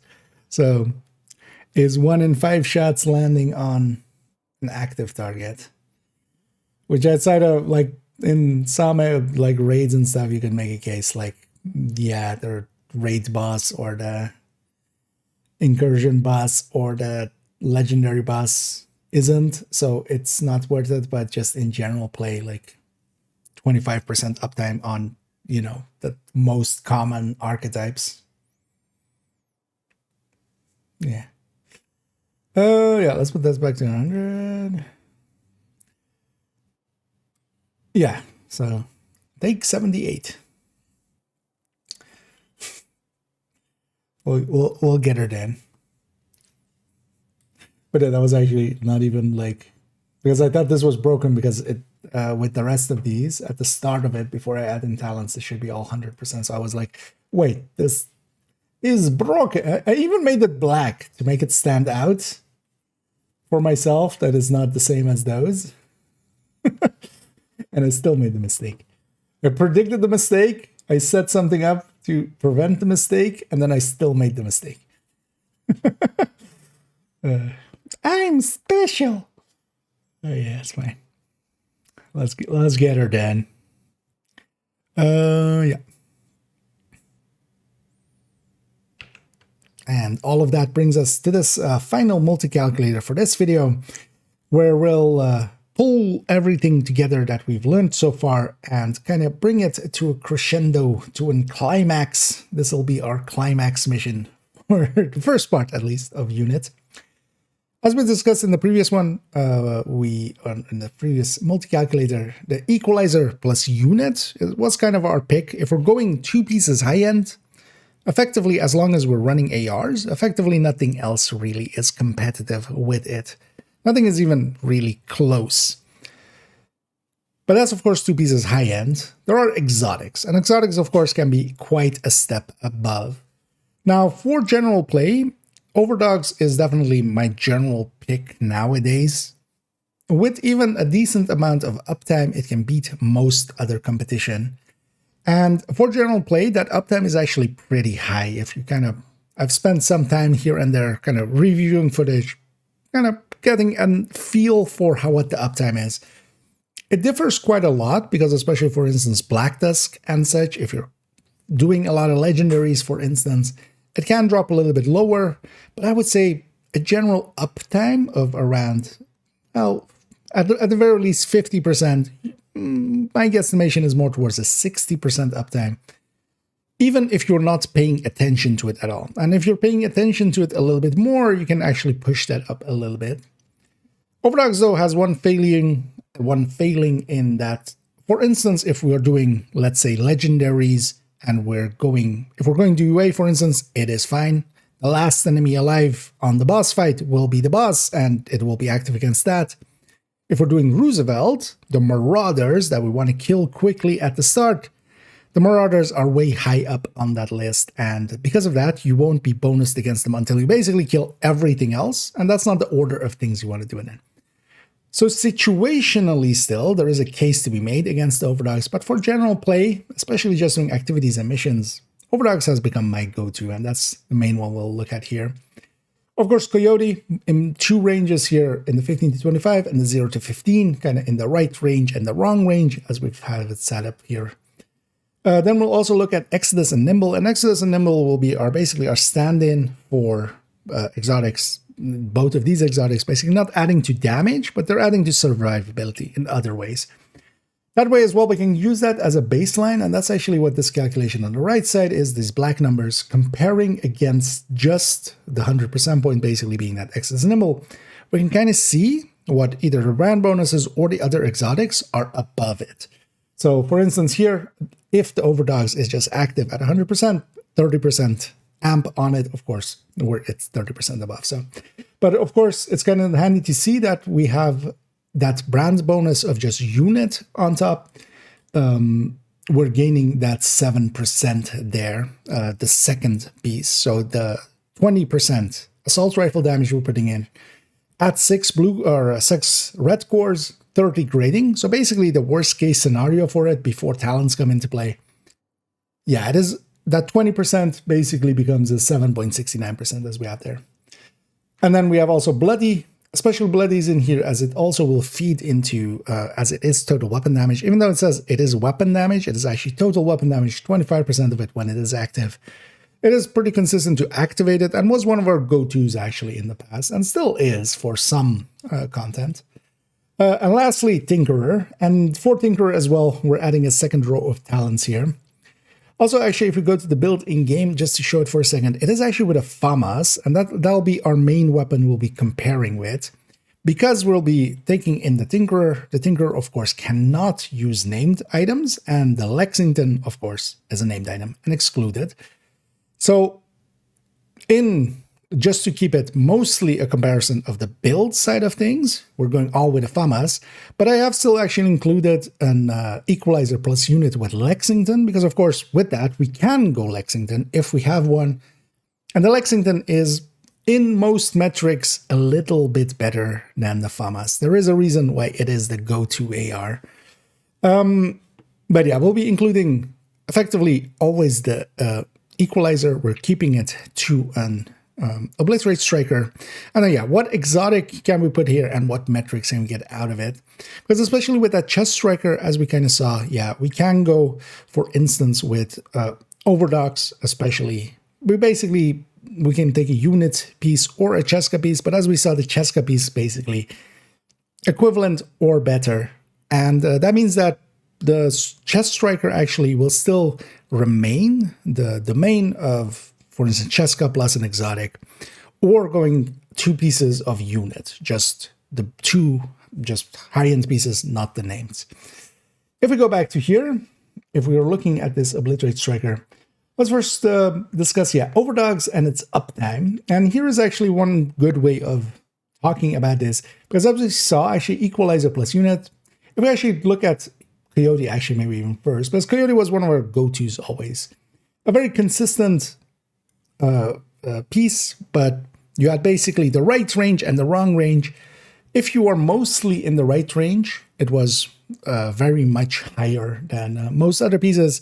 And usually, if in the past, like Cheska and Grupa, and if you were in the wrong range, you would be basically a little bit behind, for instance, a Cheska piece or such, or a Grupa piece as a secondary. That's why the Coyote was the go-to always that it was.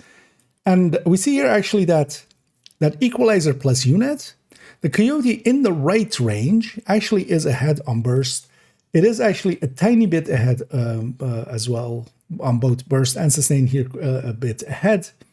And what we lose there, because we're, of course, yeah, this is no longer with the salvo, so we're not pushing that much into the rate of fire.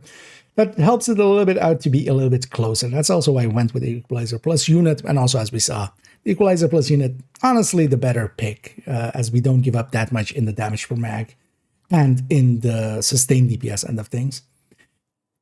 Here, the Coyote in the wrong range is then behind it. And this is that gap that always exists for the Coyote. Here's why actually on the weapon, of course, we don't have the option anymore. And that's also why we here have it on 60 instead of 58 we consistently saw throughout. With that FAMAS here, we don't have the option to take 3 crit damage mods. And because of that, we're not laying it out in that way. We're going actually here to 61, capping at 60. And that is a little bit wasteful, but that is actually then the optimal way to set up this FAMAS. Because otherwise the other option is 55, and actually, especially with Killer up, well, the 55 would actually be fine, kind of 55, 117, as we would have here with a crit chance flip to crit damage as a balance number. Especially with Killer and such, if we introduce those, the 60 is going to work out a little bit better. The Exodus and Nimble that we have here is actually basically losing about as much against the Equalizer plus unit as we normally see forces as well versus Coyote and such. And one thing we can basically say is that Equalizer plus unit, at least just for ARs, because keep in mind that when we're going SMG, when we're going LMG with a Striker, that second bonus wouldn't be active, and all of the exotics would actually effectively be a better choice, because as we saw, the Equalizer plus unit is ahead, for instance, than an Equalizer plus a Cheska that we would use maybe for an LMG or such. And then here, what we have is the Overdogs as well, actually, so above Exodus. But of course, yeah, Exodus basically has our brand bonus or brand bonus, the activated kind of item. Not that that's the case, because Exodus and Nimble both actually are really good pieces. Exodus especially can be a really good survivor tool, but they don't add to our damage. They add survivability or healing in the case of Nimble. One thing we can look at is, yeah, the unit is basically 7% ahead. That Overdogs is 30% ahead. How much uptime would we need on the Overdogs to kind of match that? Now, I'll already say that I've checked that it's 26, if I remember correctly, where the Overdogs overtakes it from 25 to 26. This is the point where the Overdogs with a 26% uptime, so 20%, 26% of our shots landing on a bonus enemies types. And especially keep in mind that that lowest tier, Grenadiers, Assaults, Snipers, Rushers, all of them are that lowest tier. Always your bonus against them. Some of the most common enemies, basically. And it really depends on the faction, where, for instance, yeah, with Black Tusk, a few more mini-tanks, Warhounds and such that are higher tiers. And there it could matter, but especially if you're, for instance, fighting Outcasts or Hyenas especially as well, you see a lot of the enemy types that you are bonused against. So you would need Overdogs to be basically less than 26% uptime for you to consider that unit piece. But also what we have then is Tinkerer. Now for Tinkerer, although actually let's discuss Bloody first. I'm jumping all over the place. But Bloody, adding into the total weapon damage here, we basically don't get a full 25% out of it. As we see, because that Obliterate is there as well, 24% Total weapon damage from there. It's basically getting a little bit of diminishing returns. Here, a little bit over 20% remains of that 25% that we basically put in there. Now, Bloody would also line up a little bit more with just the chest striker. And yeah, there we could, for instance, go. But there, it would still be basically Cheska plus a Bloody Knuckles would be my pick for a chest striker if we're going Bloody Knuckles. Because as we saw, again, the unit or the salvo is a little bit behind the Cheska when it is basically a single piece plus an exotic. If we put this Overdogs actually back to 100% in the meanwhile as well, what we can take here is, yeah, with the Tinkerer, we have to bring in weapon talents. Now, the weapon talents here, Measured Killer, Streamline, some of the more common picks that I would recommend going with. Killer, of course, one of the better ones for just general play. And here, if we activate Killer for all of them, and the second row is basically just for the Tinkerer. So if we just were to have, for instance, with the Tinkerer, just Killer active, and our secondary was, let's say, something, although Fast Hands would be supplying us with some reload speed. If we were running Preservation, we would be healing with that. But basically, we have Killer plus a utility talent. What would our output be? And then, especially against the Equalizer plus unit, it is actually pretty far behind before if we're just going with one and the same damage talent. But of course, the thing we can do with the Tinkerer is bringing a second damage talent, and especially Measured for a very consistent talent is one of my go-to picks.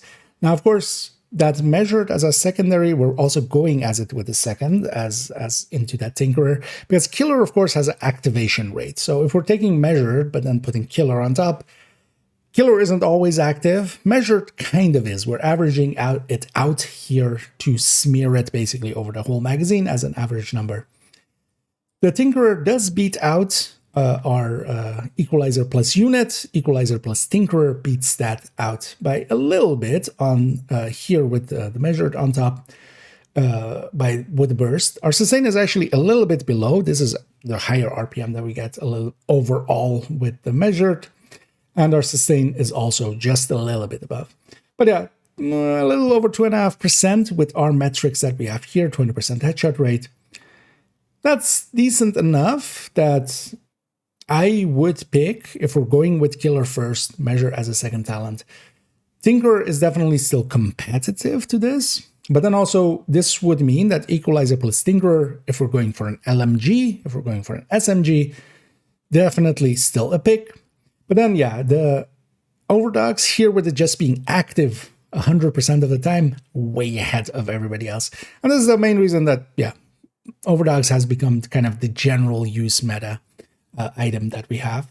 If we actually put this to what I said before here, a 60-ish%, maybe even a 50% half uptime, we're still with that Overdogs, even versus that really strong 20% assault rifle, we're still ahead by another 6 and a bit percent. And of course, on the sustain end as well, by the same amounts effectively. And this is the reason why I would say that my general meta pick for doing activities, missions, just running around, countdowns and stuff as well, is going to be that Overdogs. Tinkerer is definitely a good pick as well. It is also important to keep in mind that, yeah, Overdogs now is available in the general loot pool. It is also available through Retaliation, through Blueprints. Pretty easy, a lot easier to get than last season, where it was basically just one from the season track. Tinkerer, a little bit harder to get. We do need to get that master mission for the manager done to get the Tinkerer. That's still its only source. But very consistent still to get there, because actually, if you do it on master, if you can find the people to do it on master, you will have it guaranteed. And that's, yeah, there is no better guarantee than guaranteed.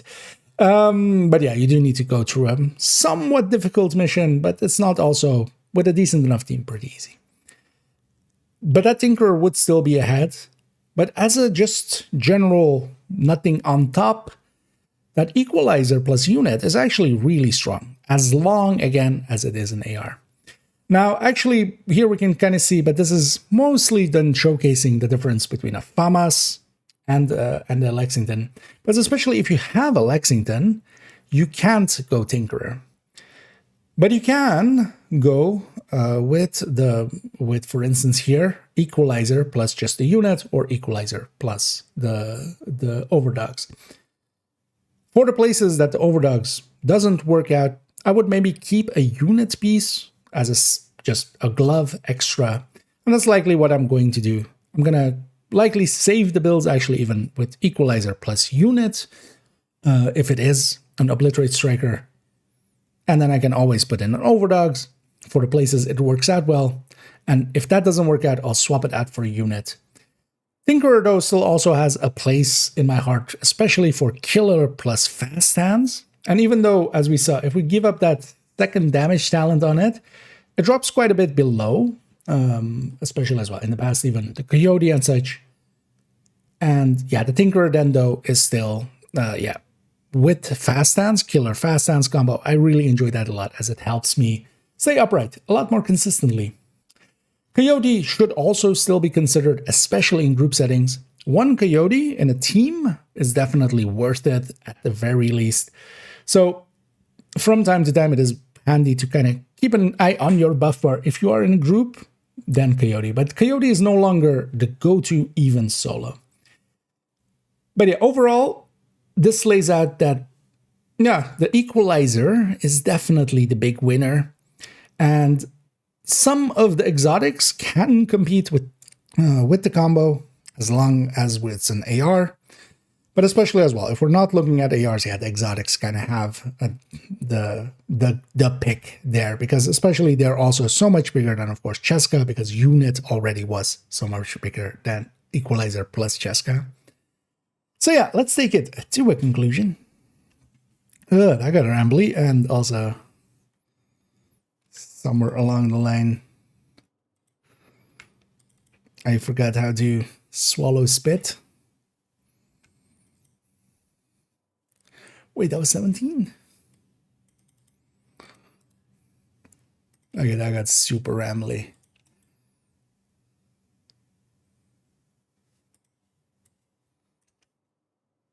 Okay, that explains why I forgot how to swallow spit.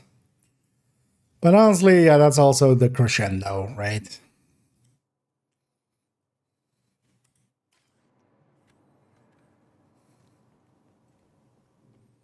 Yeah. That was a lot of talking. Yeah, for those joining, I'm recording some stuff, so in the meantime as well, or in between times recording, I'm catching up. I need a share key. Use equalizer over Cheska. Chess with the one piece being rate of fire is the ability to change the turret side by the great chance now instead of rate of fire, basically a swap. Well, no, so that one I did check already in the PTS. The rate of fire is still good, but now it's basically you could make a case for either that or DTH or DTA. Crit chance itself, though, still no. Like the crit chance is like way more diminished than on tipping scales. So I'm likely going to keep it rate of fire because it's still like, it was just like, it was that much ahead. Now it's like this much ahead. But you could totally make a case, especially if you're not using Tinkerer, to have a DTA and a DTH one. Like, I think that's way more like doable now. But yeah, it depends on if you do or don't have Tinkerer, because if you're going over now.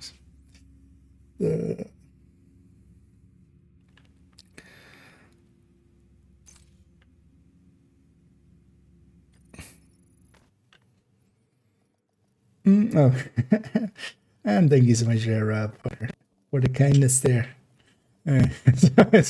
Well, you're more than welcome in the figuring out department,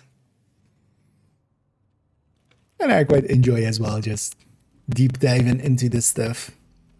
But also even there, like as you kind of saw, so I can also enjoy doing a live, because sometimes even in the thing I change my mind, right? Like suddenly we saw how much the units versus salvo combo was, at least for a build that was kind of crit starved as much as it was there. But also for me, like it's very much these things are me figuring it out as well along the way. Like this is we're gonna make a ton of changes to the build collection. That's all. Yeah, let's get back here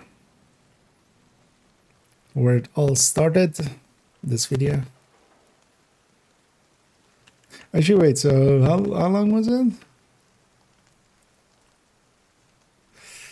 Corner okay, 111. It's fine. So it'll be like a 115 with the outro here. What? Why is... Oh, actually, no, there's a lot of that.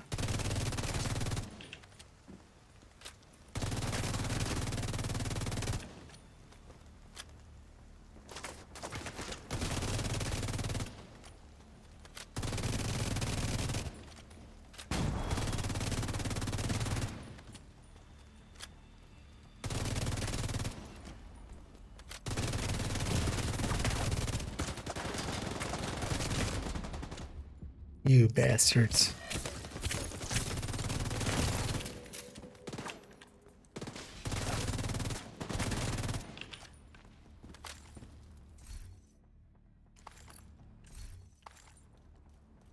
Yeah, let's grab this. Oh. Wait, was my general meta pick... Oh, wait, that's... Okay, no, that's not that. That's the game breaking here. What a...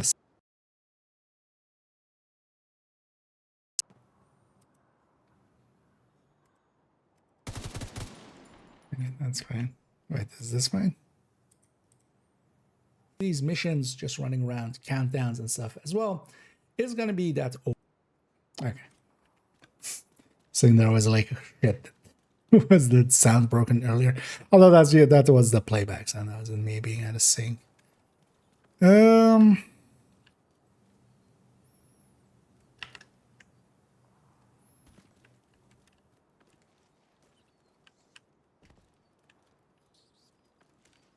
Yep. Jump off a roof, why won't you?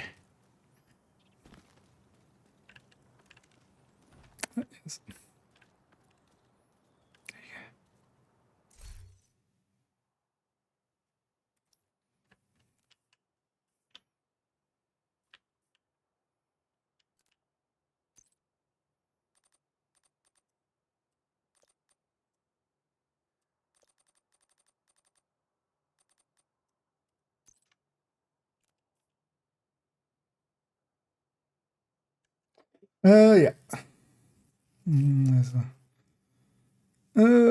Yeah, no, that was indeed, yeah. I think that was with the loading screen. Actually, let me make sure that wasn't on the recording there.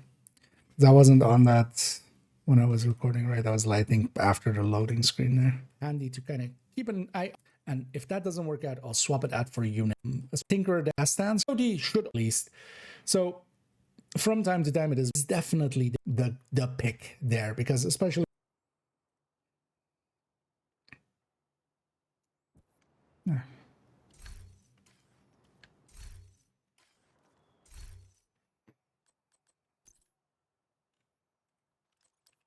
Get out of here.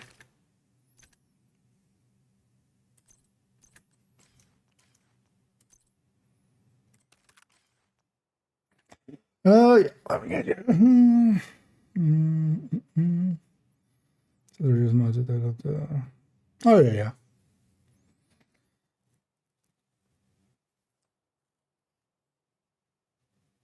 Although, how do we even have it?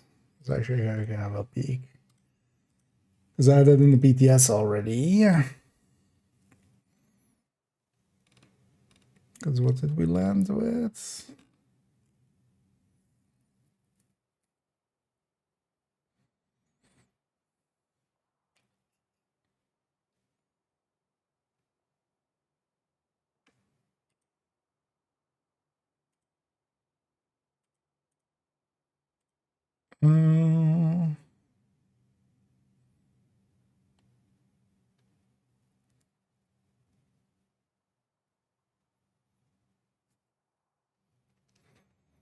Oh, actually, yeah. So that was how it was done. Yeah, because you lose 2 crit chance, and you go to like it was already like 60.5, right? With 2 crit damage mods. So yeah, you just take 2 crit chance mods on the weapon, and flip to crit chances on the gear to, or not the other way around, right? Or wait, am I saying that right?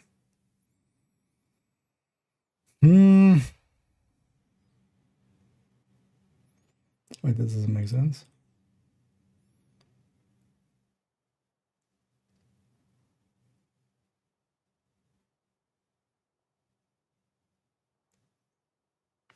Wait, right? I have Tinker here. So overdogs 60.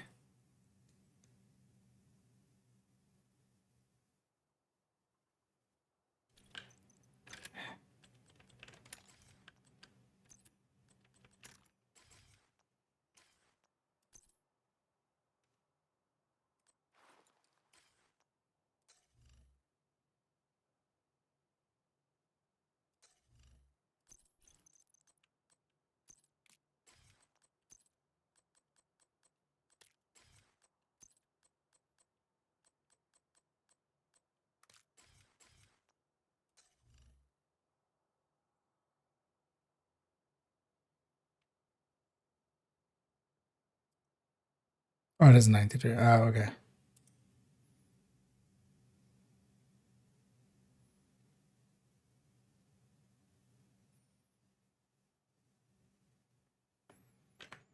Okay.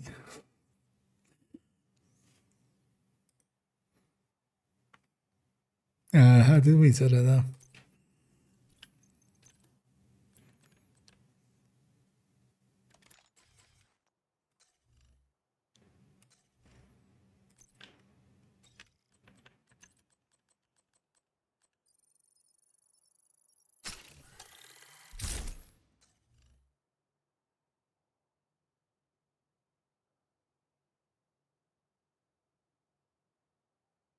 What?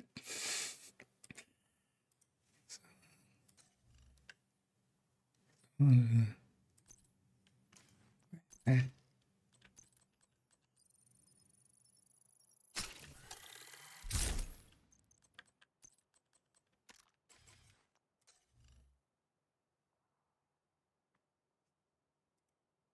Oh, we're going to even see. Ah, okay.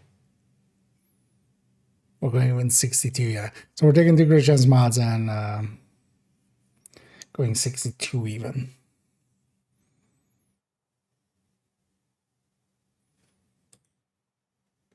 So we're taking 2 crit chance mods on the weapon, and then we're just flipping 1 crit chance on the gear to a crit damage, which is not very efficient, but the crit damage is so high on the build that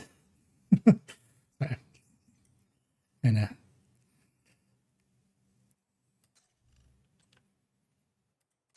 Well, actually, yeah, we'll have to look at that if that works out, because if we're wasting, because also if we had the weapon with 3 crit chance mods, then we could go 61 instead of 62.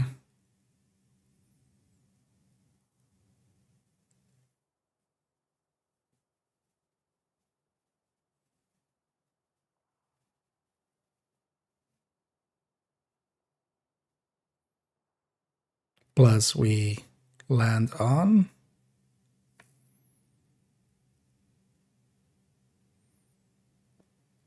Oh yeah, so yeah, we would have the same disc, but then we would have a different base damage. Or well, now we would have 12 crit here more. So actually, we'll have to look at that. Although not sure that line, yeah, but yeah, tipping scale is definitely on the docket. Because this first partner is basically the strikers, and then future. Yeah, Heartbreaker, Tech Tank, Umbra, Tipping Scales, and concentrated company and negotiators. And the negotiators, yeah, definitely is gonna. But yeah, we'll just do all the builds, basically. Oh, the Orthodox build.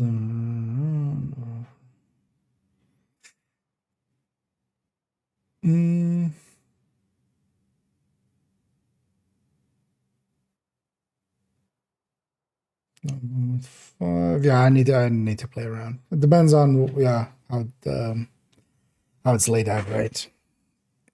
But there, yeah. But what I have there is correct, or what I have there it matches thingy, but it was a 62, which I wasn't expecting.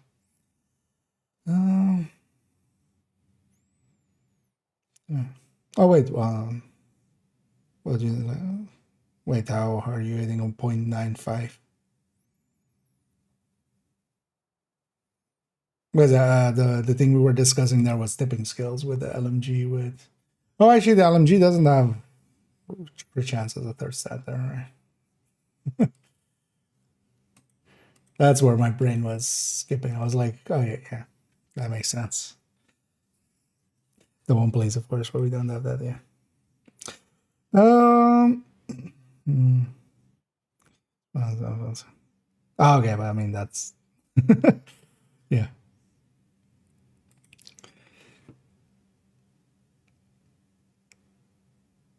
Because I usually, for discussion's sake, you can always fill it up to full, basically.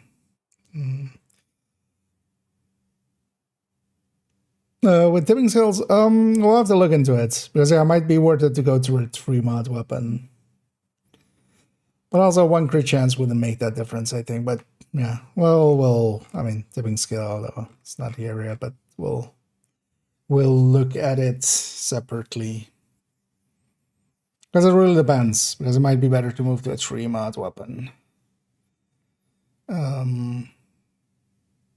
Basically wasting instead of 2, like 1 crit chance less. It depends on if that base is, how far those bases were apart, but I don't remember actually off the top of my head. But yeah, we'll get there. Yeah, let's go over here. Let's do one last thingy, and then actually with our future videos. Well, I mean, yeah, thingy. Yeah, so Sonic Journey. Yeah. Yeah. Let's go.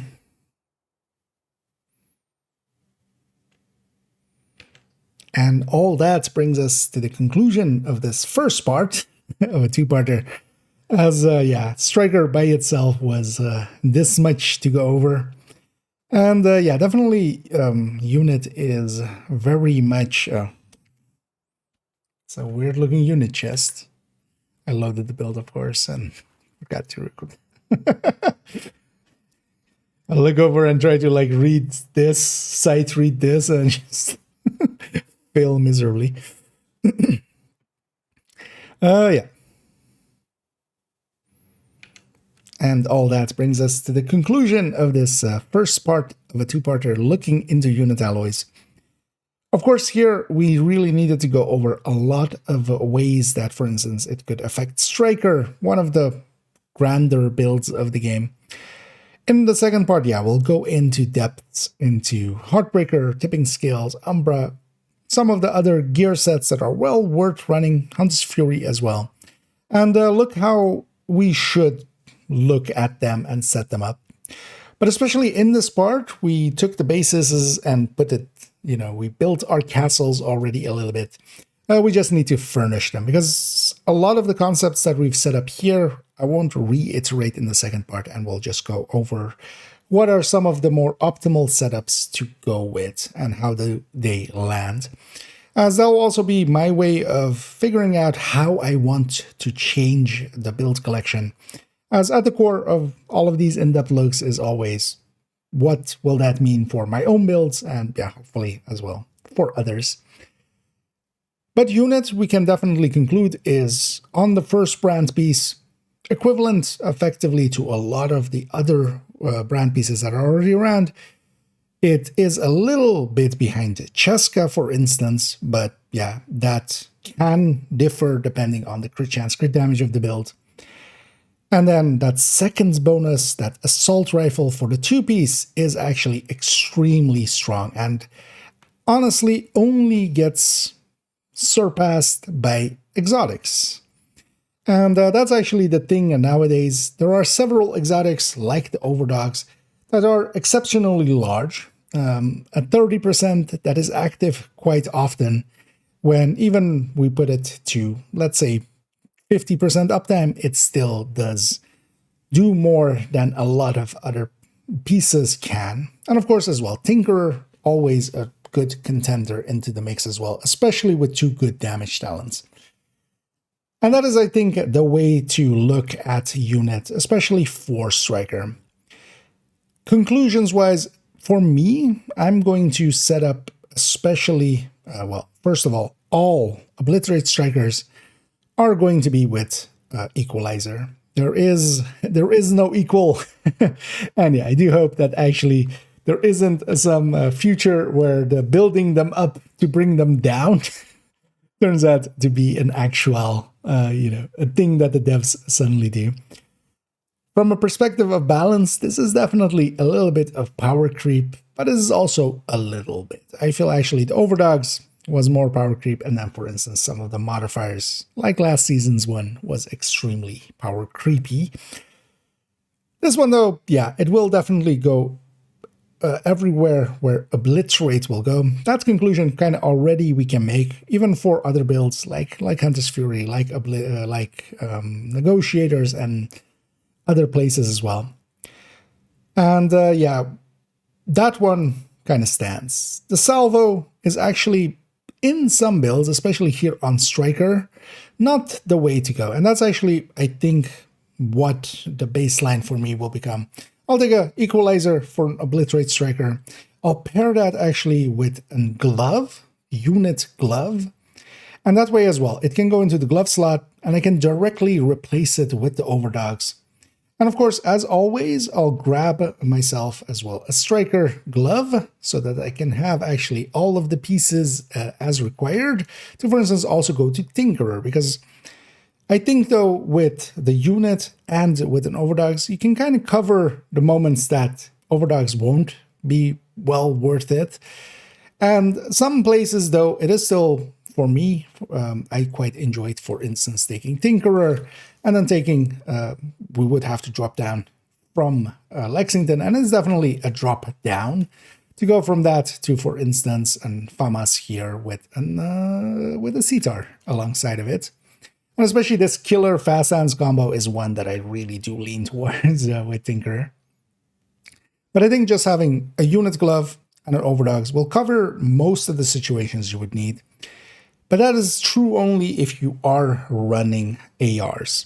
And sometimes I, even on Striker, do enjoy running LMGs, even though that nowadays we, for instance, have tipping skills that is very much a dedicated LMG style of build. And also, Strikers with SMGs works really well, but then again, you wouldn't want that second piece there to be the unit piece, because yeah, the exotics are too large, definitely, in comparison to that. But overall, though, the unit pieces, as kind of expected, overperforming by a little bit. I feel the power creep that they introduced with their 2 brand bonuses in a row that are very strong and of same size as some of the others. As of course, in the past, we have had Walker and Harris, for instance, but there, the weapon damage on the first piece is much smaller than other brands, basically half. And already weapon damage, not the top pick there anyway. And you would take that mostly just to kind of get into the second and third piece. Zvia in the same similar style, where the first piece is, a magazine size leading into weapon damage. Here it is rate of fire leading into damage, and that might have not been the smartest pick. But overall, though, yeah, it is definitely, of course, now that it is here, we'll just have to deal with it and run it. Equalizer is going in all these builds. I'm going to pair it mostly with an Overdogs, a second piece unit for ARs, and yeah, that'll take us through at least Striker for now. We'll come back actually in the future, of course, to go through other builds in the part 2, but likely as well, I'll put an exotic, either the chest or the bittersweet rifle in between this and that part. As in the future, we're definitely going to go through those exotics. We're also going to go through Concentrated Company, and actually pretty close to the start of the season in these first few 2 or 3 weeks, I do want to make a tipping skills build showcase. Now that we have an upgraded, because I was kind of waiting for this new gear to come into the game, as we'll go into that as well. So I hope you join me for those. If this one was informative or enjoyable, please do any and all of the algorithm things down below. It does help out. So I'll do that little bit of shilling here. As I've said, a lot of words, and my tongue definitely feels like this, guys. But yeah, thank you for joining me. And as always, have a good night. Oh, yeah. Yeah, that outro was for the video. For those watching live, I kind of went in a circle twice, but it's fine. Or in a circle once. But he's fiend, brain fried. I was gonna shoot some shit, and then I'll go and fall asleep. What weapon skin is that? Which one? I'm guessing the waffle, or what? Which other one did I have? Just Foundation, indeed. You can say that again. Yeah, this is the waffle. This is one of my favorite ones as well. Waffle. Oh, I don't remember exactly where this was from, but Famas has a few good ones because you also have dumplings.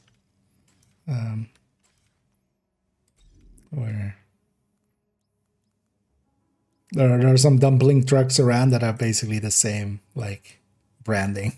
But yeah, the waffle definitely, yeah, fugu. That's scorched and stalker as just yeah. But yeah, the waffle one is waffly. And I definitely that's why we're getting to that late. That's it. For those coming in, yeah, that was recording for. That's gonna be tomorrow's video. I'll stitch it together and have it ready tomorrow to go up. And yeah, that's the first part in looking into units alloys, because it turns out we need 2 parts. That was just Striker effectively, but also like going super in depth into all of the segments. And then the second part is going to be just like a bunch of the other builds, other gear sets, even high ends and stuff, and then just mostly focusing on like, yeah, what is the pick? What can and can't compete? And that'll be a little bit easier and faster. But yeah, this had to go.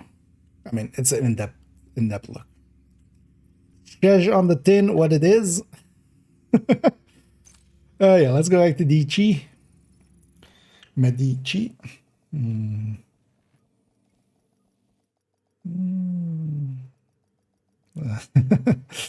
glad you liked it, definitely. This goes on. Yeah, although, well, it's gonna be. I can spoiler it for you. It's gonna be basically that Cheska chest is gonna become a equalizer, and that's about it. It's likely gonna do the same of like Overdogs, but especially with that one, we'll also go just for the build showcase. We'll go tipping skills as well, and especially like Tinkerer, and then like go through some of the talents and stuff. Yeah. What do we want to do? You know what? Let's mess around with the Umbra Tech Tank. It's still a build I don't have that much time on. Haven't ran it as much.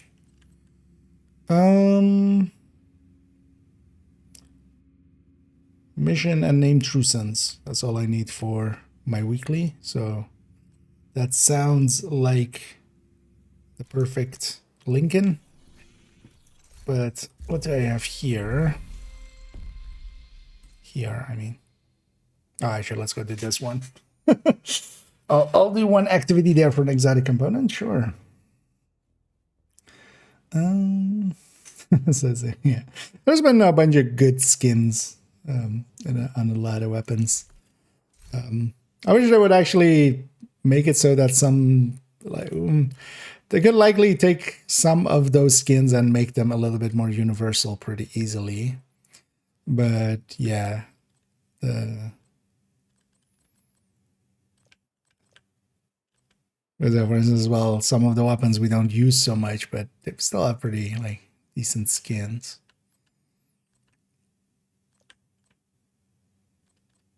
But yeah, some of them more famous than others. Although this still does look good.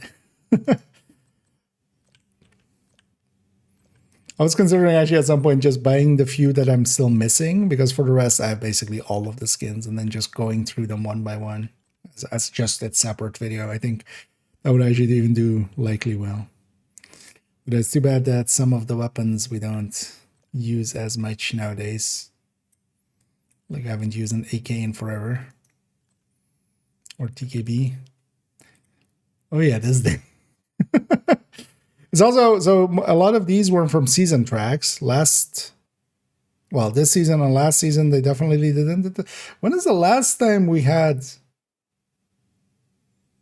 like actually weapon skins on the season track? Like I think 7.1 wasn't, right? Like year 7 season 1 also. So likely 6 was the last one. Because a lot of these are actually pretty cool. And I like these a lot better than like universal ones. Especially, yeah, for instance, this one is still like one of the reasons I love the tech vector as well.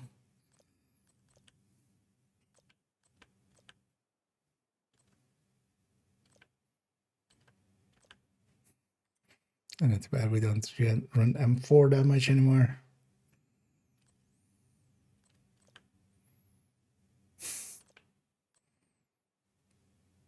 Oh yeah. KWR. Keener was right. I'll never use this skin. Keener was wrong. We just dash this out and then Keener was wrong.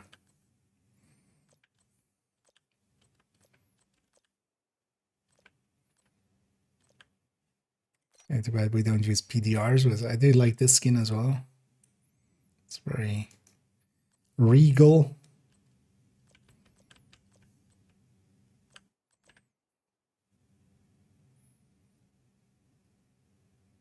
I do like this for the Mark 16 as well and stuff.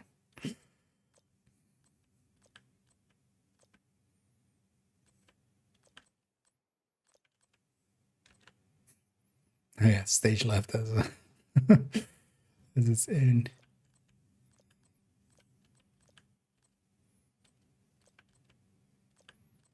Man, there's a lot of skins. And some of these are like ages old. These are like this gold fall. It's too bad that this fall is so much worse than the para in handling. But even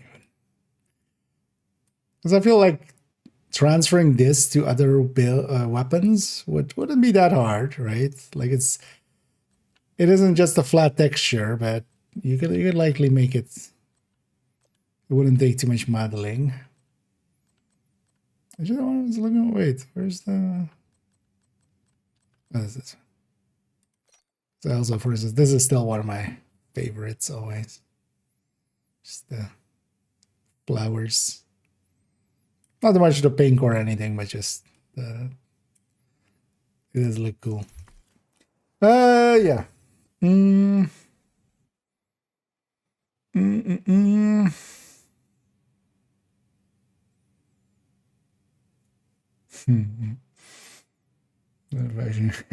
Showcase indeed. Well, maybe one day. I'll definitely want to make that video. It's also going to be like handy for some people to get some. But I think if I make that video, I would want to have like all the weapon skins. And there's basically, I own most of them, but the permanent ones, well, we'll buy semi-sweet as well. But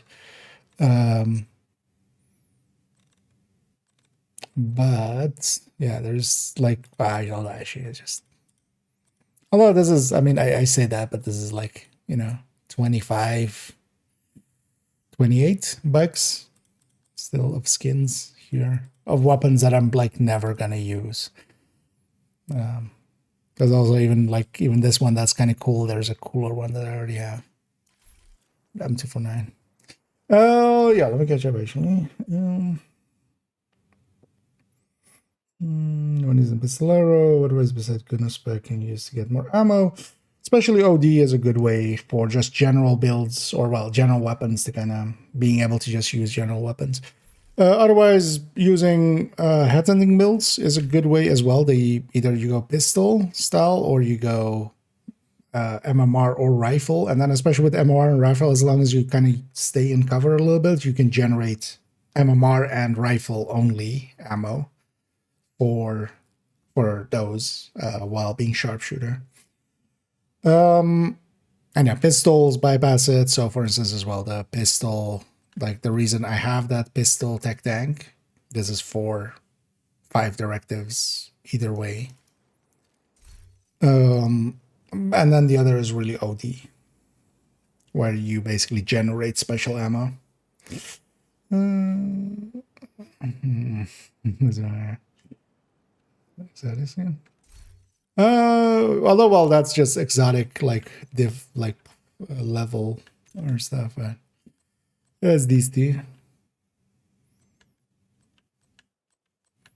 Because actually, yeah, the rarities that they have, that doesn't mean much. It's the same, like there's on the gear dies and stuff, there's rarity, but like it doesn't per se mean much.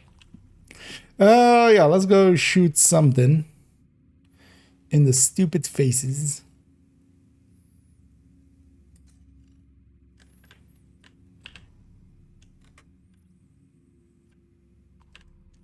Oh, did they? Let's actually have a peek. Did they ever? They haven't still yet. Right. Oh, hey, this got fixed. I haven't even tried this one yet. But they fixed the... Wait, did they fix the other thing? Oh, yeah, it's no longer showing. So this map had actually, like, there were icons here. But that was the New York side of things. So yeah, they finally fixed Brooklyn's. You can just see Brooklyn's targeted from afar.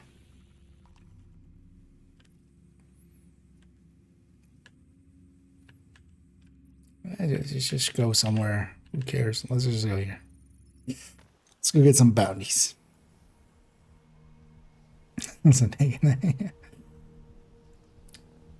But they should do more weapon skins and season passes and stuff again. Because a lot of those weapon skins, it was always like a few in each season pass and stuff. They haven't been doing that lately. See the garbage zone. Yeah. That's good. Indeed. I literally have a lot of skin in the game.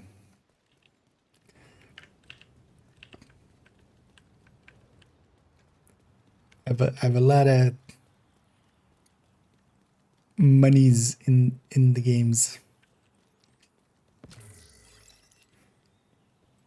Well, at this point as well, I kind of almost a collector almost. So, enjoying it as that. Oh yeah, Umbra.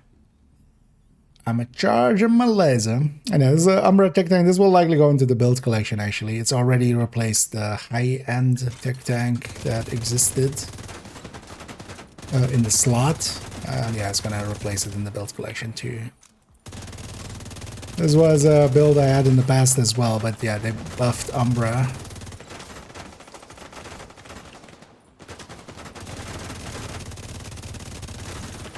Well, they buffed Umbra like ages ago at this point.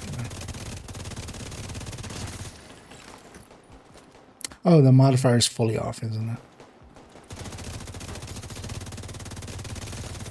Someone's okay, man. What about you? Oh, I was gonna go do an activity in Federal for an exotic component.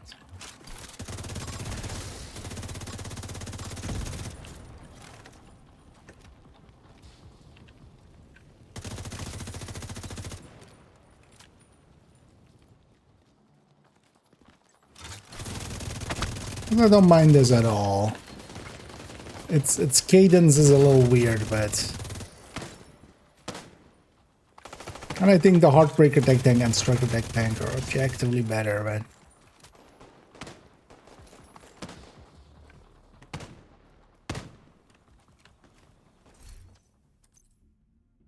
I don't know, this... Oh, okay. No, I am... Okay. Okay.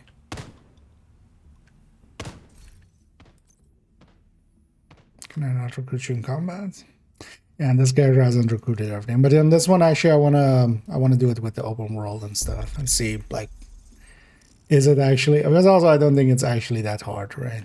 You see so many of them. At least just getting the 10s. But this character, I haven't gone around safe houses ever, and I'll just not recruit them in safe houses even.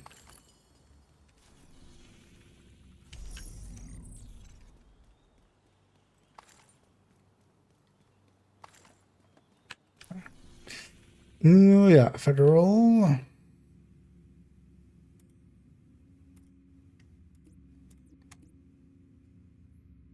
They want to select for a second.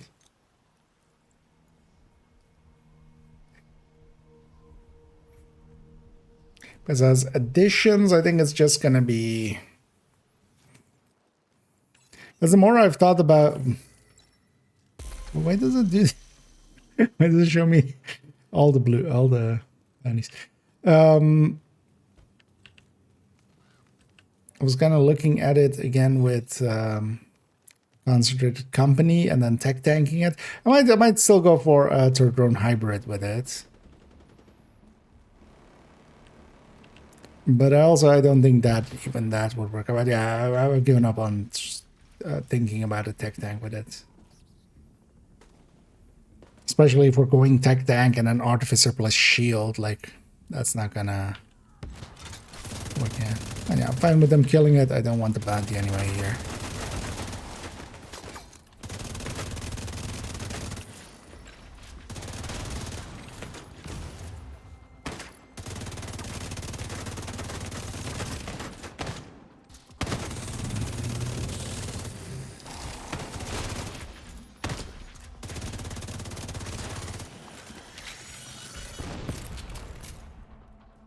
Still half charged.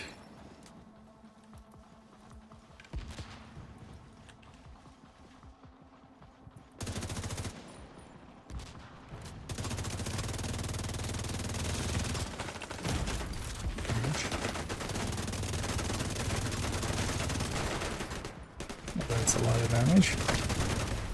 Wow, that was a lot of damage. Do these guys also have a damage buff? They do, right? Actually.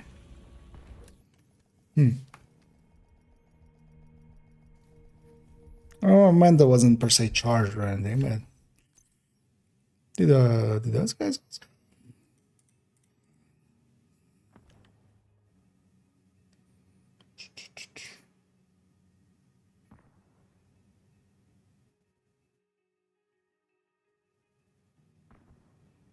No.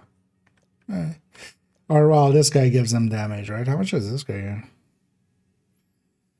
3 nearby and so yeah. Oh, they had from this as well. Oh yeah, that's red circle, right? Because yeah, those guys did a lot of that.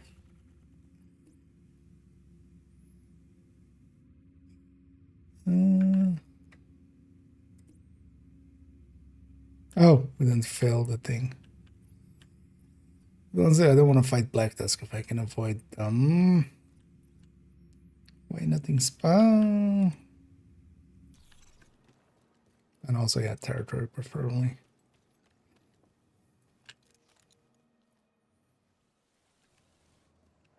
And how dare they kill a fellow Black Tusk? Can't they see my...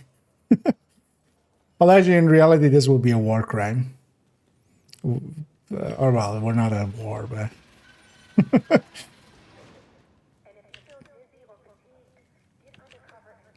because, you know, wearing the enemy's uniform and then assaulting them. Yeah, that's a war crime. That's a paddling.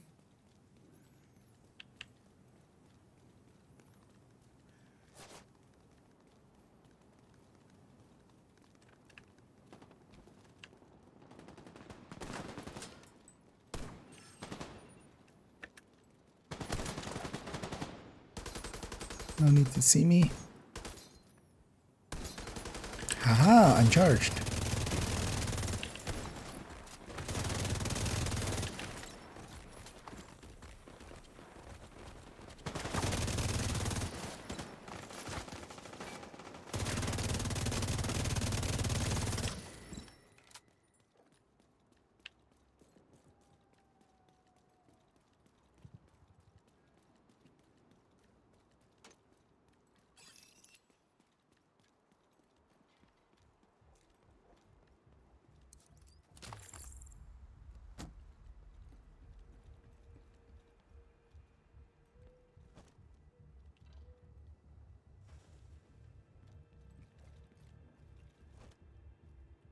Something I feel they could still do for Umbra, just to give you some mobility, is just if you could charge while running, or charge while covering.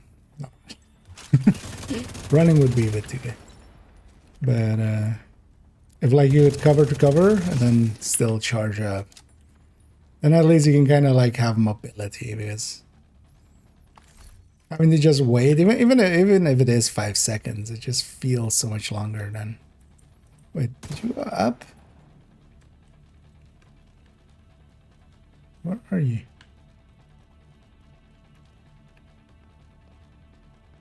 Where did you go?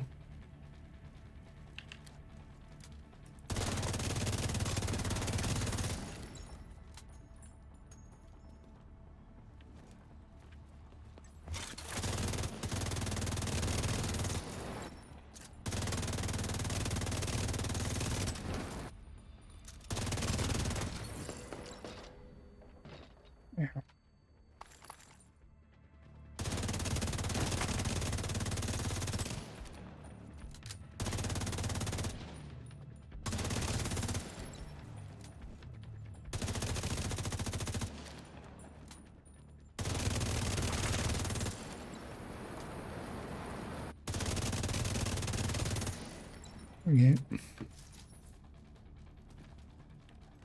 Now over here, let's go get this. Does this guy still spawn sometimes? The hunter here.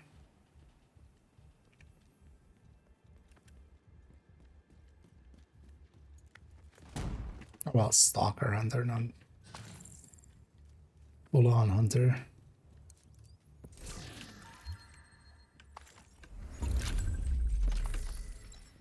Because I don't think I've seen footage or like somebody getting him in like forever. Although maybe it's just like people know, so nobody like posts it and stuff. Yeah, that was a priority objective. Got ourselves an exotic. DUA. DUA. DUA.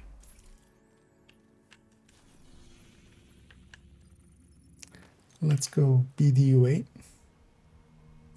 Oh.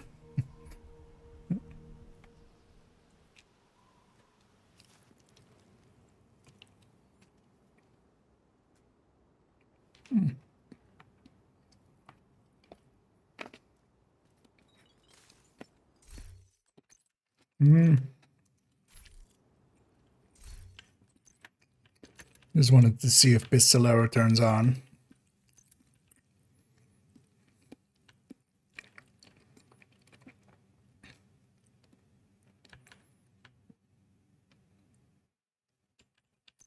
Right.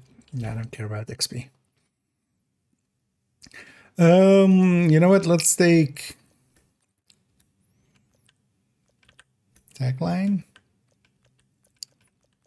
I'll just experience. And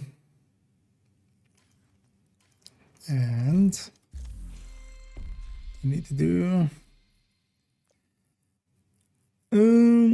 get multi kills with Spearhead. I think or it needs to be like different multi kills than just the accolade.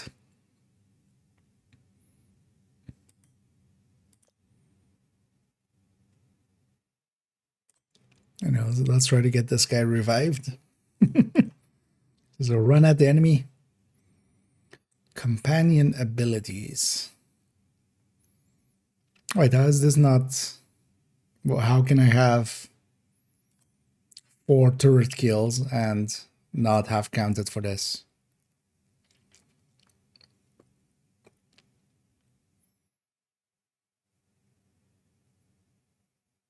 No. Whatever. Oh wait, do I already have some of the blueprints done?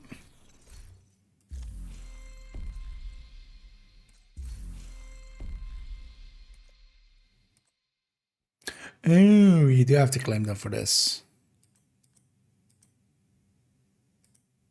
Oh wait, 4, 5, 6. 4, 5, 6. Okay. So I'm going to claim 4, 5, 6, and 7 also to get the passives. But I'm going to actually leave 7 itself and 1 and 2 for stretch goals all the way in the future. Yeah, that then still works out, guys. And then I can still have the blueprints. But I kind of do want to reach max blueprints.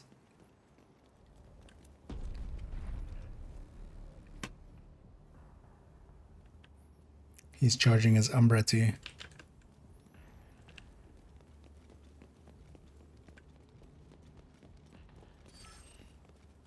Surprise! Oh.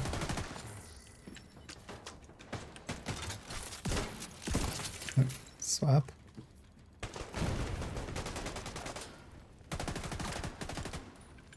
I have no idea why I'm running at. Sweet dreams. Well, it's not the worst, honestly. Although Scorpio is much more useful, but because I just wanted to have a sweet dreams on this scale. Well, actually, it's a lullaby, isn't it? That's why. You know what? This is God roll? Nah. There's an optimization on there. Disgusting. It's filthy.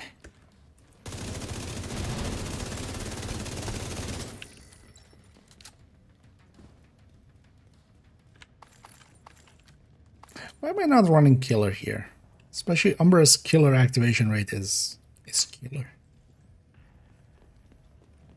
Because when the crits are humongous.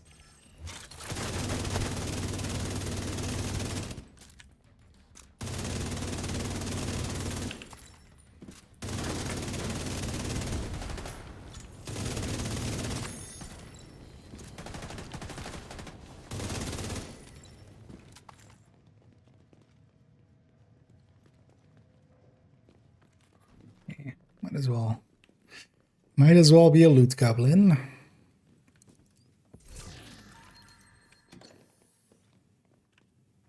Oh yeah, the weapon talents. Keep forgetting that I should be keeping an eye out for. Immobilize.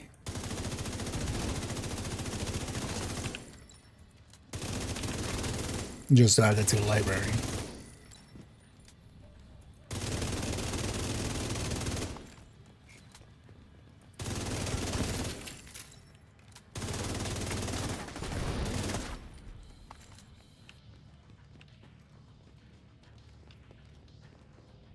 know he's lava. He's chilling.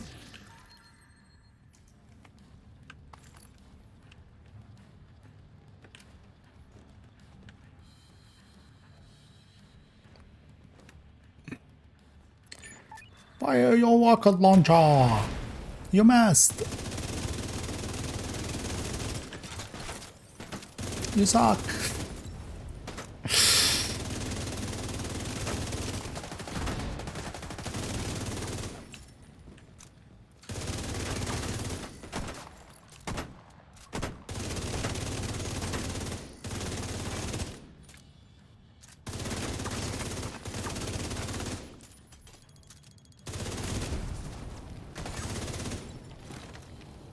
Oh, okay. That's his fire. Wait, does this guy have flame grenades?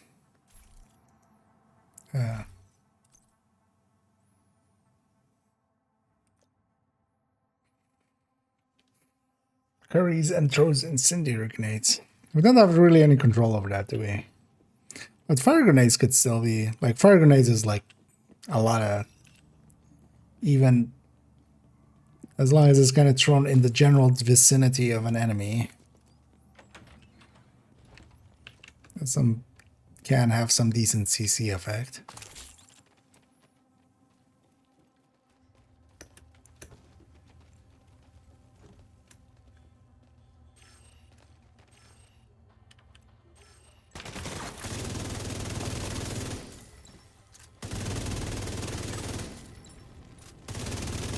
Okay, right.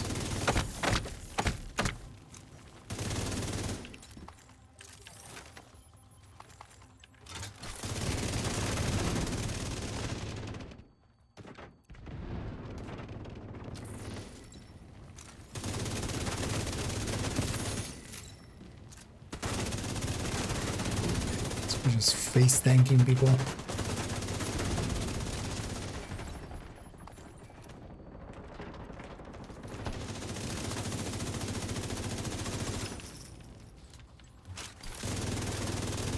Oh, there it is.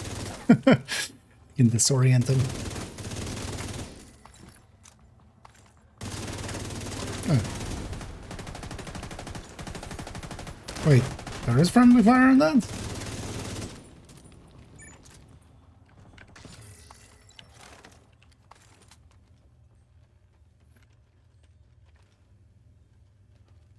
So there's no like fire barrel here or anything that got hit by that, right?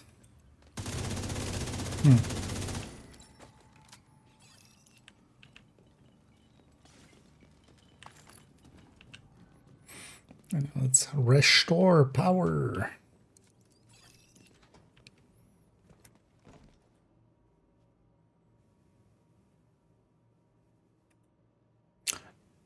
Oh, this has a trigger point? Never knew that. I thought it was just timed from the button press.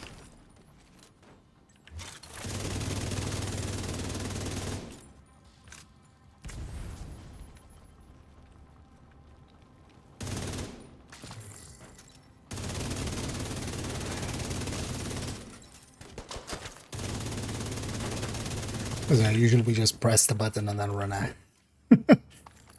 Things we discover through... Oh, I put my... Okay, I was like, why is it purple over there? But yeah, that's just my pipe being out. Where did I put my hive at? Wasn't securely attached, it just dropped off my butt.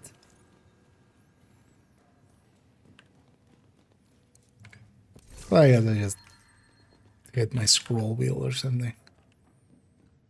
Because I have my instant uses up there.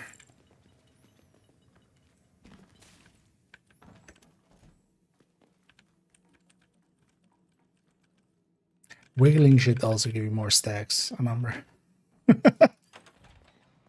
Then it's skill-based, right?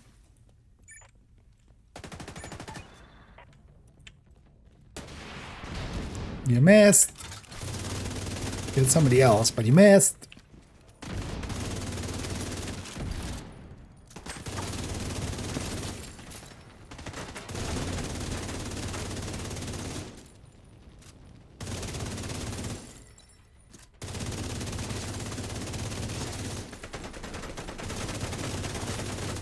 I don't like being back on a like kind of normal amounts of damage. Although, well, here I don't have the full. I don't have the full passive, so.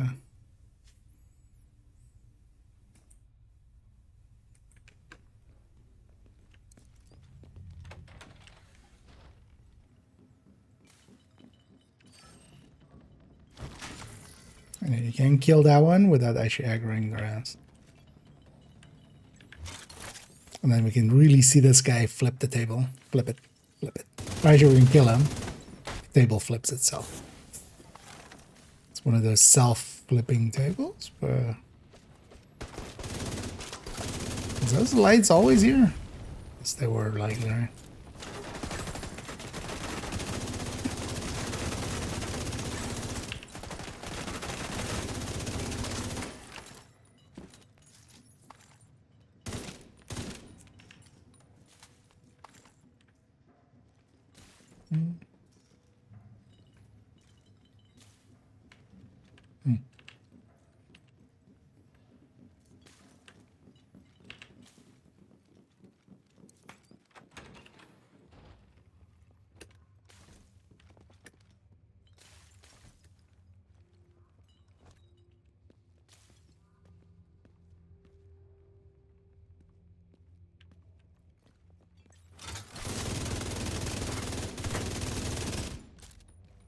Now, we'll finish up this mission.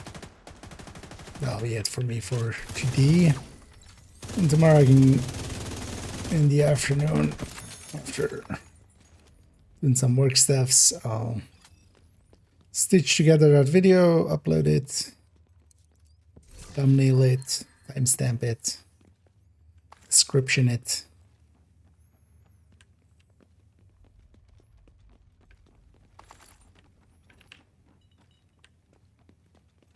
I mean, tomorrow we'll pick one of the exotics, likely, and we'll kind of work on that one and more of the striker. And then likely we'll put the exotic in the middle. I think I'll just, although if the chest is that wonky, I might do the bittersweet first.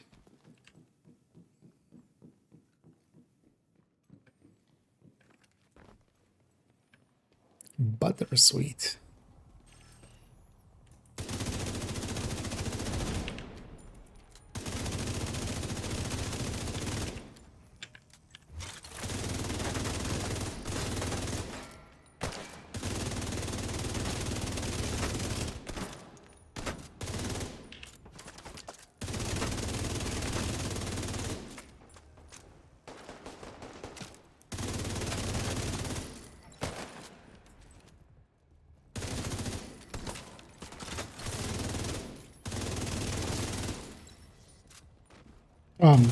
Solo. You don't get the upstairs wave solo.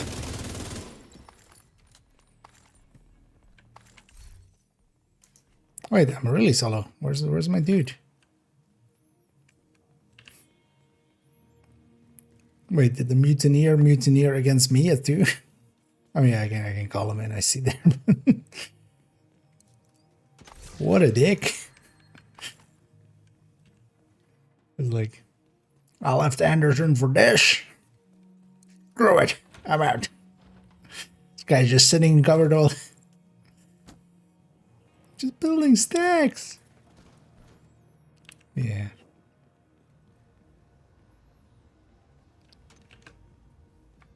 Goddamn 3 cents. Oh yeah, I know that. I see the thing, but why did he disappear? He was there a second ago.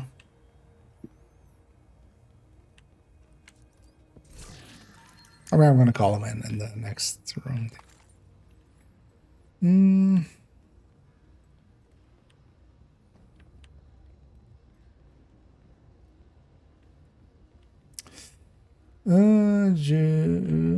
Sorry. You just didn't pick it up. Just the guy. Yeah, no, indeed.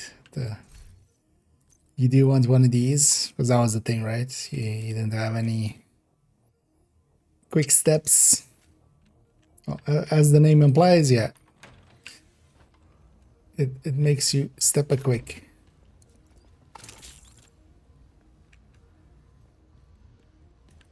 Did you have a nice bio break? How funny would that be? Just the NPC just goes like, "Hey, can I have a bio break? I'm just gonna be away for like 7 minutes."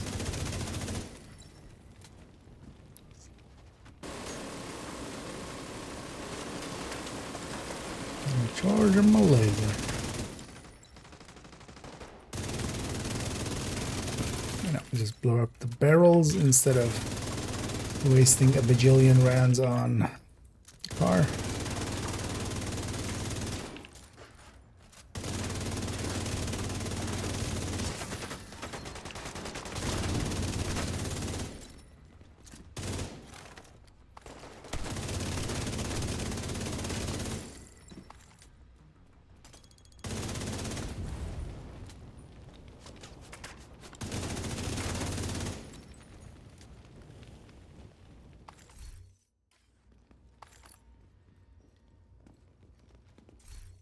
Because also, yeah, if we need the bittersweet, we're not that far off.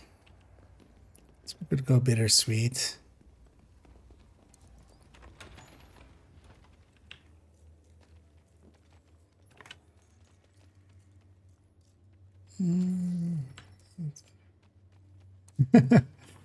Yeah. It's a coming. Oh lordy, it's a coming. Oh yeah, this season actually there's a ton of season stuff to go through. Or you gonna charge my Umbra first? Wait, does he get disoriented in here? Why aren't you disoriented?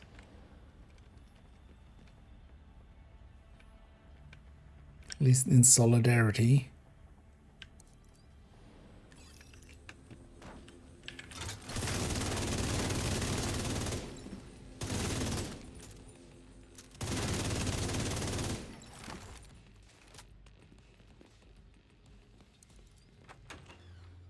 Because basically everything of the season, quite often like some stuff of a season is like not even worth looking at, but this time it's basically everything is worth looking at. So, gear set, the brand set, the both of the exotics, even the climax exotic, even the modifier. I'm even forgetting something.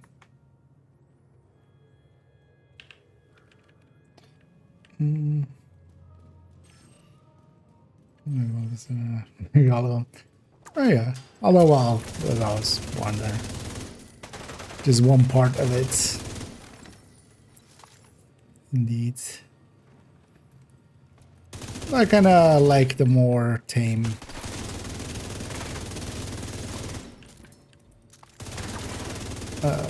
modifier this season.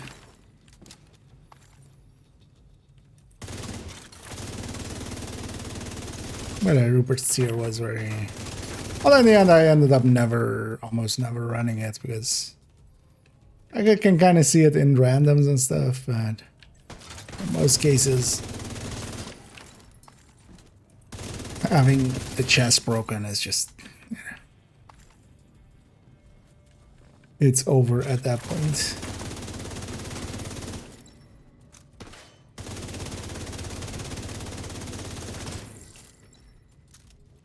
How about you fix your chain? While I'm charging up my Umbra. It was right here. This guy. It's on his lunch break again. How about you fire your missile? How about today? Maybe? No. It's really thinking about it. It's really thinking about it. He's you thinking about? Stop thinking about another part. He's just an overthinker, you know.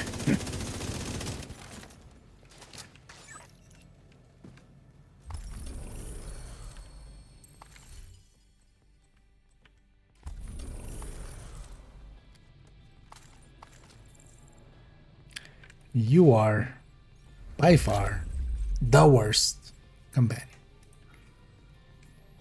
Can I dismiss you now? You're fired. Yeah, let's take this back to base. Let's run the evening at. Yeah. It was just you know, some people are a little premature. He just likes taking his time.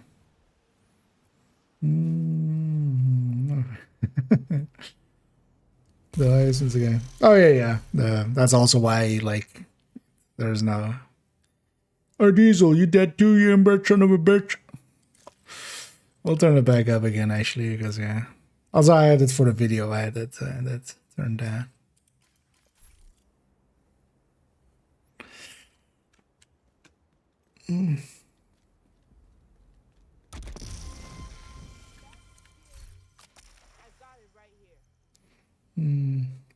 No, yeah. This game on Steam. I mean, you still can always. It's a little wasteful, but if you buy it on Steam, you can link it to an account that already has it. And then you can have the Steam features. I did that. Although, well, actually, I didn't buy just a bit. Yeah, I'm not sure how that works. I bought the Ultimate when it came to Steam, and that was just for second account, and then I kind of linked that to second account instead. Oh yeah, the thing is though, yeah, retaliations, I just wouldn't even rely on that guy being there or keeping up. Good to see you. But I hadn't had him disappear as much as that guy did so far. Agent, priority objective available. Hannah, I'm disappointed in having voice lines again up instantly. I want to look it up. Nah, you know what? Decrypt. Yeah, you know what? In the future, we'll do a viewpoint. Oh, this character just needs a few more true sons, and then they're actually done with their weekly. Sure. Oh, yeah, I'm well aware with the passive buffs. Thing is though, the actives are just, I think, for general use, at least solo especially, the passives are, or that's you know, this stuff is kind of good. Like he triggered this a lot, I have noticed, like the crossfire kill and the priority kill and the assist. I know all of them have, you know, decent chunks. Wait,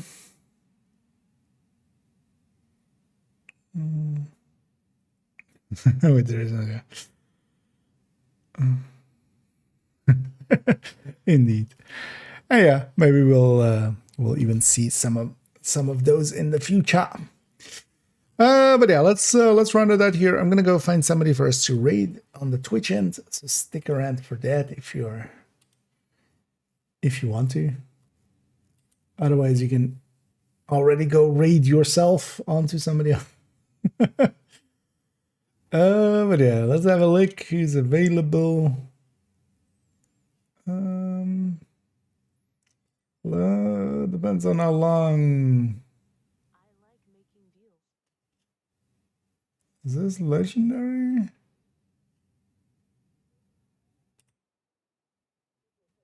Oh, it is legendary. Okay. And then they still have a ways to go, at least. Yeah, we'll go raid GC. He's been going for a while, but likely at the very least is going this more, wishing more. So,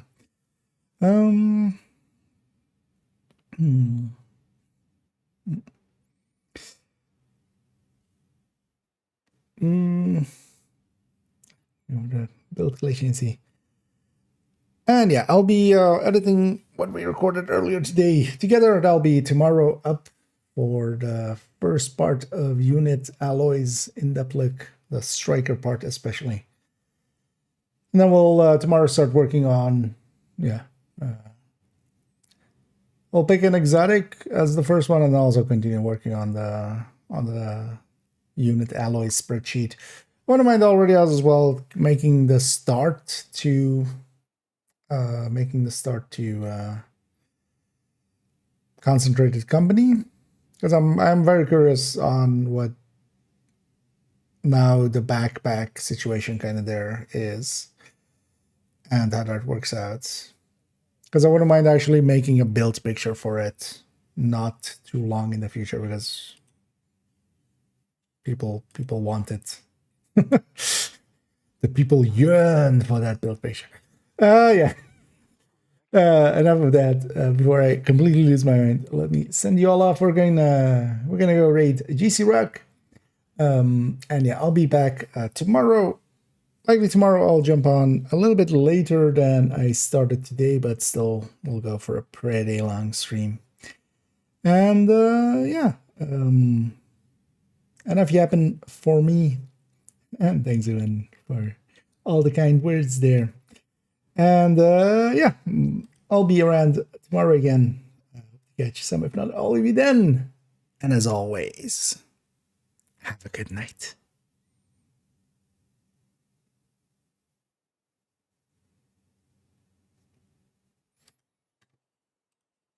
Been thinking about getting another tattoo. Something custom, maybe a phoenix.